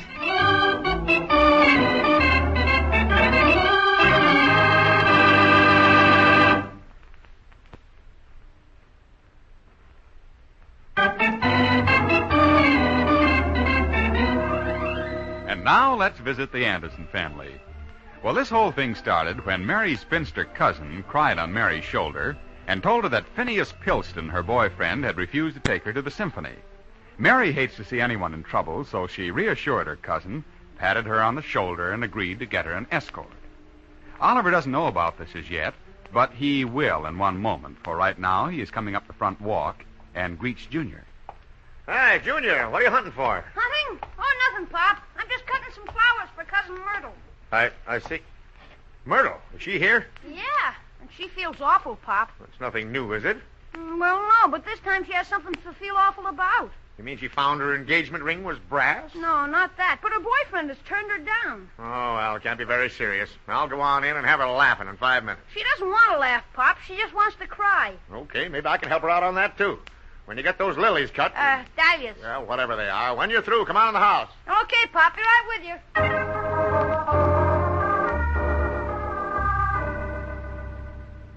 No, Mary. I don't think I'll ever love another man. Phineas was so kind, so thoughtful. Yes, I know. I wonder why Oliver doesn't get home. I gave him the best 22 years of my life. Always at his beck and call. Myrtle, please, dear, don't take it so seriously. Please? And another thing, Mary. Oh, excuse me, Myrtle. I think Oliver just came in. Is that you, Oliver? Yeah? We have company, dear. Yeah, I know. You lucky girl, Mary, having Oliver for a husband. You mean I'm lucky to have been married? Well, Cousin Myrtle, I haven't seen you smiling like this for ages. I'm not smiling, Oliver. Oh, come now. The last time you were over, you were just personality itself, full of the old pep. I was? I was, huh? Yeah. Well, Oliver, I don't feel that way today. My heart is broken. Oh, well, it's nothing to worry about. Oliver, would you help me a bit with dinner? Huh? I'm late, and I know Cousin Myrtle will want a rest. You just go on like I wasn't here. Don't let me spoil your happiness. Even though I have very little, I like to see other people happy. Well, the paper is right there, Myrtle. I don't think I'm well enough to read, Mary. Well, you might get Junior in a game of ping pong. Shut, Oliver. Huh? Door? Oh, sure. What's wrong? You're going to have to do something with Myrtle. I am. I mean, you're going to have to find someone to take her to the symphony tonight. She has tickets and no escort. Well, that face, she doesn't need an escort. Oh, that's enough of that talk. There's nothing wrong with that face. She's a lovely girl. Now, wait a minute. Girl is out. That's the word that's been kicked around at all camp meetings. Well, she's only 46, Oliver. Yeah, but those depression years didn't do her any good. Regardless, I told her I'd see that she had an escort. She has to be there to present some medal or something. That's fine. Now, all you have to do is find an escort. Well, I'm depending on you for that. Oh, no, not me. Just a minute now. It's merely a case of taking her there and bringing her back. Back here? Well, she didn't say, but You're talking to the wrong party, Mary. But I'll do this for you. I'll try to find her an escort. Oh, you know how particular Myrtle is, Oliver. Well, now, look. If the escort is particular, she'll have to stag it tonight. Who did you have in mind? Oh, well, thought I'd ask Homer Meister. Oh, no, not Homer. Well... Martha would pass out, Oliver. Oh, Martha's too broad-minded for that. I'll run over and ask him. Oh, it's not right, Oliver. Well, it's Homer or else. He'll come through.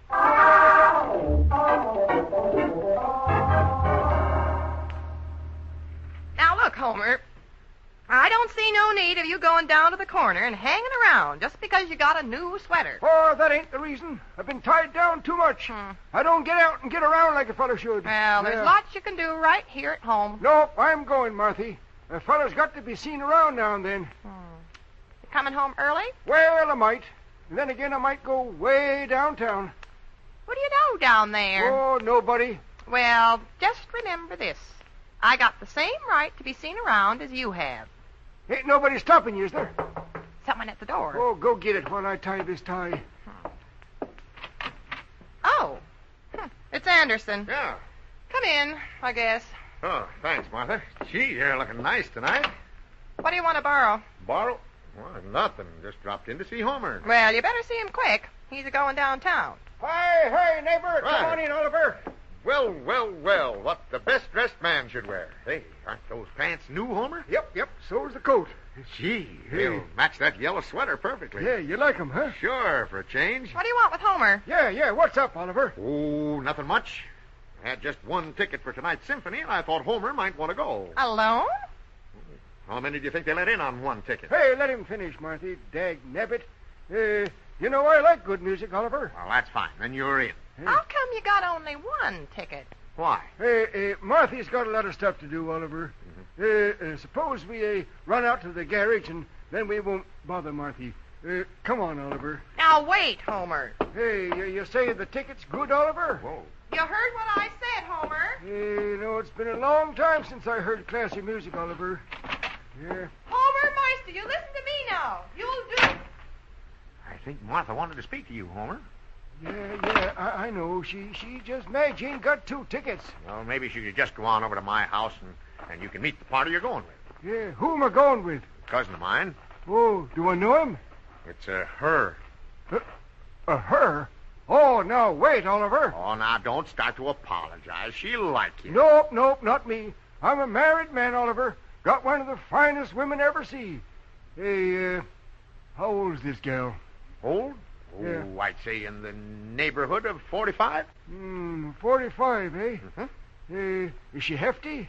Well, no, I'd say around 140.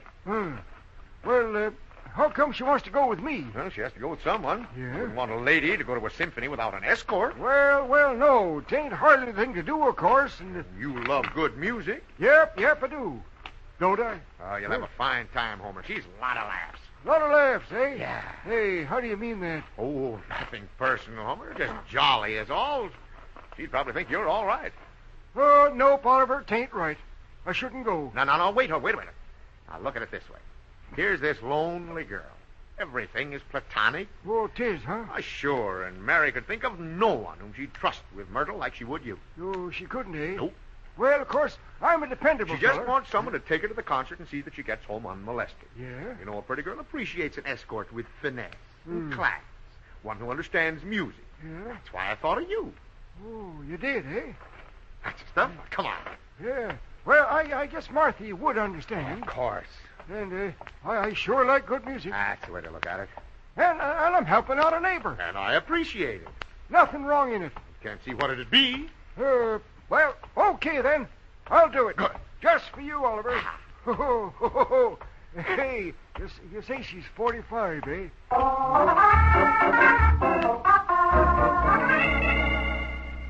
I guess I don't remember meeting Mr. Pilston, your boyfriend. No, Junior. He just likes meeting people.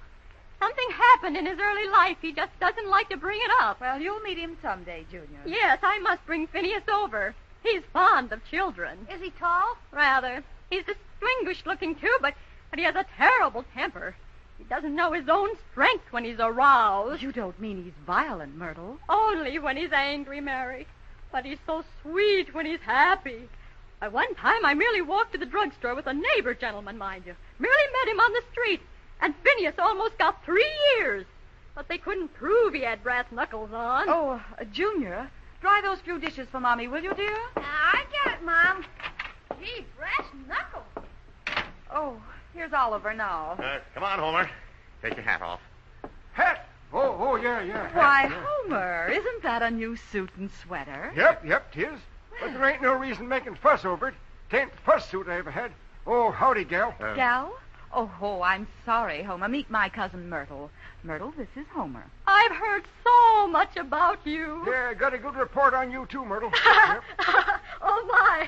Where has this man been all my life? Never mind that. He's consented to take you to the symphony tonight, Myrtle. Hey, Oliver, I just thought I don't just see how I'm going to... come on now, Homer. It won't take but a minute for Myrtle to get ready, will it, Myrtle? Oh, my goodness, no. You hold him till I get my fur coat. Are you getting a break, Homer? See, with a lady wearing a fur coat? Yeah, I know, but you kind of misrepresented, Oliver. Huh?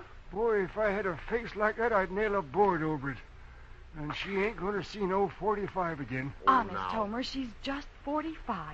And jolly. Well, I know it ain't gentlemanly, Oliver, and of course I agreed to do it. You did. But you didn't mention nothing about... Oh, boy, about that face. Well, now... And the fur coat ain't coming up that high. Why, Homer, beauty's only skin deep. It's the personality that counts. Oh, 'tis, eh? Mm-hmm. Well, all right. Wait till I see how she looks in the fur coat. Here she comes. There, didn't take long, did it? Why, Myrtle, you look lovely. Well, I do try to keep myself up. Ready, Pop? Hey. That's you, Homer. Me? Yeah. Oh, brother. Oh, yeah. Well, I just been thinking. Oh, come now, Hobart. Hey, that's Homer. Oh, yes, Homer. Yeah, Homer. You've made me forget my whole miserable day. All I see is happiness ahead. Ahead, eh? Of course, this is only for tonight, you know. Oh, of course. Yeah. Oh, well, we'll be back early, Mary. Unless Hobart has some other plans. Oliver, we'll be home early, believe me.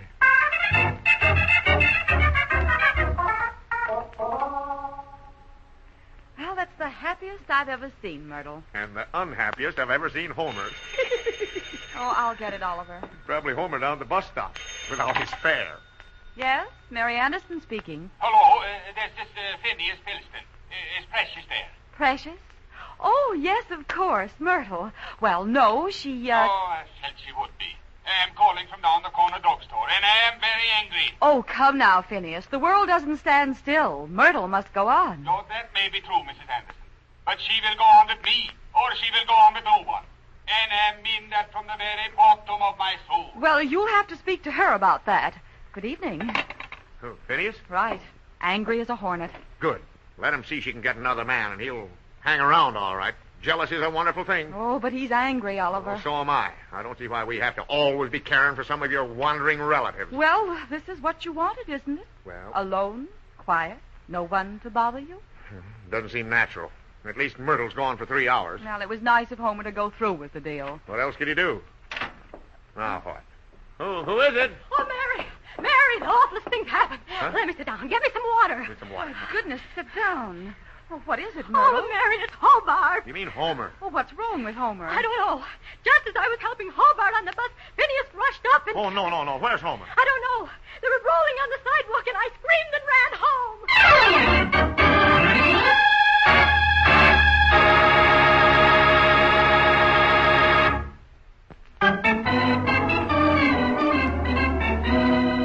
And now back to the Anderson family. Well, Oliver Anderson persuaded Homer Meister, a neighbor, to escort Mary's older cousin, Myrtle, to the symphony. Homer started out all right, but met up with Myrtle's boyfriend, Phineas Pilston, at the bus stop. So far, no one has found Homer, and Myrtle is still determined to go to the symphony. So it looks as though Oliver will have to do it. But, Oliver, Myrtle is sorry about everything. Does that help Homer? And Myrtle must be there to present that medal. It's her big moment, dear. Well, I asked Schultz, and he said no. I asked Chapman, and he said, are you kidding? Shh, here she comes, Oliver. Well, Mary, what am I going to do? I'm already late. look, why don't you phone it in, Myrtle? The men around here don't want to cooperate. But you could do it, Oliver. Yes, dear, that's right. Now run on and get your coat. And I'll put on a little makeup. I don't know where she's going to put it. There's no room on her face for any more. Oliver, please, do this for me. I know how you feel, but it's one way to get her started. Oh, all right. But this is doing my reputation no good. Oh, who's going to see you? Well, And after all, she does look nice. okay, I'll go. But I wish I knew what happened to Homer. Well, I'll find out for you while you're gone. Now hurry, dear.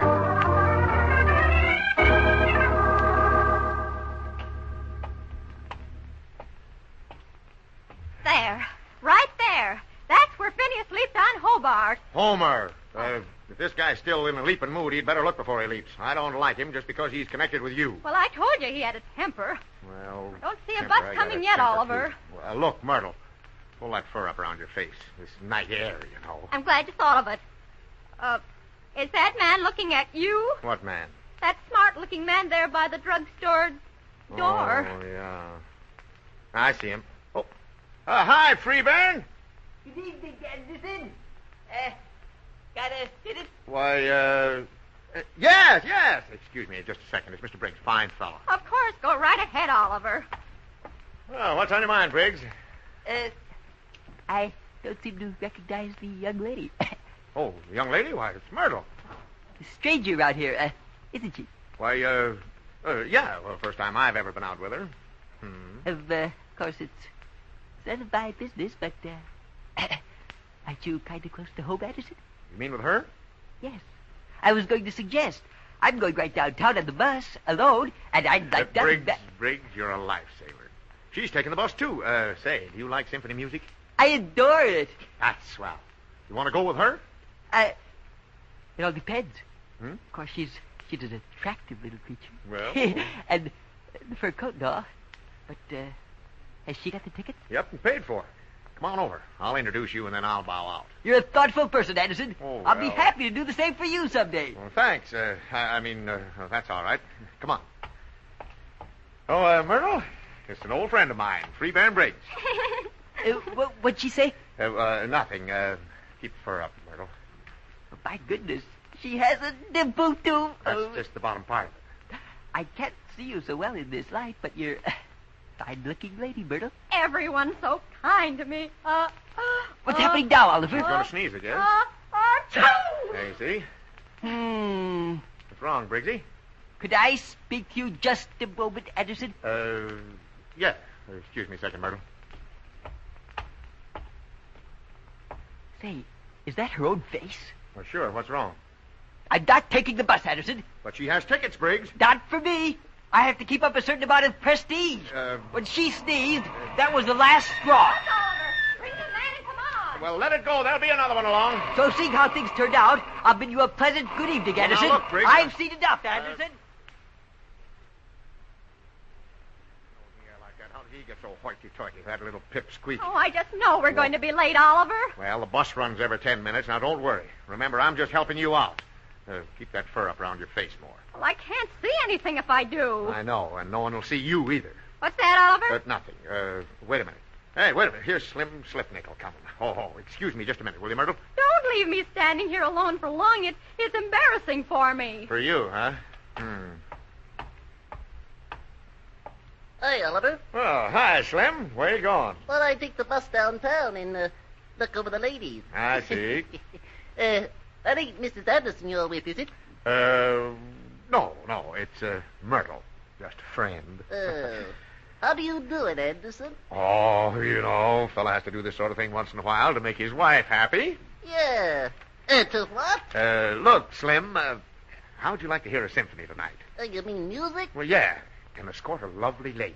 Well, of course, my check don't come till tomorrow. She has the tickets. Well, that'd make a difference, of course. Hmm? Cute looker, too. Well, now. Sure dressed up good. That fur coat. Oh, you like her. She's jolly. Well, of course, I don't want to cut you out. That's all right, Slim. She'll understand. Come on over. The bus, Oliver. Hurry! Oh, wait a second. What's wrong? Everything was all right till she stepped under that street light. Oh, well, now, just a minute. You made a bargain. Let go of my arm, Anderson. Don't insult a woman I know walking you on. don't like me, but I didn't think you'd carry it this far. I just want to introduce you to the woman.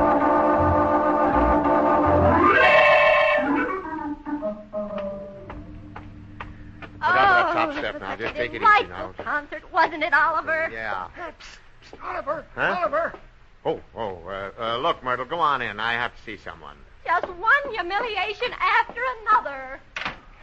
Well, what's wrong, Homer? What happened? Well, lots of things. Hey, Phineas! Phineas? Now, wait, Homer. I'm a relative, you know, Phineas. Yeah, we have been waiting for you, Anderson. Well, now, look. And Homer has told me all about it. Just a minute now, Phineas. I was just doing her a favor, and you, too. I don't want any argument. Oh, shush up, will you? There ain't no argument at all, Oliver. No? Not at all, no, sirree. Well... Now, look here. Phineas has acted real nice-like since I went over him once lightly. Well, Homer... Now we're friends. Friends, huh? Yeah, sure. He saved me from going with her, didn't he? Huh? Yeah, that's right. Yeah. Well, I think we should clear this episode up completely, Mr. Anderson. That's what I want. I love Myrtle. That's your business. With a love that's all enduring and strong. Yeah. Of course, that's your privilege. And I'm the type who never does things by halves. I will fight for her. I'll fight anybody. Wait a minute, Phineas. You let go of my coat now. You don't have to fight me. As much as I don't like you, Anderson, I would rather have your cooperation Well, I'll do than all any this. satisfaction I might glean from wiping off the pavement with Well, you. now, just a minute. Wait a minute now, Phineas. I'm not worrying about your doing that. I'm worried about whether you can get her to leave with you. Well, now, look, I'll tell you how I handled a situation like this when I was a cut it young out, feller. Homer. This babe says to me, Now, that's Homer, not, she wait a says, minute, that's not helping us any more. and I right away smelled a mouse. There's Yeah. something beside a mouse who's smelling this whole thing Oh, up. now, just a minute. I'm finishing this story. Yeah, but is it helping Phineas? That's what I'm pointing out. This babe I mentioned, she come to North Platte, see? Wasn't nobody could make a date with her. You're real true blue, huh? True? Are you kidding? She was about as true as a $2 cornet. Well, sir, I said... Look, oh, Homer. hush up, will you? Quiet. Oh. Well, sir, this girl had a profile like a stack of wheat cakes and a fur coat. No, wait just a minute, Yeah. Herr Homer. You're speaking pretty close about someone near and dear to me. And I'm getting mad. Look out, Fighting Phineas. mad, am I? Okay, if that's the way you want it, Finney. Here, Oliver, hold my sweater. I'll not. Oh, Homer, cut it out. You hold my jacket, Oliver. I'll fight Now, for Myrtle. Wait a minute, Phineas. Oh, Nothing's I going to be really- gained by challenging Homer again. This all dissolves down to one thing. Do you love her enough to see her at breakfast every morning? Well, for years I have worshipped her from afar. Oh, it's safer that way. Every waking moment she's been on my mind. Yeah? Well, have you ever told her these things? Well, no. Well. Do you think I should? She wouldn't think me giddy. Giddy? Well, brother. I don't think so. Do you, Homer? Well, it's all in how you do it, Finney. You gotta look right into her face. Homer, look, now, that's going a little too far. I think the sensible thing to do is just put your arm around her and look the other way. The other way? Yeah. Well, is there a special reason for that? Well, Phineas, yeah. You wouldn't want her to see your lip quiver, would you? Golly, I think you're absolutely right. Well, sure. I've been a fool. All these years I've been afraid of a woman. Well, I know a lot of other fellows just like you. Now, you go on in, Phineas, and sweep her off her feet. By golly, I will never forget you for this, Anderson. Good. Hey, wait, how do you mean that? When you see us together again, we will be husband and wife. Well, good luck to you, Phineas. Just go on right in there. Oh, boy. You ain't doing that guy a good turn, Oliver. Well, It ain't right. That's the way he wants it, Homer. That's the way he wants it. And if they get married and settle down, then she'll stay home. You know, I kind of feel sorry for him, Oliver. You feel sorry for him? After what he did to you? Did to me? Yeah. Why, he didn't do nothing to me. He didn't? He took me by surprise at first, but I kind of run him down that back alley of the drugstore. Well, you're pretty And then fast on your foot. Yeah, and I whopped him good with my knuckles right off his nose. Yep. Backhanded And him. Yeah, backhanded him. Then he give up. He give up, huh? Yep. Just couldn't be mean. What'd you to do, him, run him Oliver. till he winded him, or what'd you do to him? Yeah, punched him right in the belly. Yeah, several times. Hey, but look, Oliver, look what he saved me from. Well, I guess I owe you an apology, Homer. You don't owe me nothing, Oliver. It's a thing like that makes me appreciate Marthy, dagnabbit. Well, then it wasn't a total loss. Nope, 'twarn't, Oliver. Phineas promised me that after he married Myrtle and moved into her house... Oh. Yeah, he said he'd give me all the cement work in the patio. Well, now that's Yeah. reciprocation for you. Yeah, I'm glad to doggone hear it, nice Homer. fella, yeah. I guess I'll go in and see the courtship of the mastodons.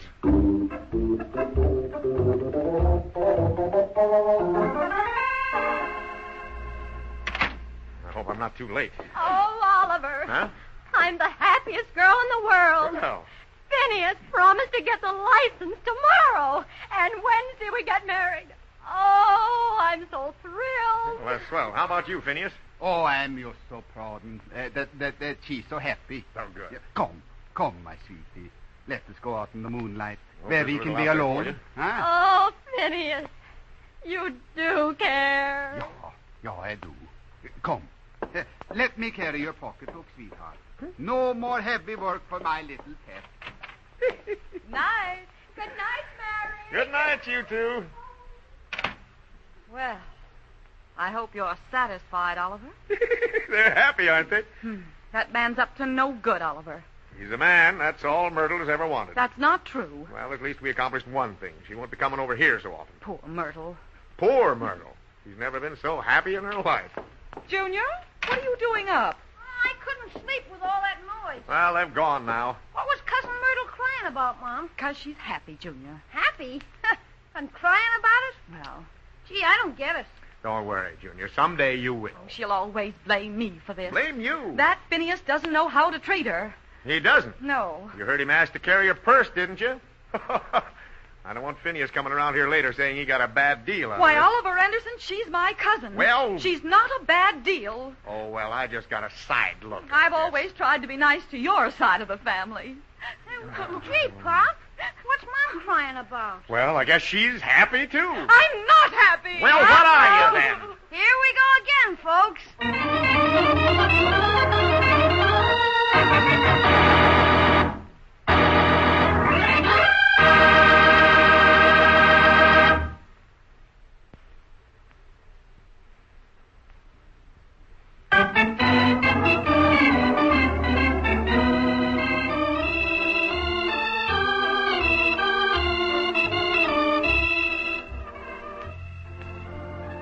The Anderson Family is written by Howard Swart, directed by Herb Litton, and features Dick Lane as Oliver, Louise Arthur as Mary, Walter Tetley as Junior, and Herbert Rollinson as Homer.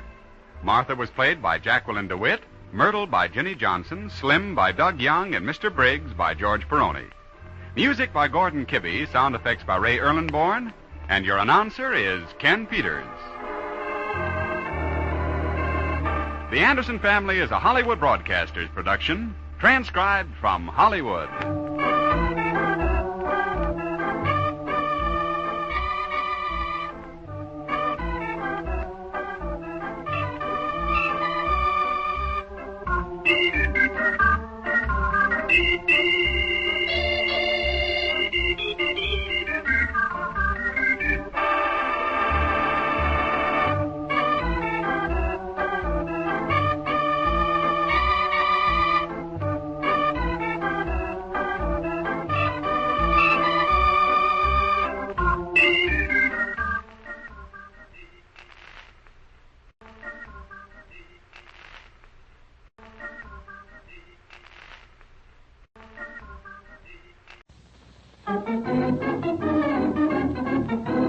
The Anderson Family. Yes, ladies and gentlemen, meet the Anderson family. There's Papa Oliver Anderson, who doesn't believe in the adage, be sure you're right, then go ahead. He just goes ahead anyhow. Then Mary Anderson, his lovely wife, who thinks everything happens for the best. And she's the best. And let's not forget Junior, 12 years old and the spark plug of the Andersons' daily life. They're a happy family, although Oliver is somewhat confused with life. He takes a mental beating from the boss all day, and then he comes home to his little family where he is king. Well, almost king. There is no place for morbidity in their lives, and their happy outlook is a tonic for everyone. I don't mind your father coming at all, Mary. It's just the fact that he's so hard to get back on the bus. That's no way to talk about Father. After all, he likes you. I know, but does he have to travel 2,000 miles every year to prove it? You want me to tell him not to come and hurt his feelings? You'll feel terrible, Oliver. He won't. What about me, Mary? Uh-oh. Here we go again, folks.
This whole thing started when the Andersons learned that Mary's father was on his way to see them for the second time this year.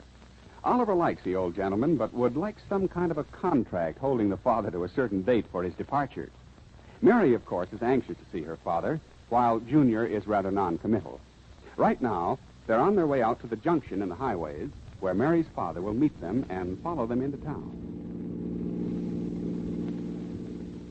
You act like this visit is all my fault, Oliver. I do not. You shouldn't have written and told him I was going to be elected county supervisor. I haven't won yet. I didn't tell him you were going to make more money or anything like that, darling. That's good. Otherwise, he'd have flown out. I wonder which road he'll come in on. Oh, that one on the left, I suppose. It's all downhill. Oliver, it's getting dark. I hope we don't miss him. We won't. We can hear him. But will we know his car? Yeah, it'll probably be the one without the mattress on top. Oh, Oliver, I wish you'd cooperate with me. Dad's such a nice guy. You know how hurt he gets when he thinks he's intruding. I am cooperating, Mary. I like him, too, but he keeps buying Junior ice cream and candy, and then he won't eat his meals. It's just because he loves Junior. Oh, of course it is. I'm not saying that. Junior's crazy about him, too. Of course he is. I know that. We're all crazy about each other. But, Mary, I'm going to try to win that election, and your dad will want to hang around with me. Well, darling, just tell him how important it is. Are you kidding me? Tell him anything? Don't be ridiculous. His feelings are always being hurt. Well, remember, he's not a very young man anymore. Yeah, he's not young, and that's what I've been trying to tell you. You stay home and rest. But he gets so tired of staying around home, Oliver. Well, he could go to work. You know very well Father isn't well enough to work. I didn't say he was, but I know that a trip like he's taking would put an athlete to bed for a week. Look, darling, promise me you'll be kind to him. After all, he won't stay with us very long. I'll be especially nice. The first day or two, he'll probably be all in. Now you're acting like your old self. You and Dad always had a lot in common. The only thing we have in common is you. Isn't that enough? Do you think we should go on out the road further? Well, the only way he could miss us is by coming in through that cornfield. Listen. That's more like it. Get out the red flag. This sounds like him. Who it is, Oliver? It's Dad. Dad! Oh, Dad! Hey, take it easy. You'll go on in on the rims there. Well, Mary, here I am. Does he think we've doubted? Oliver, now, please. Back up, Dad! Yeah, but watch out. That's far enough, Dad! Hold it! Hold it! Hold it! Well, shovel it up. Oh, Dad, are you hurt? Well, I don't think so. Just misjudged, it's all. Come on, Dad, get out. Here, I'll help you. Oh, wait a minute. Don't break that rope. I'll just climb over the door. What, Dad? What happened to your running board? Oh, that? Well, sure, I'll tell you. I left the running board back in Amarillo. A bridge got a little close to me. The bridge got a little close to you? Yeah, in this darn door, well, you know, a fellow was backing a hay wagon out of the garage. You should have seen his wagon. Yes, just so you weren't hurt. Come now, Dad. Just follow us on in now. We'll get home and you take a nice warm bath and get into bed. Me in bed? Listen, Mary, the night's young, and I got a lot to talk about. You aren't tired? Me tired? Listen, it takes more than a trip like that to bother me. Now, don't you get to worrying about me. I'm all right. Well, then you come on, follow us in. I'll be right on your tail right all the way. Okay, Dad. He'll be in our front seat, too, if we stop suddenly. I don't think he has any more brakes than he has judgment.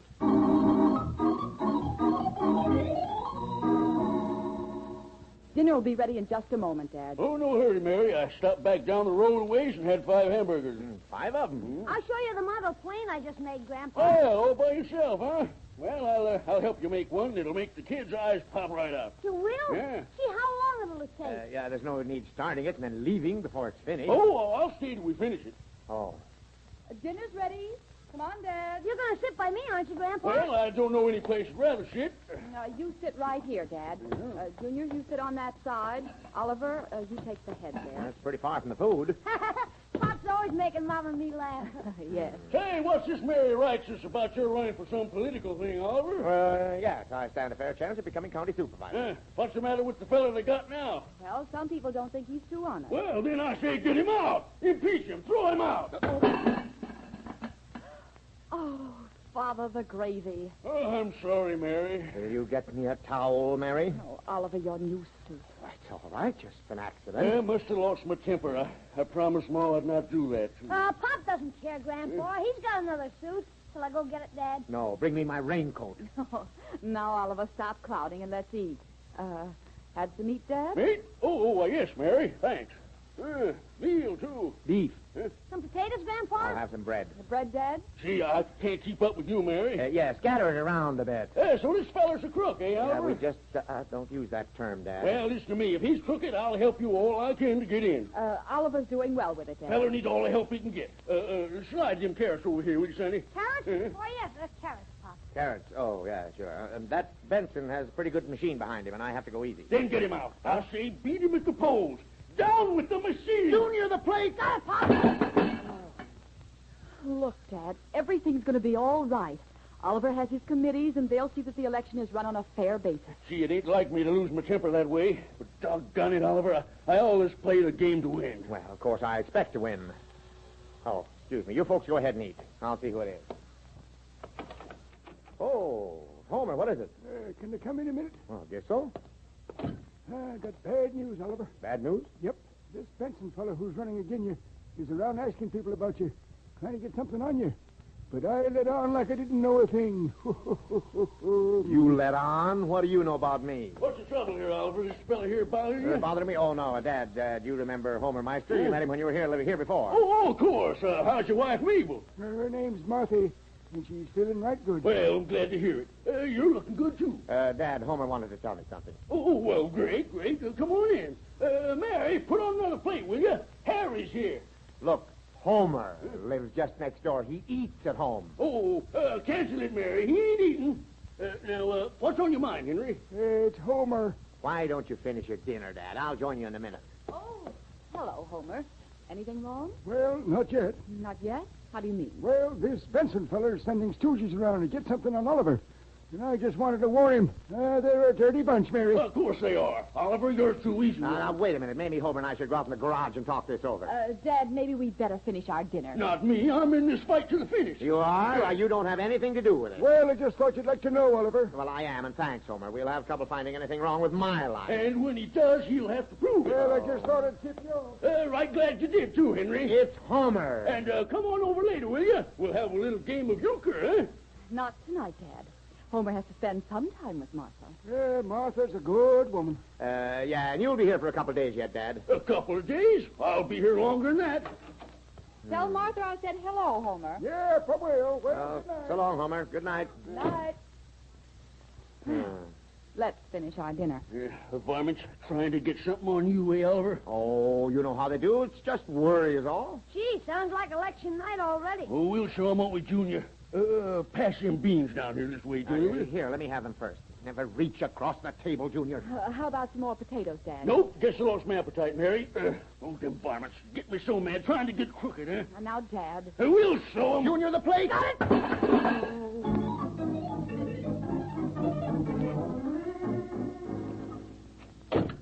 Oh, hi, Dad. I won't be ready to leave for home for a while. Sit down. Thanks. I'm sure it's hard out.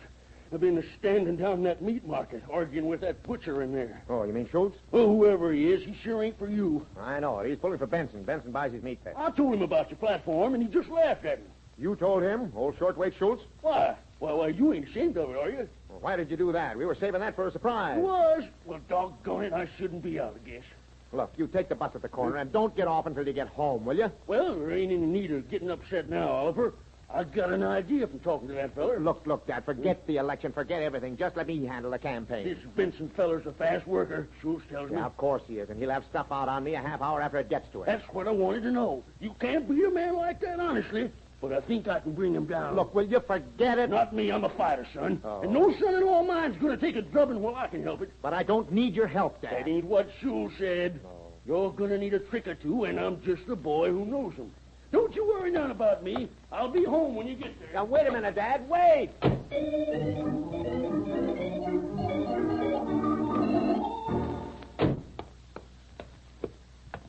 Oh, hello, Mrs. Thompson. Let's eliminate the niceties, Mr. Anderson, and get down to facts. Huh? That man who left your office a few minutes ago. Yes? It seems to me you're conducting your campaign for county supervisor like a schoolboy. Me? Why? Who was that man who left here a few moments ago? That was my father-in-law. Your father-in-law? Yeah. Well, haven't you enough trouble on your hands without adding more? Oh, he's a nice fellow. Mary's father, you know. What have you done to make him mad? But me, I haven't done anything. I just told him to get on the bus and don't talk to anyone. You did, eh? Yeah. Well, I just came by Benson's headquarters, and your father-in-law was sitting in there chummy as anything you've ever seen, with Benson.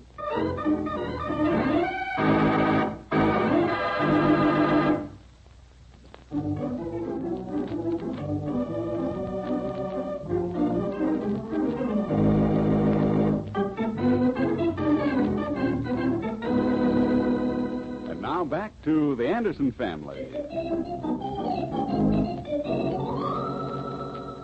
Oliver is, as you know, running for county supervisor and is up against a tough political setup.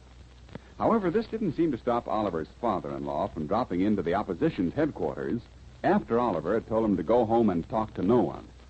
The father-in-law is still talking to Benson, the opposing candidate. Yep, I've been in a few campaigns myself in my younger days. Oh, is that Yeah. so? I knew from your attitude that you had been successful in politics before. Being Oliver Anderson's father-in-law don't make any difference to me. He's honest, and you're honest. That's what I call good fellowship. By the way, I understand Oliver had a little trouble a few years back. There's no truth in that, is there? Well, no, Oliver's a good boy. He doesn't even know I spent 4 years in Leavenworth. He doesn't know you... What? You... 4 years in Leavenworth? Of course, I wouldn't want that to get around now. It wouldn't be sporting of you to mention it. Me? Mention it? Why, that's ridiculous. We want a good, clean campaign. 4 years, you say? That's right. But keep it under your hat now. Oh, of course. Your secret is safe with me. Oh, I didn't notice the time. I really have to leave now, but thanks for coming in. We need honest men like you. And Anderson. Yep, I knew you was a right nice fellow when I first saw you. Well, good day, son. Yes. Oh, this is wonderful. Oh, Anderson, you're a dead duck. Hello, Harry. Listen to this. Anderson's father-in-law was just in here. Get this. He served a 4-year sentence in Leavenworth. Yes, in Leavenworth. He told me so himself. I guess he doesn't think so much of his son-in-law himself. So get that right in the speech I'm making at the community club tonight, and we'll blast him wide open.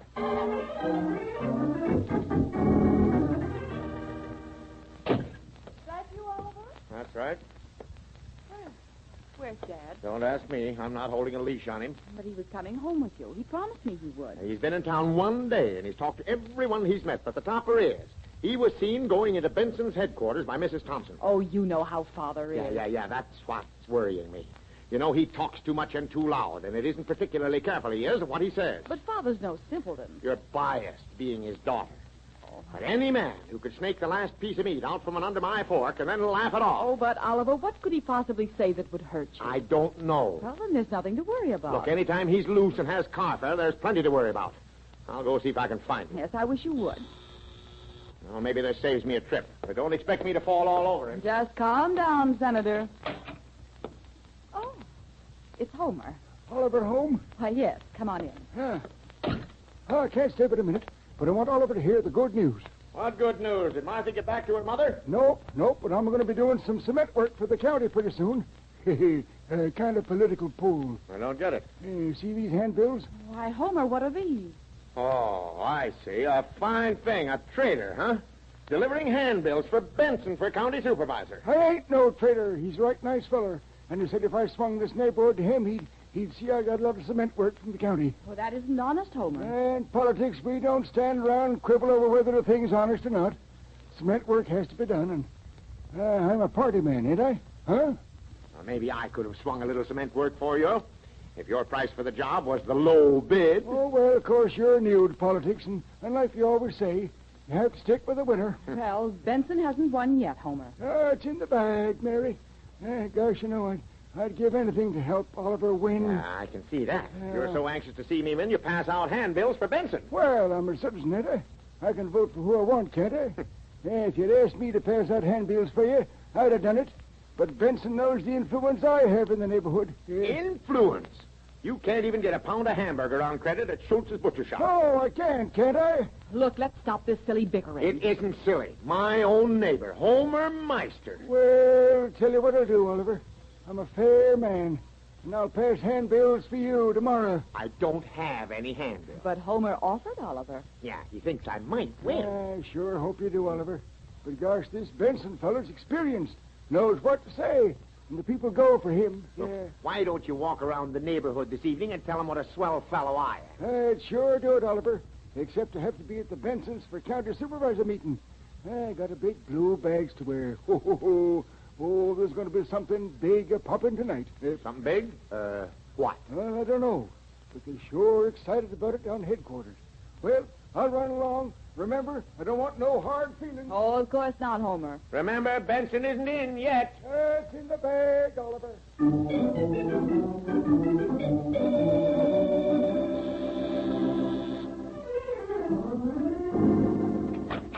Oh, it's Mrs. Thompson. Won't you come in? I had Filbert drive me by, Anderson. He's so hurt he won't even come in. Boss is hurt? What's wrong? We just came from the election talk of your opponent, Benson. And I'm giving you a chance to deny it. Deny what? Your father-in-law served a term in Leavenworth.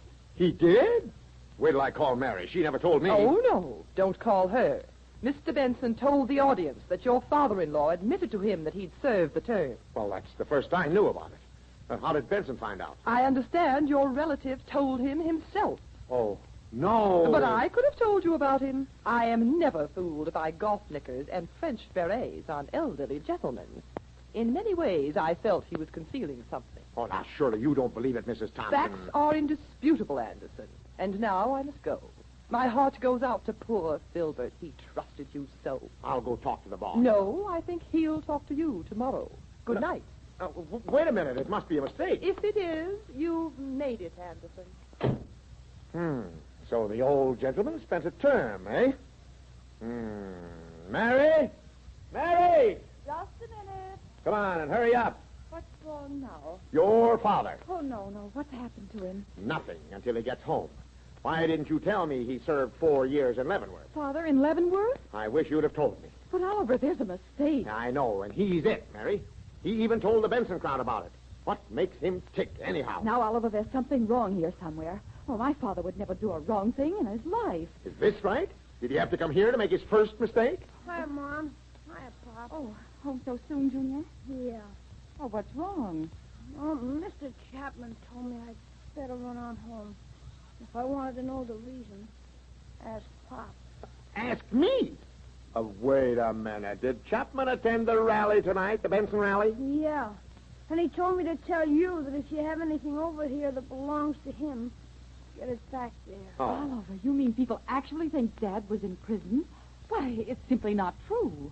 You mean Grandpa was in prison, Mom? No, of course not, dear. Oh, where is Dad? Oliver, go look for him, please. What, and find him? Not me. And Grandpa always seemed so nice, too. Junior, don't talk like that. It's not true. Oh, listen, there's Dad now. Yeah, the playboy of Gravel Pit Junction. At least we know he's home. Oh, well, Mary. My goodness, you look as though something's happened. I'm afraid it has, Dad. Now, I can explain everything, Mary. Just give me time. Could you spare a minute? I figured you'd kind of be worried about me. I've been worried about what you were doing. Mrs. Thompson said you'd been in to see my opposition. Yeah, it was. I wanted to get a slant on that phony politician, and I did. Mrs. Thompson felt that you hurt Oliver's chances by doing that, Dad. Well, of course, women don't understand how them things is done. I don't either. All I know is that even Homer Meister figures I'm going to finish second. Well, now, Henry Meister don't know what he's talking about. Homer. But, Dad, do you mind telling us just what happened? Well, it's kind of long, Mary. I was afraid it would be. Oliver, please. Well, you see, I sized this Benson feller up to be a fast doer and a man who'd give me action. And I wasn't wrong. Yeah, look, I could give you an argument on that. No, sirree, I wasn't wrong. I knew as soon as I told him I'd been in Leavenworth for 4 years. You told him that? Then it's true. Oh, Dad, how could you say such things? Because it's true, Mary. Yep, I admit it. Why didn't you postpone your visit until after election? If I had, Oliver, you wouldn't have won. Well, it's a well-known fact by now that a man with a father-in-law who spent time in Leavenworth isn't going to win. And maybe not even have a job. Well, you just leave that to me, Oliver. You see, the reason I was late in getting home was I had to attend the rally to be sure Benson told folks I was a convict. But, Dad, you're not a convict. That's what Benson knows now. Look. This double talk. You should be running for office. You think it's all right, Dad, for Benson to tell the audience that you were a convict? Yep. I was in hopes he would. Right now, you see, I have a lawyer working for me. Now, wait a minute. This has gone far enough. Right this minute, you will pay for your own lawyer. Remember that. If it works out the way I expect. Oh, who's this? Yeah, 10 to 1, it's my lawyer, or Benson. Yes? Oh, it's Mr. Benson. Oh, Mrs. Anderson, I come on a peaceful mission. Well, come in. I want to speak to Oliver. I want to be the first to congratulate him. Right in here. First to what? Oliver Anderson, the next county supervisor. Let me be the first to shake your hand. What have you got in your hand, a bomb? Oh, come now. Let bygones be bygones, and let us work together for a finer county. I don't get it. I have withdrawn my name from the ticket, which leaves you the only remaining candidate. Why, Mr. Benson, what on earth? Oh, you're pretty clever, Anderson. Yes, I underestimated you. I'll admit that. You're the better man, and I wish you luck. You'll not prosecute. Well, of course not. I'll not... What? Thanks. Thanks for acting like nothing happened. I'll be able to do you a lot of good as you go along, but now I want you to celebrate your victory, and I'll bow out. Before you go, would you explain this? And Oliver, quit twisting your tie. You're getting purple. Huh? And as for you, you old goat. Old goat? That's me, Mary. Now, look here, Benson. You can't talk that way to my father-in-law. One more crack like that and... I'm sorry. And I hope you'll accept my apology, the old goat. Such nerve. Let it go. He's pretty upset. Well, I could do for a spot of lunch, Mary. And maybe a coffee, too. You know, having to attend his rally was pretty tiring on an old man. Look, wait a minute. First, you're in Leavenworth. The opposition uses that to oust me. Then in comes Benson saying, I'm the new county supervisor, and he goes out calling you an old goat. Wait, Oliver. Let's sit down and have a bite to eat. Dad can tell you about it as we eat. I can't stand people talking with their mouths full. Well, here's how it happened, you see. Well, gee, Grandpa, you got home. Oh, yep, I did. Sit down right here beside me, Junior. Well, I'm not hungry. Don't worry, you won't get anything to eat anyway. Oh, the bread, Oliver.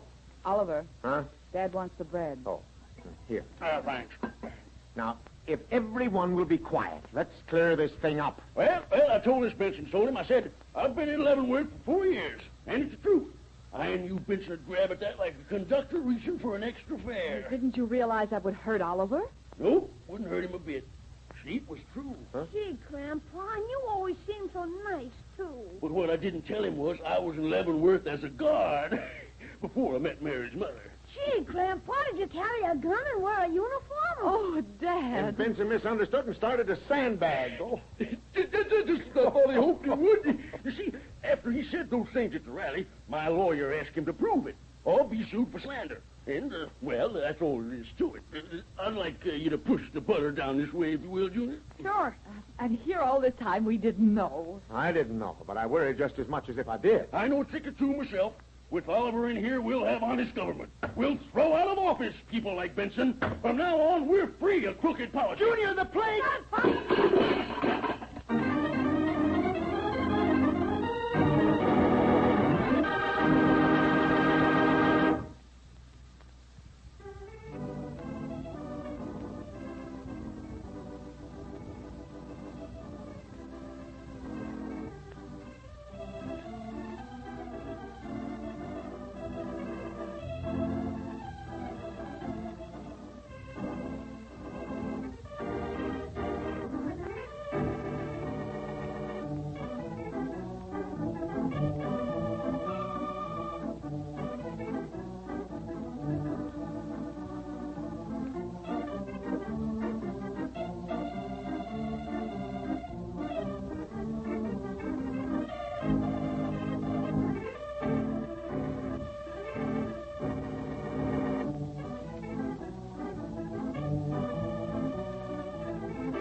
Anderson Family is written by Howard Swart, directed by Herb Litton, and features Dick Lane as Oliver, Louise Arthur as Mary, Walter Tetley as Junior, and Herbert Rollinson as Homer. Others in the cast were Paul Theodore, Doug Young, and Jackie DeWitt. Music by Gordon Kibbe, sound effects by Ray Erlenborn. Your announcer is Ken Peters. The Anderson Family is a Hollywood Broadcasters production, transcribed from Hollywood.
The Anderson Family.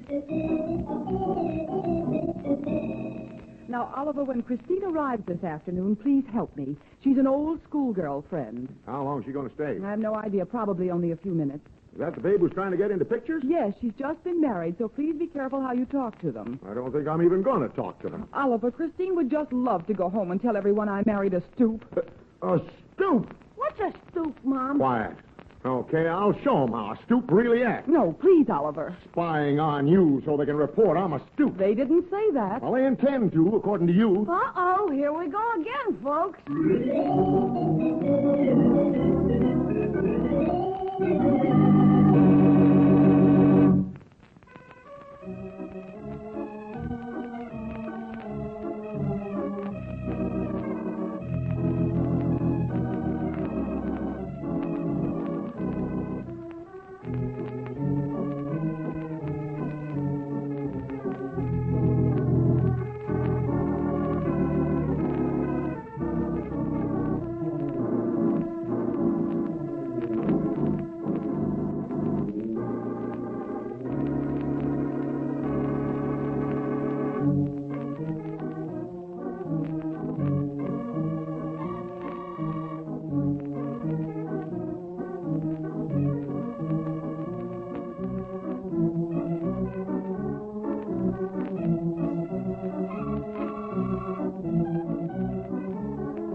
Now let's visit the Anderson family. Well, this whole thing started when Mary received a wire that a school-day girlfriend is going to drop in on her for a short visit. The young lady is bringing her new husband with her, and needless to say, Mary is determined to make a good impression. Hurry now, Junior. Get all the papers off the back porch and then come in and help Mother move this chair over the worn place in the rug. Gee, Mom, is this a visit or an event? Gosh, why don't you act like you always do? Well, because when you have company, Junior, you have to exert yourself a bit to make their visit pleasant. Well, if you haven't seen her for years, why do you care, Mom? Well, because I do. Now run on and get your work done. Mom, that's kind of cheating. She'll think we're always like this. Oh, you just don't understand, Junior. I have to make her think I'm happy. A nice home, lovely son, money in the bank. Is Pop going to meet him, too? Oh, I wish you wouldn't bring that up now. I have enough to worry about. Run on. Your father will be here any minute. Call me when Pop gets home. I want to see this. Oh, I suppose the door is locked. Hi, Hi, Club. It's Mr. Anderson. Well, I'm sorry you're so late. Oh, I stopped over and talked a few minutes with J.J. Tuttle. He has a new remedy he's going to make called Youth Back. Well, tell me about it some other time and take hold of the other end of this radio. Now, wait. I've worked all day. We can do this housework Saturday. We can do no such thing, Oliver. Here, read this. Where? Now, wait. Your father wasn't here, only... It's not Father. Oh. Arriving on 8 o'clock train. We'll be thrilled to see you, bringing Roland with me. Christine. Christine Johnson. Went to school with her. You wouldn't know her. You mean she's just barging in with no notice? Well, the only thing that counts is she's arriving at 8. You have 20 minutes to meet the train. Well, why don't I take the newlyweds to a hotel? Oliver Anderson, I'm about frantic as it is. You can't treat people like they weren't welcome. I'm not. Well, I should think you'd try to help instead of having it all fall on my shoulders. Now, wait, honey. Calm down. I want her to think I married well. I want her to feel that she isn't the only one who made a success of her life. Oh, come on, honey. Why pretend? Let's just be normal. Oh, Oliver Anderson, I'll not have her go back to Pleasantville and talk about me. She never did like me very well, and I know why she's coming here. Well, I'll meet the train and tell her we've moved. No. You'll do as I ask you. Meet the train. Be pleasant. Make her feel welcome. Oh, I do so want the people back home to know how happy I am. Okay, honey, you can count on me. Now, you go ahead. I'll take Junior down to the train with me. We're bound to see him sooner or later anyhow.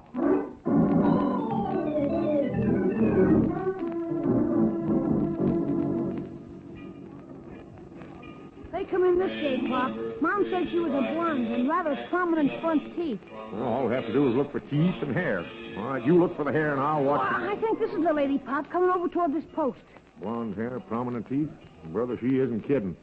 Oh, hello there. Is this Christine? Oh, you're Mr. Anderson. That's right. I would have known it in a moment, just like Mary wrote, only a little older. Oh, well, this is Junior, Mary's boy. I've heard so many nice things about you. Oh, you darling. Looks just like his mother. Well, a little, yes. Shall I take your bag? No, Roland will bring them. Oh, excuse me, Mr. Anderson, this is Roland Bilgehaven, my husband. Oh, hello there, Roland. Put your hat back on your head, Roland. This man is not a producer. Oh, I'm happy to make your acquaintance, I think. Well, shall we go? Well, just so. I mean, you bet. Mary can't wait till she sees you. She's thrilled to death. May I carry one of those grips for you, sir? Oh, of course. Here. Take this one. Junior meant the little one, mister. Very well. Does riding on trains make Roland ill? Oh, no. He's ridden on them before. But he hates to call on people he doesn't know. That's all. Gee, Roland and I should get along fine. Our car is over here. Mama's waiting for us. Just think. 13 years since I've seen Mary. I wonder if she still has straight hair.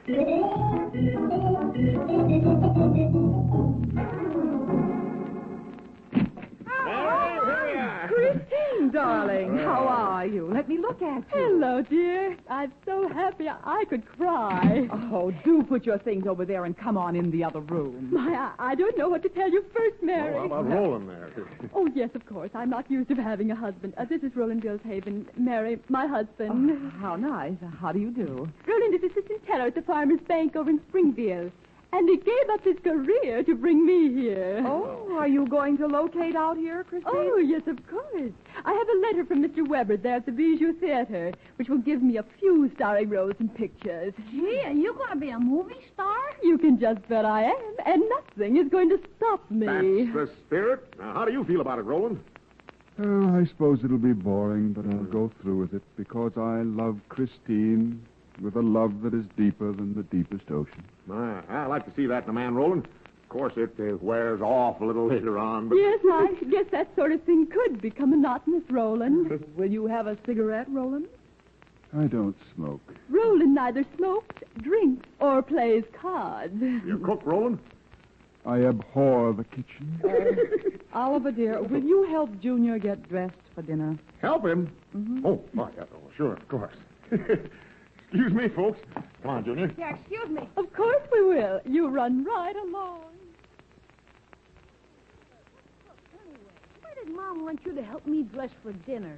I'm probably afraid I'd raise my voice to Roland. Well, what shall I wear for dinner?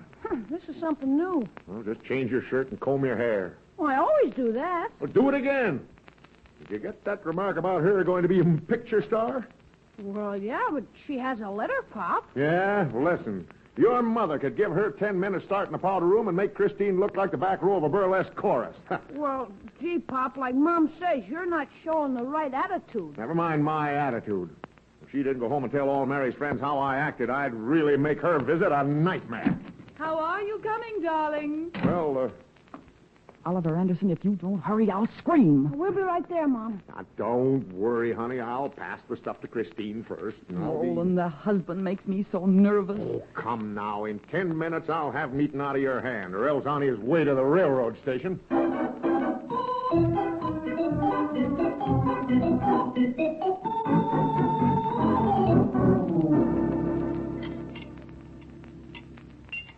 Oliver, dear, will you bring the soup? Right away, Mary. My, you've a perfectly trained husband, Mary.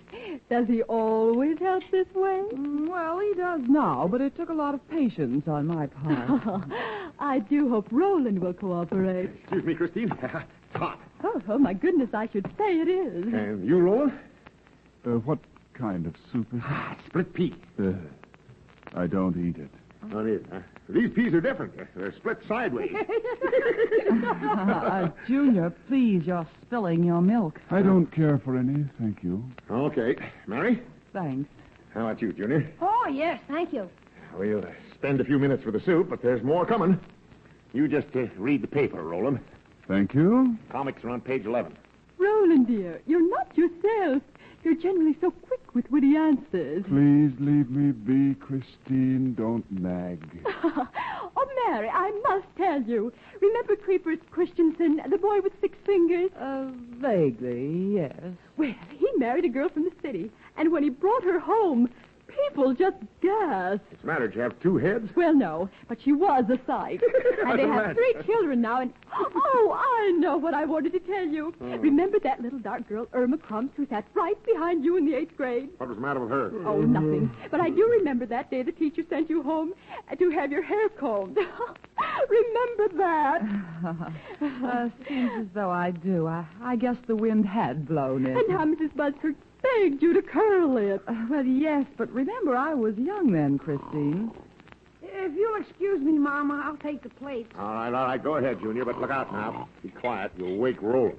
I hope you'll excuse Roland, but strangers seem to subdue his will to be exuberant. But look, don't you think he should take his chin out of the salad? Oh, my goodness. Roland, dear. Yes, darling, you're right. Roland, darling, please, your tie. Have I eaten yet? Not yet. Then why am I sitting here? Just be patient, dear. Duncan, his tie. You've had a long, tired day. Mary, would you mind very much if Roland retired early? Of course not, if he can make it. I do seem to be sort of worn thin. Possibly I should tub and retire, darling. Oh, I'm so sorry. Oliver, come help me put Christine's things in their room. Oh, sure. Oh, excuse me, folks. I'll be right back. Huh? Why don't you act like a human being, Roland? They bore me. What do you think they're doing to me? There isn't a hotel room in town. He's the type of person I abhor.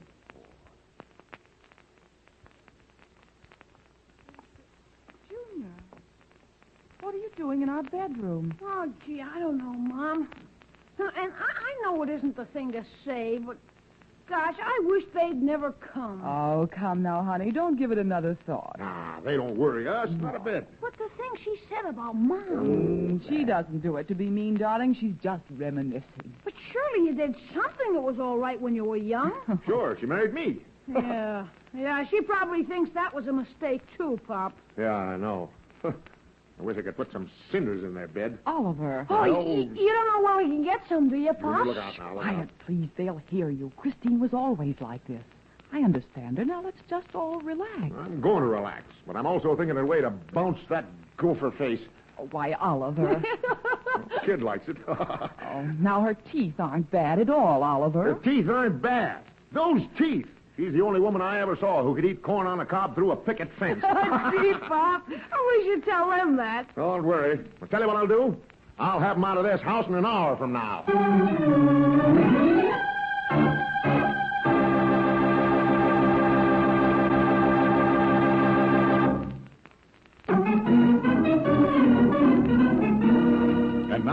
back to the Anderson family. A girlfriend of Mary's has dropped in to see her. Mary is trying very hard to make an impression on her, so the report back in Mary's hometown will be a good one. Junior rather goes along with his father in disliking both the girl and her husband, and has told Mary that he'd do what he can to send her on her way. Oliver isn't too sure of success because right now he's trying to talk Junior out of his upper bunk for the night. Look, there's nothing wrong with the back porch, Junior. You're young and healthy. Well, it's pretty cold out there, Pop. That isn't the idea. Of course it's cold. But I'll see that you have a couple of extra blankets. Gee, look, just like camping out in the woods. Should be fun. Mom says I don't get my rest out there. Well, you slept out there when your grandfather was here. Well, sure, but it was summer then and warm. Look, just get it out of your head that you're going to talk me into sleeping out there. Huh? Oliver, I put the bedclothes out on the back porch. Yeah, I know. I was just talking to Junior about it. You're going to sleep out there, Oliver. No, wait just a minute. Not me. But, darling, Junior must have 8 hours of uninterrupted sleep each night. I don't care about that. I'm not sleeping on that back porch. Chapman's dog barks at 6 and wakes me up. Oh, shucks, you don't have to worry about that. Huh? If you pull the covers over your head, you won't hear the dog pop. That's the way I did. I don't care how you arranged it. I'm not sleeping on that porch. Put Roland out there. Now, isn't that lovely? You treat a guest that way? I don't like it. I think the feeling's mutual. Why can't I just climb in with Junior for the night? Well, gee, Pop, it'll hardly hold me, honest. It's ridiculous. These bunk beds are built to hold grown people. Well, there's not room, Oliver. Look, we'll make room. But, Pop... Just tell your friends that I'm retiring. Mary. Oliver, I won't say it again. You're sleeping on the back porch. Now, wait, look. Here's what I mean. I can get way back in the bunk, see, and then when Junior gets out in the morning, he won't even wake me. What are you doing, Oliver? I'll show you what I mean. Now, here. I'll get up there and show you what I mean. You better use the ladder, Pop. Ladder. That's for sissies. Right, up I go. Oh, you broke my bed. Oh, dear. They're around there like dummies. Get the stuff off of me. Get that in, Junior. Hurry. Now lift. Gee, Mom, now where am I going to sleep? Oh, I'm sitting here with a go fracture and you're worrying about whether you're going to sleep. There. Now get up, Oliver. Oh, I see. The springs. Ow! Junior, lift that end up. Okay. Yeah, give me your hand, Mary. Here. Now, Yeah, come up you come. Come on, Pop. Oh. Look how heavy you're falling. Oh. I saw him strike you, Mary. Huh? You beast striking a woman. I didn't strike her. Now get out of here. No, Pop just fell through the bed. Get out of here. Here, Mary, darling. Let me help you up. I'm sorry Roland saw all of this. Positively revolting. Now, look, I didn't strike her. I'd expect you to say that. Oh, Christine, don't be ridiculous. Shall I strike him, Christine? No, Roland. Don't bring yourself to his level. Look, get this fop out of here before I wind this bedpost around his neck. Oh, I've never been so insulted in my life. Well, it's the first time Come, for everything. Roland, and control your temper. Well, you better listen to her, Roland. That's the first sensible thing she said today. Now, look, Christine, this was an accident. There's no reason for this excitement. Just calm down and go out with Roland. I'll be Sticking her right nose in with where you. they're not belong. After 13 years with him, and you can act calm. I don't get it. Oliver Anderson, I've never been so humiliated in my life. You haven't. Who fell through the bed? Yeah, that brings us up to sleeping again, Mom. All right, you and Mom figure it out. I know where I can get a good night's sleep. Now, Oliver, don't you go over to Meister's garage and disturb poor Mr. Tuttle. Listen, I'm going to get a night's sleep regardless of who it disturbs.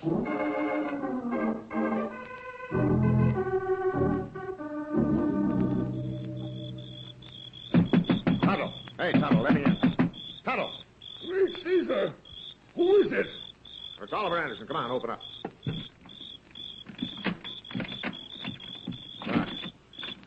Come in, quickly. The air is quite chilly. Careful and don't step in that oil on the floor. Oil? Don't tell me you're drilling for oil in here. No, it's that peasant Homer. He changed oil in the car and the pan leaked.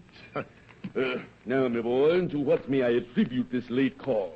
I was just wondering how you fix for sleeping facilities over here. Sleeping facilities? Yeah. Good heavens, man, there's no room for more than one since Homer stored that old couch out here. Why do you ask? Oh, some schoolgirl friend of Mary's and her husband are using our beds for the night. Me. I know what you mean. Oh, do you? I remember when Esther and I were first married. Esther? Ah, yes. Esther was my second wife. Oh, I see. Yes, friends would drop in and stay. Finally, I had to put my foot down. Poor Esther was so tired when she left for work each morning, I was afraid they would terminate her. Well, how'd you get rid of him? It's a very simple matter. Is it? In fact, I'd rather do it for you than listen to your confounded snoring out here all night.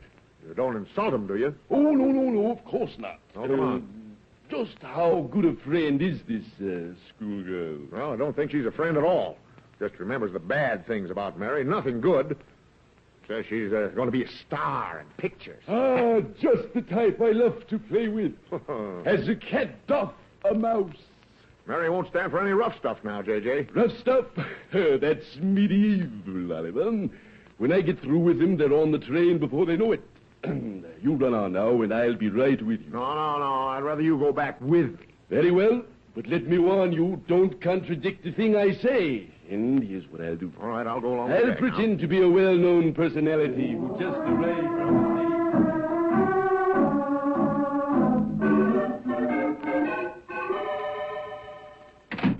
Is that you, Oliver? Yeah, Mr. Tuttle's with me. Come on in, J.J. Now, let me handle this, Oliver. Or go ahead. I'll follow you. Mr. Tuttle. I'd like to have you meet some friends of mine. Well, happy indeed. But you have so many friends, Mary, my dear. This, Mr. and Mrs. Bilgehaven. Ah, how do you do? From Pleasantville over here. Yes, and I assume you're strangers in our fair city. Yes, that's true. I'm going to be in pictures. Pictures, how wonderful. However, I can perceive that you are a newcomer to our profession. We call it the cinema. Oh. You're... Yes? How wonderful. Sure, yes. The old school, J.J. Won't you sit down, Mr. Tuttle? Mary, J.J. does better when he's standing up. Go on, tell Christine Moore, J.J. My. And you call him J.J.? Sure. Yes, my dear girl. We're old friends. Sure. For a while, you know, Mary was rather perturbed with me for insisting she be the lead in my play, Thorn and the Tulips, a Frederick H. Korn production. Comedy. Comedy. You mean Mary? Mary Anderson? My wife, remember? Please, Mr. Tuttle. Now, don't be modest, Mary, my dear. Me, I can remember how I pleaded with Mary to take her test. Why, I can hardly believe it. Why, I remember Mary had such straight hair in school. Straight hair? My, I could name a dozen of my closest associates who started out life with straight hair. And now they're on straight salary. Yes. But Mr. Tuttle, Mary's skin was never very good. I understand you have to have a good skin. A good skin? My goodness, Miss Bilgehaven. Mary here has what we call the Klieg stimuli. Short for camera skin. Sought after by many of our best producers. Roland, we aren't keeping you up, are we? I'm comfortable, thank you. Swell. Well, maybe I should put on a little coffee. It isn't too late. Coffee? Oh, yes, of course. It would be splendid, Mary. Well, it won't take but a minute. I just can't understand it at all, Mr. Tuttle. The manager of the theater at home told me I had the perfect face and skin for pictures. And I was always the lead in our school plays. My dear young lady, that is behind you. Forget it. Erase it from your mind and start over. What does your husband do? An assistant cashier at our bank at home. And a mighty good one, too. And, me lad, are you happy here, Mr. Bilgehaven? I can answer that. You're the type who would never consent to be called the husband of that star. You have too much fire. My dear chap, your personality scintillates. Too much determination in your makeup. I am somewhat tenacious. Then you think I am wasting my time, Mr. Tuttle? Certainly not. We never know till we try, my dear. Some of my friends have tried for years. Homes have been broken up. Lives have been thrown to the wolves. And how me heart aches when I see you two young people just starting out in life. It reminds me of Esther, my second wife. J.J., show Christine what you mean by that kind of skin. Oh, are you a dermatologist? Well, I dabble in it a bit, yes. You mean you've never heard of blister fix for tired feet? And that wonderful remedy, youth back? I hope you don't think I'm stupid, Mr. Tuttle. I mean, Of JJ. of course not. We all do foolish things when the bloom of youth rests lightly upon us. Then you think it's foolish for me to go on with my career? Let's go back home, Christine. Yeah, sure. Go home, yes. Had I but the foresight, the vision which your husband possesses, Mrs. Bilgehaven, I would have made a success of my life. But for you, it's not too late. Oh, it's terrible for me to be running out this way. The coffee will be ready in a couple of minutes. Ah, Mary. Step to the light a moment, my dear. What? Please, under the lamp. Under the lamp? Why? Just a test is all, Mary. Go on. Oh. Yes, I would like to show Mrs. Bilgehaven what I mean. Well. There, now. Now, chin up. Come on. Just a little bit to the left, please. Yes, all right. Relax the facial muscles. Come on, relax your face muscles, Mary. Come on. Yes, Now- that's fine. Now, hold it, just like that. Yes. Now, Mrs. Bilgehaven, come close, please. I'll show you what the expert looks for in a skin. All right. Professional secret. Oh, this is so silly, Yes, my JJ. dear. Well, Now, you'll notice the closeness of the pores in Mary's skin. What? The lack of oily surfaces which catch the lights in the camera's eye. And notice, too, the texture of the hair. Oh. The stem, we call it. It's what we call versatile straight. Now, we take that hair and make it do anything we desire because of the chemical which we know in the trade as scravenic. Oh, you're scravenic. I don't think I care to discuss it any further, Mr. Tuttle. You don't have a chance, Christine. Let's go home. Oh, my dear, I hope I haven't hurt your feelings. Some of the skins I inspect have pores which under the glass look like a slice of Swiss cheese. Oh. I abhor cheese. Well, Mr. Tuttle, it's getting rather late now, and I think... JJ, staying for coffee, Mary. There's a train at 11, Christine. Let's get packed. Oh, no, please, Christine. I guess Roland knows what he wants to do, Mary. I think you're right, Roland. It does me heart proud, Mr. Bilgehaven, to see such fine family spirit. And in the years to come, I pray that you will think kindly of the old man who showed you the way to real happiness. Ah, me, I may even drop in at the bank in the future and pay a friendly call. He means when the bank's open, of course. Yes. Oh, my, if you're going to catch that 11 o'clock train, you'd better hurry. Mr. Anderson, I started out hating you violently. That's all right. Everybody does that. But I certainly think Mary should be very happy to have found such an understanding person. You might mention that around town when you get home. Mary, dear, I owe this all to you. I'd have blindly staggered on, determined to be something which I could never be. Yeah, mention that, too, around Pleasantville, will you? Oliver, do you really have to go now, Yes, Christine? Mary. This has been a bad dream. I want to put it behind me. Roland and I were meant to stay at home. Ah, me, 'tis such wonderful people that this great country can well boast. And the best of luck to you both. You've shown us the way to real happiness. Together, Christine and I will work out our destiny at the bank. I at the cashier's window, and Christine on the accounts receivable.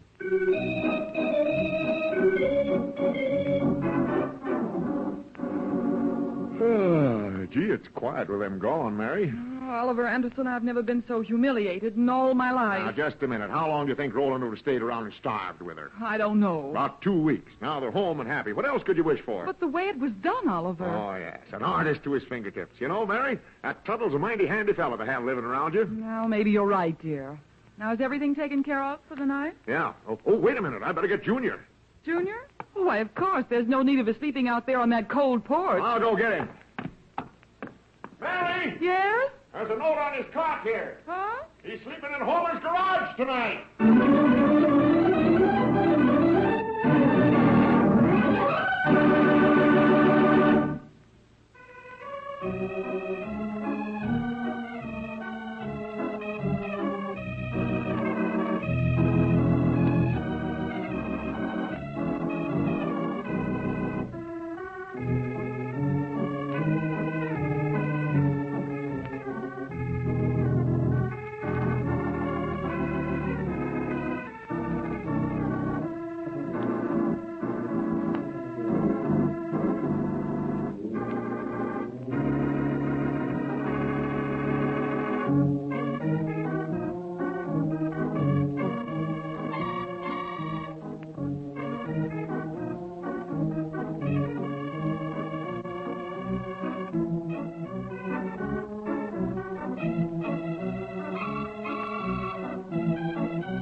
Anderson Family is written by Howard Swart, directed by Herb Litton, and features Dick Lane as Oliver, Louise Arthur as Mary, and Walter Tetley as Junior.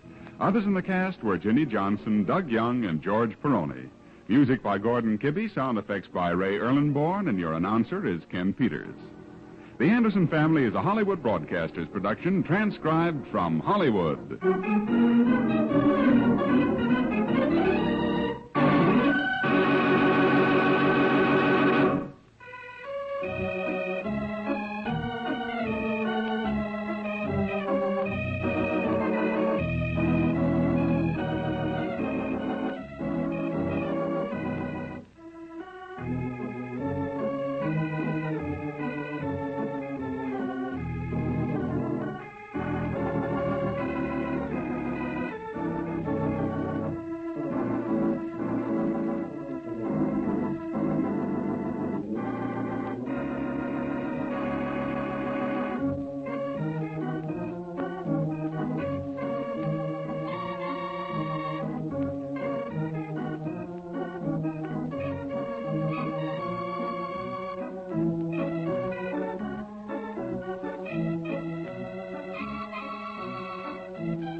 The Anderson Family.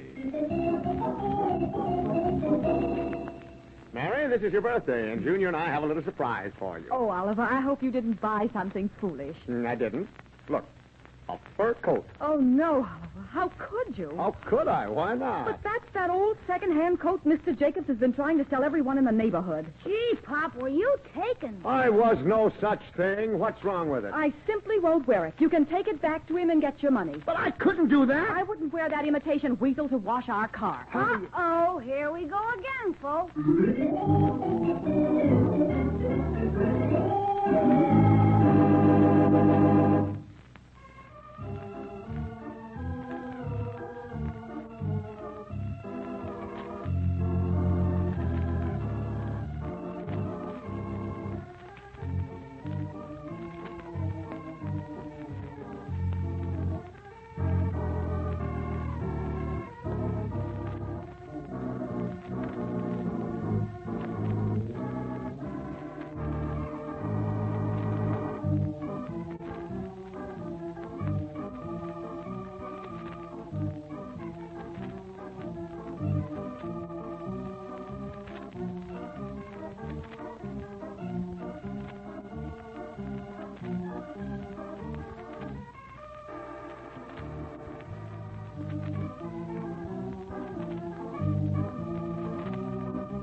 And now back to the Anderson Family.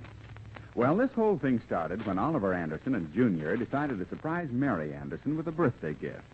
The spirit was there, but the merchandise was weak. But let's not get ahead of our story, for right now Martha Meister, the lady next door, is talking with Junior and Mary. I tell you, Mary, I don't know what I'm going to do with that Homer. My. You never saw a husband so set on getting something for his wife for her birthday. That's one of his good traits. When is your birthday, Martha? Next month. But Homer always starts a little early to fix up a surprise for me. My birthday is day after tomorrow. I'll bet Oliver doesn't even remember it's my birthday. Gee, Mom, you don't ever tell anyone anymore you're having another birthday. Why, Junior, I do, too. I just don't make so much over it, is all. Well, that ain't the way Homer is. He's right out with the thing. Why, do you remember what he got for me my last birthday? 2 wash dresses. Prettiest things you ever see. Here's Pop. Hi, Pop. Hi, young man. Hello, honey. Gee, you're looking sharp tonight. Ah, my gosh, I believe you look younger than when we were married. Boss. What's that, Martha? I say it's boss. When a man talks that way, he's got something on his mind, and it ain't good. I know. Why, Martha. Ah, here I was in a swell mood, and I have to meet this smudge pot. Why, Oliver. Oh, I understand him, Mary. He don't mean half, he says. You got to be around a man a long time to understand him, like I do. Anything new developed, Pop? You know. Oh, no. Now, if you'll step out in the hall, I'll explain, Junior. Oh, sure, yeah. Excuse us a moment, ladies. I don't get it, Papa. Something happened. What are they up to? I'm sure I don't know. Of course, it ain't none of my business, Mary. But if he can't talk to his son in front of you, I'd look into it. Oh, don't be ridiculous, Martha. They must have a certain amount of freedom, you know. I know it. I could tell by your face you didn't get the fur coat, Pop. Should have seen the prices on them. I just can't afford one, Junior. Gee, Mom will be disappointed. She's been looking at fur coat ads for a week now. Oh, well, don't give it away. We'll maybe find something we can afford. Yeah. Keep looking, Pop. It'll soon be hot weather again, and all the ladies will be putting their fur coats on. Well, when Martha goes, we'll see if there's something else she'd just as soon have. I hope Mrs. Meister goes home soon. She's been over here 3 hours. Well, did you come to an understanding? I think we understand each other. Mary says she's having a birthday. Yes, I know. I don't forget those things. Neither does Homer. Now, those 2 wash dresses he brought to me last year. Yes, I remember them, Martha. The ones you had to put Z's in the hips? Well, they were a bit snug, but after Homer spent $6 on them, I couldn't hurt his feelings, could I? Look, Martha, Homer's home, and he's probably wondering where you are. Let him wonder.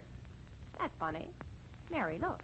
What is it? Mr. Jacobs going in to see Mrs. Briggs across the street. Oh, what's funny about that? Nothing. But the Briggses and the Jacobses ain't spoken for months. Oh, well, 'tain't no business of mine. I wonder what he wants with her.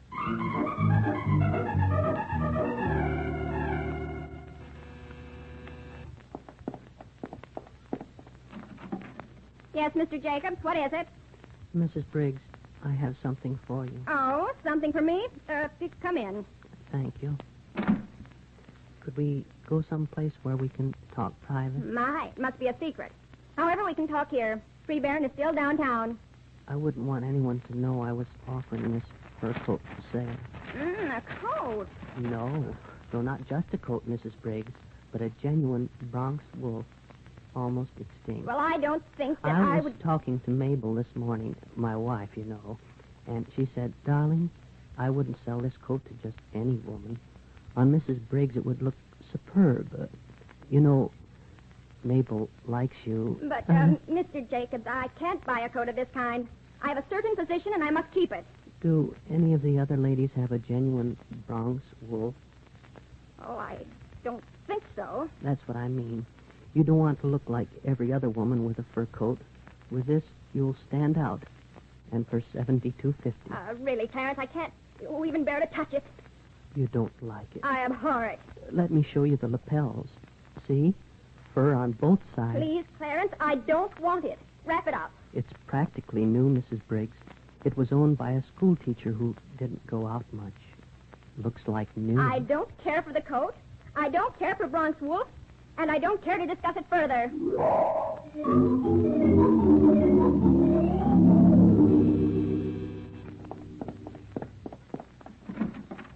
Why, Clarence Jacobs.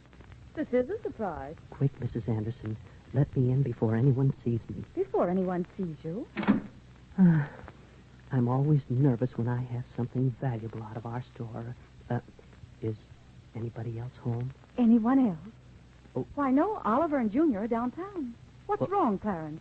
Oh, Mary, that is Mrs. Anderson. Mm-hmm. You remember I told you I'd keep watch for a good buy and a fur coat. Oh, that. I was just talking. I can't afford a fur coat right now. That's where you're wrong, Mrs. Anderson. When this coat came in yesterday, Mabel said to me, why don't you show Mrs. Anderson this coat? Oh, but really, Mr. Jacobs, But she says, with a nice, slim figure like Mary has, this coat would be beautiful. Well, Mabel likes you, you know, so pardon me, Clarence, but I don't have the money now. Oh, let me show it to you. Your eyes will pop right out of your face when you see it. Well, what kind of fur is that? Mary, that's genuine Bronx wolf. Almost extinct. Bronx wolf? almost extinct. Oh, I never heard of it. Of course not. That's what makes it so rare. Here, just slip it on. No, I don't think I'd like Oh, to. come now. Just see in the mirror how it fits. It's practically new. Oh, but the sleeve is worn thin. The shoulder's all ripped. Oh, now, Mrs. Anderson, those things don't count when you're getting real Bronx wool. You'll never know it was there when the tailor gets through with Oh, it. but it's been worn, and Very little, Mary. It was owned by a school teacher who didn't get out much. No, I don't think I'll even try it on, Clarence. Mabel will be so disappointed. She told me not to even stop at the Meister home. You know how heavy Martha is. It would look like the wolves were still in it. She insisted I let you have it for practically nothing. $75 even. No, thanks, Clarence. Too much? Well, it's not so much the price. $70, Mrs. Anderson. I know Mabel will be very angry with me, but after all, we're all friends and neighbors. Yes, I know, and I'd like to stay friends, Mr. Jacobs. Maybe Mr. Anderson would like to look at it. No, Oliver's downtown with Junior. He won't be home for an hour. Oh, I see. Is he driving? No, I think they took the bus. I see. Well, Mrs. Anderson, it hurts me to see someone else get this beautiful skin. Oh, well, we all have our little worries, Clarence. Right now, mine is getting dinner on. Well, I won't keep you, but I know Mabel will be so disappointed.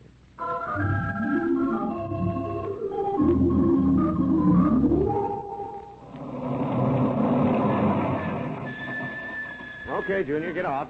Here, I'll take that package. I'm all right. Now, look out. Get on the curb. Don't. Okay. Gee, that bus was crowded, Pop. Yeah, even some of the men were standing up. You can see what the fur coat situation is. $300 is too much for I us. wonder what else Mom would rather have. I think she'd be crazy about having that big chair covered. Yeah, but that isn't like a real present, Pop. Girls are funny about those things. Oh, they are? Yeah. I was wondering if we couldn't look around in some store where the furs aren't too expensive. Oh, yeah. But you see, if it isn't mink, sable, gray squirrel, silver fox, or ermine, it just isn't fur to them. Pop, Hmm? Mr. Briggs coming out of the drugstore. Yeah, well, I bet they follow him out to collect for that newspaper he's got. He sees us. Oh, hi, Briggsy. Nice to see you. Oh, good evening, Anderson. You sound happy, though I don't know why. Oh, it's just the time of year. Mary's having a birthday, and we always make a lot of it. Millicent is having one tomorrow, and I don't know what to get her. She wants a new fur coat, of course. Oh, good evening, Junior. Good evening, Mr. Briggs. Oh, she wants a fur coat, eh? Have you seen the prices? Millicent thinks it's plebeian to look at a price tag. I thought she could read numbers. I'm ignoring that, Anderson. Millicent won't have just any old thing. So, of course, I buy her the best. I'll run on ahead, Pop, and tell Mom to get dinner on the table. Okay, son, I'll be right along. Oh, fine little man there, Anderson. Yeah, pretty nice little guy. Anderson, here's Mr. Jacobs. Oh, yeah. Oh, good evening, Clarence. Good evening, Oliver. My, I was so worried. I thought I'd missed you. Miss me? Why? Could we step in this doorway a minute? Doorway? What for? I'm sure the gentleman won't mind. Gentlemen? You know Mr. Briggs, don't you? Oh, of course. I didn't recognize him with the haircut. I want to show you something. Fur coat. Fur coat? Really? Free Bear, and I'll see you later. Just a moment. Is there any reason why I can't see this fur coat? Oh, of course I'm not. so bad. But if it got out, I had a genuine Bronx wolfskin. We couldn't handle the customers. Look, now, kind of stand around in front of us there, Biggs. We don't want anybody to see it. There. Isn't it beautiful? It's fur, all right. Rather expensive looking, too. So help me, Mr. Briggs. No place in town will you find another Bronx wolf. It's individual. Smart. Gee, I suppose it's pretty expensive, huh? Look, Mr. Anderson, Mabel says to me this morning, she says, why don't you offer this exquisite number to Mr. Anderson before we let anyone else look at it? You know, Mabel likes you and your wife. Well... Mabel's a friend of mine, too, Clarence. Let me see it a bit more in the light. Now, just a minute, Biggs. This is an Anderson deal. Now, Mabel said so. Now, gentlemen, please. No rowdiness. Well... what's the price of this, wolf? Well, I don't like to be mercenary, believe me, and I'm offering it exactly at cost, $98.99. Well, sir, that's not bad. I was looking at some of them for $300. Would that coat fit Millicent? Millicent?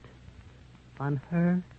It would look like a dream. Now, just a minute, Briggs. I get first crack at this coat. I'll offer 110. That's the way I do business. I'm interested. Go on, Mr. Briggs. 125 and wrap it up. You ingrate, Anderson. I'll never forget this. Maybe I could locate another coat. No, it's Brock's Wilford Dodd. You're going to be very sorry, Anderson. Oh, that's a fine way to act, Briggs. I'm glad he didn't buy it, Mr. Anderson. On his wife, it would look like a dish towel on a hall tree. Oh, now, Millicent isn't that bad, Clarence. She's a nice girl. 135, you said? I said 125. Oh, well, I'll wrap it up for you. Mm-hmm. It's yours, Mr. Anderson. And you've made Mabel so happy. Okay, now here's your money. Gee, genuine Bronx wool. Oh, boy. Wait till Mary sees this coat.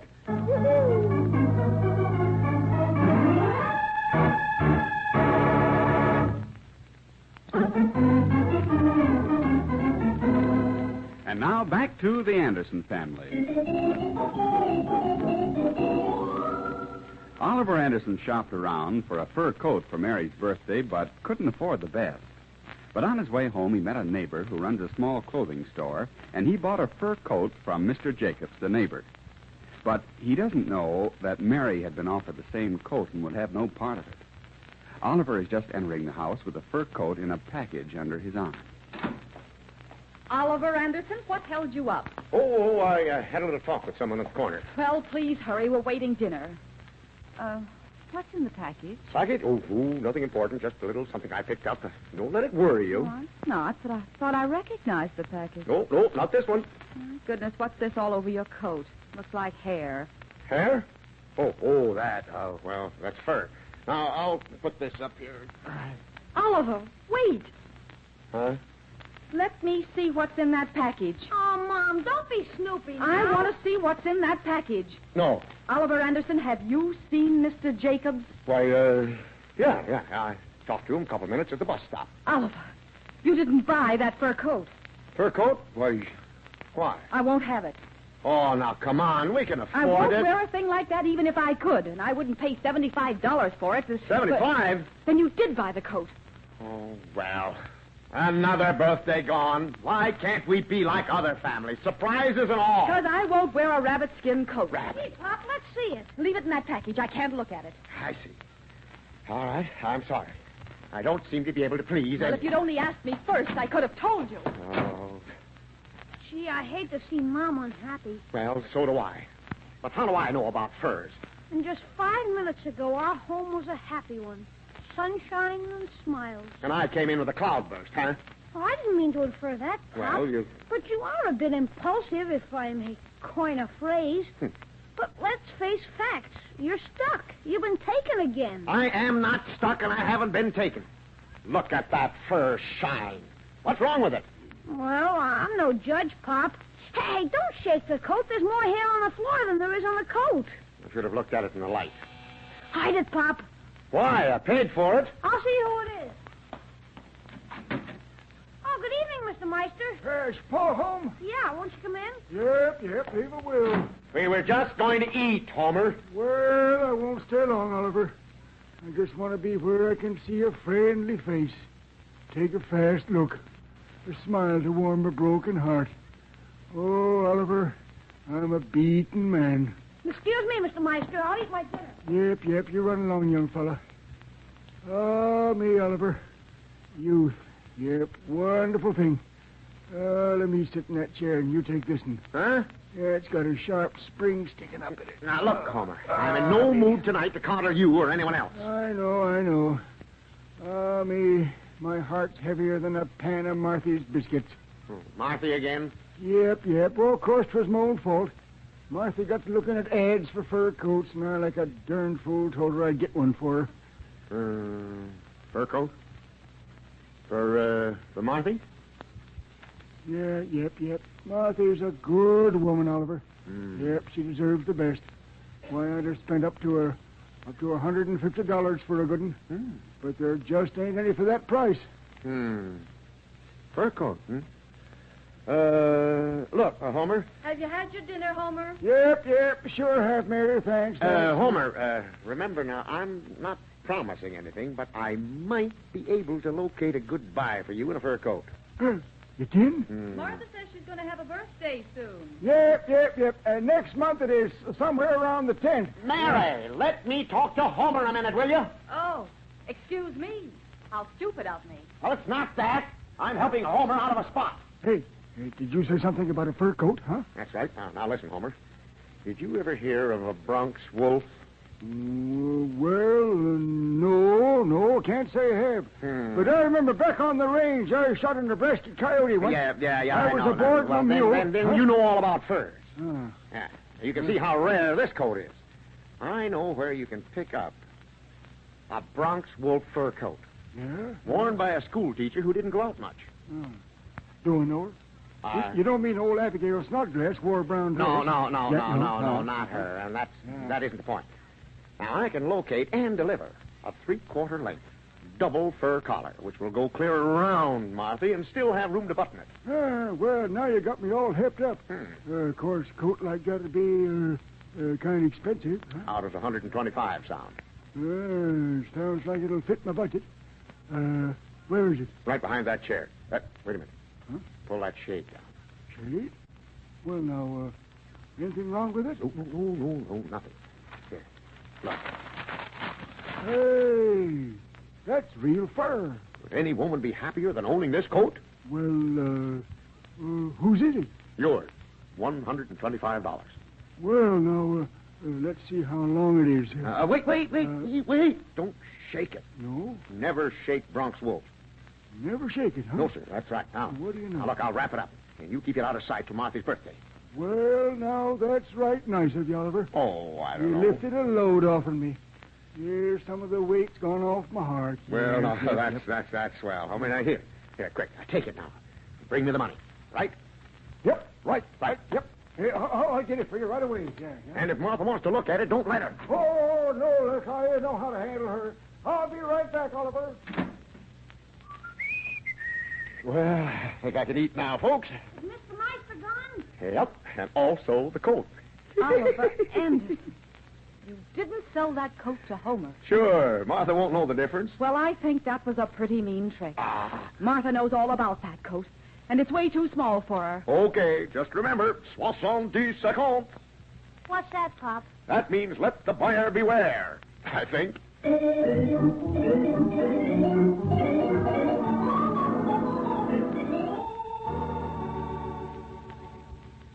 You'd better get ready for bed, Junior. It's after 9. Yeah. I was just going anyhow. Good night. Yeah, good night. See you in the morning. Gee, Pop, you're sure sharp tonight. You got rid of that coat all right. Well, you should feel proud of yourself. What a memory of his father for a growing boy to remember. Oh, you put too much emphasis on remembering. He'll be busy earning a living soon enough. Now, who could this be at this time of night? I'll get it. Now, wait a minute, Homer. A deal's a deal. Oh, yep. Hi-de-ho, the humps of the diddle-de-dee. Oh, yep. Huh? Yep, just stopped in to see if you and Mary wanted to get the malted milk down at the corner with me and Marthy. Treats on me. Oh, What's the matter? You crazy or something? Malted milk? Come on in a minute. Hi, Marthy. Good evening, Oliver. Well, how's everyone feeling? Just fine. Oh, hello, Martha. How are you? Well, why is everyone so concerned with my health? Well, Oliver shouldn't have sold that fur coat to Homer. Oh. And if you bring it back, we'll take it. Take it back. We ain't got it. Oh, hi-de-ho. No, sir. Nope, we ain't got it. Where is it? Mr. Briggs brought it from HOMER'S. $175. $175? Oh, yep. He saw me going home with it, and, well, sir, he made me an offer, and by gum, I took him up, Oliver, and look here. Here's your $125. Oh, look, Oliver. Now, Homer, Millicent will be upset about it. She won't wear the coat either. Well, that ain't my lookout. He wanted it. And by gum, I let him have it. It's in the bag, Oliver. Now, wait a minute. You knew he wanted that coat when you bought it from me. Yep. I could have had that $175 myself. Why, Oliver, you just ain't alert at all. Well, are you going with us? No. No? You No. ain't going, huh? Well, now look here, Oliver. You know I don't want no hard feelings. Oh, that's silly, Homer. Of course there won't be any hard feelings. Me. Wait till that Briggs feller sees that fur coat in the light. Looks like someone used it to clean out fireplaces. Did you see the shoulder? Oh, I don't like this, Oliver. Well, if it's Briggs, just let him start something. Think we should wait, Homer? Sure, golly, I wouldn't miss this for nothing. Let me in. Now, wait a minute, Freeburn. Let me in, I say. Okay, but behave yourself. I didn't sell you the coat. My mission is a peaceful one, Oliver. Okay, well, then what's on your mind? This whole thing's been a mistake, Mr. Briggs. Yes, Mrs. Anderson. But Oliver and Homer are the ones who made the mistake. We did. How? In selling it to me. Huh? I don't see no sense in that kind of talk. Either you're mad or you ain't. Well, everybody stand back. Martha, you stand back, too, because I may start swinging. Now, look out there, Homer. Please, boys, stop. Now, it. just Stop wait a it. minute. Wait a minute. Now, let's get this thing straightened out. Look, you bought the coat. Fair enough, Briggs? Fair enough, Anderson. Well, see? And I gave the coat to Millicent. And she threw it out. She started to throw it out, and me also, Anderson, when she felt something in the lining. Probably more. No, it wasn't moss. No? It was this. What? Look, money. $100 bill. No, wait a minute, Freeburn. Now, wait. quit pushing me, Homer. Quit. Let me in there. Yes, bills. 6 of them sewed in the lining. $600. And they're all mine. Mine. Homer, you've been a fool. Why didn't you feel it before you sold it? Well, I felt all right then. How was I to know? Well, now remember, part of that money is ours, Briggs. I shall protect this with my life. One step, Anderson, and I'll scream for Millicent. Go ahead, scream. Stand back, you vultures. Hey, what's going on? Well, Dick Nebbit, I want that gold down there. You little... Uh-oh, here we go again, folks.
The Anderson Family is written by Howard Swart, directed by Herb Litton, and features Dick Lane as Oliver, Louise Arthur as Mary, Walter Tetley as Junior, and Herbert Rollinson as Homer.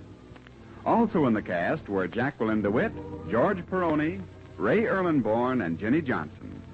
Music by Gordon Kibbe, and your announcer is Ken Peters.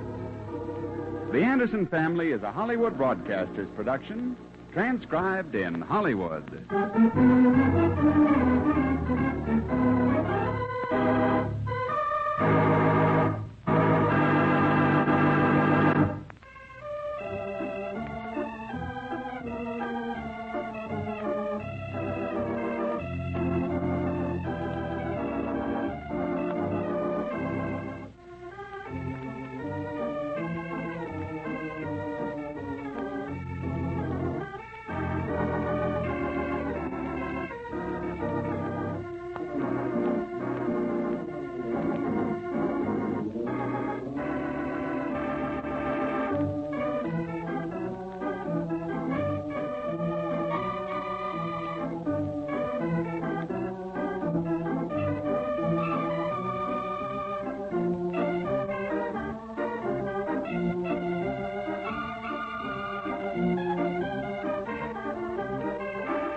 The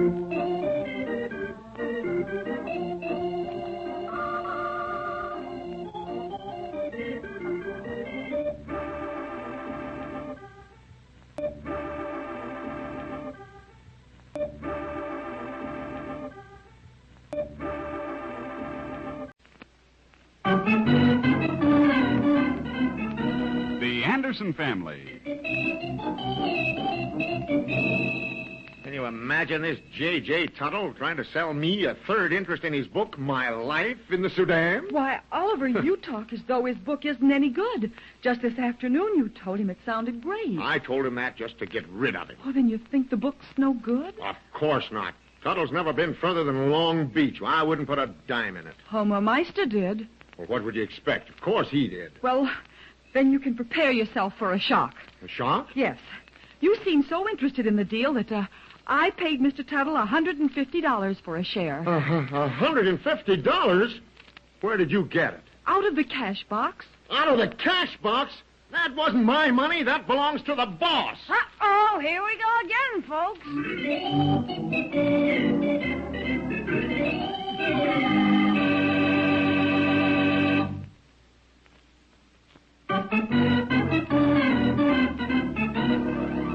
And now let's visit the Anderson family. Well, this whole thing started when J.J. Tuttle, the gentleman who lives next door to the Andersons, wrote a travel book called My Life in the Sudan. All Tuttle needs is some money to have it printed. The first that Oliver Anderson knew about the book was while the family was eating dinner. Did you tell Pop about Mr. Tuttle's book, Mom? Not yet, dear. What book's this? Oh, Mr. Tuttle's written a book about his travels in the jungles. He thinks it'll be a bestseller. He told Mom and me some of the stuff he's going to have in it. Oh, it's sure swell, Pop. You mean he wrote a book? Yes, he did. 160 pages, all about tiger hunting and, lots of interesting things. I thought he was going to go to work. Why, Oliver Anderson, don't you think it's work writing a whole book? Oh. I should think you'd try to help him. After all, there's a lot of money in books, you know. All right, he's written a book. Get your sleeve out of the potatoes, Junior. He's willing to share his good fortune with others, too.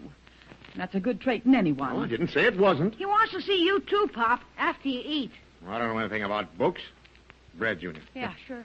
He's waiting for you to come over, Oliver. I told him you would. Okay, but I don't know how I could help him. Can I go, too, Pop? No, you'd better stay home, Junior. Oh. I think Mr. Tuttle wants to talk business with your father.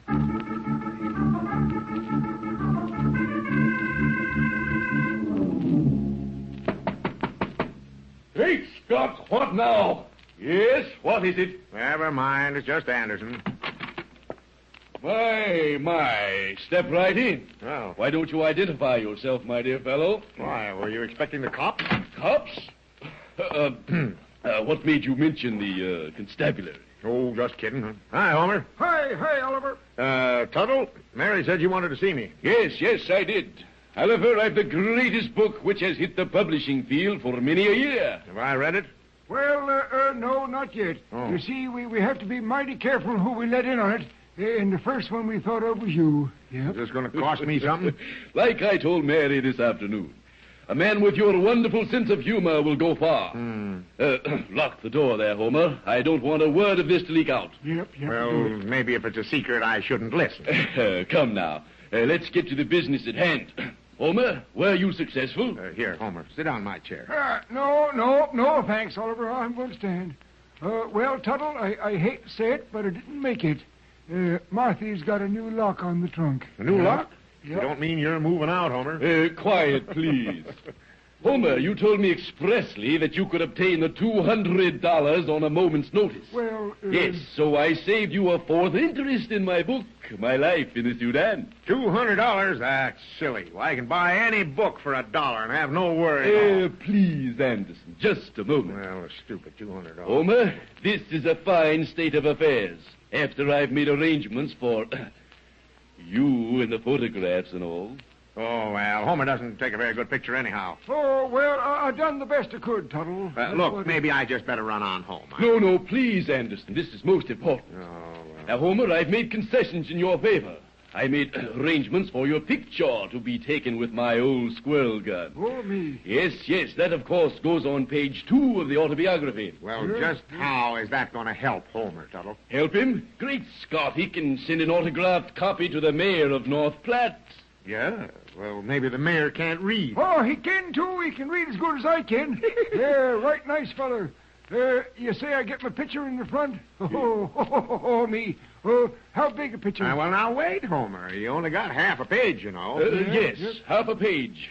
For $200, that's a fair deal. I'd take it myself, Homer, if I had 200. I have also arranged a native costume with rifle, and you pose with a full-grown tiger. Is the tiger tame? We take the picture at the zoo. Yep. And, of course, Homer is outside the cage. They take the bars right out of the photograph. Gee, Homer, for 300, you could get right in and ride the tiger. Well, it's a mighty interesting deal, Tuttle. Homer. And as soon as Martha goes downtown, I'll get the 200 out the trunk. Yep. That's the way Homer is, Tuttle. If he wants a thing, he spends. Of course, if Homer can obtain, say, an additional 100, I might see fit to enlarge the picture. Yeah, instead of it, the title being My Life in the Sedan, you could call it Our Lives in the Sedan. Yes. This is I see financial security ahead for you and for me, Homer. Just think of the millionaires today who would still be riveting or welding, doing common laboring chores, if they hadn't taken a chance on a good thing. Oh, there's no question about it. Yeah. Well, I hope everything comes out all right. Well, I may drop over with Tuttle. You coming over soon? Oh, maybe an hour or two. Oh, me. Antoinette down at the Jam Cafe said they was having corned beef and cabbage.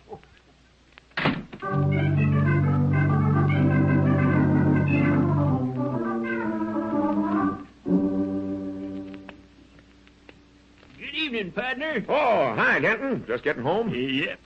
How's the missus? Well, she's feeling a mite better. Been laid up for a couple of weeks. Kind of off her feet, I guess. Had to have the vet for her last night. Gee, that's tough. I guess she got hold of some bum pretzels. I guess a person has to be careful. Say, who's this stranger that moved in Meister's garage? Oh, you mean J.J. Tuttle? Yeah. Big fellow? White spats, gray vest, and a derby? Yeah, that's the varmint.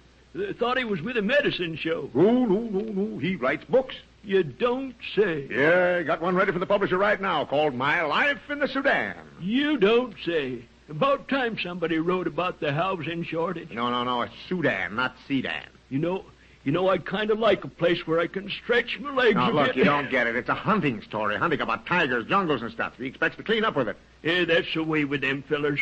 Selfish-like. Make all the money themselves and keep it. Oh, no, he's not that way. Homer Meister just bought a third interest in the book for $150. Well, now, it's that good, eh?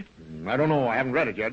You know, I always wanted to get mixed up in something artistic like that. Do you reckon he'd let me in on it? Well, you could ask him. Well, I don't know the man now. Just tell him you know me. It'll be all right.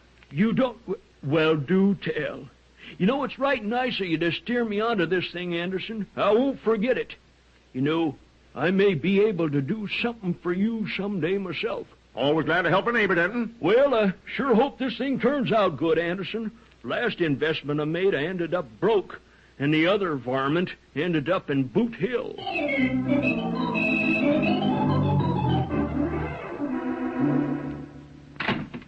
That you, Oliver? Yeah, why? Mr. Chapman's here. Oh, swell. I'll show you where the pipe leaks, Chapman. It's the first chance I got to get over, Anderson. You know how plumbing is these days. Yeah, I know. Plumbing's high. Hey, you ain't kidding. Well, let's get at it. Yeah, I have some company coming over in a few minutes. Company, Oliver? Yeah, Tuttle's going to run over his book for us. Ah, Tuttle. That's a fella who sold me an interest in Blister Fix. That's the guy living in with the Meister automobile, eh? No, that is now called the guest house. Come on, I'll show you the pipe. Yeah. Say, what's this book he's going to run over with you? Oh, it's a book he has ready for the publisher. Homer Meister bought into it, and Denton's going to buy into it, too, I guess. Say, is it that good? Looks like it. I haven't read it yet. Here's the pipe. Yeah, that ain't no pipe leaking. You just need a washer in that faucet's all. See, I'm getting off cheap then, ain't I? How much is a washer? A nickel. A nickel? Yeah, $3.50 service charge, $3.55 altogether. Say this guy's got something good, eh? Yeah, I guess so. But you wouldn't be interested in books. What do you mean I ain't interested in books? I spend half my evenings reading Superman and Batman with Butch. Well, look, this is a different type.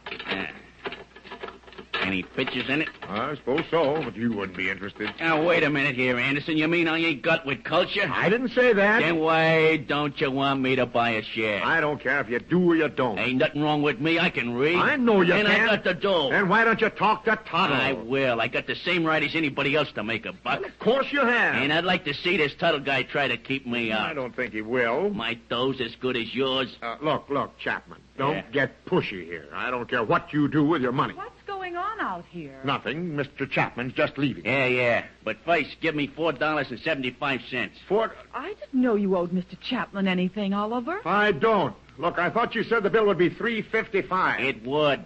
But you got me in this argument, and I ain't arguing with nobody on my own time.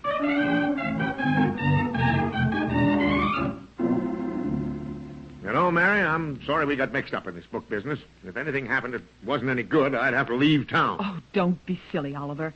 I understand Mr. Denton bought a share. And it looks as though Chapman wants a piece of it. But the book's bound to be a success, Oliver. Mr. Tuttle said so. Oh, here he is now. Please, Oliver, don't embarrass the poor fellow. Be kind to him now. I'll try. Oh, good evening, Mr. Tuttle. Come in. Thank you, my dear. My, how lovely you look this evening. The bloom of an orchid on your cheek. Oh, thanks. Homer came with you. Howdy, Mary. Yep, just thought I'd hear him go over it once more. You know, I'm kind of confused in a couple of places. Oliver's right in here, Mr. Tuttle. Just put your hat on the table there. Thank you, my dear. Me such fine hospitality. Look, Tuttle, I have a lot of stuff to do here. Tish, tush. Now, Anderson, I want you to be the first to hear the book, even before the publisher reads it. Is this enough light, Mr. Tuttle? Yes, thank you. May I have a glass of water, Mary? Water? Yes. Oh, of course. I won't be but a second. You don't feel faint, do you, Tuttle? No, but of course it's a certain strain. You mean you read the book under a doctor's care or something? The water, me friend, is to moisten me lips. Oh, yeah. Here you are, Mr. Tuttle. Thank you. Now, if we'll have it quiet, please. Now, let's see. You know the title, of course. My Life in the Sudan. Look, it's late. Let's get to the meat of the thing. Meat? Oh, yes, of course. Are you ready? Ready? You're going to read it or time it? Quiet. Now, opus. Opus? Merely a publishing term, my dear. Page 1, Chapter 1. First edition, first printing. This book in its entirety is covered by copyright. Look, Tuttle, get on with the story. Is that you, Junior? Yeah, I just want to hear the book. Oh, that's all right. Just keep real quiet now, dear. Now, here we go. A tropical sun burning and scorching the very terrain upon which you stand. And in the distance, the warm glow of campfires. Fires during the heat? No, it doesn't make sense. Yes, I see what you mean. Well, perhaps I could just cut out about the campfires. Please, Junior, quiet or leave the room. The savage breast of Bolo, my gun-bearer, heaved under his heavy load as under a full moon we start our trek into the dangerous jungle. Moonlight, sun, campfires, what is it? Perhaps I'll change that a little. But what about the tigers, Mr. Tuttle? No, Junior, quick. Great Scott, a fellow can't get started on it. Now, I don't mind constructive criticism. Okay, I'll make notes as we go. Maybe we condense it to about 3 pages. Oh, look at that. Junior, is that you? No, not me. It's Mr. Meister. Great Scott, I've never been so humiliated in my life. You take it easy, Tuttle. Mr. Tuttle, you're bending the And pages. I shall bend them all. Great Scott, I shall take the story where people appreciate real literature. If you do, you'll be misunderstood. Homer, wake up. Poor Homer. Sound asleep. Come on. What? Oh, doggone it. Must have dozed off. Yes, come. We're leaving, Homer. I've never been so humiliated in my life. Well, I'm sorry, Mr. Tuttle. Oh, he's the temperamental type, Mary. He's going to be all right. Saves time anyhow this way. Well, there goes the author. I knew I should have read the thing before I talked about it. Oh, but Oliver... But I thought it was funny, Pa. Gee, I could have listened all night. It may be funny to you, Junior, but I'll bet Denton and Chapman aren't laughing. After all, they have money in it. Oh, no. You don't think they'll lose it? It's not my lookout. Oh, but Oliver, it is. How do you mean? Because we have 150 in it, too. We have? Where did you get $150? In the cash box. Oh, brother, that wasn't my money. It belonged to the boss.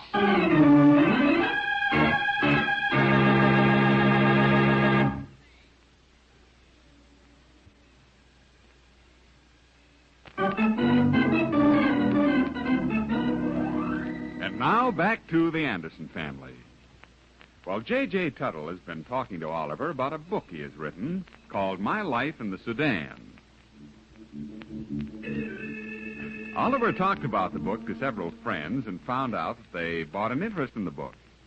This in itself would have been bad enough, but to top it all off, he discovered Tuttle had talked Mary into a share of the book, and she'd paid for it with money which belongs to the boss. Oliver now is struggling for a way out. Now, you see, Mary? If you just talked to me, we could have stopped all this.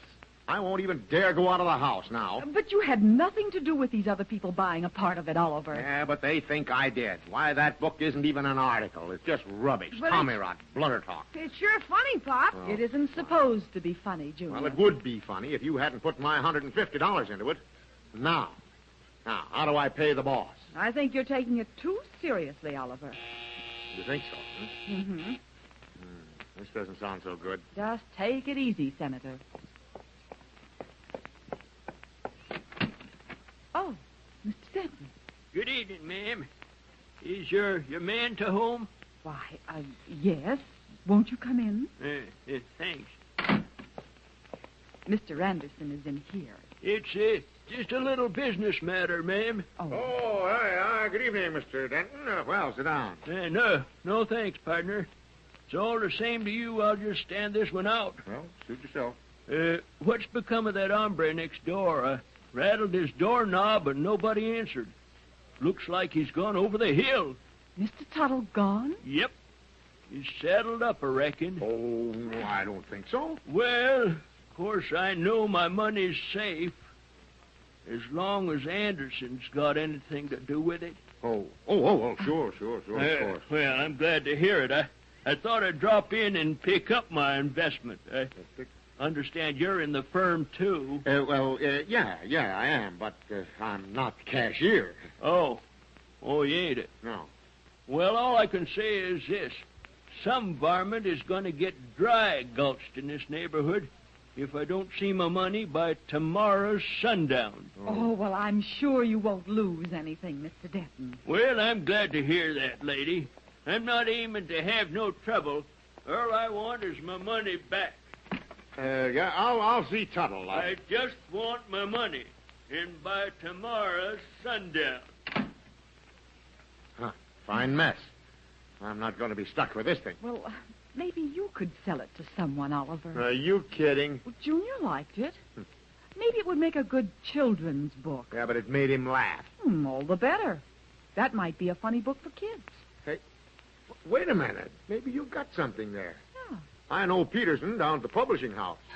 Oh, say, maybe this is Tuttle. Well, I'll get it. Anderson speaking. Anderson, this is Chapman. Oh. And look here, I got dough in that book, see? And I can't find his punk Tuttle. Well, that's not my fault, is it? Yeah, you talked me into this deal, didn't you? Why, no, I just told you. Told me no such thing, and get this, Anderson.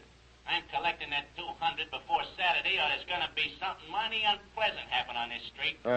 You'll get your money. Now, just calm down, Chapman. That's what I want to hear. I'm glad I got that all straightened out. Yeah, it's all straight. Goodbye. Chapman? Yeah. Blowing a valve, too. I knew we shouldn't have been mixed up in this thing, Mary. But Mr. Tuttle sounded so earnest, darling. So did Chapman. Now, all I have to do is sell the book.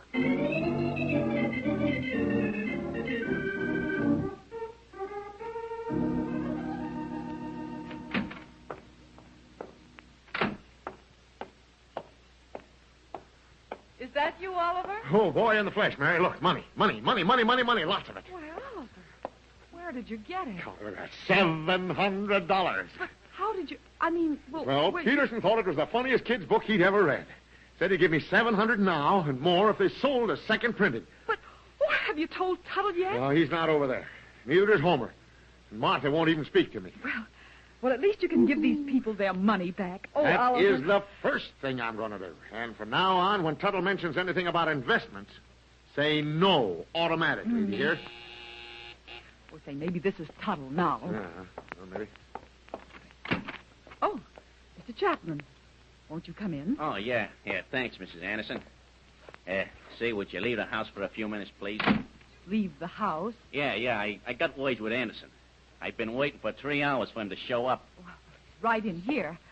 Mr. Anderson will talk to you. Oh, yeah, here you are. Hi, Chapman. Sit down. Hey, I don't want no hospitality, though, from you, Anderson. Huh? I just want $200, and in currency of the U.S. 200? Okay, my friend. Wait a minute. Okay? Yeah. Hey, you mean you got it? Yes, sir, of course I have. Well, this is indeed a pleasant surprise. Wait till I tell the boys.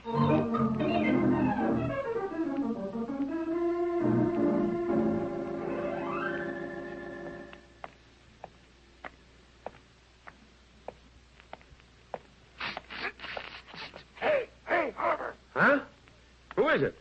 Hey, it's Homer. You know, I've been hiding in them darn bushes for 3 hours. Got all caught up there and everything. I've been afraid to come out. Well, you'll be glad to hear that I collected something on the book. Oh, you mean you sold it? Yes, sir, I sold it. But it isn't my life in the Sudan anymore. Well, a rose by any other name. You got the money? Yes, sir, got the money. Oh, boy, I don't know how glad I am. Oh, boy. How much did you have in it? Well, let's see now. $100 in money, and I better get it back, too. $100, huh? Yeah. And then, of course, he's been living in my garage, and then outside of that, of course, it'd be kind of nice if I'd get a little profit out of it. Profit, you know? nothing. You're going to be disappointed. I just got your money back. Oh, you did, eh? Yeah, look, and by the way, where is this Tuttle? I can't tell you. Can't tell me. You don't know? Yep. Oh, come on. Well, we?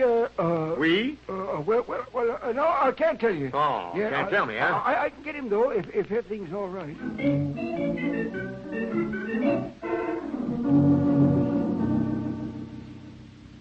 Why don't you go to bed, Oliver?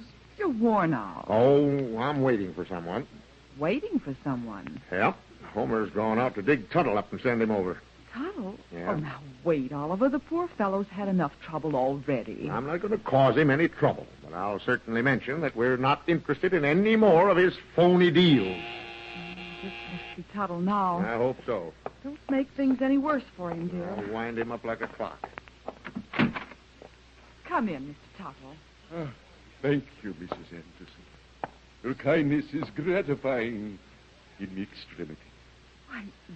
Tuttle. Oh, you look ill. Me.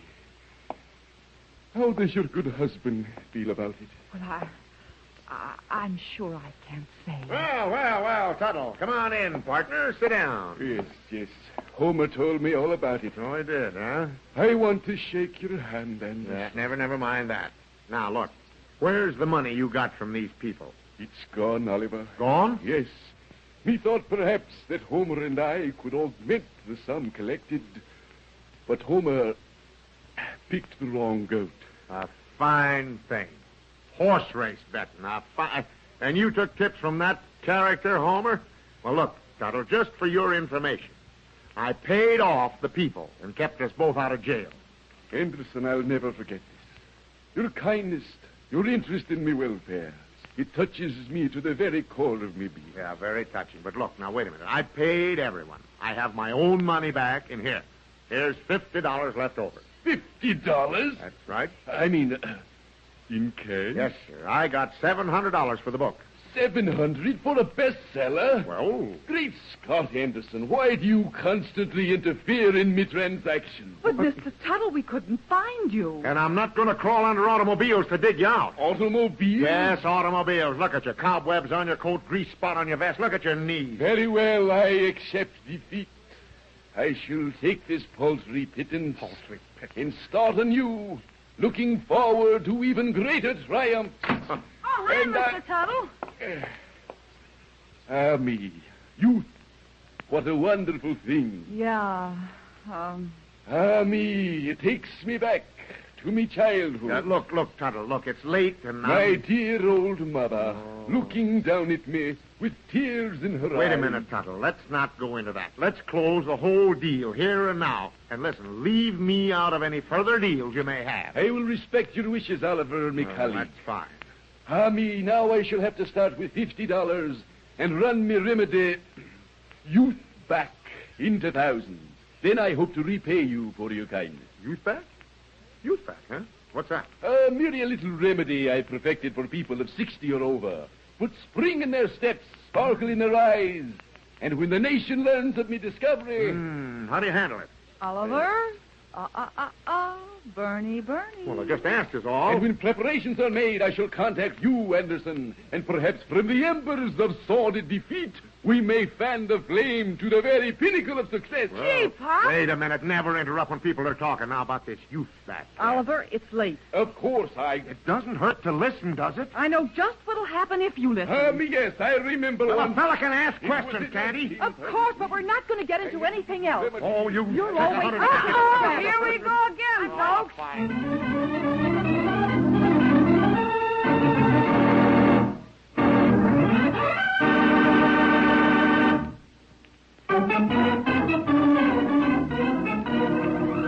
The Anderson Family is written by Howard Swart, directed by Herb Litton, and features Dick Lane as Oliver, Louise Arthur as Mary, Walter Tetley as Junior, and Herbert Rollinson as Homer.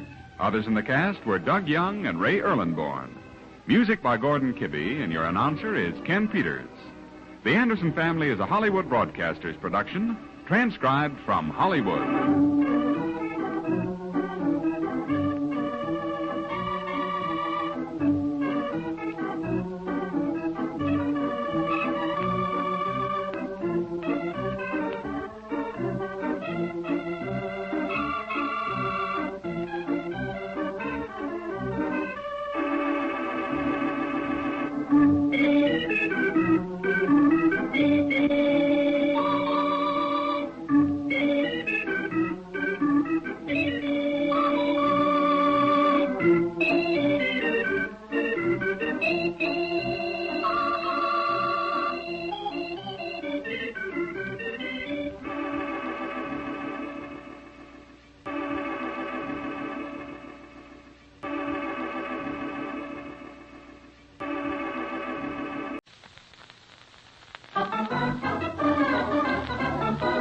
The Anderson Family. I don't care, Oliver, if Homer did buy another car. Ours is plenty good enough. It needs paint. Okay, paint it. But it rattles, Mom. Then we'll fix the rattles. Do you know how much it costs to fix the rattles in the engine? Oliver Anderson, you'll just be satisfied with the car we have. Don't raise your voice. Who's raising their voice? Uh-oh, here we go again, folks.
And now let's visit the Anderson family. This whole thing started when Oliver heard that Homer Meister, the man next door, had bought a new used car. As soon as he heard this, he found 100 things wrong with his own car. But he has a tough audience in Mary, the holder of the purse strings, despite the fact that Junior rather leans toward his father's wishes. Right now, Oliver is over talking to Homer Meister, which only serves to fan the flames of action in Oliver. There she is, Oliver. Hey, ain't she a beauty? How do you get in it? It's a two-door. Martha kind of liked that kind. Of course, I'm more of a top-down man myself. Well, what made you get green? Didn't they have any other color car? Nope, not in this model, it didn't. And the fellow who sold it to me, well, he just acted like he didn't care if I bought a car or not. They're fine people. How much to pay for it, or is it a secret? Nope, it ain't. I give him my car and $600 for it. $600 and your car? It's a hold-up. No, 'tain't no such thing. Yeah, she purrs like a kitten. You want to get in, see how it sits? No, I'll just listen. Okay. Got one of them push-button starters. Yeah, that's an improvement over the crank. Yep. I'll just turn it over a few times so you can see.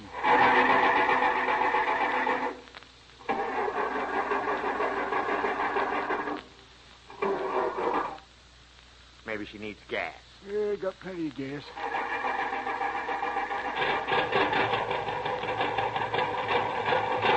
That's enough. What's this you say? Shut off the motor so we can hear each other. Don't sound loud. Does she? Well, I guess if you stay on the pavement with it, it'll be all right. Yeah. Oh, me. Lets a little of the smoke in the car when the rev clear up. The motor will be in the car, too, if you race it. What's wrong?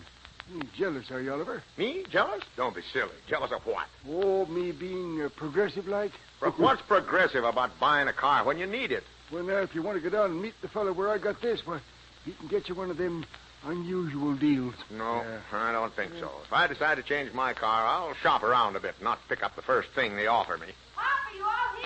Yeah, in Homer's garage. What is it? Mom wants you to come home. Oh, hello, Mr. Meister. Oh, howdy, son. Hey, seen my new car? It's keen, Mr. Meister. You wouldn't know it was a used car, would you? No, I thought you made it yourself. Oh, you hush. I like green, Mr. Meister. Well, no, thanks, sonny. You're coming in when you did kind of makes me feel like the car's all right. Now, look, Homer, I didn't rib the car. I just don't like green is all. Well, it's better than the one I had, anyhow. When are we going to get a different car, Pop? Well, I hadn't given it much thought. Maybe if we just painted ours. No, it's past paint, Junior. Oh, don't run so bad, Oliver. Well, it needs work, of course. Maybe if I run into a good buy someplace, I may deal. Mom's waiting, Pop. Oh, yeah. Well, Homer, thanks for the interview, and I hope you have good luck with it. Yep, hope to. Come on, Junior, let's go. You got stuck with that car. You know that, don't you? Maybe. But, gee, Pop, you make him feel bad. Feel bad? I don't see why. Well, I thought the green was kind of icky, too, but, gee, I wouldn't want to hurt Mr. Meister's feelings. Oh, he's not that sensitive. Are you going to change our car, Pop? Well, it's according to what I can do with your mother. I think she knows that, Pop. Knows what? Oh, I don't know, but she thinks our car is plenty good enough. Look, if Homer can afford a different car, so can we. Oh, I agree with you there, Pop, but Mom's a different person. Now, you leave Mom to me. You run on in. I'll drop over to the drugstore and call this man who buys cars and have him come out and see what he'll do on mine. Is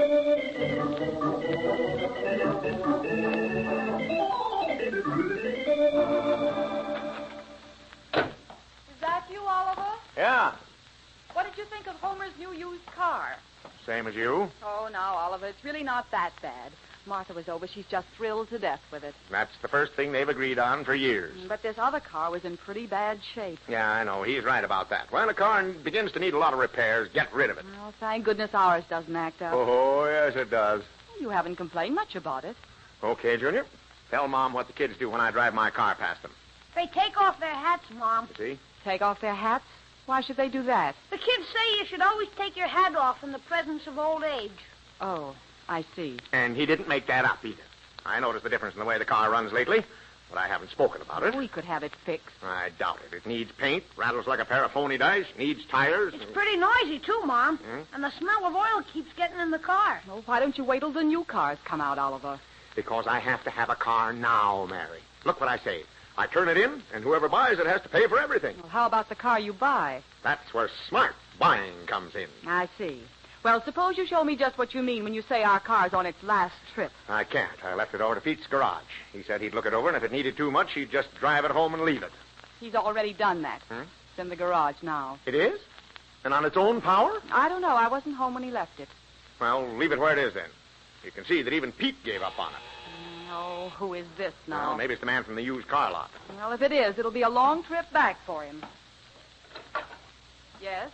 Good evening, miss. I'm Jaime Harrison from Jake, the Generous Gypsies used car lot. I'm to look at a clunk. Oh, a clunk? Huh. Come in and talk to my husband. Oliver, this man is from Joe's, the Generous Gypsy. Jake's. Oh, there's a difference? And how? Well, I got a lot of cars to look at, and it ain't our policy to stall a seller. So I'll give you $250 for it. $250? We haven't seen it. Oh, well, if you want to go through all that, I can't offer a dime more than $220. Where's this crate? Crate? That's just the term, Mary. He hasn't even seen the car yet. You'll find that Jake offers the top dollar. And we don't even ask where you got it. We bought it. But you're honest people. You mean everybody doesn't buy them? You'll be surprised how many dishonest people there are. Well, it seems to me those people would buy a car and not pay for it like honest people do. Oh, well, this is a funny world, brother. Well, let's look at the clunk. Clunk? Oh, yes, you mean the car. Come on, it's out in the garage.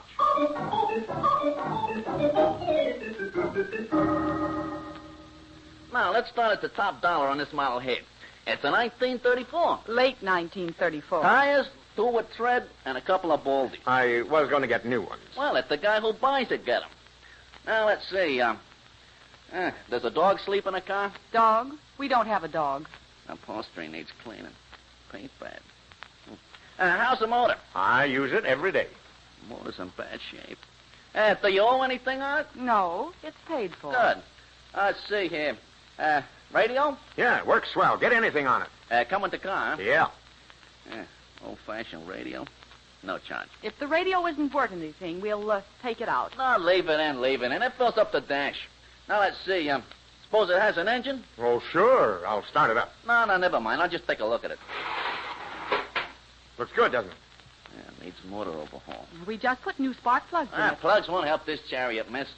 Well, do I hear 150? 160. 70. 80. 90. Hey, wait a minute. I'm bidding against myself. I didn't hear 200. Because I didn't say it, mister. Now, look, let's be honest. By the time we install a motor and paint it... Yeah, it does need paint. Of course, we have a system of painting them. Run them through the course and they're dry. Looking like a new car in 2 hours' time. Maybe we should keep it, Oliver. We could have it painted like that. How much would it cost us, honest Hermie? Well, if you had it done, it would be $77.50. With us, we get a rate, $6.95. No. I don't think I'll sell it. I have to get more than 200 for it. Okay. Tell you what you do. You stop in on your way to work and see my boss. Maybe he can do better. Maybe that's sensible. You'll find that Jake the Generous Gypsy is a man of integrity. That's why he's tops. Okay. I'll see you later. Okay. Now, don't put me in the middle, though. I'll be looking for you. I'll be seeing you soon. 200 for our car. Don't worry. I'll get more. I'll have Homer take me where he bought his car.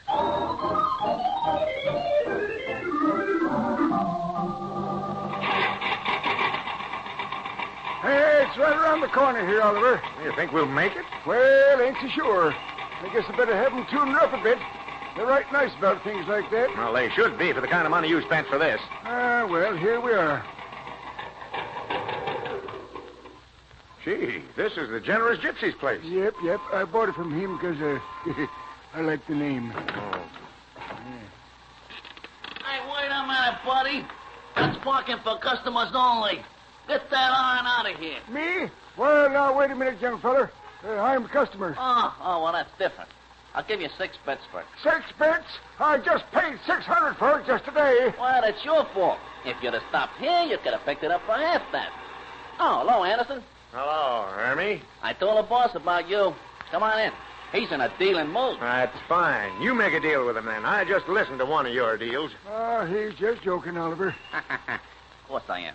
Didn't sound like it to me. Look, we get these beats every day. If we listen to them all, we'd go right out of business. Look, Homer bought the car here, paid 3 prices for it, and wants a slight adjustment made. Wait a minute, Bud. Are you a lawyer? Come on, Oliver. Never mind. Are you a lawyer or ain't you? No, I'm not a lawyer. But you can't push an older man around like this. I ain't pushing an old man around. When a guy buys a car from Jake, he's made a buy. He can't come crying around later. Hey, I ain't crying around. And if I was 10 years younger... You'd what? Well, maybe 20. Now, look, Hermie, don't get pushy. If you want to push someone around, you push someone your own age. Meaning who? Meaning me. That's what I thought you said. You asked for it, Pop. Ow! You better get up, Oliver. The folks are looking at you.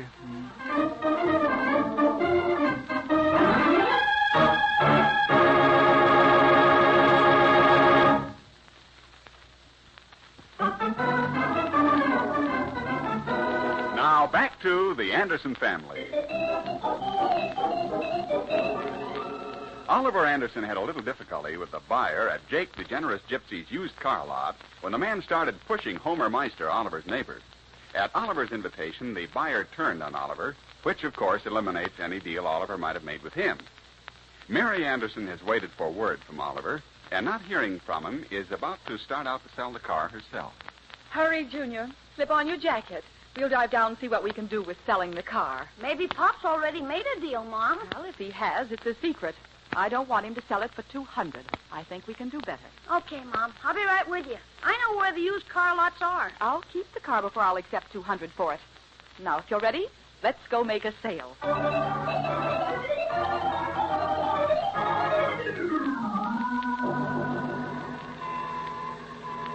Now, take it easy, Mom. The lots are right in this block. Yes, so I see. Isn't that the Generous Gypsy's lot across the street? Yeah, and a place to park, too, Mom. Pull in. We'll walk over. There we are. Gee, there's a lot of used car lots along here, Mom. So I see. Come on, get out. Good afternoon, ma'am. Want to sell your car? I think it's already sold. Oh, we can top any price you've had. Fair play Farnham will not be outbid. Hello, Sonny. Hello. My husband was going to see about selling it to Jake, the Generous Gypsy. That crook, why, you don't know what generous means. Well, of course, I'm only interested in getting the most for the car. Well, you park right in front of the right place, ma'am. Come in the office, and you'll go out with the top dollar.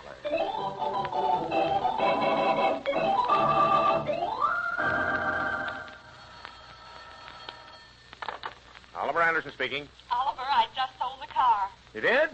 Gee, I wish you'd have waited till I went with you, Mary. You know how they shortchange a woman. They didn't shortchange me, darling. I just put a check for $400 in the bank. 400? You didn't sell the garage with the car, did you? I did not. Junior and I have been looking over some of the cars. Well, I'm sorry now. We sold ours. Well, don't commit yourself on anything. I'll get out of this jute mill early and see if I can pick up a good buy. Well, Junior and I'll go on home after we buy a few things. Okay. If I find something good, I'll drive it home. But be careful what you buy, Oliver, and be sure you buy from an old, reliable dealer. I'd like to see anyone take me on a car deal. Now, don't you worry. You're shopping with $400 and tell me not to worry? Well, then I won't buy anything till you see it. So long. You know how they try to sell you something in a hurry. Yeah, I know. I'll tell them I'm just looking. Goodbye.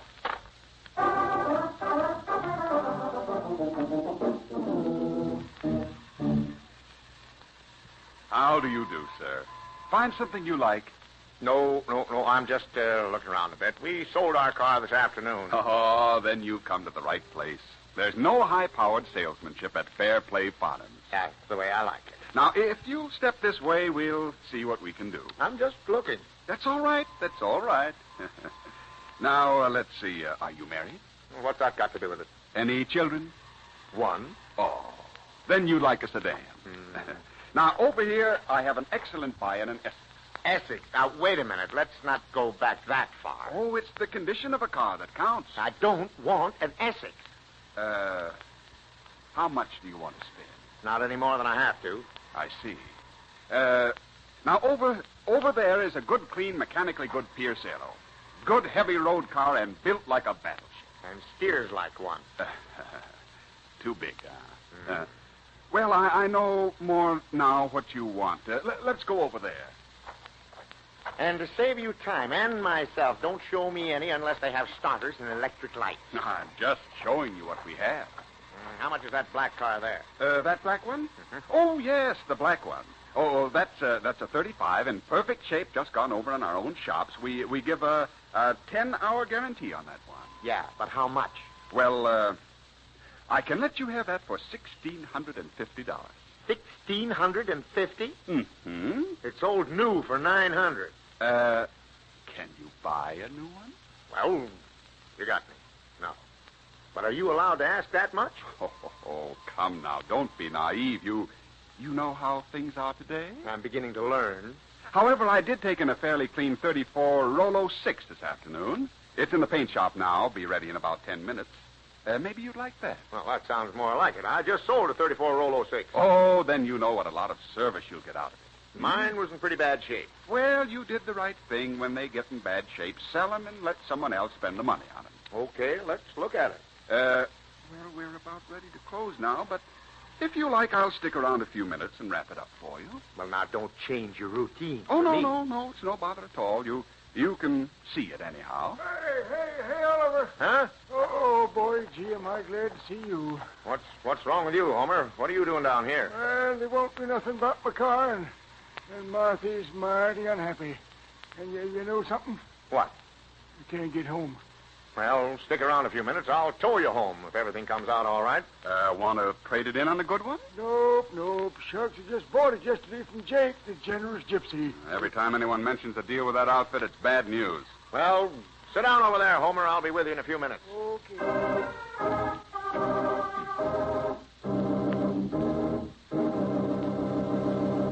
Well, now, if you'll sign right here, Mr. Anderson, you can take the car with you. Swell. And you're getting a good deal, let me tell you. It isn't often I cut $150 for anyone.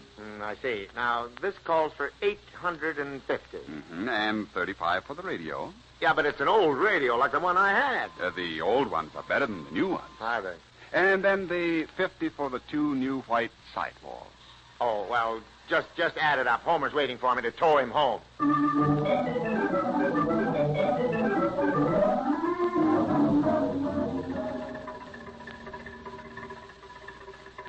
Hey, Oliver.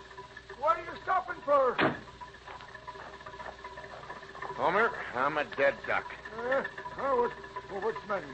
You mean you can't make it? Look, if you make one crack about that car, I'll leave you right here on the boulevard. I've pulled you around corners, through alleys, and up hills, and now you'll be happy to hear my clutch is out. Well, doggone it, don't blame me. I'm right sorry, Oliver. I'll just call Pete's garage. Maybe he can help us. Well, go ahead and call him. I'll watch the car till you get back. I don't know how I'm going to explain this at home.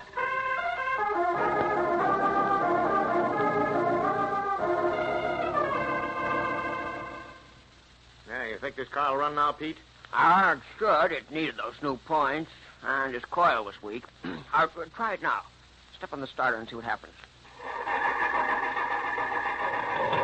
Well, there she goes. Oh, that'll do the trick. Have Homer bring it in tomorrow, and I'll go over it again. Okay, now, what about my car? You'll need a new clutch. A new clutch? That's right. Probably get out of it for around $60. Oh, that's fine. But how am I going to get it home? Well, have Homer tow you. It'll make it. Oh, okay, Pete. And thanks.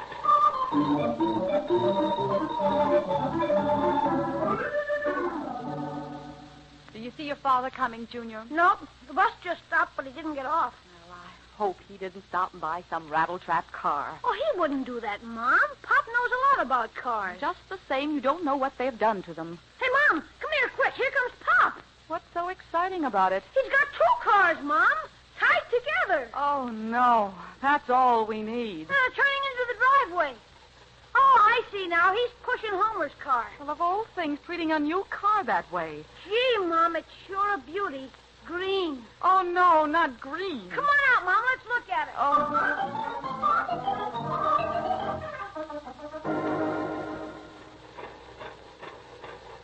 Unhook the rope, Homer, now, and back it up a bit. Oh, well, now, don't be in such a hurry. We got all night. I know I have. Marthy's a good woman. It looks like I'm going to have to sleep out again tonight. Gee, Pop, it's sure keen. Almost new, isn't it? Oh, hello, Junior. Yeah, that's pretty clean. Why, Oliver, almost like our other car. Yeah, I know it. Back it up a bit, Homer. Well, all right, now, get the family back out of the way. Okay, Fakes. Okay, now, stand back. Homer's not too sure of himself. All right, everybody, stand clear. Hold it. Oliver, look at the car. Oh, I'm too sick, Mary. Gee, Pop, the whole front end. I know it. Oh, now look at my fenders. Your fenders? You shouldn't be allowed in a car. Oh, is that so? Yeah. That's what I get for trying to help a buddy. You help a buddy. That's how I tore the clutch out, helping you. Oh, no, you didn't do that, Oliver. Yes. If that's the way you feel when I'm just trying to help, you can pay for my fenders, dag nabbit. I'll pay for nothing, and now you get that iron out of my driveway.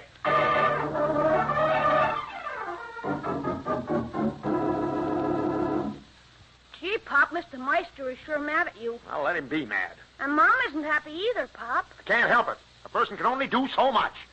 What are you going to do with it, Pop? Well, Pete will be here in a minute to give me an estimate. Mom thinks you should have waited and picked out a car with her. Sometimes I wish I had. Wow, you got it home all right, eh? Oh, yeah. Well, hiya, Pete. Yeah, we got it home. Take a look at it and tell me what it'll cost to fix it up, will you? How come you got rid of your other car? Well, it needed too much work on it. Work? Why, I put a new coil in it, adjusted the spark plug's gap, ran like a new car. You did? You mean it was okay? Why, sure. Ran like a top. Oh, well, we all do things different, I guess. Yeah. I'll look her over. You didn't hear what he said, did you, Holmes Jr.? I didn't hear a word, Pop. Good. How does it look under the hood, Pete? You say you traded off your car? Yeah, why? Either you're kidding me or you should have had your head gone over. You mean I should have kept it? Kept it? You've still got it. You mean this? This is my car? It sure is. Same tape as on the wire I put on. And that cracked plug on number 3. But this one's green, Pop. Yeah, look, Junior, you didn't hear that either. Now, suppose you run on in and keep real still about all this. Okay, Pop, but if Mom finds out, oh, brother. Yeah. Look, Pete, you take it down to the shop and put it in good condition. If you don't mention this to anyone, I'll see that you get Homer's work, too, and he'll have plenty, believe me. Okay, I'll tow her in the morning.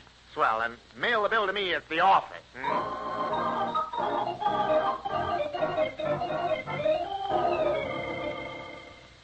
Pete says he can fix it for us, Mom. I hope so. I know how worried your father is. You do? I should think he would be, too. What's happened, Mom? You'll promise not to say a word if I tell you. I promise. Well, we have to keep it a secret. If Oliver ever thought we knew, I'm afraid he'd leave town. What happened, Mom? I won't say a word to help me. Okay. Is the door closed? Yeah. What is it? Do you know what your father did? Not everything. Well, he didn't know that the car he just bought's the same one I sold.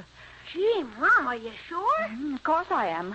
I remember that torn place on the running board and that bent taillight. That green paint didn't fool me. Then you aren't peeved, Mom? Of course not. After all, he should have gone to an old, established, reputable dealer. You know, I just thought of something. I've been wanting some new clothes for a long time now. And I think now is the time to get them.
The Anderson Family is written by Howard Swart, directed by Herb Litton, and features Dick Lane as Oliver, Louise Arthur as Mary, Walter Tetley as Junior, and Herbert Rollinson as Homer.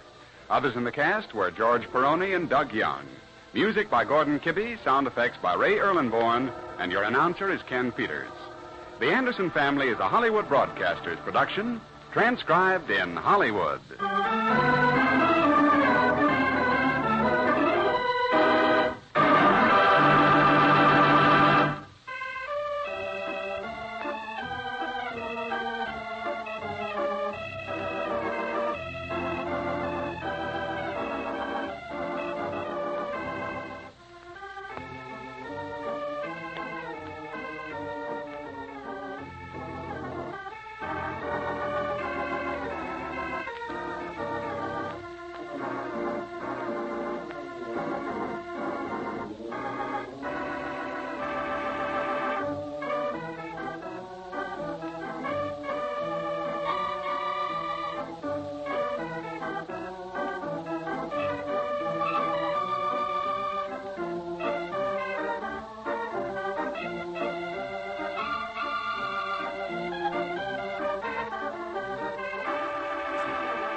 Anderson Family.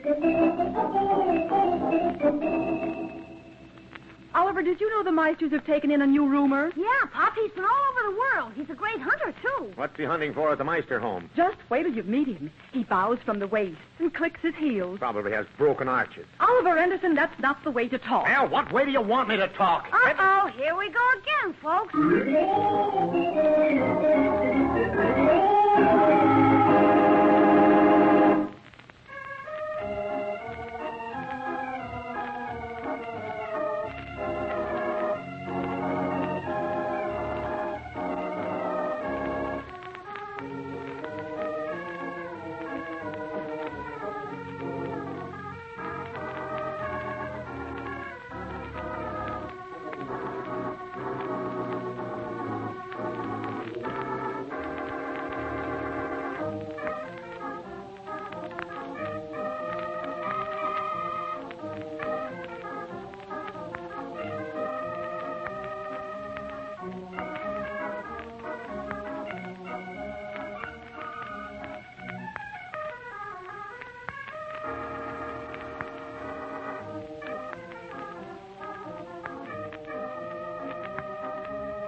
Now let's visit the Anderson family.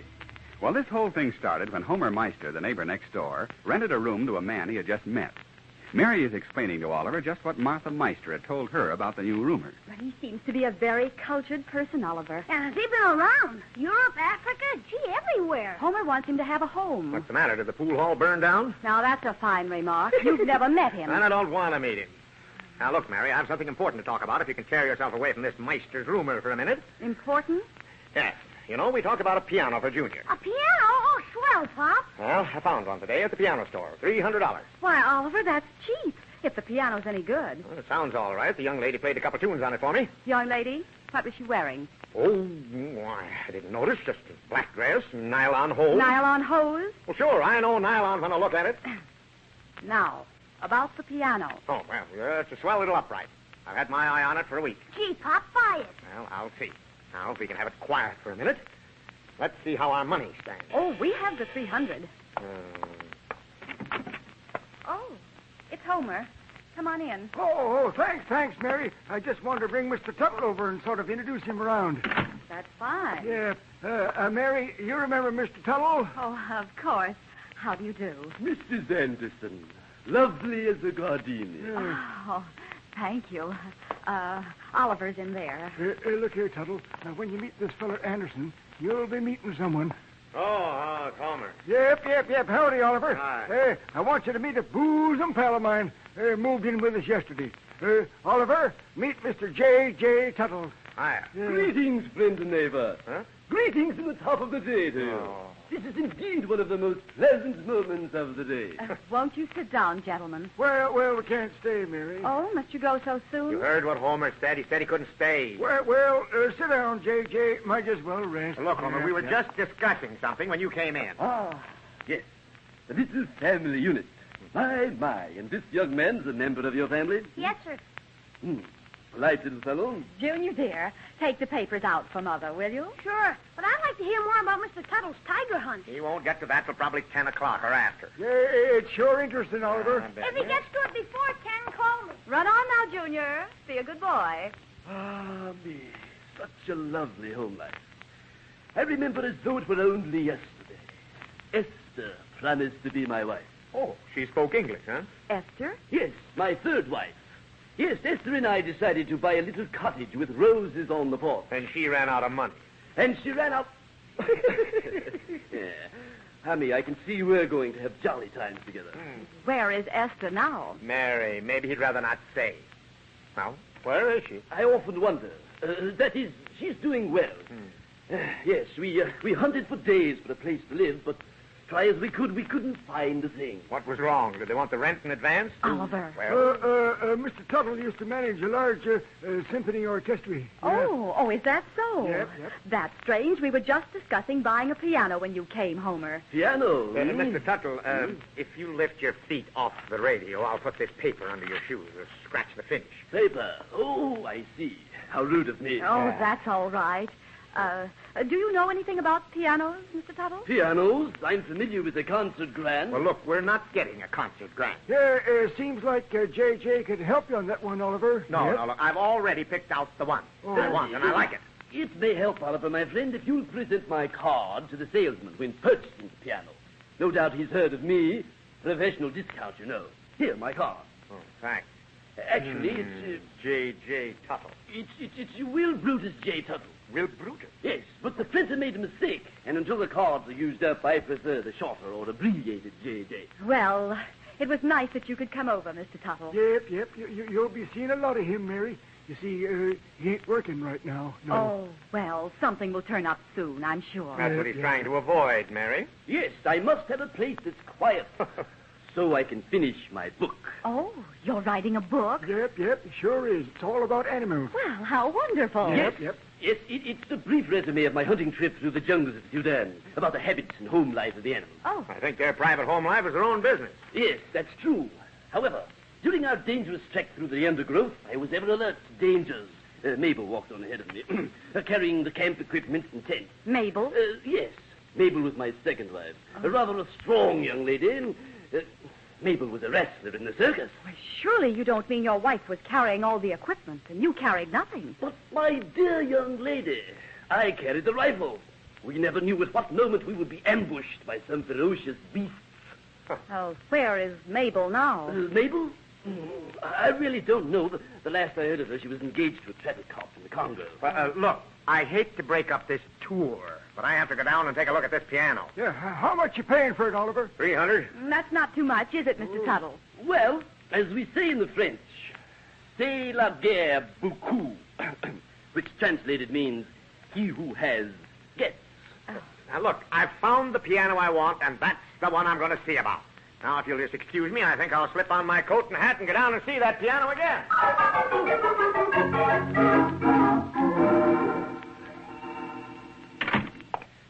How do you do, sir? May I help you? Yes, I was looking at a piano in this store this morning. $300. $300. Yeah. What size? Oh, just the ordinary size. Do you see it anywhere on the floor? No, I don't. Well, then it's been sold. Huh? Now, let me show you another one for around that price. Here is a Knickerbocker upright. I can make you a special on this. Well, isn't that kind of old-fashioned with those curved legs?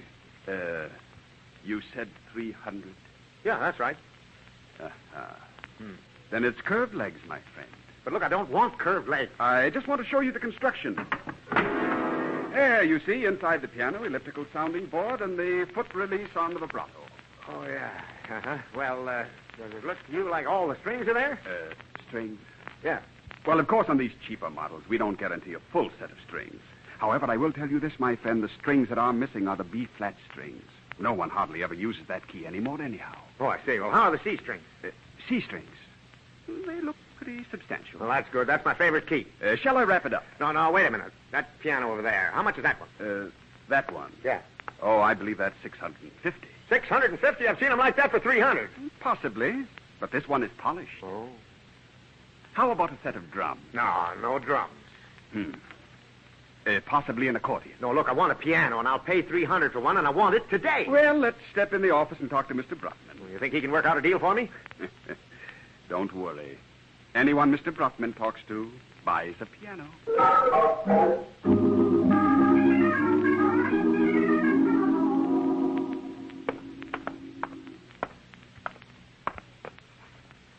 Now, look, Tuttle, let me talk to this woman, because I know her, and I can get the piano cheaper than you can. Yep.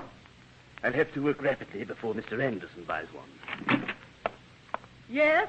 Mrs. Fraser, I'm Homer Meister. I live over on the next street. Martha told me you had a piano out in the garage that you ain't using. Piano? Yep. Well, yes, I have, but it ain't for sale. It ain't no good. My husband had it in the soft drink parlor. Oh, it's just for a young boy. It wouldn't have to be very good. Well, won't you step in? This is Mr. J.J. Tuttle. Lives over at my house. How'd you do, Mr. Tuttle? It's indeed a pleasure to meet such a charming and gracious lady. Well, thank you. I hesitated to inquire about the piano, but now that I know the real you, the real Mrs. Fraser, I feel that a person of your apparent breeding and culture would cooperate. Well, I guess I do want to cooperate. And I know that money means very little to you when you realize that this piano will mean to a small boy. Well, of course, it's been in the family a long time. Yes, I realize. And it's just ordinary wood. Kind of scratched up a bit. Well, of course, that wouldn't make much difference neither. And anyhow, I'd hate to let it go for less than $50. $50? It is with heavy heart, Mrs. Fraser, that I turn from your hearth $50. Those pleading eyes will be turned up to mine in the struggle to hold back the little tears when he realizes there is no piano for him. It makes me think of that old French proverb, cherchez la femme, which translated into English means, I'm a dead duck. Well, it ain't that I don't want to give the piano to him. Ah, I knew you were pure gold, Mrs. Fraser. Ah, that I were the marrying kind, and you were free as the very birds which flutter overhead. But it's too late. Lucky Mr. Fraser. Oh, it's been years since I've heard anything like that. Then we can get the piano for him, huh? Yep. If you can have the piano for $10.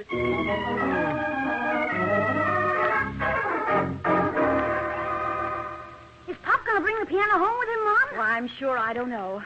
I'm determined you're going to have one, so don't worry about it. But, gee, isn't $300 a lot to pay? It's enough, all right. I think if we looked around a bit, we could have done better than that. Oh, this must be Oliver now. Pick up your coat and hat and get that baseball bat out of the front room. Oh, it's Mr. Tuttle. Yes, Mrs. Vance. Well, come in. Where's Homer? Homer? Oh, yes, Homer. Why, he's making arrangements for the delivery of your piano. Gee, then Pop got it. Swell. This is a different piano, young man. Homer and I felt that $300 was entirely too much to pay. So I immediately contacted an old friend of mine, a brother lecturer, Professor Scrum, and put it up to Scrum squarely. He didn't dare turn me down. I have a piano for you. Really, Mr. Tuttle? Yes, it's a very rare instrument. Genuine koa wood. Oh? Wood which is brought by the natives in the log to the mills in deepest Africa. It's probably worth thousands, but Professor Scrum and I do little things for each other, so I prevailed upon him to let Junior have the piano for his very own. Oh, why, Mr. Tuttle, how wonderful of you. And genuine koa wood, you say? Oh, you shouldn't do this, really. Gee, genuine koa wood. Nothing's too good for J.J. Tuttle's friend. But isn't this terribly expensive, Mr. Tuttle? Ordinarily, you would never buy a piano of this type. I mean, a piano of this quality. But I persuaded Professor to part with it for merely the moving fee, a paltry $150. $150? Gee, well, let's buy it. Oh, it's not fair, Mr. Tuttle. This. I shall be very happy if you will just accept it for the small fee, Mrs. Anderson. I like to see the faces of little children light up with happiness. Oh, excuse me. I'll have to answer the phone. Yes, Anderson. Oh, Mary, this is Oliver. Oh, yes. Are you coming home now? Right away. Wait till you see the piano I bought. You've already bought it? Paid $50 deposit, the rest on delivery. Well, Oliver, I wish you'd have waited. Waited? No, I lost one piano that way. You have to act fast now if you want anything. But I've already agreed to buy one from Mr. Tuttle. Tuttle, is he still there? Is he rooming with us now? Oliver, please. Don't make a deal till I get home. I'm afraid this won't wait, Oliver. This is a rare opportunity. It's genuine koa wood. What's koa wood? I don't know, only that it comes in logs.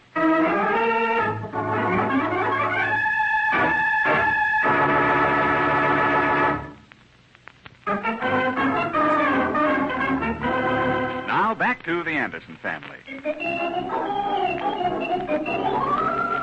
Oliver called Mary to tell her he had arranged for a piano to be sent out for Junior, only to find that a Mr. Tuttle, the new roomer in the Meister home, had already promised Mary a piano for half the price.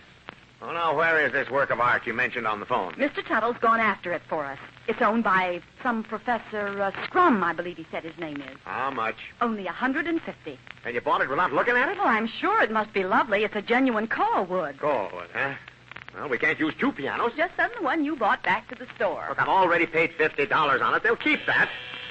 You see what I mean? Like the lobby of the Ambassador Hotel. I'll see who it is. Anderson, That's right. Are you a new roomer, too? I'm delivering a piano. Sign right here. Wait a minute. I'll change my mind about the piano. You'll have to take it up with the boss. I just bring him. Well, I don't want it now. You'll save dough by taking it. This is an as-is deal. I'll take it up with the salesman in the morning. I've bought another piano. Koa wood. Koa wood? Never heard of it. Never haven't either. But nevertheless, I'll hold off on this deal till I find out where I stand. Okay, mister. You're the doctor. I'll leave it uninstructed. Yeah, I'll be in tomorrow and fix everything up.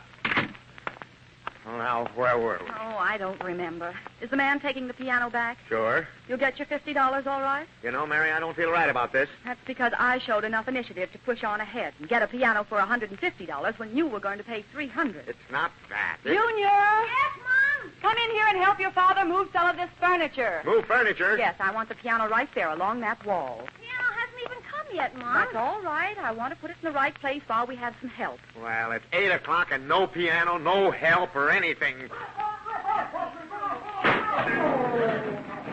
What was that? Well, it's on the porch, whatever it is. Oh, it's Homer. Oh, yep. And Mr. Tuttle. Yeah. Oliver, come here, hurry. It's the piano. I think the leg went through the porch, Mary. Oh, that's all right, Homer. We can fix that.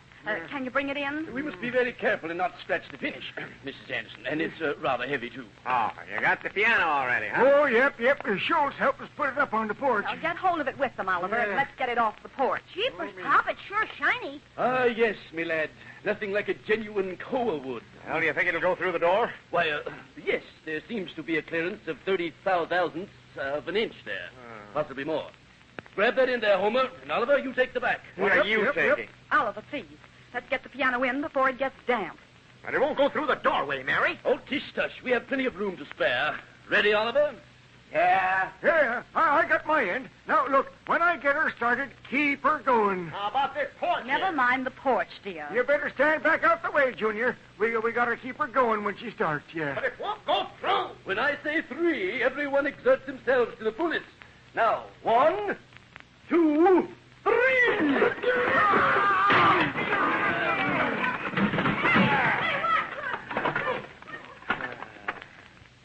Well, shovel it up. Oh, Oliver, the whole doorway's ripped apart. Good heavens. I didn't realize our strength. Your strength. However, we have the piano in. That's what matters. If the door is off and the casing is out, I knew it wouldn't go through. Oh, gosh, Oliver, I'm sure sorry about it. I'll bring over my carpenter tools tomorrow and I'll fix it.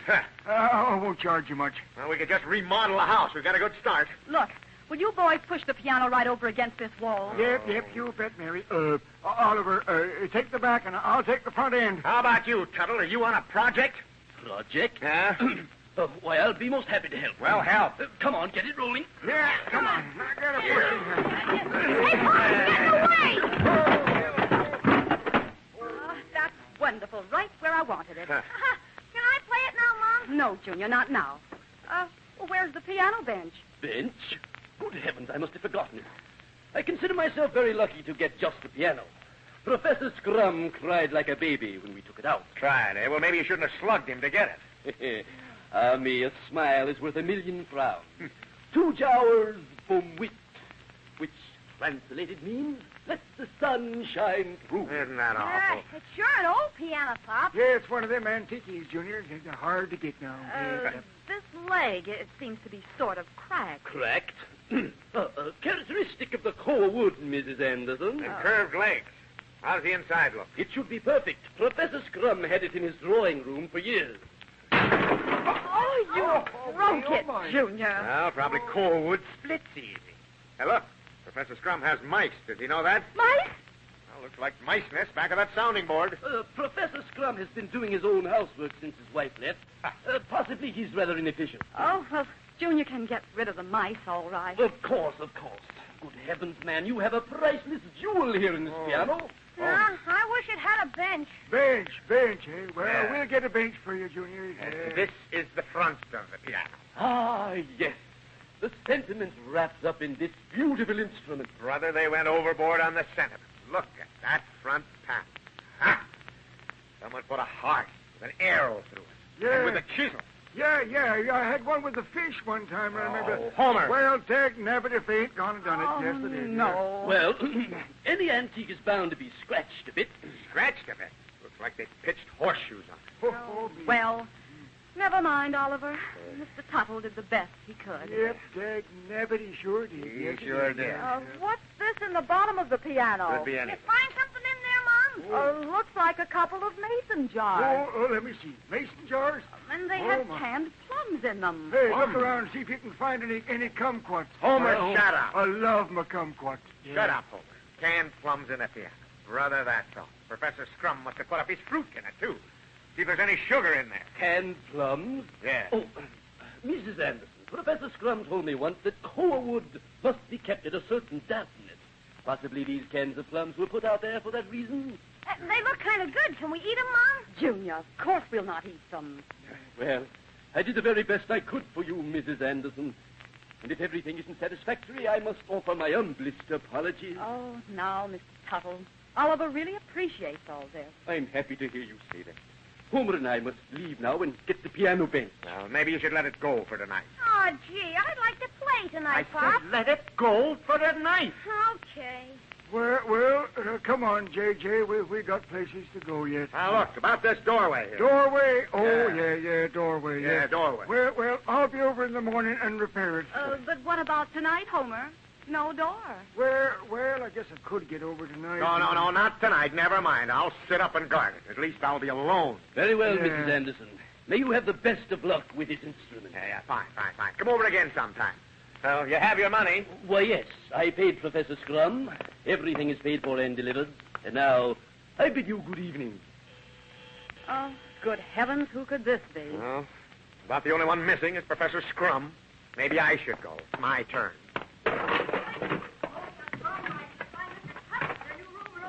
Well, yeah. See, he's just leaving, I hope. Oh, Mrs. Fraser. I was just coming over to see you, dear lady. I wanted to see you about that chiffonier which was broke in the woodshed. The chiffonier? Yes, sir. Excuse us, Mr. Anderson. Mrs. Fraser wants me to look at a chiffonier. Homer, come on. We'll need a bit of help. Yeah, take Homer with you. Yeah, oh, it's Mrs. Fraser. Oh. Well, how'd you know we was here? Martha told me. Oh, Martha, eh? Is she mad? I'm sure I don't know. Oh. Well, come, Mrs. Fraser. Everything will work out all right, I'm sure. It's such a beautiful evening. The heavens full of stars. Ah, me. Come on, Homer. Yeah. Mr. Tuttle. That chiffonier was worth what? About this whole deal, something phony. What do Mrs. Fraser and Tuttle have in common? He moves in on a Wednesday, and Thursday housewives are running around after him. Well, I'm sure I don't know. What on earth are you doing to that piano, Junior? Well, maybe you should get him a hatchet. I don't think he can do much damage with that screwdriver he's got. Junior, what on earth are you doing? Digging into the wood. I'm not digging in wood, Mom. It's a hole in the side of the piano filled up with putty. Putty? Well, you better leave it alone. That putty may be holding the whole front on. Hey, look, Pop. It looks like a slot. A place to put money. Might have been used for a piggy bank, too. Junior, what are you doing down there? Hey, Pop. There's a tube runs down through here and into a tin box. Come out of there, Junior. You'll get dust and spider webs all over you. Hey, Pop. Here's a tin box. It's heavy. What's in it? Look, Pop. Listen, it's full of something. Sounds like money. Oh, well, open it, Junior. Oliver, a box full of nickels. Liberty Head nickels. And, well, we'll have to give them all back. What do you mean, give them back? They can have the plums, but not this money. It'll cost more than that to put this thing in a playing condition. Must be $50 in nickels. Probably Professor Scrum's way of beating the income tax. Hey, Pop, I got a great idea. Yeah? Yeah, let's put this plug in the wall, Pop. Maybe it'll work. Well, careful now, Junior. Yeah. There it is. Now, it's all plugged in. I'm going to drop this nickel in and see what happens. If it isn't a booby trap, we're lucky. Now, here it goes, Pop.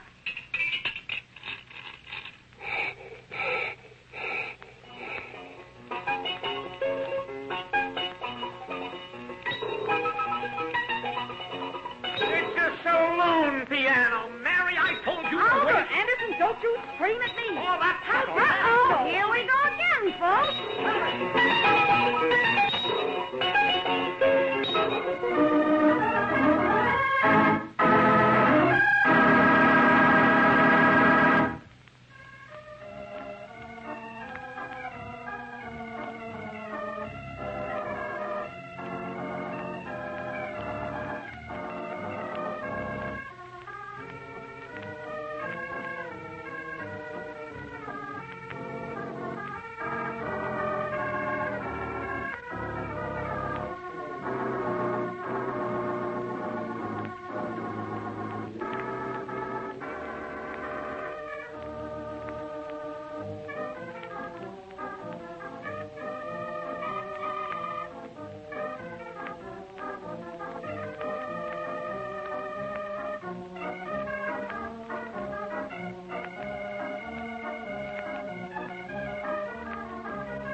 The Anderson Family is written by Howard Swart, directed by Herb Litton, and features Dick Lane as Oliver, Louise Arthur as Mary, Walter Tetley as Junior, and Herb Rollinson as Homer. Also in the cast were Doug Young as Mr. Tuttle, Jenny Johnson, and George Peroni. Music by Gordon Kibbe, sound effects by Ray Erlenborn, and your announcer is Ken Peters. The Anderson Family is a Hollywood Broadcasters production, transcribed from Hollywood.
The Anderson Family. I tell you, Mary, I had nothing to do with that woman coming here and asking for me. I'm not interested in hearing anything you have to say, Oliver I Anderson. tell you, it was all on account of Homer sending that request to the Lovelorn Club. No, it's Homer's fault. Yes, it is. Mr. Meister had one of those folders, Mom. You stay out of this. Well, I like to see justice done. There, you see, even Junior feels as I do. You haven't heard the last of this yet, Oliver Anderson. Uh-oh, here we go again, folks.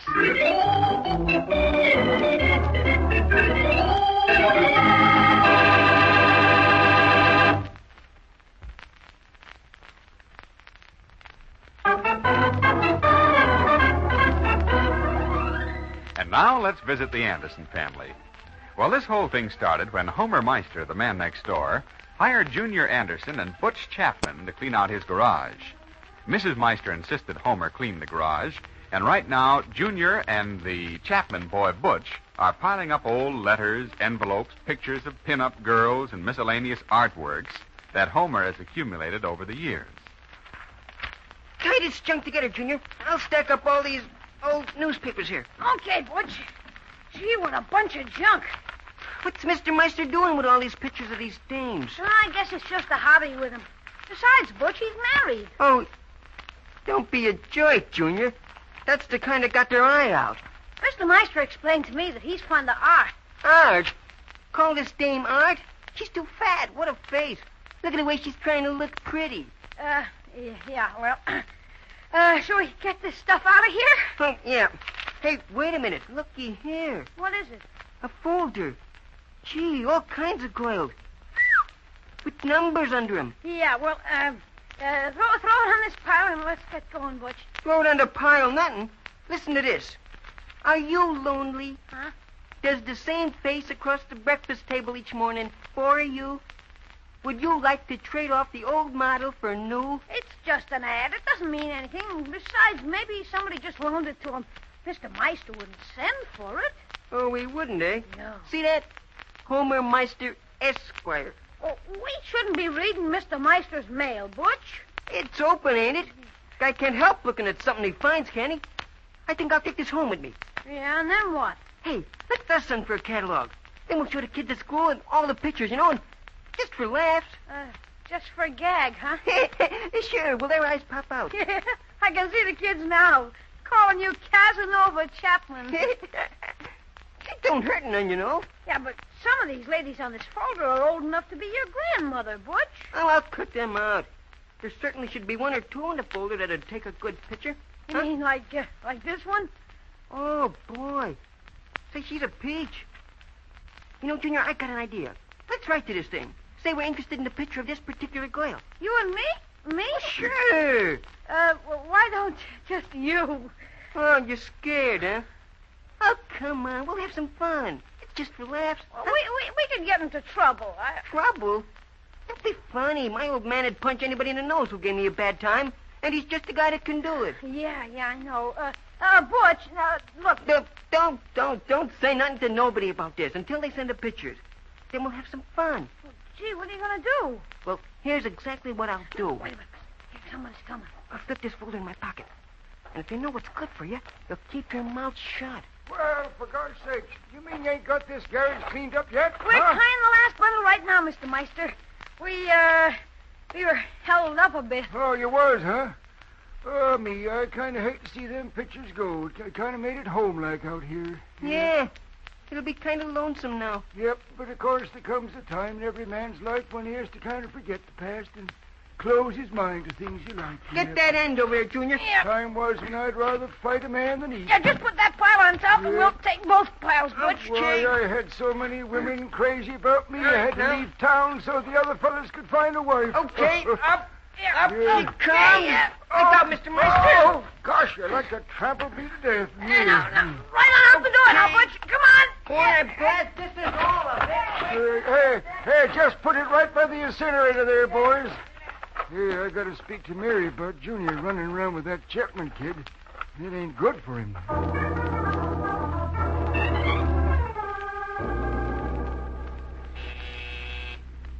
Sit still, Oliver. I'll get it. Yeah. Oh, Martha. Come in, Martha. Oh, we can't stay but a minute, Mary. Homer, take off your cap. Well, gosh, give a fella time. I know how to act. I ain't saying you don't. Shall I shut the door? Oh, Mary, I am sorry. Hey, Oliver here? Right in here, Homer. Come on in. Hey. Now, I don't want you to get in no trouble with Oliver. Oh, shush up, will you? Well, a Meister tribe. Come on in, sit down. Oh, we can't stay, Mr. Anderson. Well, good. Oh, gosh, I wish I could be funny like him. You are, but it don't show. Sit down. Why, Martha, a new hat. It's stunning. Yeah, the off-the-face kind it is, Mary. Mm-hmm. The only time Martha comes over is when she has something new. Now, that ain't right, Oliver. You know it. But Homer is so proud of me, and he just wants to show me off. Like a little boy. Yep. Marthy's a good woman, Oliver. Yep. Someone been giving you an argument on it, Homer? That's not funny. I thought it was. Not a bit. Oh, Mary, I understand him. I wish Homer was more like him. You can trust Oliver anywhere. Oh, is that so? No, I asked you not to go getting in no argument tonight, Marthy.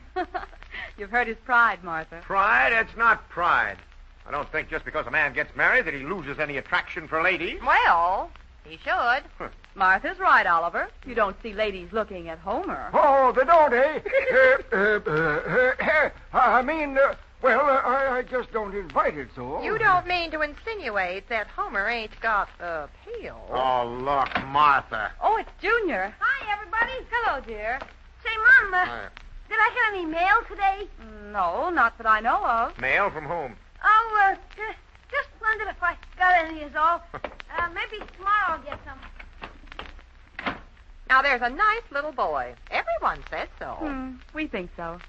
Of course, I don't believe in neighbors putting their 2 cents worth in when it comes to growing kids, but that Chapman boy is too, he's older than Junior and... Homer, it's none of your affair. Well, I guess Junior can take care of himself all right. I did. Well, so did I. But a couple of days ago when them boys was cleaning out my garage, I didn't like the way that Chapman kid was bossing little Junior around. Oh, you can boss Junior only so far, Homer. Well, I'm just telling you so. Yeah, now, we'll take care of the whole thing, Homer. That wasn't why you stopped by, was it? Just to tell us that? Nope. We just went down to the corner and we're on our way home. I did want to talk to you a minute, though, Oliver, after I take Marthy home. Sure, I'll be right here. Well, then, come on, Marthy. Let's get going. Yes, I think we better go, Homer. Mary, you like my hat, Why, it's adorable, Martha. Oh. black with that little orange trim. Mm-hmm. So Well, becoming. come on, Marthy. Don't keep there gabbing your big mouth all night. Come on. let's Just get keep your going. shirt on, Homer. I'll see you later, Homer, huh? Yeah, I'll be out in my garage. Come on over. Night, Martha. See you tomorrow, Mary. Good night. You know, the only reason she stopped was to show off that hat. Well, suppose she did. Would it hurt you to say something nice about it? And Homer trying to tell me that Junior's in bad company. Oh, he was only trying to help Oliver. I do know, though, that Butch Chapman has dates with girls. Who else would he have dates with? Oh, but Oliver, he's only a year older than Junior. That's true. You think he's too young to have dates? Well, I know Junior is. Why, one night Mrs. Chapman called up here at 11 o'clock. Didn't know where Butch was. How does that affect Junior? Don't you see? If Junior started running around with him, That's nonsense. I started running after girls when I was 13. But I didn't catch one till I was 17. You're different, dear. But different? Well, what I'm trying to say is you're a little past the ogling age. Who is? Oh, you men never give up trying to impress, do you, dear? You know, Mary, sometimes I think it would be a good idea for a husband just to show his wife that he's very capable of being attractive to women. Oh, come now. You're making a production out of a little joke here. Oh, I am, huh? Mm-hmm. Hate to have anyone think I'm a has-been, that because I'm married, it puts me in the also-ran class. Ah, no one believes that, Oliver. Okay. Now, what would you think if I brought a very charming lady to the house and said, this young lady finds me very attractive? Oh, I'd do my best to make her feel comfortable, darling. Yeah, I'll bet you would. Oh, this is so silly, dear. Run on over to Homer's. He's waiting for you. I'm sure it's very important. Yeah, well, let him wait. I'm in no mood to talk to anyone. Very well. If you have time, you might find Junior and tell him to get his homework done.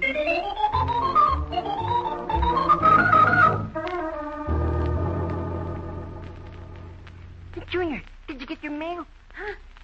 No, I didn't look. Come here, see what I got. Gee, you got an answer from the Lonely Club? An answer? Look, little folder. Here, sit down, under Kirby, sit down. Take a look here on page 3. What if your father finds out? Don't be a joy, Junior. There, look at her. Isn't she swell? The top one there, with the coils. Well, yeah, kinda. Kinda? You just don't know class. Now, there's a girl I'd like to get a picture from. Hey, what's that letter? Did that come with the folder? Oh, this? Yeah, listen. It says, Dear Mr. Chapman. That's me. Please look on page 3, number 77332. I think this is the sort of girl you described in your inquiry. A personal interview is being arranged. A personal interview? Oh, Butch. Yeah. That means she's coming out to see you. Gee, I hope not. Oh, me too. Look, you didn't mention me in your letter, I hope. Why, sure. How else would we get the pictures? It's just a gag. All right, here comes Mr. Meister, Butch. Keep quiet. Don't say nothing to him. Hey, where's your pa, Junior? In the house, I guess, Mr. Meister. What are you fellas up to, huh? Why? Are you a detective or something? Well, no, I'm just sort of inquiring. So But we was just discussing things in general. Oh, you are, eh? Yeah. Junior, run on in and tell your pa I'm waiting to see him. Okay, Mr. Meister. Hey, wait a minute. What's that picture you got there, Butch? I'm something of a sort of an admirer of art, you know what I mean? Just a few pictures of some deluxe models. You wouldn't want to see them. Who wouldn't? Let's glance at him. Hey, where'd you get it? I'll tell Pop you're waiting, Mr. Meister. Just a minute, Junior.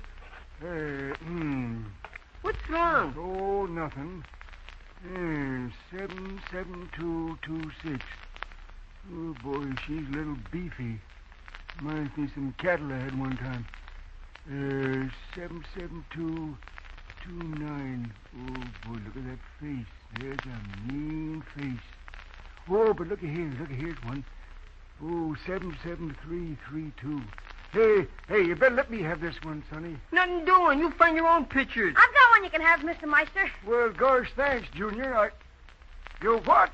You got one of these? Shh, quiet. Look what's coming down the street. Now, looky here, Butch Chapman. Now, oh, jumping kumquats, dag nabbit. What, Mr. Meister? Look. It's the gal in the folder, 77332. She's turning in your house, Junior. Oh, gee, Butch, we gotta stop her. I don't want to talk to her. Oh, it's too late now. Can't you do something, Mr. Meister? Gosh, no. Nothing I can do now. It's too close to home. Well, there's just nothing I can do now.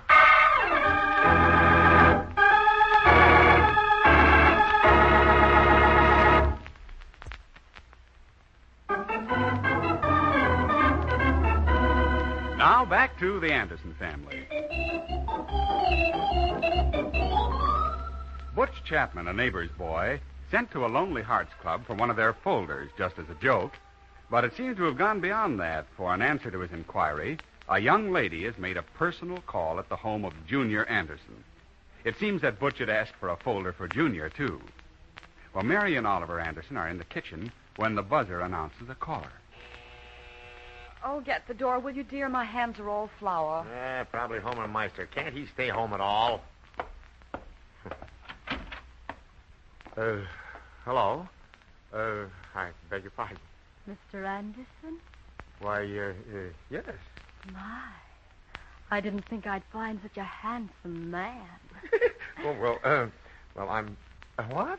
May I come in? I guess so. Well, thanks. May I ask who you are? I'm 77332. 77332? Yes. Page 3. Page 3. Won't you come in a moment where we can sit down? Thank you. Well, yeah, I know.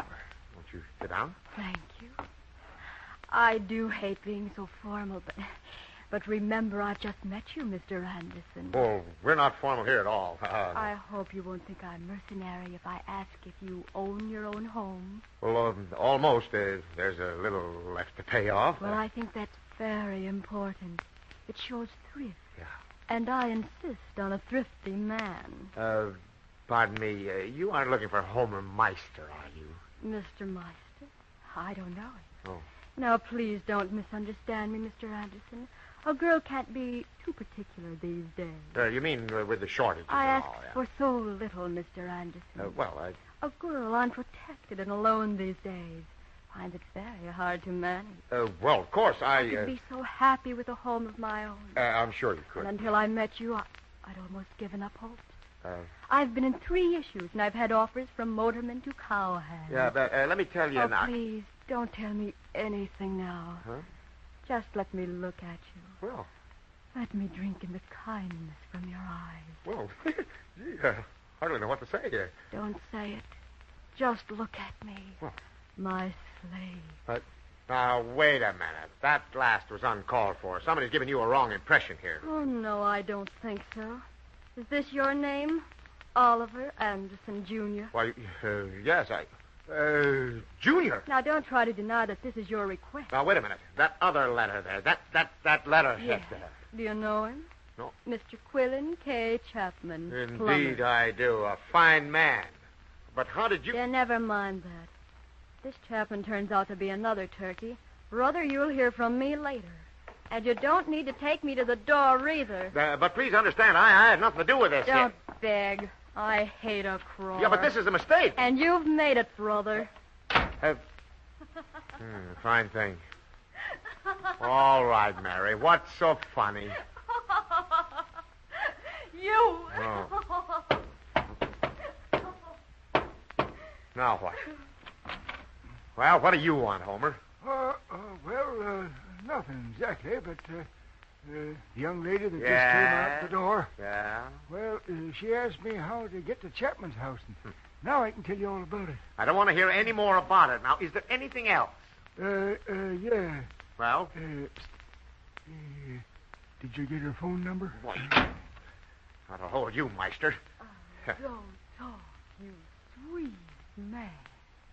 Let me just drink in the kindness from your eyes. Oh, cut it out.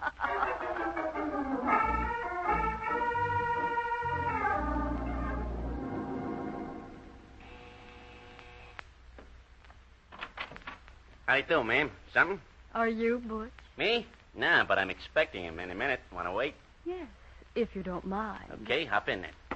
Thank you. What do you want to see Butch about? Well, it's rather personal. Oh, well, he should be home any minute. What sort of work is Butch engaged in? Work? Him? Why, he ain't lifted a finger all his life. Oh, my. How does he live? Oh, he does all right. Is something wrong? Oh, no, nothing. But I don't know whether Butch would want me discussing our future with anyone else. You can tell me. Is he kind? Butch kind? Say, he wouldn't harm a flea.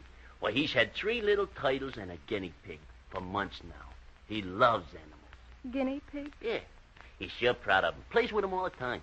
Want to see him? No, thanks. Is Butch a blonde or brunette? Oh, darn if I know. Kind of in between. But who are you? You wouldn't understand. But I'm 77332. You what? I hope to become Mrs. Butch Chapman. Well, now, that's fine. You marry Butch? Why, he ain't never gone out with a girl. Hasn't had a date? Say that again. Now, say, look, I don't know what your racket is. Racket? Yeah, it must be. Else, how come you're around here asking about Butch? Because I received a communication from him, and I understood from the Bureau that he was looking for a wife. You mean you got mail from him? Here's the letter. Say, that's my stationery. Now, wait a minute. I ain't writing no letters to no dames, especially a dame I ain't seen yet. Oh, what chance is a lonely girl? No one to turn to. Cut it out, will you? Cut it out. The old lady ain't gonna like this. All you men are alike. Now you're trying to keep me from my Butch by telling me you're Butch. Wait, will you? How did you know to come here? One of the most insolent cads I ever met directed me. An Oliver Anderson person. The stoop. Oh, I like that description. I know now who you mean.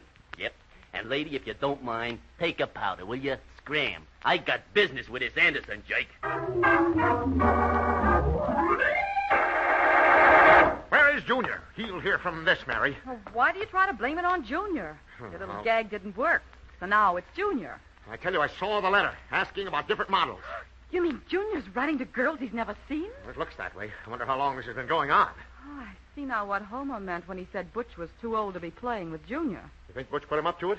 Well, where would Junior get the idea? I believe you're right. I'll go see Chapman this minute. No, I wouldn't, Oliver. You know his nasty temper. Oh, yeah, I have a temper, too, you know. This has to be nipped in the bud, and I'm just the guy that can do it. When I get through with that Chapman, I'll... Quiet. Someone at the door. I'll get it. Hey, now, Mrs. Anderson, is your husband here, or have you thrown him out? Oliver, you mean? Yeah. Well, won't you come in? Thanks. Now, look here, Chapman. Now, you look here, You Anderson. listen to me. Brother, you're going to listen to me. Oh.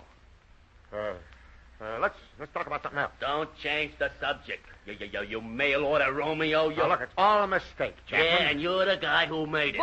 Boys, please. It's not that serious. Not that serious. You know what could have happened? My old lady could have been here, and she'd have packed up and left me in a minute, and maybe never come back. Hey, wait a minute. That's not a bad idea. But don't forget, Chappie, that girl had a letterhead from the Chapman firm. I only told her where you lived. Now, she could have found that out in a phone book. Well, I've been wanting to tell you a thing or two for a long time, Anderson. And I've been wanting to talk to you, too. Well, now that's chummy. Why don't you boys sit and I'll make some coffee? You seem to have something to discuss. It's all right with me. Me, too. All right, then it will only take me a moment.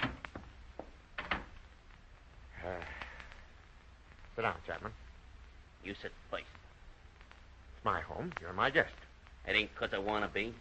You don't like my home. I ain't got nothing against your home if that's what it is. What do you call that dump you're living in? It's paid for. Yeah, from charging $3.50 to put a washer in a faucet. You want a committee? No. Or something? Then I'll charge what I want. Are you going to sit down like a man? Have you kicked me in the shin while I'm relaxed? Oh, no, I'm a sneak. I hate you, Anderson. It's mutual, brother. You going to sit down? Are you? This is my home. Then why don't you keep it up? Sending a woman to my home. How did I know? I thought you had good taste in women, though, Chappie. Well, she wasn't bad at that. She blue eyes. Gray. Are you kidding? She stood right in the light. Okay, blue. She'll make someone a very good wife. Yeah, and that perfume. Boy, she sure stunk up the joint with that. And I did feel sorry for the poor kid. Yeah, she was the sincere type. And the way I treated her. Anderson, you know I'm a heel. Yes, Chappie, but we can't have everything. You already have a lovely little wife. Yeah. She ain't bad, is she? And a swell son. Looks just like you. Now, wait a minute, Anderson. That kid looks all right. Now, that's what I say. Now, the only thing is, I hope this girl can forget me. Forget you? Look, brother, I'm worried she's coming back to my house the way she looked at me. That's just your imagination. Oh, it is, huh? Yeah. I could say that she was the kind of woman who would never look at another man. I got that impression, too. But she'll meet some nice, young, broad-shouldered and narrow-foreheaded young man and be happy. Yeah, I guess that gal would be pretty hard to please. Why don't you men sit down? Sit down? Well, I ain't tired. Well, then maybe you'll join us in a cup of coffee down to the corner cafe. I'm out of coffee, I just discovered. Oh. Well, now, that's right nice of you. I sure will. Well, of course, I'd like to speak to Junior first. Now, look, Jake, I mean, Anderson.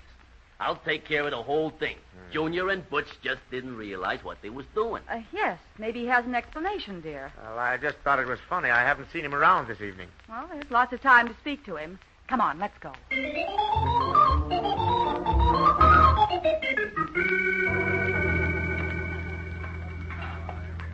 Here's a booth right here. Yeah. Slide in here, Mrs. Anderson. All right. My, there's a lot of smoke in here. Yeah, it's a joint.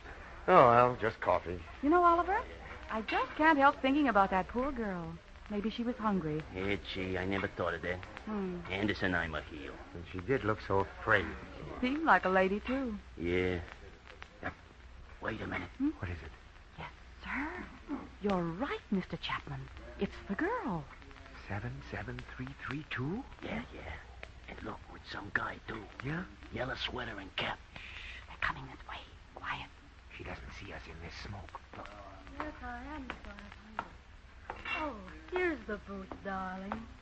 I just want to sit and look into your eyes and drink in the kindness of Well, like I was telling you, on my first trip to the Orient, I met a little babe in Singapore. I'm so thrilled I met you, Homer, darling. Well, of course, I suppose you get tired of these young whippersnappers. They just don't know how to treat a good woman. Sit down, babe. Slide right in there. Casanova Chapman, our has-been. Romeo Anderson, what a lad. Now, Mr. Chapman, Oliver is a Romeo. He's my Romeo. Yeah, that's right. Now, if I can just go home and convince the old lady I'm Casanova, we'll call this whole thing square.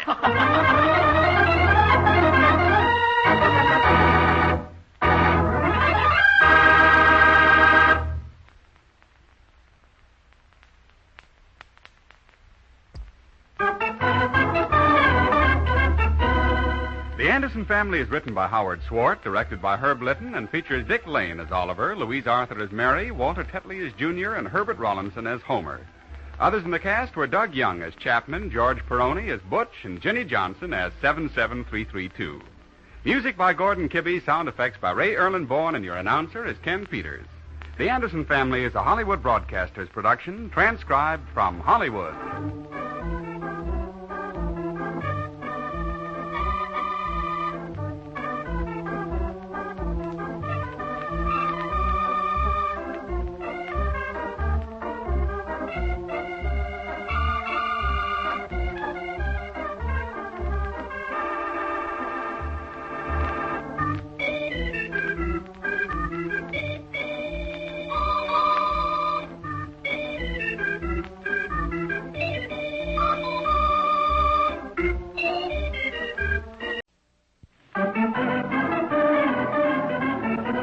The Anderson Family.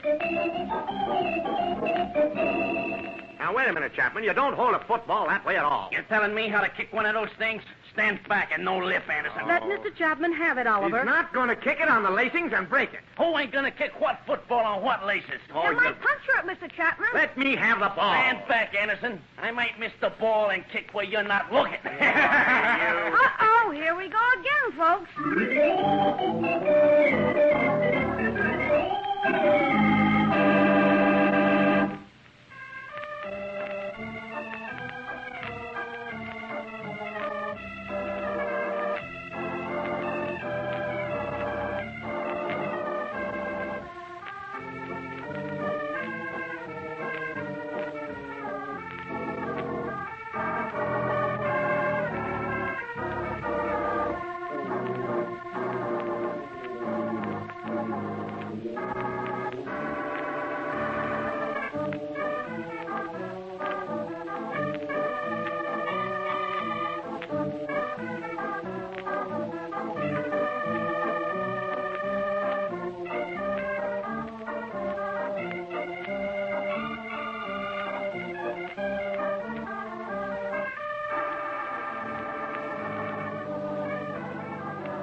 Now let's visit the Anderson family. Well, this whole thing started when Junior Anderson accidentally spoiled a football belonging to Butch Chapman. Butch's father, in no uncertain terms, insisted Oliver replace the football and have it by 6 o'clock this evening or else. Oliver knows what the or else means and is discussing it right this minute with Junior. I can't understand, Junior, why you had to destroy Butch's football when you have two of your own. I don't have two like that one, Pop. Mine are just those little cheap kind. Butch's cost $11. $11? Why, I won't pay it. But you agreed to replace it, Oliver. Junior told Butch you would. I'm not agreeing to pay $11. I'll repair it first. It can't be repaired, Pop. When I went through the glass, it got all cut up. Well, there's no reason. Through what glass? Well, I was going to tell you, but I forgot, I guess. It's the glass in Mr. Delancey's greenhouse, Oliver. Oh, that's different. Delancey's greenhouse? How did that happen? The wind took it, Pop, and it curved right around, and then we heard the crash. But it's all straightened out now, Oliver. There's no need to keep this thing going any longer. It's done. There's nothing we can do about it now. But, Mary, that's just carelessness. And as long as Junior did it, he can pay for the broken window. Windows, Oliver. It seems there were several of them. I won't pay it. I didn't do it, and I won't pay. Maybe this is Mr. Delancey now. Junior, run on out. I may have to get tough with Delancey. Oh, it's Mr. Chapman. Won't you come in? Yeah, thanks. Where's Anderson? Right in here, Mr. Chapman. Thanks. You're sure a lady, Mrs. Anderson. It must be boring for you around this house. Oh, hello there, Chapman. Come in. I am in, Bud. Huh? And I want to have a little talk with you. Oh. Maybe you should leave the room, Mrs. Anderson. Leave the room? Oh, come now, Mr. Chapman. Is something wrong, Chappie? Is something wrong, he asked me. Nothing that $11 won't remedy. Oh, the football. That's right. Well, I don't like your attitude, Chapman. Well, my general behavior ain't at stake, Anderson. I won $11. When I left the house, I told Butch I'd come home with $11 or a new football. Oh, well, look, I'll get another football for Butch when I go downtown today. Is that okay? Not just a football, Anderson, but a genuine 2-Z Schiller professional model. Nothing else. Is there a difference in footballs? Decidedly so, Mrs. Anderson. And I won't settle for nothing but a 2-Z Schiller professional model. Oh, suppose I can't find one. Look, let's not delve into future catastrophes, Anderson. You look around till you do find one. Okay, now look, Chapman, let's analyze this thing. Analyze? That means take a thing apart. Oh, I'd love that. I'd been thinking about it ever since Butch told me about this. Yeah, well, what I mean was, now, look, if Butch hadn't been there with the football, Junior wouldn't have kicked it, right? Well, yeah, I guess so. And if the wind hadn't carried it, everything would have been all right. What I'm pointing out is this. There are lots of factors which complicate this. Look, Anderson, I'm willing to listen to a certain amount of this dribble. But in the end, I won $11 or a 2-Z Schiller model football. Is that the way it works out with you? Yes, I guess you're correct. I always do the right thing. Now, you have a football coming, and you'll get it. I don't like the way you're referring to a 2-Z Schiller professional model as just a football. Well, why doesn't Oliver just shop around today and buy one? That's the point in question, isn't it, Mr. Chapman? Yeah, that's right, Mrs. Anderson. I think that's fair. Now, Chapman, I'm quite surprised you'd act this way. You've always been a very fine neighbor. I have? Yes, you have. We've been very proud of the work you did on our plumbing. Well, I try to do good work. And I know you're upset or you wouldn't act this way. Hey, yeah, I guess I am a bit upset. I'd hate to have you do anything which would make people lose that high respect they have for you. Excuse me, Oliver, but you'll be late for work. Well, I just wanted to mention what a warm friendship Chapman and I have had in the past. The time I towed your car for 3 blocks. Yeah, you did that, Oliver. And the time I loaned you a saw, and you brought it back with 10 teeth out of it. That was 30, Anderson. I'm ashamed. But I didn't know the board had a nail in it. That's all right, pal. Did I run over to your house and want to beat you up? No. I said, it was an act. The time, Oliver. Yeah, I know. Anderson, look, I'm ashamed. Now, Chapman. No, I'm all wrong. I don't know what makes me do these things. Oh, well, I know you're upset. It was little Butch's football. Yeah, fine little fella. Well, maybe we can work this thing out so we're both happy. I sure hope so. This little talk I've had with you has learned me a lesson, Anderson. Now, that's fine. And we'll have no more trouble, will we, Chapman? Well, not if you bring home a 2-Z Schiller professional model football, we won't.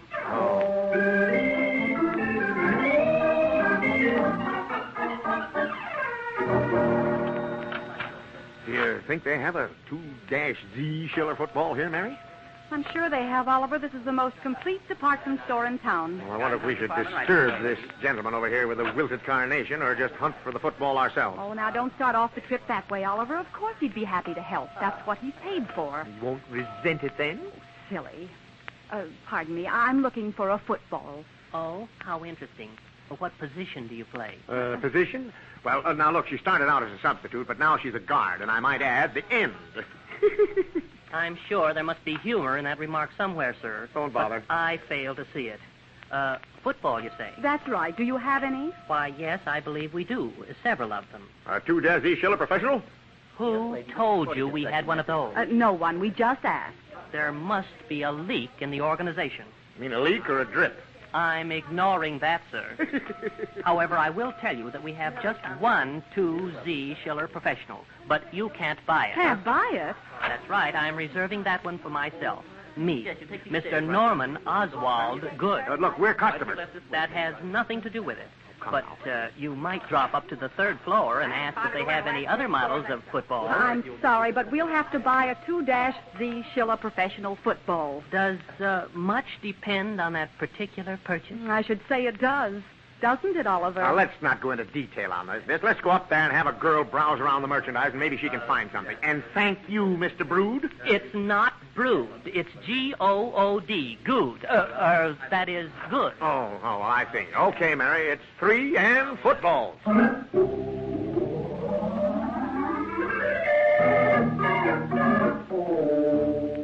you kind of saunter around over there through the drapes and let me have a moment alone with this sales girl. How interesting. Okay, now forget the humor. Have to get this football by fair means or foul. Good luck, darling. But remember, I'm watching you. I'll remember that. Pardon me. What'd you do?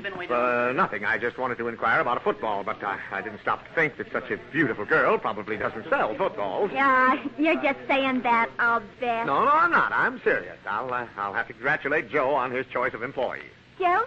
Joe who? Joe Westerling, the owner of the store. Joe and I are like that. You know the owner? Gee, maybe you can put in a good word for me. I'm sure I can. I only talked to him once, and he was so kind and nice. He said I was indescribable, imbecilic, and wait till you get this. He said I was obnoxious. He did? Well, thank you. Can see what he thinks of you already. And I think he's wonderful, too. Yes. Now, there's a football in your department. A Z2-Z Schiller professional model, I think it is, and it's all wrapped up. Hey, how did you know? You must be a friend of Joe. Well, I'd like to look at it, the football. It's right under the counter here. I saw it a few minutes ago. Oh, here it is. Oh, but gee, mister, I don't want to sell a friend of Joe's, Mr. Westerling's, a football that ain't no good. No good? That's what it says here. See? N-O-G-O-O-D. No good? No, that's all right. I don't like the person I'm giving it to anyhow. I'm glad it isn't any good. Just wrap it up. All right, if you say so. Now, let me see. $11. Here it is. Bladders, $3.50. You mean that's extra? 50 cents for laces.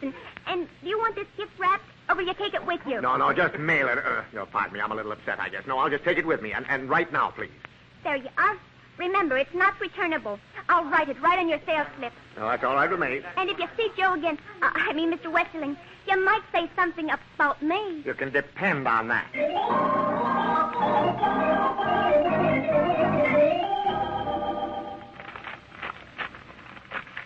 Gee, were you ever lucky, Pop? Wait a minute. Huh? What's wrong, Junior? Look, Mom, it says no good on the wrapper. Oh, gee, Pop, they hooked you again. No one hooked me, I hooked them. That isn't no good, it's N-O good. That's a man's name, and a girl didn't do it. Oh, now, Oliver, that's not fair. Take it back. Not me. Slip says it's not returnable. But it's not fair, Oliver. Mr. Good told you he had that football laid away for himself. Yeah, well, it's been sold, honey. Jeepers, Pop, you're really sharp today. I won't be a party to this, Oliver. I can't see why. Mr. Chapman has called twice to see if you got home yet. There, you see?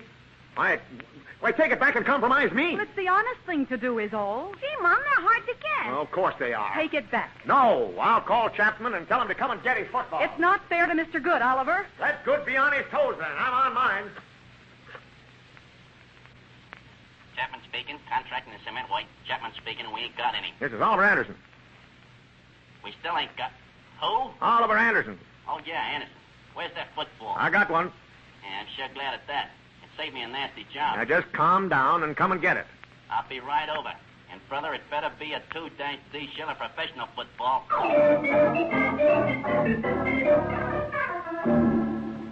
You see, Mom, you go on being kind to everyone and being fair, and what does it get you? Junior's right. I bought the football, and it's mine. Gee, Chapman isn't kidding when he says he's the fastest plumber in town. You get it, Mary. I still think you're wrong, Oliver. Oh, Mr. Good. Come in. Yes, indeed, I'll come in. Where's that football thief? Now, just a moment, Mr. Good. I'll not be thwarted in my determination to retrieve that football, my dear lady. Where is that man? Hello there, Mr. Good. We shall eliminate the niceties, my good fellow. I'm determined to get that football. I paid for it. It had my name on it. Oliver, dear, I think it would be best... Mary, please. Okay, Mr. Good, I'll show you the sales slip. Now, there. Right there, it's written, not returnable. I shall not go to the hospital without that football. If you reach for it, you will, brother. Oliver, stop this. You know it's Mr. Good football. I'll fight for this football. That's the old spirit, Pop. Now, you stay out of this. And don't think I won't fight for it, sir. I'll not go to the hospital without it. Oliver, give me that football, please. Oh, well, here. That's fine. Now, Mr. Good, if you'll refund the money, you may have the football. It rightfully belongs to you. Thank you, madam. I'll reimburse you this moment. I shall never forget your kindness. Oh, fine thing. You tried, Pop. You mentioned taking it to the hospital. Oh, my goodness, I almost forgot. I hope I'm not too late. I must get there on time. Taking it to the hospital, darling. Maybe he has a boy like Junior lying in a bed there, just waiting for that football. Yeah, I guess I was kind of wrong. Poor kid. Don't you feel better about it now, Oliver? Yeah, I guess so. You're right, of course. I don't want to make you feel worse, Pop, but Mr. Chapman is coming up the walk, and he ain't smiling.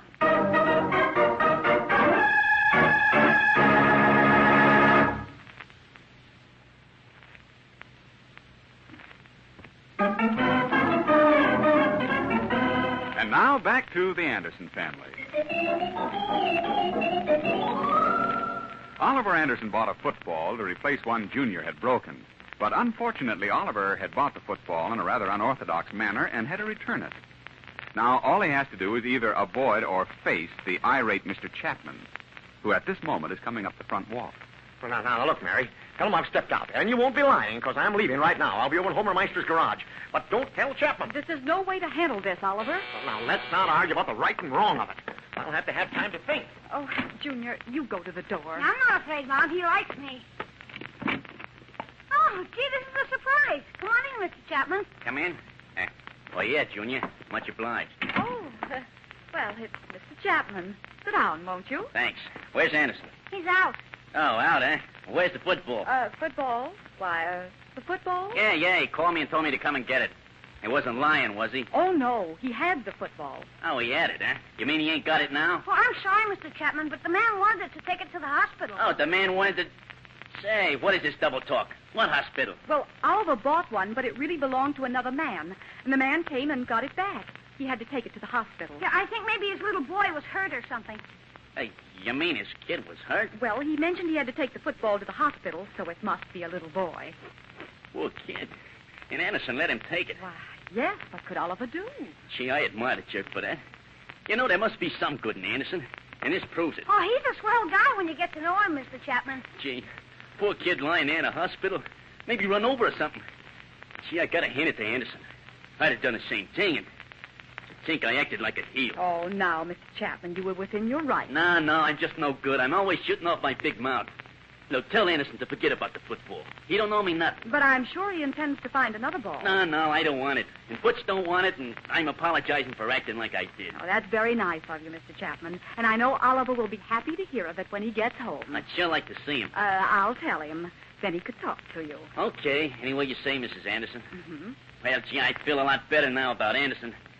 Gee, giving up a football to some poor kid lying in a hospital.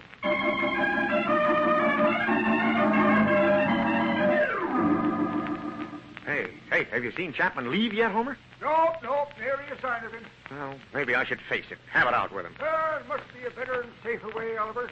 In my younger days, I used to swing a mean fist. Yep, even as late as last year. Yeah, had a bruising fight with a pretty tough hombre. Belcher, down at the real estate office, yeah. Belcher? Why, he's 65 years old. He ain't no such thing. That's what he wants people to believe. He's just 62 and I know it. And you fought with him, Homer? Yep, I led him on. Just like a cat leading a mouse. But he was a coward and he wouldn't fight. at Oh, first. no, not old man Belcher. Yep. I circled around him looking for an opening.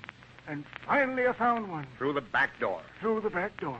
No, it wasn't no such Now, thing. look, this isn't helping me any. Suppose you and I go right up to Chapman's door. Suppose just you go up to his door.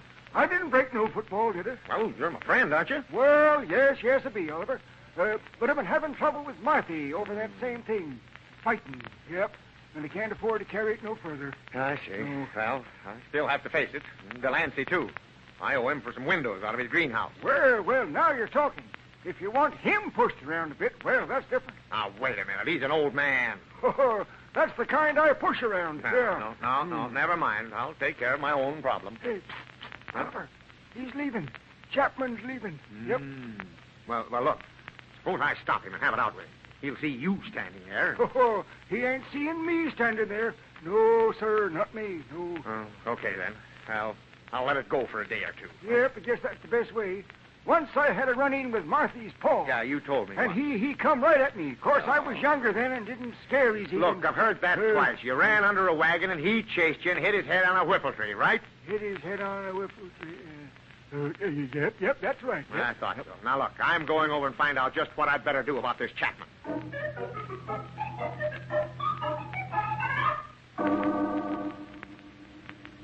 Come on in, Pop. I guess everything's going to be all right. All right, how do you mean?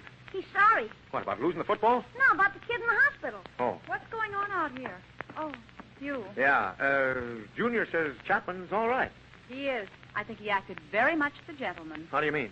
Well, he said to forget the football. Oh, yeah? He wants me to forget it so he can go around and say I don't pay my debt. You're just making that up, Oliver Anderson. No, sir, I'm going to get that Chapman a 2-Z Schiller professional model football if it's the last thing I do. How, Pop? Well, I don't know right this minute, but I'll get him one somehow. Now what? Wait. Maybe you're wrong about Chapman being happy. Want me to go to the door, Pop? No, I'll go myself. Now, don't have any trouble on the front porch, Oliver. Well. Oh, it's Mr. Good. Well, now you have your football. What do you want? I'm a rat. I don't care if you're... What? Mr. Anderson, I'm a rat. You are? Well, come on in, I guess. Now, look, Good. I didn't think you were going to make this a habit. You have your football, and I was happy to give it to you. For the kid's sake. May I sit down a moment? Sit down? Well, I guess so. Come on in here. You remember my wife? Oh, of course. How are you, Mr. Good? He's a rat. Why, Oliver Anderson. Oh. He's right, Mrs. Anderson. I'm a rat. Well, I don't understand. I don't either. I was afraid you wouldn't understand without an explanation, so I came back to tell you about it. Well, how's the little boy? It's a little girl. Huh? Oh, is she ill? No, she's doing splendidly. 7 pounds and 8 ounces. Oh, you mean she shrunk? No. The little darling was born just an hour ago. And you were taking the football to her? Well, that was before I knew. You people had been so kind about the football, I just had to come back and explain my action. Junior, dear, close the door when you go out and be back in 10 minutes. Okay, Mom. I'll be out and back. Mary, Junior's not a baby anymore. All right, now let's hear the story. Well, I've been married 12 years. Congratulations. Oliver, please. Well, we were married 2 years when I received my first call to the hospital. 11:15 a.m., I think. I rushed downtown, bought a football for the new arrival. And? I won't say I was disappointed, but there she was. 6 pounds even. Fragile as spun glass. Oh, a little girl. How lovely. Yes. We became very fond of her later. Then 2 years went by. I was summoned again. 4:12 in the afternoon this time. I rushed to the sporting goods store and got the finest football money could buy. A 2-Z Schiller professional model? That's right. I rushed to the hospital and... we named her Cynthia. Cute as a bug and fragile as fine spun glass. Mommy. A little sister. Yes, that's right. 4 times I made the trip to the hospital. 4 times I bought a football. They must have got tired taking it back. Oliver. And 4 times I was a little disappointed. And then this time today? Yes, that was why I was desperate. I had to have the 2Z Schiller professional football. I left your house and rushed to the hospital. I waited 4 hours, and the nurse came out. Same nurse? Yes.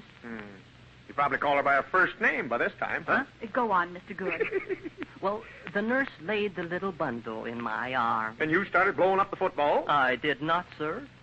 I looked down into that beautiful little face. And it was, fragile as fine spun glass. Yeah. Mm-hmm. Oh, she was a beautiful little creature. Yeah, it's a shame. Yes, yes it is. But, gee, you're young yet. Oh, no. I'll never have need for that football again. Well, if you don't need it... I anticipated that, Mr. Anderson, and I've brought the football back. Oh, how nice, Mr. Good. Yes, I hope it makes some little boy happy. I believe the whole bill was $15.10 with the tax. Of course, Oliver, $15.10, Yes, please. sure. Yes. Oh, how I envy you lucky people. You mean about the football? Yes. Well, I'll run on now. I have to pick up a few things. I saw where they have a special on strained carrots. Well, Mr. Good, I hope your new little girl will make you happy and that everything works out right. Oh, thank you. And when you're watching the eager face of the little boy as he kicks the football, think of me trying to wrap up a doll buggy.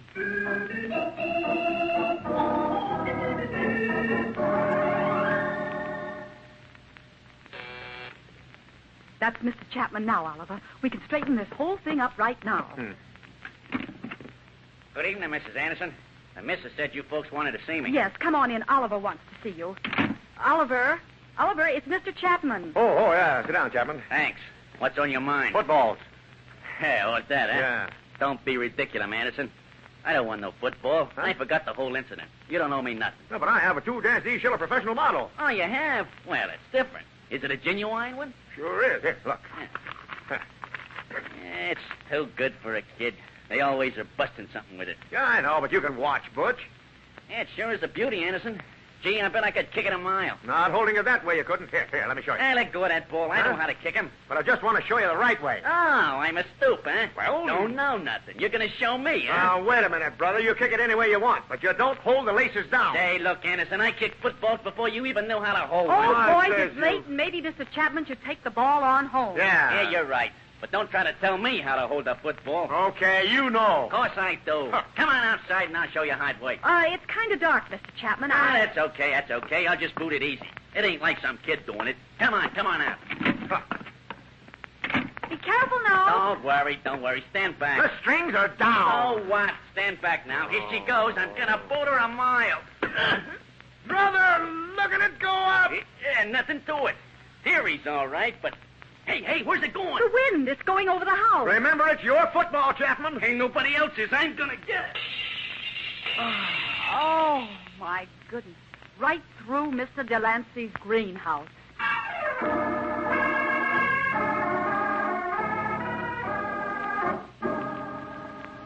If you just left well enough alone, Oliver. He didn't hold it right. He sure can kick, though, Pop. Well, that's beside the point. I'm out $15, and he's out 15 more for the glass.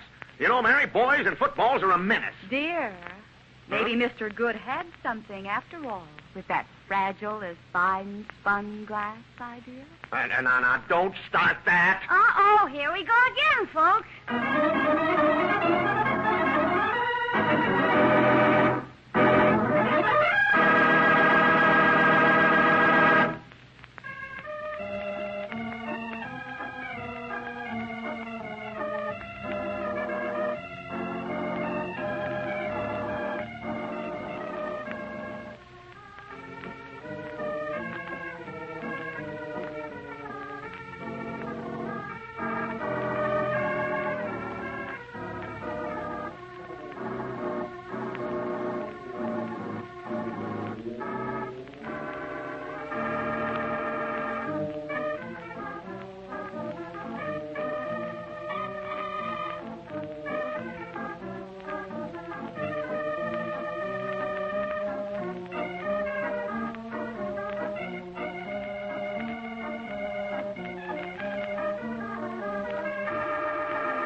The Anderson Family is written by Howard Swart, directed by Herb Litton, and features Dick Lane as Oliver, Louise Arthur as Mary, Walter Tetley as Junior, and Herbert Rollinson as Homer.